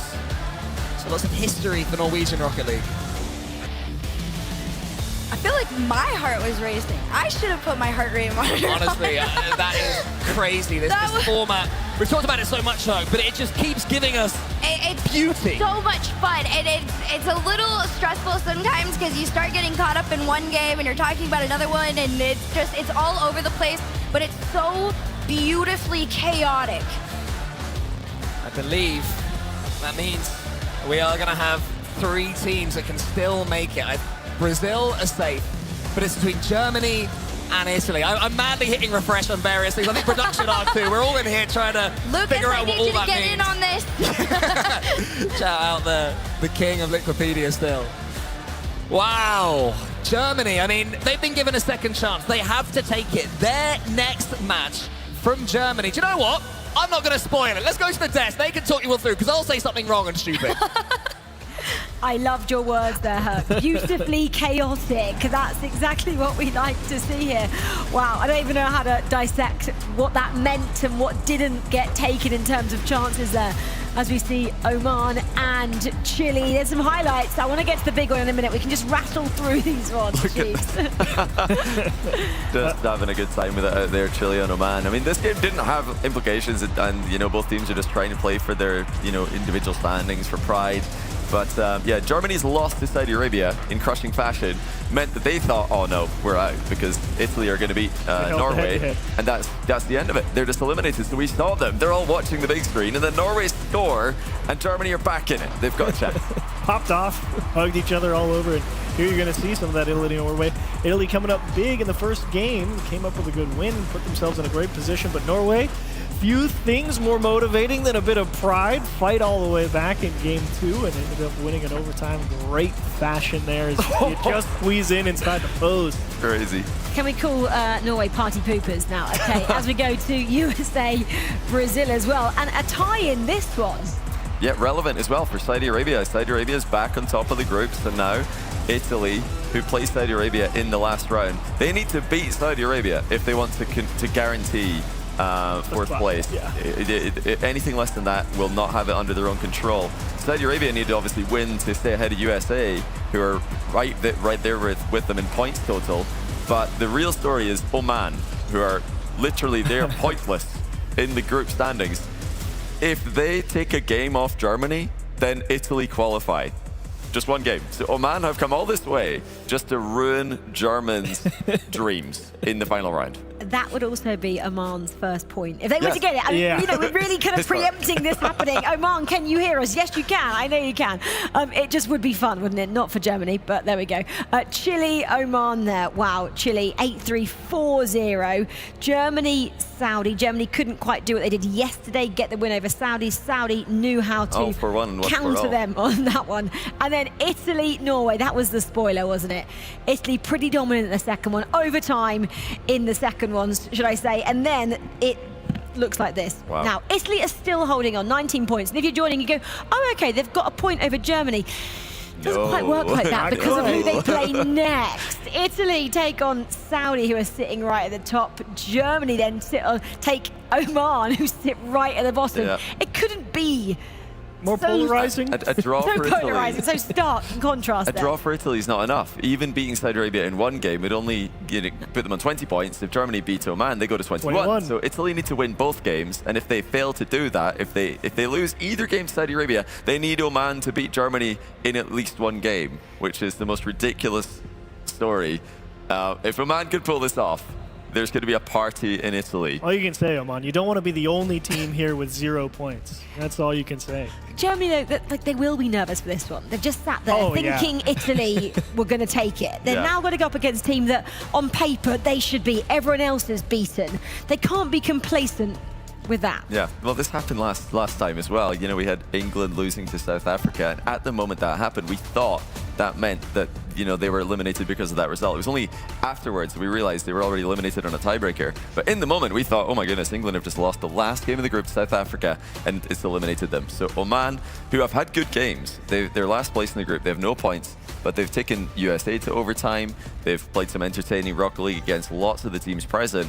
Germany, who got all the pressure on them. Oman have no pressure at all. It's terrifying for the Germans, who are massive favorites. Terrifying for sure, but you know, it gets you a chance to prove, do you have the ice? You know, you have to have it here. It doesn't matter if you've been beating them, everyone's been beating them. None of that matters at all. This is a high variance format. You get 10 minutes and you have to win both. Nothing's free at that point. They've got to prove that this isn't going to continue in the way that a lot of German players' careers have. They've, you know, as a nation, kind of had a theme of missing out on events by one spot. They always finish 5th when you need top 4. They always finish 6th when you need top 5. And it's happening again before our very eyes. If they throw to the group 0-point team in Oman. 24 hours ago, Germany took the victory against Oman, as we've already mentioned. The first matchup, 2-0. So it's pretty comfortable. Second one, 4-1 as well. Okay. Pretty comfortable. So I'm trying to just set the scene here as how comfortable that was yesterday. Could it be the same today? Well, their hearts are going to be racing. their hearts are going to be racing because they're supposed to win, and they need to win. If they don't win both games, they are going to lose to Italy. That is just a guaranteed fact. So they know they need to win both games, and they're hoping Saudi Arabia do them a favor and win at least one game against Italy. But Oman are here to play spoiler, and they look fully locked in. You know, respect to them. They've been eliminated for a while, but they're still giving it their all. There's been no time for a German team talk. Would that Oh, be no. critical? We've heard that the German coach is very good at these team talks and getting them motivated. If he was able to talk to them now, would he actually be telling them anything different? Just do what you've been doing although for the last 2 days. I mean, they should be fine playstyle-wise. They've got a good playstyle to beat teams who are a level below them, which Oman definitely are. So with Germany, they just have to play their game. They have to just play normally. Just don't do anything crazy. Keep it super simple. And yeah, they should be fine. But we've said this before, and we've been made to look like idiots. So hopefully, for Germany's sake, they're going to be able to get the job done. Oman can just have fun here. They want to have a party. They want to be the party poopers. They want to have an upset. In terms of Italy, then I'm just going back to that because this is the team that also could go through. They take on Saudi Arabia. Yeah. Saudi, we know, are topping the table. I'm looking at yesterday's result from these two teams. It was close. It was close. In the first match. It actually was, yeah. Yeah, Saudi took that one 2-1. Close in that one. Second one, again, not too bad. Saudi took them 4-2. Oh, wow. So Italy were leading for a long time as well, if I recall. Yeah. So it is doable. It's not completely out of the realms of possibility, especially given the fact that Germany beat Saudi Arabia yesterday. But Saudi Arabia do still have a lot to play for. They're playing for the first seed in the group, and a win against Italy would guarantee that. Yeah. So they're not going to be taking this lightly. But how crushing, only 5 minutes ago for Italy, the fact that they thought they were going through. Overtime comes, Norway snatch it, completely deflated. How did you come back from that in about 7 minutes' time? That's the hard part. You got to rally right back around. Goldfish memory. Don't have the time. Keep on, carry on. Play who's ahead of you. That's the only thing you can do in the group stage.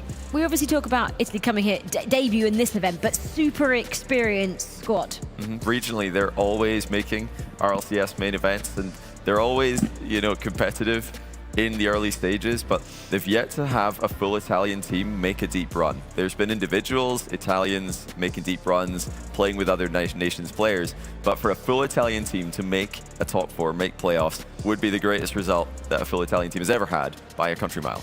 So they can do it. They can. Oh, yeah. The possibility is there. It is possible. Saudi, though, haven't dropped many points, have they? No, not many. Not many. So Saudi needs to be a team that feel complacent at the top here, and complacency isn't probably going to do it. 32 points, and then you look at USA, 32 points. USA in their final fixture as well, that's coming up next. They've got Chile, so you kind of think they're going to win that. Then Saudi will go, okay, well, we want to win as well. You know, there's so many permutations, so many storylines that could affect both Italy and Germany, not just themselves. Yeah, and that's part of the problem for Saudi. Well, actually, I won't say part of the problem. Part of the answer for Saudi Arabia is they already saw the lead swap once because they drew earlier. So now they know, okay, hang on. Can't just, we know we're going to the playoffs. We gotta make sure we lock up number one. The only match that doesn't really matter out of these four fixtures here is Brazil-Norway. Everything else kind of affects the outcome. I'm ready for Norway to beat Brazil 4-2, 5-1. I mean, gotta say, shout out, you know, everyone who got eliminated super How many early. points back are Italy on Brazil right now? Italy have got 19. Brazil have got 22. Okay, so if they are Italy pretty wins. close. But I would imagine the Brazilian goal difference is too much for them to catch up on. So yeah, you're probably right there. I mean, we should start talking about the potential of Italy beating Saudi Arabia if they win game one. I think that's when we start to have that dialogue. But Oman just need one against Germany. Okay, well, let's get to it, shall we? This is a massive fixture. One for the ages. Well, they're all for the ages, that's for sure. We are focusing on the one that affects the outcome. Germany taking on Oman in the company of Herc and Cole. On paper, this is easy for Germany. After the Norwegian heroics against Italy, this should be theirs. But Herc, does this look like paper to you? That looks like Rocket League, and my favorite thing about it is a lot of the times the teams that are supposed to lose, when there's nothing left for them, they do the craziest upsets imaginable. Oman has the opportunity to do the funniest thing ever. They take a shot on net, but we are gonna take a peek over here. Italy has gotten a goal on Saudi. Yeah, we're going to be jumping between these goals because Saudi Arabia, they also want first place in the group as well, so they will by no means be giving Italy a gimme. Well, they would, of course, incredibly competitive people. But Germany, they just need to get their games. They need to get over the line. They beat Oman 2-0 in game number 1 when these two played yesterday. But the scenes were very different. The pressure on them was very different indeed. Oman, I mean, they took USA to 0 seconds, Herc. 4-all is what USA got with that 0-second goal. They won in overtime. Oh my gosh. Well, you know what? Don't worry about that. Right now, Saudi's even the playing ground. Italy's worst nightmare starting to unfold in front of their eyes. But for Oman, they're exactly where they want to be. 0-0 with Germany right now and the opportunity to take another shot. Catalysm has this ball. He goes to the flip reset. Lumberjack gets it in the center. That's good play from Catalysm. Germany making sure they stick to their play style. The Des was saying it's very replicable. It's very safe. And they've got the mechanics to break through and they get chances. Raziers was almost there. And there's the second stick by Herc. They will be feeling a little bit more nervy. They definitely will. Germany's trying to play the close-up game, and they do. It works out. They were keeping, I believe it was Raziers up a lot. But almost the same thing happens on the other end. It's a pass between the two for Italy to go up back and forth on both ends of the arena. Yeah, I mean, we're talking a lot about what Germany needs to do against Oman. We're assuming that Italy, who are currently 1 point ahead of Germany, don't win this game. And there is most certainly a world where Italy take a couple of games against Saudi Arabia. If you imagine this is a best of 7, a best of 5, you wouldn't be too shocked to see them get a couple.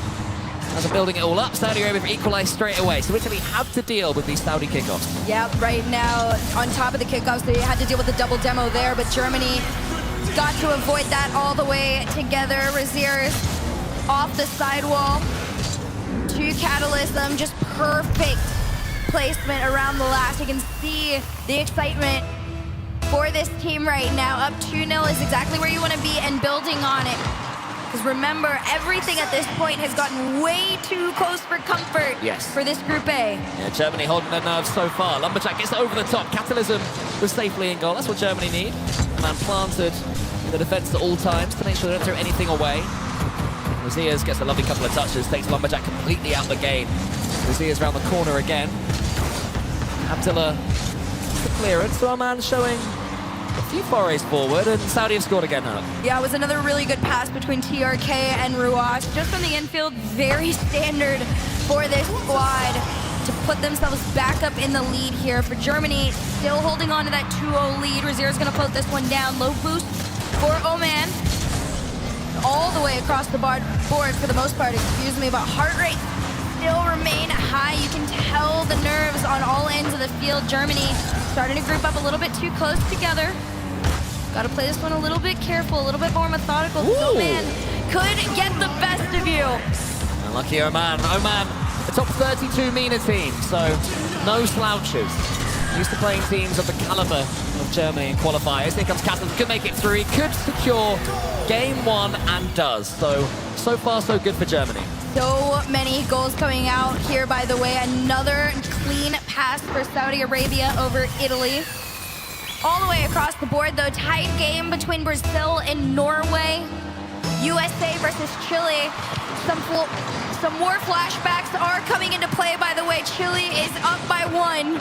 It seems that Germany have worked their way to a game 1 win. So let's jump over, see what's going on in Saudi Arabia versus Italy. This one looking like a proper match. Italy have taken the lead twice, don't forget.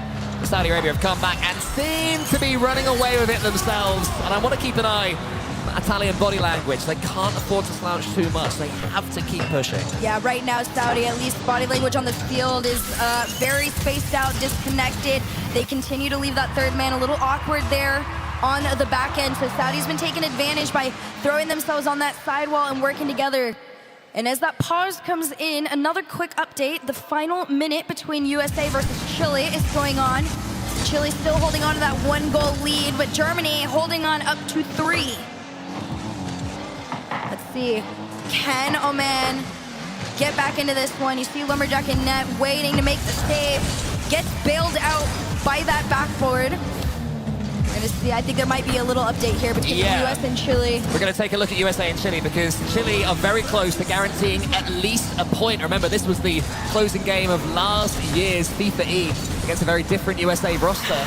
This time USA are trying to win their group, trying to avoid France in the grand finals. If Chile win this game, I don't know if that locks Saudi Arabia in. I think it might have Saudi Arabia win there first. I daren't say that in case I'm wrong. It definitely does. Chile would be able to lock the USA out of first. They've done it! And they've done it!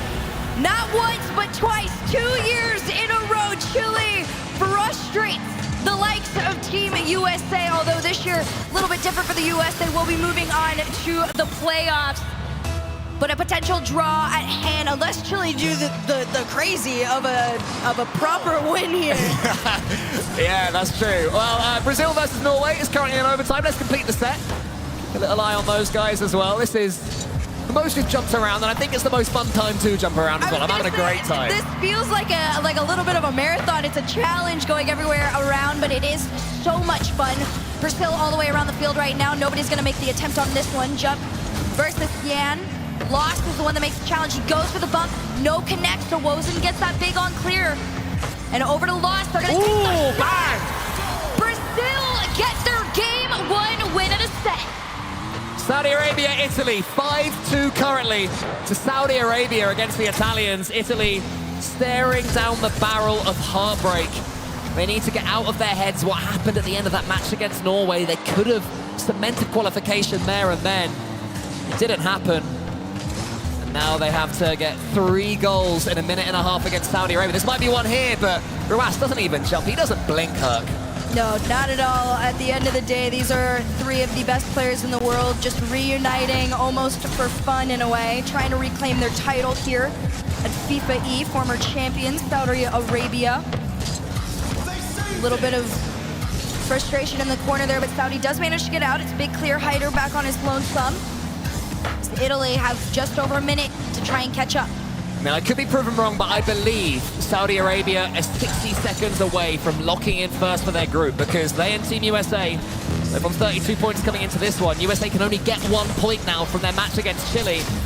And I reckon that is Saudi Arabia locked as 1 seed. I think it is. And even if it's not, the performance we're getting from them is #1 seed quality. That's true. But I'm fairly sure that was nail in the coffin for them. Italy is just trying their hardest to keep up. And granted, I will give flowers to them. They are playing an incredible game. I'm not sure Saudi expected Italy to compete this well. It took them turning it up a notch to get to that 6th mark here in this game #1. Saudi Arabia, when they get scoring, they get scoring. I think their goal difference was like 50 earlier, where Team USA had it at about, I don't know, 30 or something. So Saudi Arabia, when they win by 5 or 6. And look at that little smile from TRK, that cheeky grin. I miss that. Oh, this is him asserting dominance. He's exactly where he wants to be. Up by way too many goals while everybody else in the arena. That's the face of someone asserting dominance, is it? A little cheeky. That's his version of it. He knows he's making the entire arena wait and watch him score 5 more as the clock winds down that last 30. Yeah, Italy, in this game at least, have unfortunately completely given up. The stuffing well and truly knocked out. Arju's gonna push that one forward. Might get a goal here, and they do. Well done, Italy. I do want to see them finish with a flourish. 4 goals, 19 seconds. Ooh. I've seen 3 goals in, I think, 17 seconds once. Hey, you could pull it You're off. setting this up. I'm setting it up. You're setting it up. All right, then, come on, Hunt, let's do it. I need you guys to lock in. Everyone believe. Okay, what are we getting off the kickoff here? One in chat, if Italy can do One this. in chat if Italy's going to do it. Devu to the corner, and Kaliris takes it and crushes everybody's streak. Yeah, no ones in chat. Okay, if anyone put a 1 in chat. I didn't even have to look. Yeah, Saudi Arabia. I'm going to say it, no one's corrected me. Confirmed. If I look silly, I look silly. Confirmed as Group A winners. The others waiting on, watching on, keeping an eye on Germany right now. We're looking at them talking things through. So it is Germany and Italy that it falls down to. If Germany can finish the job against Oman, they will guarantee their 3 points compared to Team Italy's guaranteed 1. I think it just comes down to Germany win this, they're through. I think that is all that matters. I believe so. If not, I will double down with you, Cole. All right, cool. We both look silly. That's fine by me. That's proper duo. But it's yeah. intense, and it has been intense, isn't it? It's been pretty close, but I'm glad that it's coming down to the wire in some way. That's all that matters. This, honestly, I think throughout the last 2 days has been my favorite group set that we've had. Most of the time, it's like one team is going very high scoring. You're looking all the way around the field. I truly do not think we have jumped around that much before. I felt like I was being challenged. They were like, how much can you pay attention at one time? We'll need a nap, like team nap after this one, because it is pretty intense. 100%. There's a lot of lemon squares waiting for me in that room as a proper congratulations for getting through this. You brought through, didn't share. Guys, you're gonna see a tweet about this later. Don't worry about it. But for now, we've got one more round between in my opinion, the funnest group. Group A has kept this so close, and there's only a little bit more room for a few more upsets here. Oman versus Germany, game number 2. Oman currently sits on 0 points. And if Germany keep that number nice and round, they will make it through to the playoffs. But it's not that easy, Herc. The pressure is so high. An early goal would help Germany, but they haven't got it. Nope, they're not going to find one there right now. Oman's defense has been pretty good. Raziers is going to pop over one, but everything's been wayside except for this. Tox spots the moment off the sidewalk here. He saw that Oman full committed on the play, and Lumberjack was a little bit awkward. He dodged full sent to Raziers, and at that point, third man had already pushed up.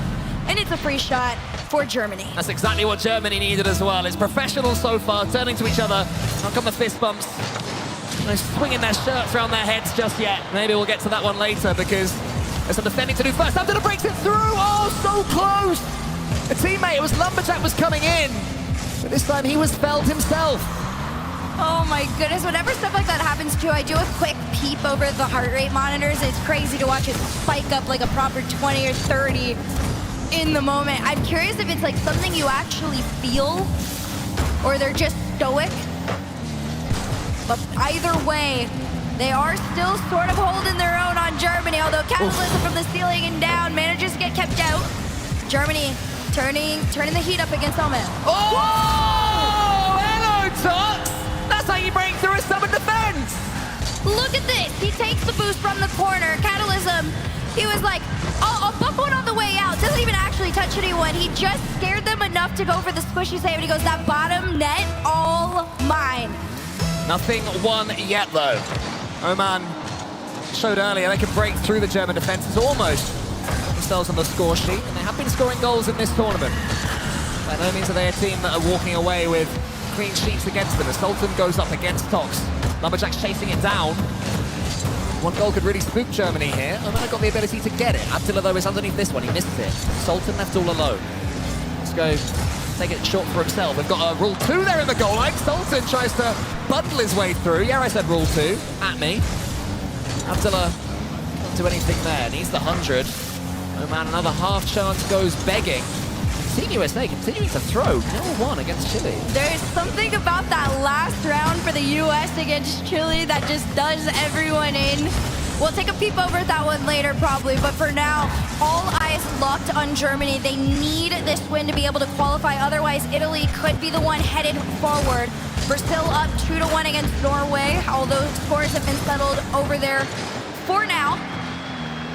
But Germany, they need this, and Raziers will give it to them. Raziers has made, I believe, top 8 in Saudi Arabia before. Remember, the first time I really saw him was in Saudi. He was absolutely carrying his team. Made it into a deep run there, and I think that is the moment that Captain Germany himself believes that they've done it. You can hear all the love and see it for this team. These are 3 players that have been around the block for a long, long time now. They want to go further than this. They want to head into the playoffs, and they could be well on their way. Yeah, that looks like it's going to trigger the celebrations for Germany here Oman put up something of a fight, but even Tox looks relaxed. He's been sat up straight this entire time, but once the fourth goes in, you start to think you've done it. Germany, a nation that, when Rocket League really came to the fore, they had so many great players, but they had to wait a very long time. And Coach Freaky as well, Herc. He's been in the scene since season, I want to say 5? Oh, he's been there way before I got there. This team, I have seen not only Catalysm, Rizerius, and Tox play. Back when I was a full EU girly, I saw them making their way up from the bubble scene into the RLCS. And now they sit here in FIFAe trying to make it with the top of the world. 2 minutes on the clock, up 4-0. This could be it for Germany. And of course, you do want to build on it. Nothing is ever completely set in stone. You're setting it up again. You did this last time, I'm Herc. setting you up just in the off chance that Omen decides to be crazy. I mean, Look at him. Lumberjack almost got around him. I love the belief. Italian fans, you're making thousands of them as we speak, but I think right now this is the procession from Germany. I remember Tox in the Rival series so many years ago. His team didn't quite make it. Of course, when the RLCS went open, then he stepped his game up, but he's known as a nearly man as well, always finishing 5th when 4 make lands, always finishing 6th when 5 make lands. No nearly for Germany today. No, but one team that doesn't go that low. Whoa! Holy reader! What is that catch? That's what we need to see now from Germany. They can relax, they can sit back in their chairs. You are him! Raziers too went to Oceania last year, played for Healthy Chiefs, made a major with them as well. What would he have learned from the Oceanic game? To score great goals, it would seem. And then Catalysm has had such a good season in APAC, making top 10s in majors. I mean, listen, this is a storyline that has been a long time coming. It has taken them years to get here. Couple of updates for you on the side, though. USA has been taken to overtime against Chile. Chile trying to repeat the same story as last year. We're gonna see if that one goes down. For now, Germany doing their walk of celebration with the last 35 seconds on the clock here. Yeah, 3 red German arrows, all 3 of them going towards the ball. 25 seconds left. They want to get the stick. It's not going to matter too much. I think, Herc, it's going to be all Germany. They had to fight so hard. They were watching that Italy game. They saw Norway make these crazy, crazy blocks last second. But in the end, we're counting down Germany making the top 8. 8 seconds on the clock between Germany and the playoffs. Germany, I have one thing left to say to you guys. Willkommen zu den playoffs. Germany, you have officially made it in. Congratulations. An incredibly likable team, rooting for each other, supporting each other, building up the German base of Rocket League that Freaky followed in the footsteps of Pashi in founding all the way back in the Start BC days. Germans have always had such a presence in car football games. This may well be their finest moment. They will make the playoffs. They will sneak past Crestball and Italy. And my oh my, do they have to work hard to get here. A huge congratulations to this squad. You can see the smiles. Talk has been waiting for this for a long time, and it has been a long time coming. MVP, in my opinion, on that one. There's so many moments where he is truly IGL'd for this team. Oh, yeah. And it was a proper challenge. I still want to give flowers to Oman. You guys played an incredible game, and you put some fear in their eyes, but at the end of it all, Germany did end up prevailing. Now there's one more game that I want to see more than anyone. Enough celebrating. And it's USA versus Chile. They were in this position just last year, and Chile took them down. Now this is for seeding purposes, but the US, as far as pride is on the line, want this draw. Yeah, confidence as well. I mean, USA off the back from NRG, not making the playoff lap. Maybe they get this win though. It's hit the crossbar straight away. Can't believe this one's still going on. We were buying into the German celebrations, but Chile, they've still got some Rocket League to play. almost a half a game worth of Rocket League in this overtime. Chile has been keeping up with them. I had peeped them on the side a little bit there, and their defense has been incredible against the US.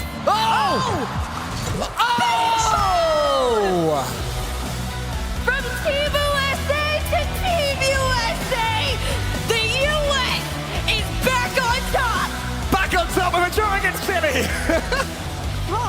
Brother, what a performance, what a showing. I gotta ask you though, 11th to 12th last year.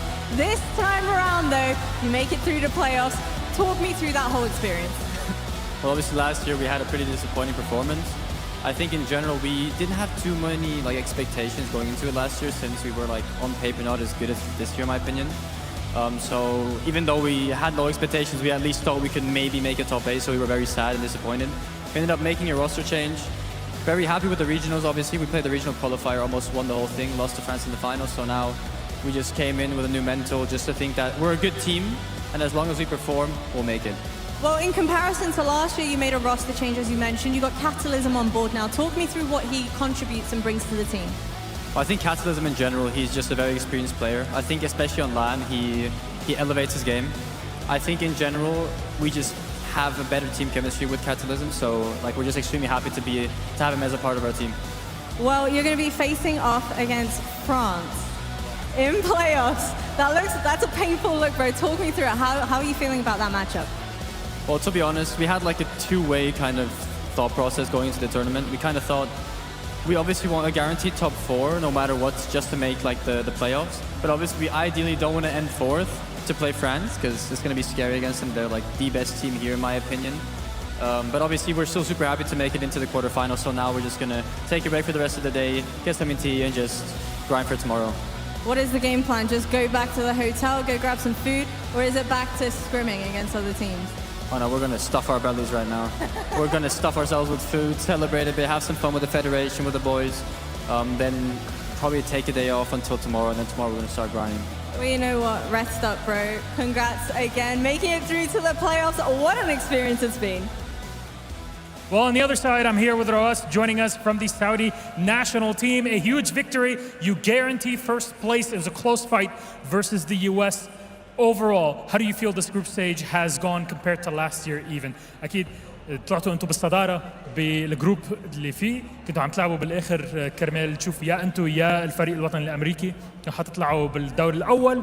كيف حاسس حالك بعد هالماتشات هيدي، وبالأخص إذا عم نقارنها بالسنة الماضية؟ الحمد لله قدرنا نطلع بالسيد الأول، وقدرنا نعوض اليوم الأول الحمد لله، واليوم الثاني مستوى مرضي الحمد لله، توفقنا. We're very happy with the result. Of course, we mimicked the result that we had last year, topping the group. We had a rougher first day, but we recovered in the second one, and it went nice and smooth. بس هلا كالفريق كلكم سوا، حاسين حالكم حاضرين للتشالنج اللي جاي من بعده بالربع النهائي واللي قادم، بأنه تغير هلا الفورمات، ما بقى في بيست اوف 2، ما بقى في هالماتشات هيدي، حتروحوا على بيست اوف 7. شوف البيست اوف 2 كانت صعبة علينا، وكانت للفرق الصغيرة لهم فرصة كبيرة علينا، ولكن بالبلاي اوفز الفريق الأفضل هو اللي بيطلع وهو اللي بيفوز قصدي، وإن شاء الله نبيضها بإذن الله. Of course, things are different between the group stage and between going into the playoffs. We go from best of 2s and 14 rounds that you have to play into best of 7s, the familiar space that they're in, and it's just going to continue. Normal game, as we heard it also from TRK in the past. Now, it is confirmed you'll be playing against Belgium coming up in the quarterfinals. What do you expect from that matchup? Because some of the players over there you played against in the past. حتلعبوا ضد بلجيكا بالربع النهائي. اغلب اللاعبين هونيك اللي لعبتوا ضدهم انتم بالماضي، شو متوقع يصير بهالماتش هيدا؟ صراحة مع جمهورنا بكرة بيجون بإذن الله، ما في أي فريق بيوقفنا، والبطولة بإذن الله بتجلس في الرياض بإذن الله. He's very cocky, but still, look, we played against them, but with our own crew, our audience, our fans here with us in the arena, it doesn't matter who plays against them, we'll beat them regardless, and we'll keep the trophy here in Riyadh. Roas, thank you very much. Congratulations to Saudi Arabia, topping the group. I mean, congratulations. I say confidence, actually, not cocky. And I love that a rough first day was one loss. That's confidence. Yeah, that's a real rough day. One loss must be nice. What an important win, though, in retrospect, for Germany, who took down Saudi Arabia. If they didn't do that on the first day, they would have been eliminated right now before the last round even started. So at the time, it seemed pretty important, but looking back, even more so. I feel like we're climbing slowly up that staircase on the way to that trophy. 16 teams have now become 8. We know our top 4 from each who progressed to the quarterfinals, and they are one step closer to that trophy. These are our final highlights, and they were also important. This one, it was heartbreaking for Italy, wasn't it? Once again, they knew it was going to be a tough order over Saudi. Yeah, you knew you needed something, and it's a real punch to the gut to just get walked over in the first game, to be honest. But what can you do? You got to play who's in front of you. They did go up, though. Hang on, they did get the first game, they were up 1-0. I think they were up 2-1. So they knew they were up against it. They needed to win both games. After they lost the first one, really, they couldn't do anything except hope Oman pull up the upset against Germany. But Germany played so well, they were able to close out and confirm the top 4. But yeah, before we could tune into USA versus Chile, we did miss another banger from Chile, who just turned into the best versions of themselves. Davidshox plays his best Rocket League against USA, it would seem. And even though this didn't matter for the standings, I think it's really important for USA to get the win You here. stay back on top with a draw. It did kind of matter for USA, didn't it? Because it means they are second. Yes. You know, they wanted to top the tables. I know tomorrow it's a completely new day. It may not have an effect. As we just have a look at this one then. Germany-Oman, that was our featured matchup. Germany looked so nervous, Johnny, didn't they? We were looking at them. They're like, goodness. we're up against Oman. What do we do? Yeah, it was insane. Watching them watch Norway, Italy especially, was enjoyable. But yeah, they were really relieved when they started running up the score, game 1. And then game 2, Razir scored an absolute screamer of a sidewall skim, so well played to him there. Consistent play style. We thought the play style would help them with this one. They're very solid, and they're good at beating teams that they're better than. But Oman would have loved to play spoiler there.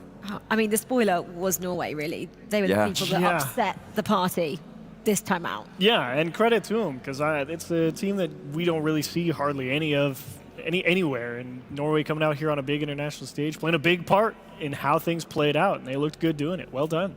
Yeah, in the end, it's Germany who goes through, and it's heartbreak, as it was earlier for Australia, heartbreak for that Italian side. They needed to get a result against Norway because they knew at the bottom there of that group, it was going to be a real tall order against Saudi Arabia. Saudi Arabia only one loss over 14 rounds of matches, and they got a big win then just at the end there. 7-3. Their goal difference must be just crazy. Astronomical.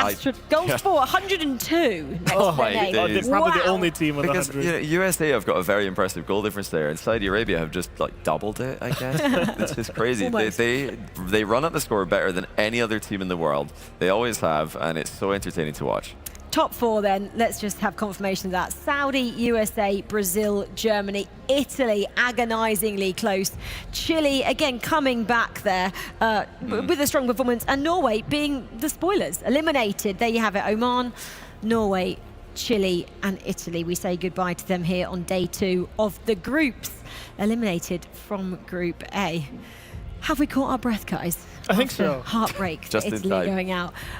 Deserved that Germany goes through, and I'm going to say that because of their results from yesterday, that Saudi victory. Yeah, that was the result that really got them this, is beating Saudi Arabia, the only team to beat Saudi Arabia in this year's iteration of FIFA World Cup, or last year. They're the only team to have done it, and that's why they're in the playoffs. And Italy, you know, yesterday we were going, okay, they got that victory against Germany. That was the crucial one. And we thought the fact that they beat them there, if it went to head-to-head, they would come out on top, and then it was Norway. Is that the only mistake they made, that Norway game for Italy, or they got Can one you call it a more mistake? win? I mean, it's... They were so close. They had the ball on the goal line, and I think it was a double save on the goal line. I mean, it was just a goal-mouth scramble. So they were one goal-mouth scramble away from winning, and that would have guaranteed that they qualified before the last round even starts. But luckily for Germany, Norway showed up big, and yeah, I really hope the German FA is buying Norway dinner tonight, because I think they deserve it. And Norway buying Italy dinner as well. So many people need to buy each other dinner. I don't know. This is Group B. This happened this afternoon, a few hours ago now. Confirmation: France go through, as do England, the Netherlands and Belgium. I mentioned Australia. It was heartbreak for them, like the Italian side here, narrowly missing out in their final fixture. Morocco also going home there. Malaysia and South Africa, that's your 4 eliminated teams. No big surprises. Morocco, obviously, we know they had their roster change, and Australia were close. Yeah, Australia, I mean, frustrating to say the least. Good tournament, though, for Australia. Good That's the second international LAN in a row where they've, I think, performed very well. Top 6 at Worlds and barely missing out on top 8 at FIFAe. They're putting together some good back-to-back LANs, which is the first time in the Open era, I believe, this has happened. The experience is building them for Team Australia. As we look at the bracket, the quarterfinals for tomorrow, Saudi Arabia, Belgium, England, Brazil, that's the top half. The bottom half, France, Germany, USA, Netherlands. I mean, they're both tricky. I'm going to say, I don't know, which one are you going for? Which is more tricky? I mean, they're both like very even. I really like the way the bracket shaped up because we've got the potential for the grand final rematch from last year, France versus Saudi Arabia. Of course, you've got the USA and France on the same side of the bracket, which hasn't happened too often in events this year. So the 2s that's and 3s, exciting. I think, are great 2s and 3s. Yeah, as long as, I mean, so Saudi Arabia really do beat Brazil very badly every time they play them. So for entertainment value, England winning against Brazil for the neutral fans, as much as it pains me to say it, it would help for England to win that one. Who's the surprise quarterfinalist? If there is one, can you say anyone's a surprise? I mean, that 4th spot, I think, was I'm always saying up no for surprises. grabs. I think this is like exactly the teams that like I would have. You got your 1 and 2. You got your 1 and 2. They were very, very close, but they're the teams I would have given the edge to. But the one I was, I guess, least confident in would be Belgium, because Group B was so stacked Such in the parity, middle. yeah. And they get the honour of playing Saudi first up as well, may I add. That's going to be tough because we have an audience tomorrow as well. It's going to make it even more tricky. Okay, let's vote now for our Axe Player of the Day for Day 2.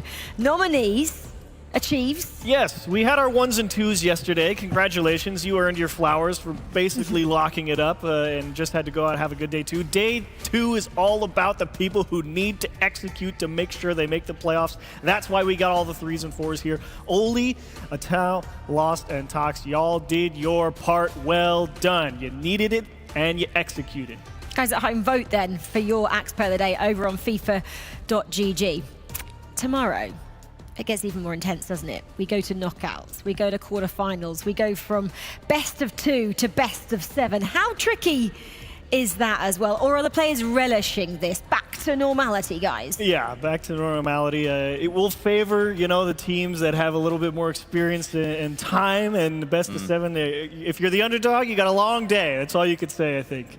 Yeah, I think the underdogs might prefer the more volatile matchup, the best of 2, the set of 2, but for the stronger teams, Saudi Arabia, USA, France, this is lives are this great. is what they want. Yeah, this is where they're going to feel more comfortable. It favours the team who get the sleep tonight as well and who come out ready and rested tomorrow, because the schedule I mentioned, it kicks off then at 5:30. England, Brazil. Oh, we've switched up the order. There we go. Just keeping me on my toes. England, Brazil first. France, Germany.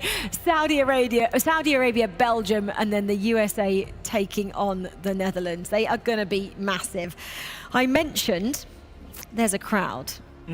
Do we all like playing with crowds here? Is this what we actually compete for, to have people there cheering us on and supporting us? Yeah, that's when the blood starts pumping. Like the LAN, like when it's empty, it's kind of the butterflies, but when you hear the crowd, that's the real adrenaline. That's what you're there for. Yeah, as someone with a 0% win rate in crowd matches, I can confirm it's much more exciting playing in front of a crowd. I loved every minute of it. We love that as well. The fact that we're going to be packed out behind us tomorrow here in the arena. Cannot wait for that one. Just before we go, final reflection on day 2. We've had so many matches over the last 2 days. There's so many storylines to unpick, but just quickly, your final thoughts of the groups. I think Malaysia, South Africa, Oman, and Norway. Thank you very much for giving it one heck of a go. It's so easy when you get knocked out to just kind of phone it in. No, y'all played every single game that you possibly could, and thank you for that. Yeah, and Australia as well. I want to, just reiterate again, 2 good events in a row for them, in my opinion. Worlds, obviously. And this isn't the top 8 they wanted, but I still think a quality event for Australia, so they should be proud. And finally, you're feeling okay that England have gone through? I think we should wrap there, Rich. I think that's probably all we need to say. Right, let's wrap there. Now we have 8 nations still in the running. Tomorrow it is going to get even more intense. The atmosphere inside the SDF arena is going to be incredible. We're going to have a crowd for the first time here this week on Rocket League as we get one step closer to seeing who lifts this year's trophy in the FIFAe World Cup finals for 2025. Featuring Rocket League. We'll see you tomorrow at 5 p.m. Good night.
To your hats, folks. Trading for World Cup in North America has begun, and you would not believe what these guys are up to. White 17, hot!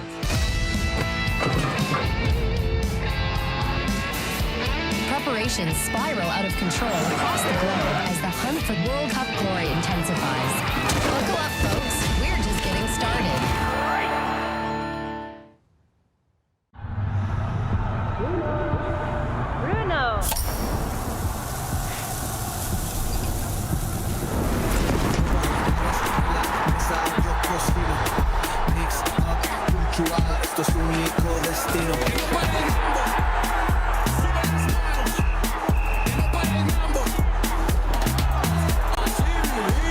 When you're all in, anything can happen. Enjoy the moment with a Coca-Cola.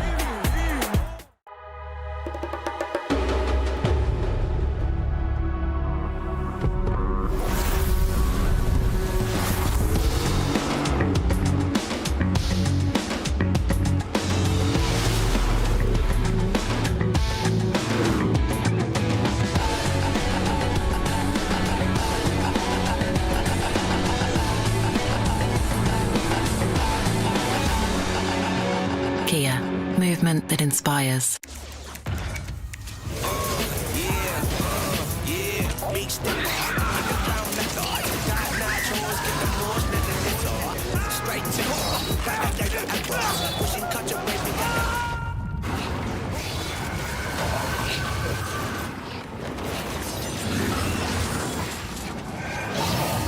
Reach your impossible with the AI-powered Legion Pro 7i, Lenovo Legion.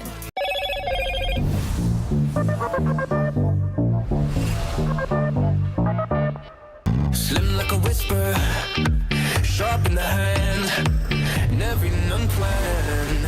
Every move got his game, smooth like ice, cold like flame.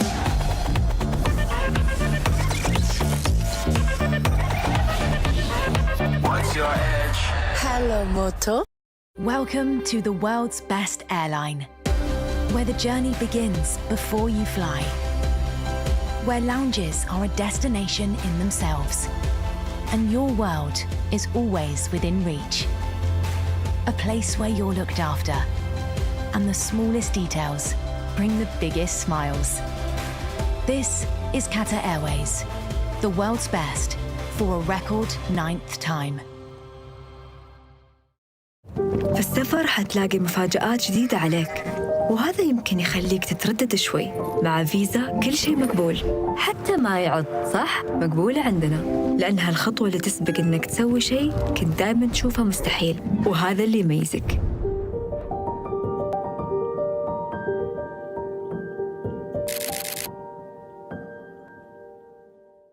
The digital world speaks the language of zeros and ones, and now, with advanced digital systems, countless new numbers join the field. A 7 can break the pattern. A 9 can be the game changer. At Globant, cutting-edge technologies are at the core of everything we do, driving new and innovative solutions to shape the future of FIFA and companies across every industry. We are the official tournament sponsor of the FIFAe Finals 2025. Globant, technology that dares to delight.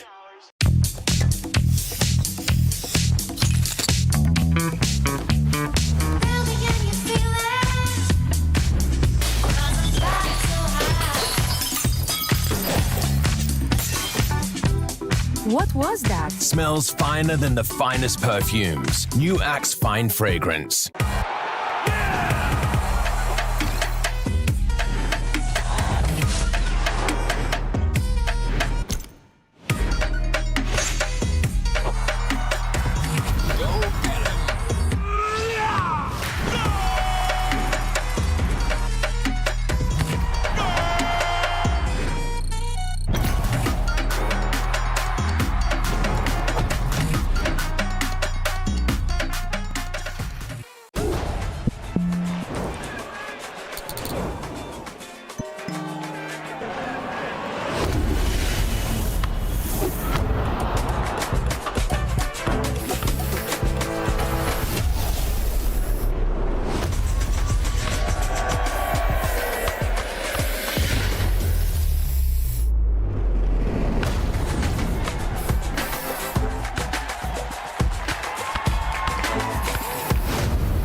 Stay by my side and keep holding me closer.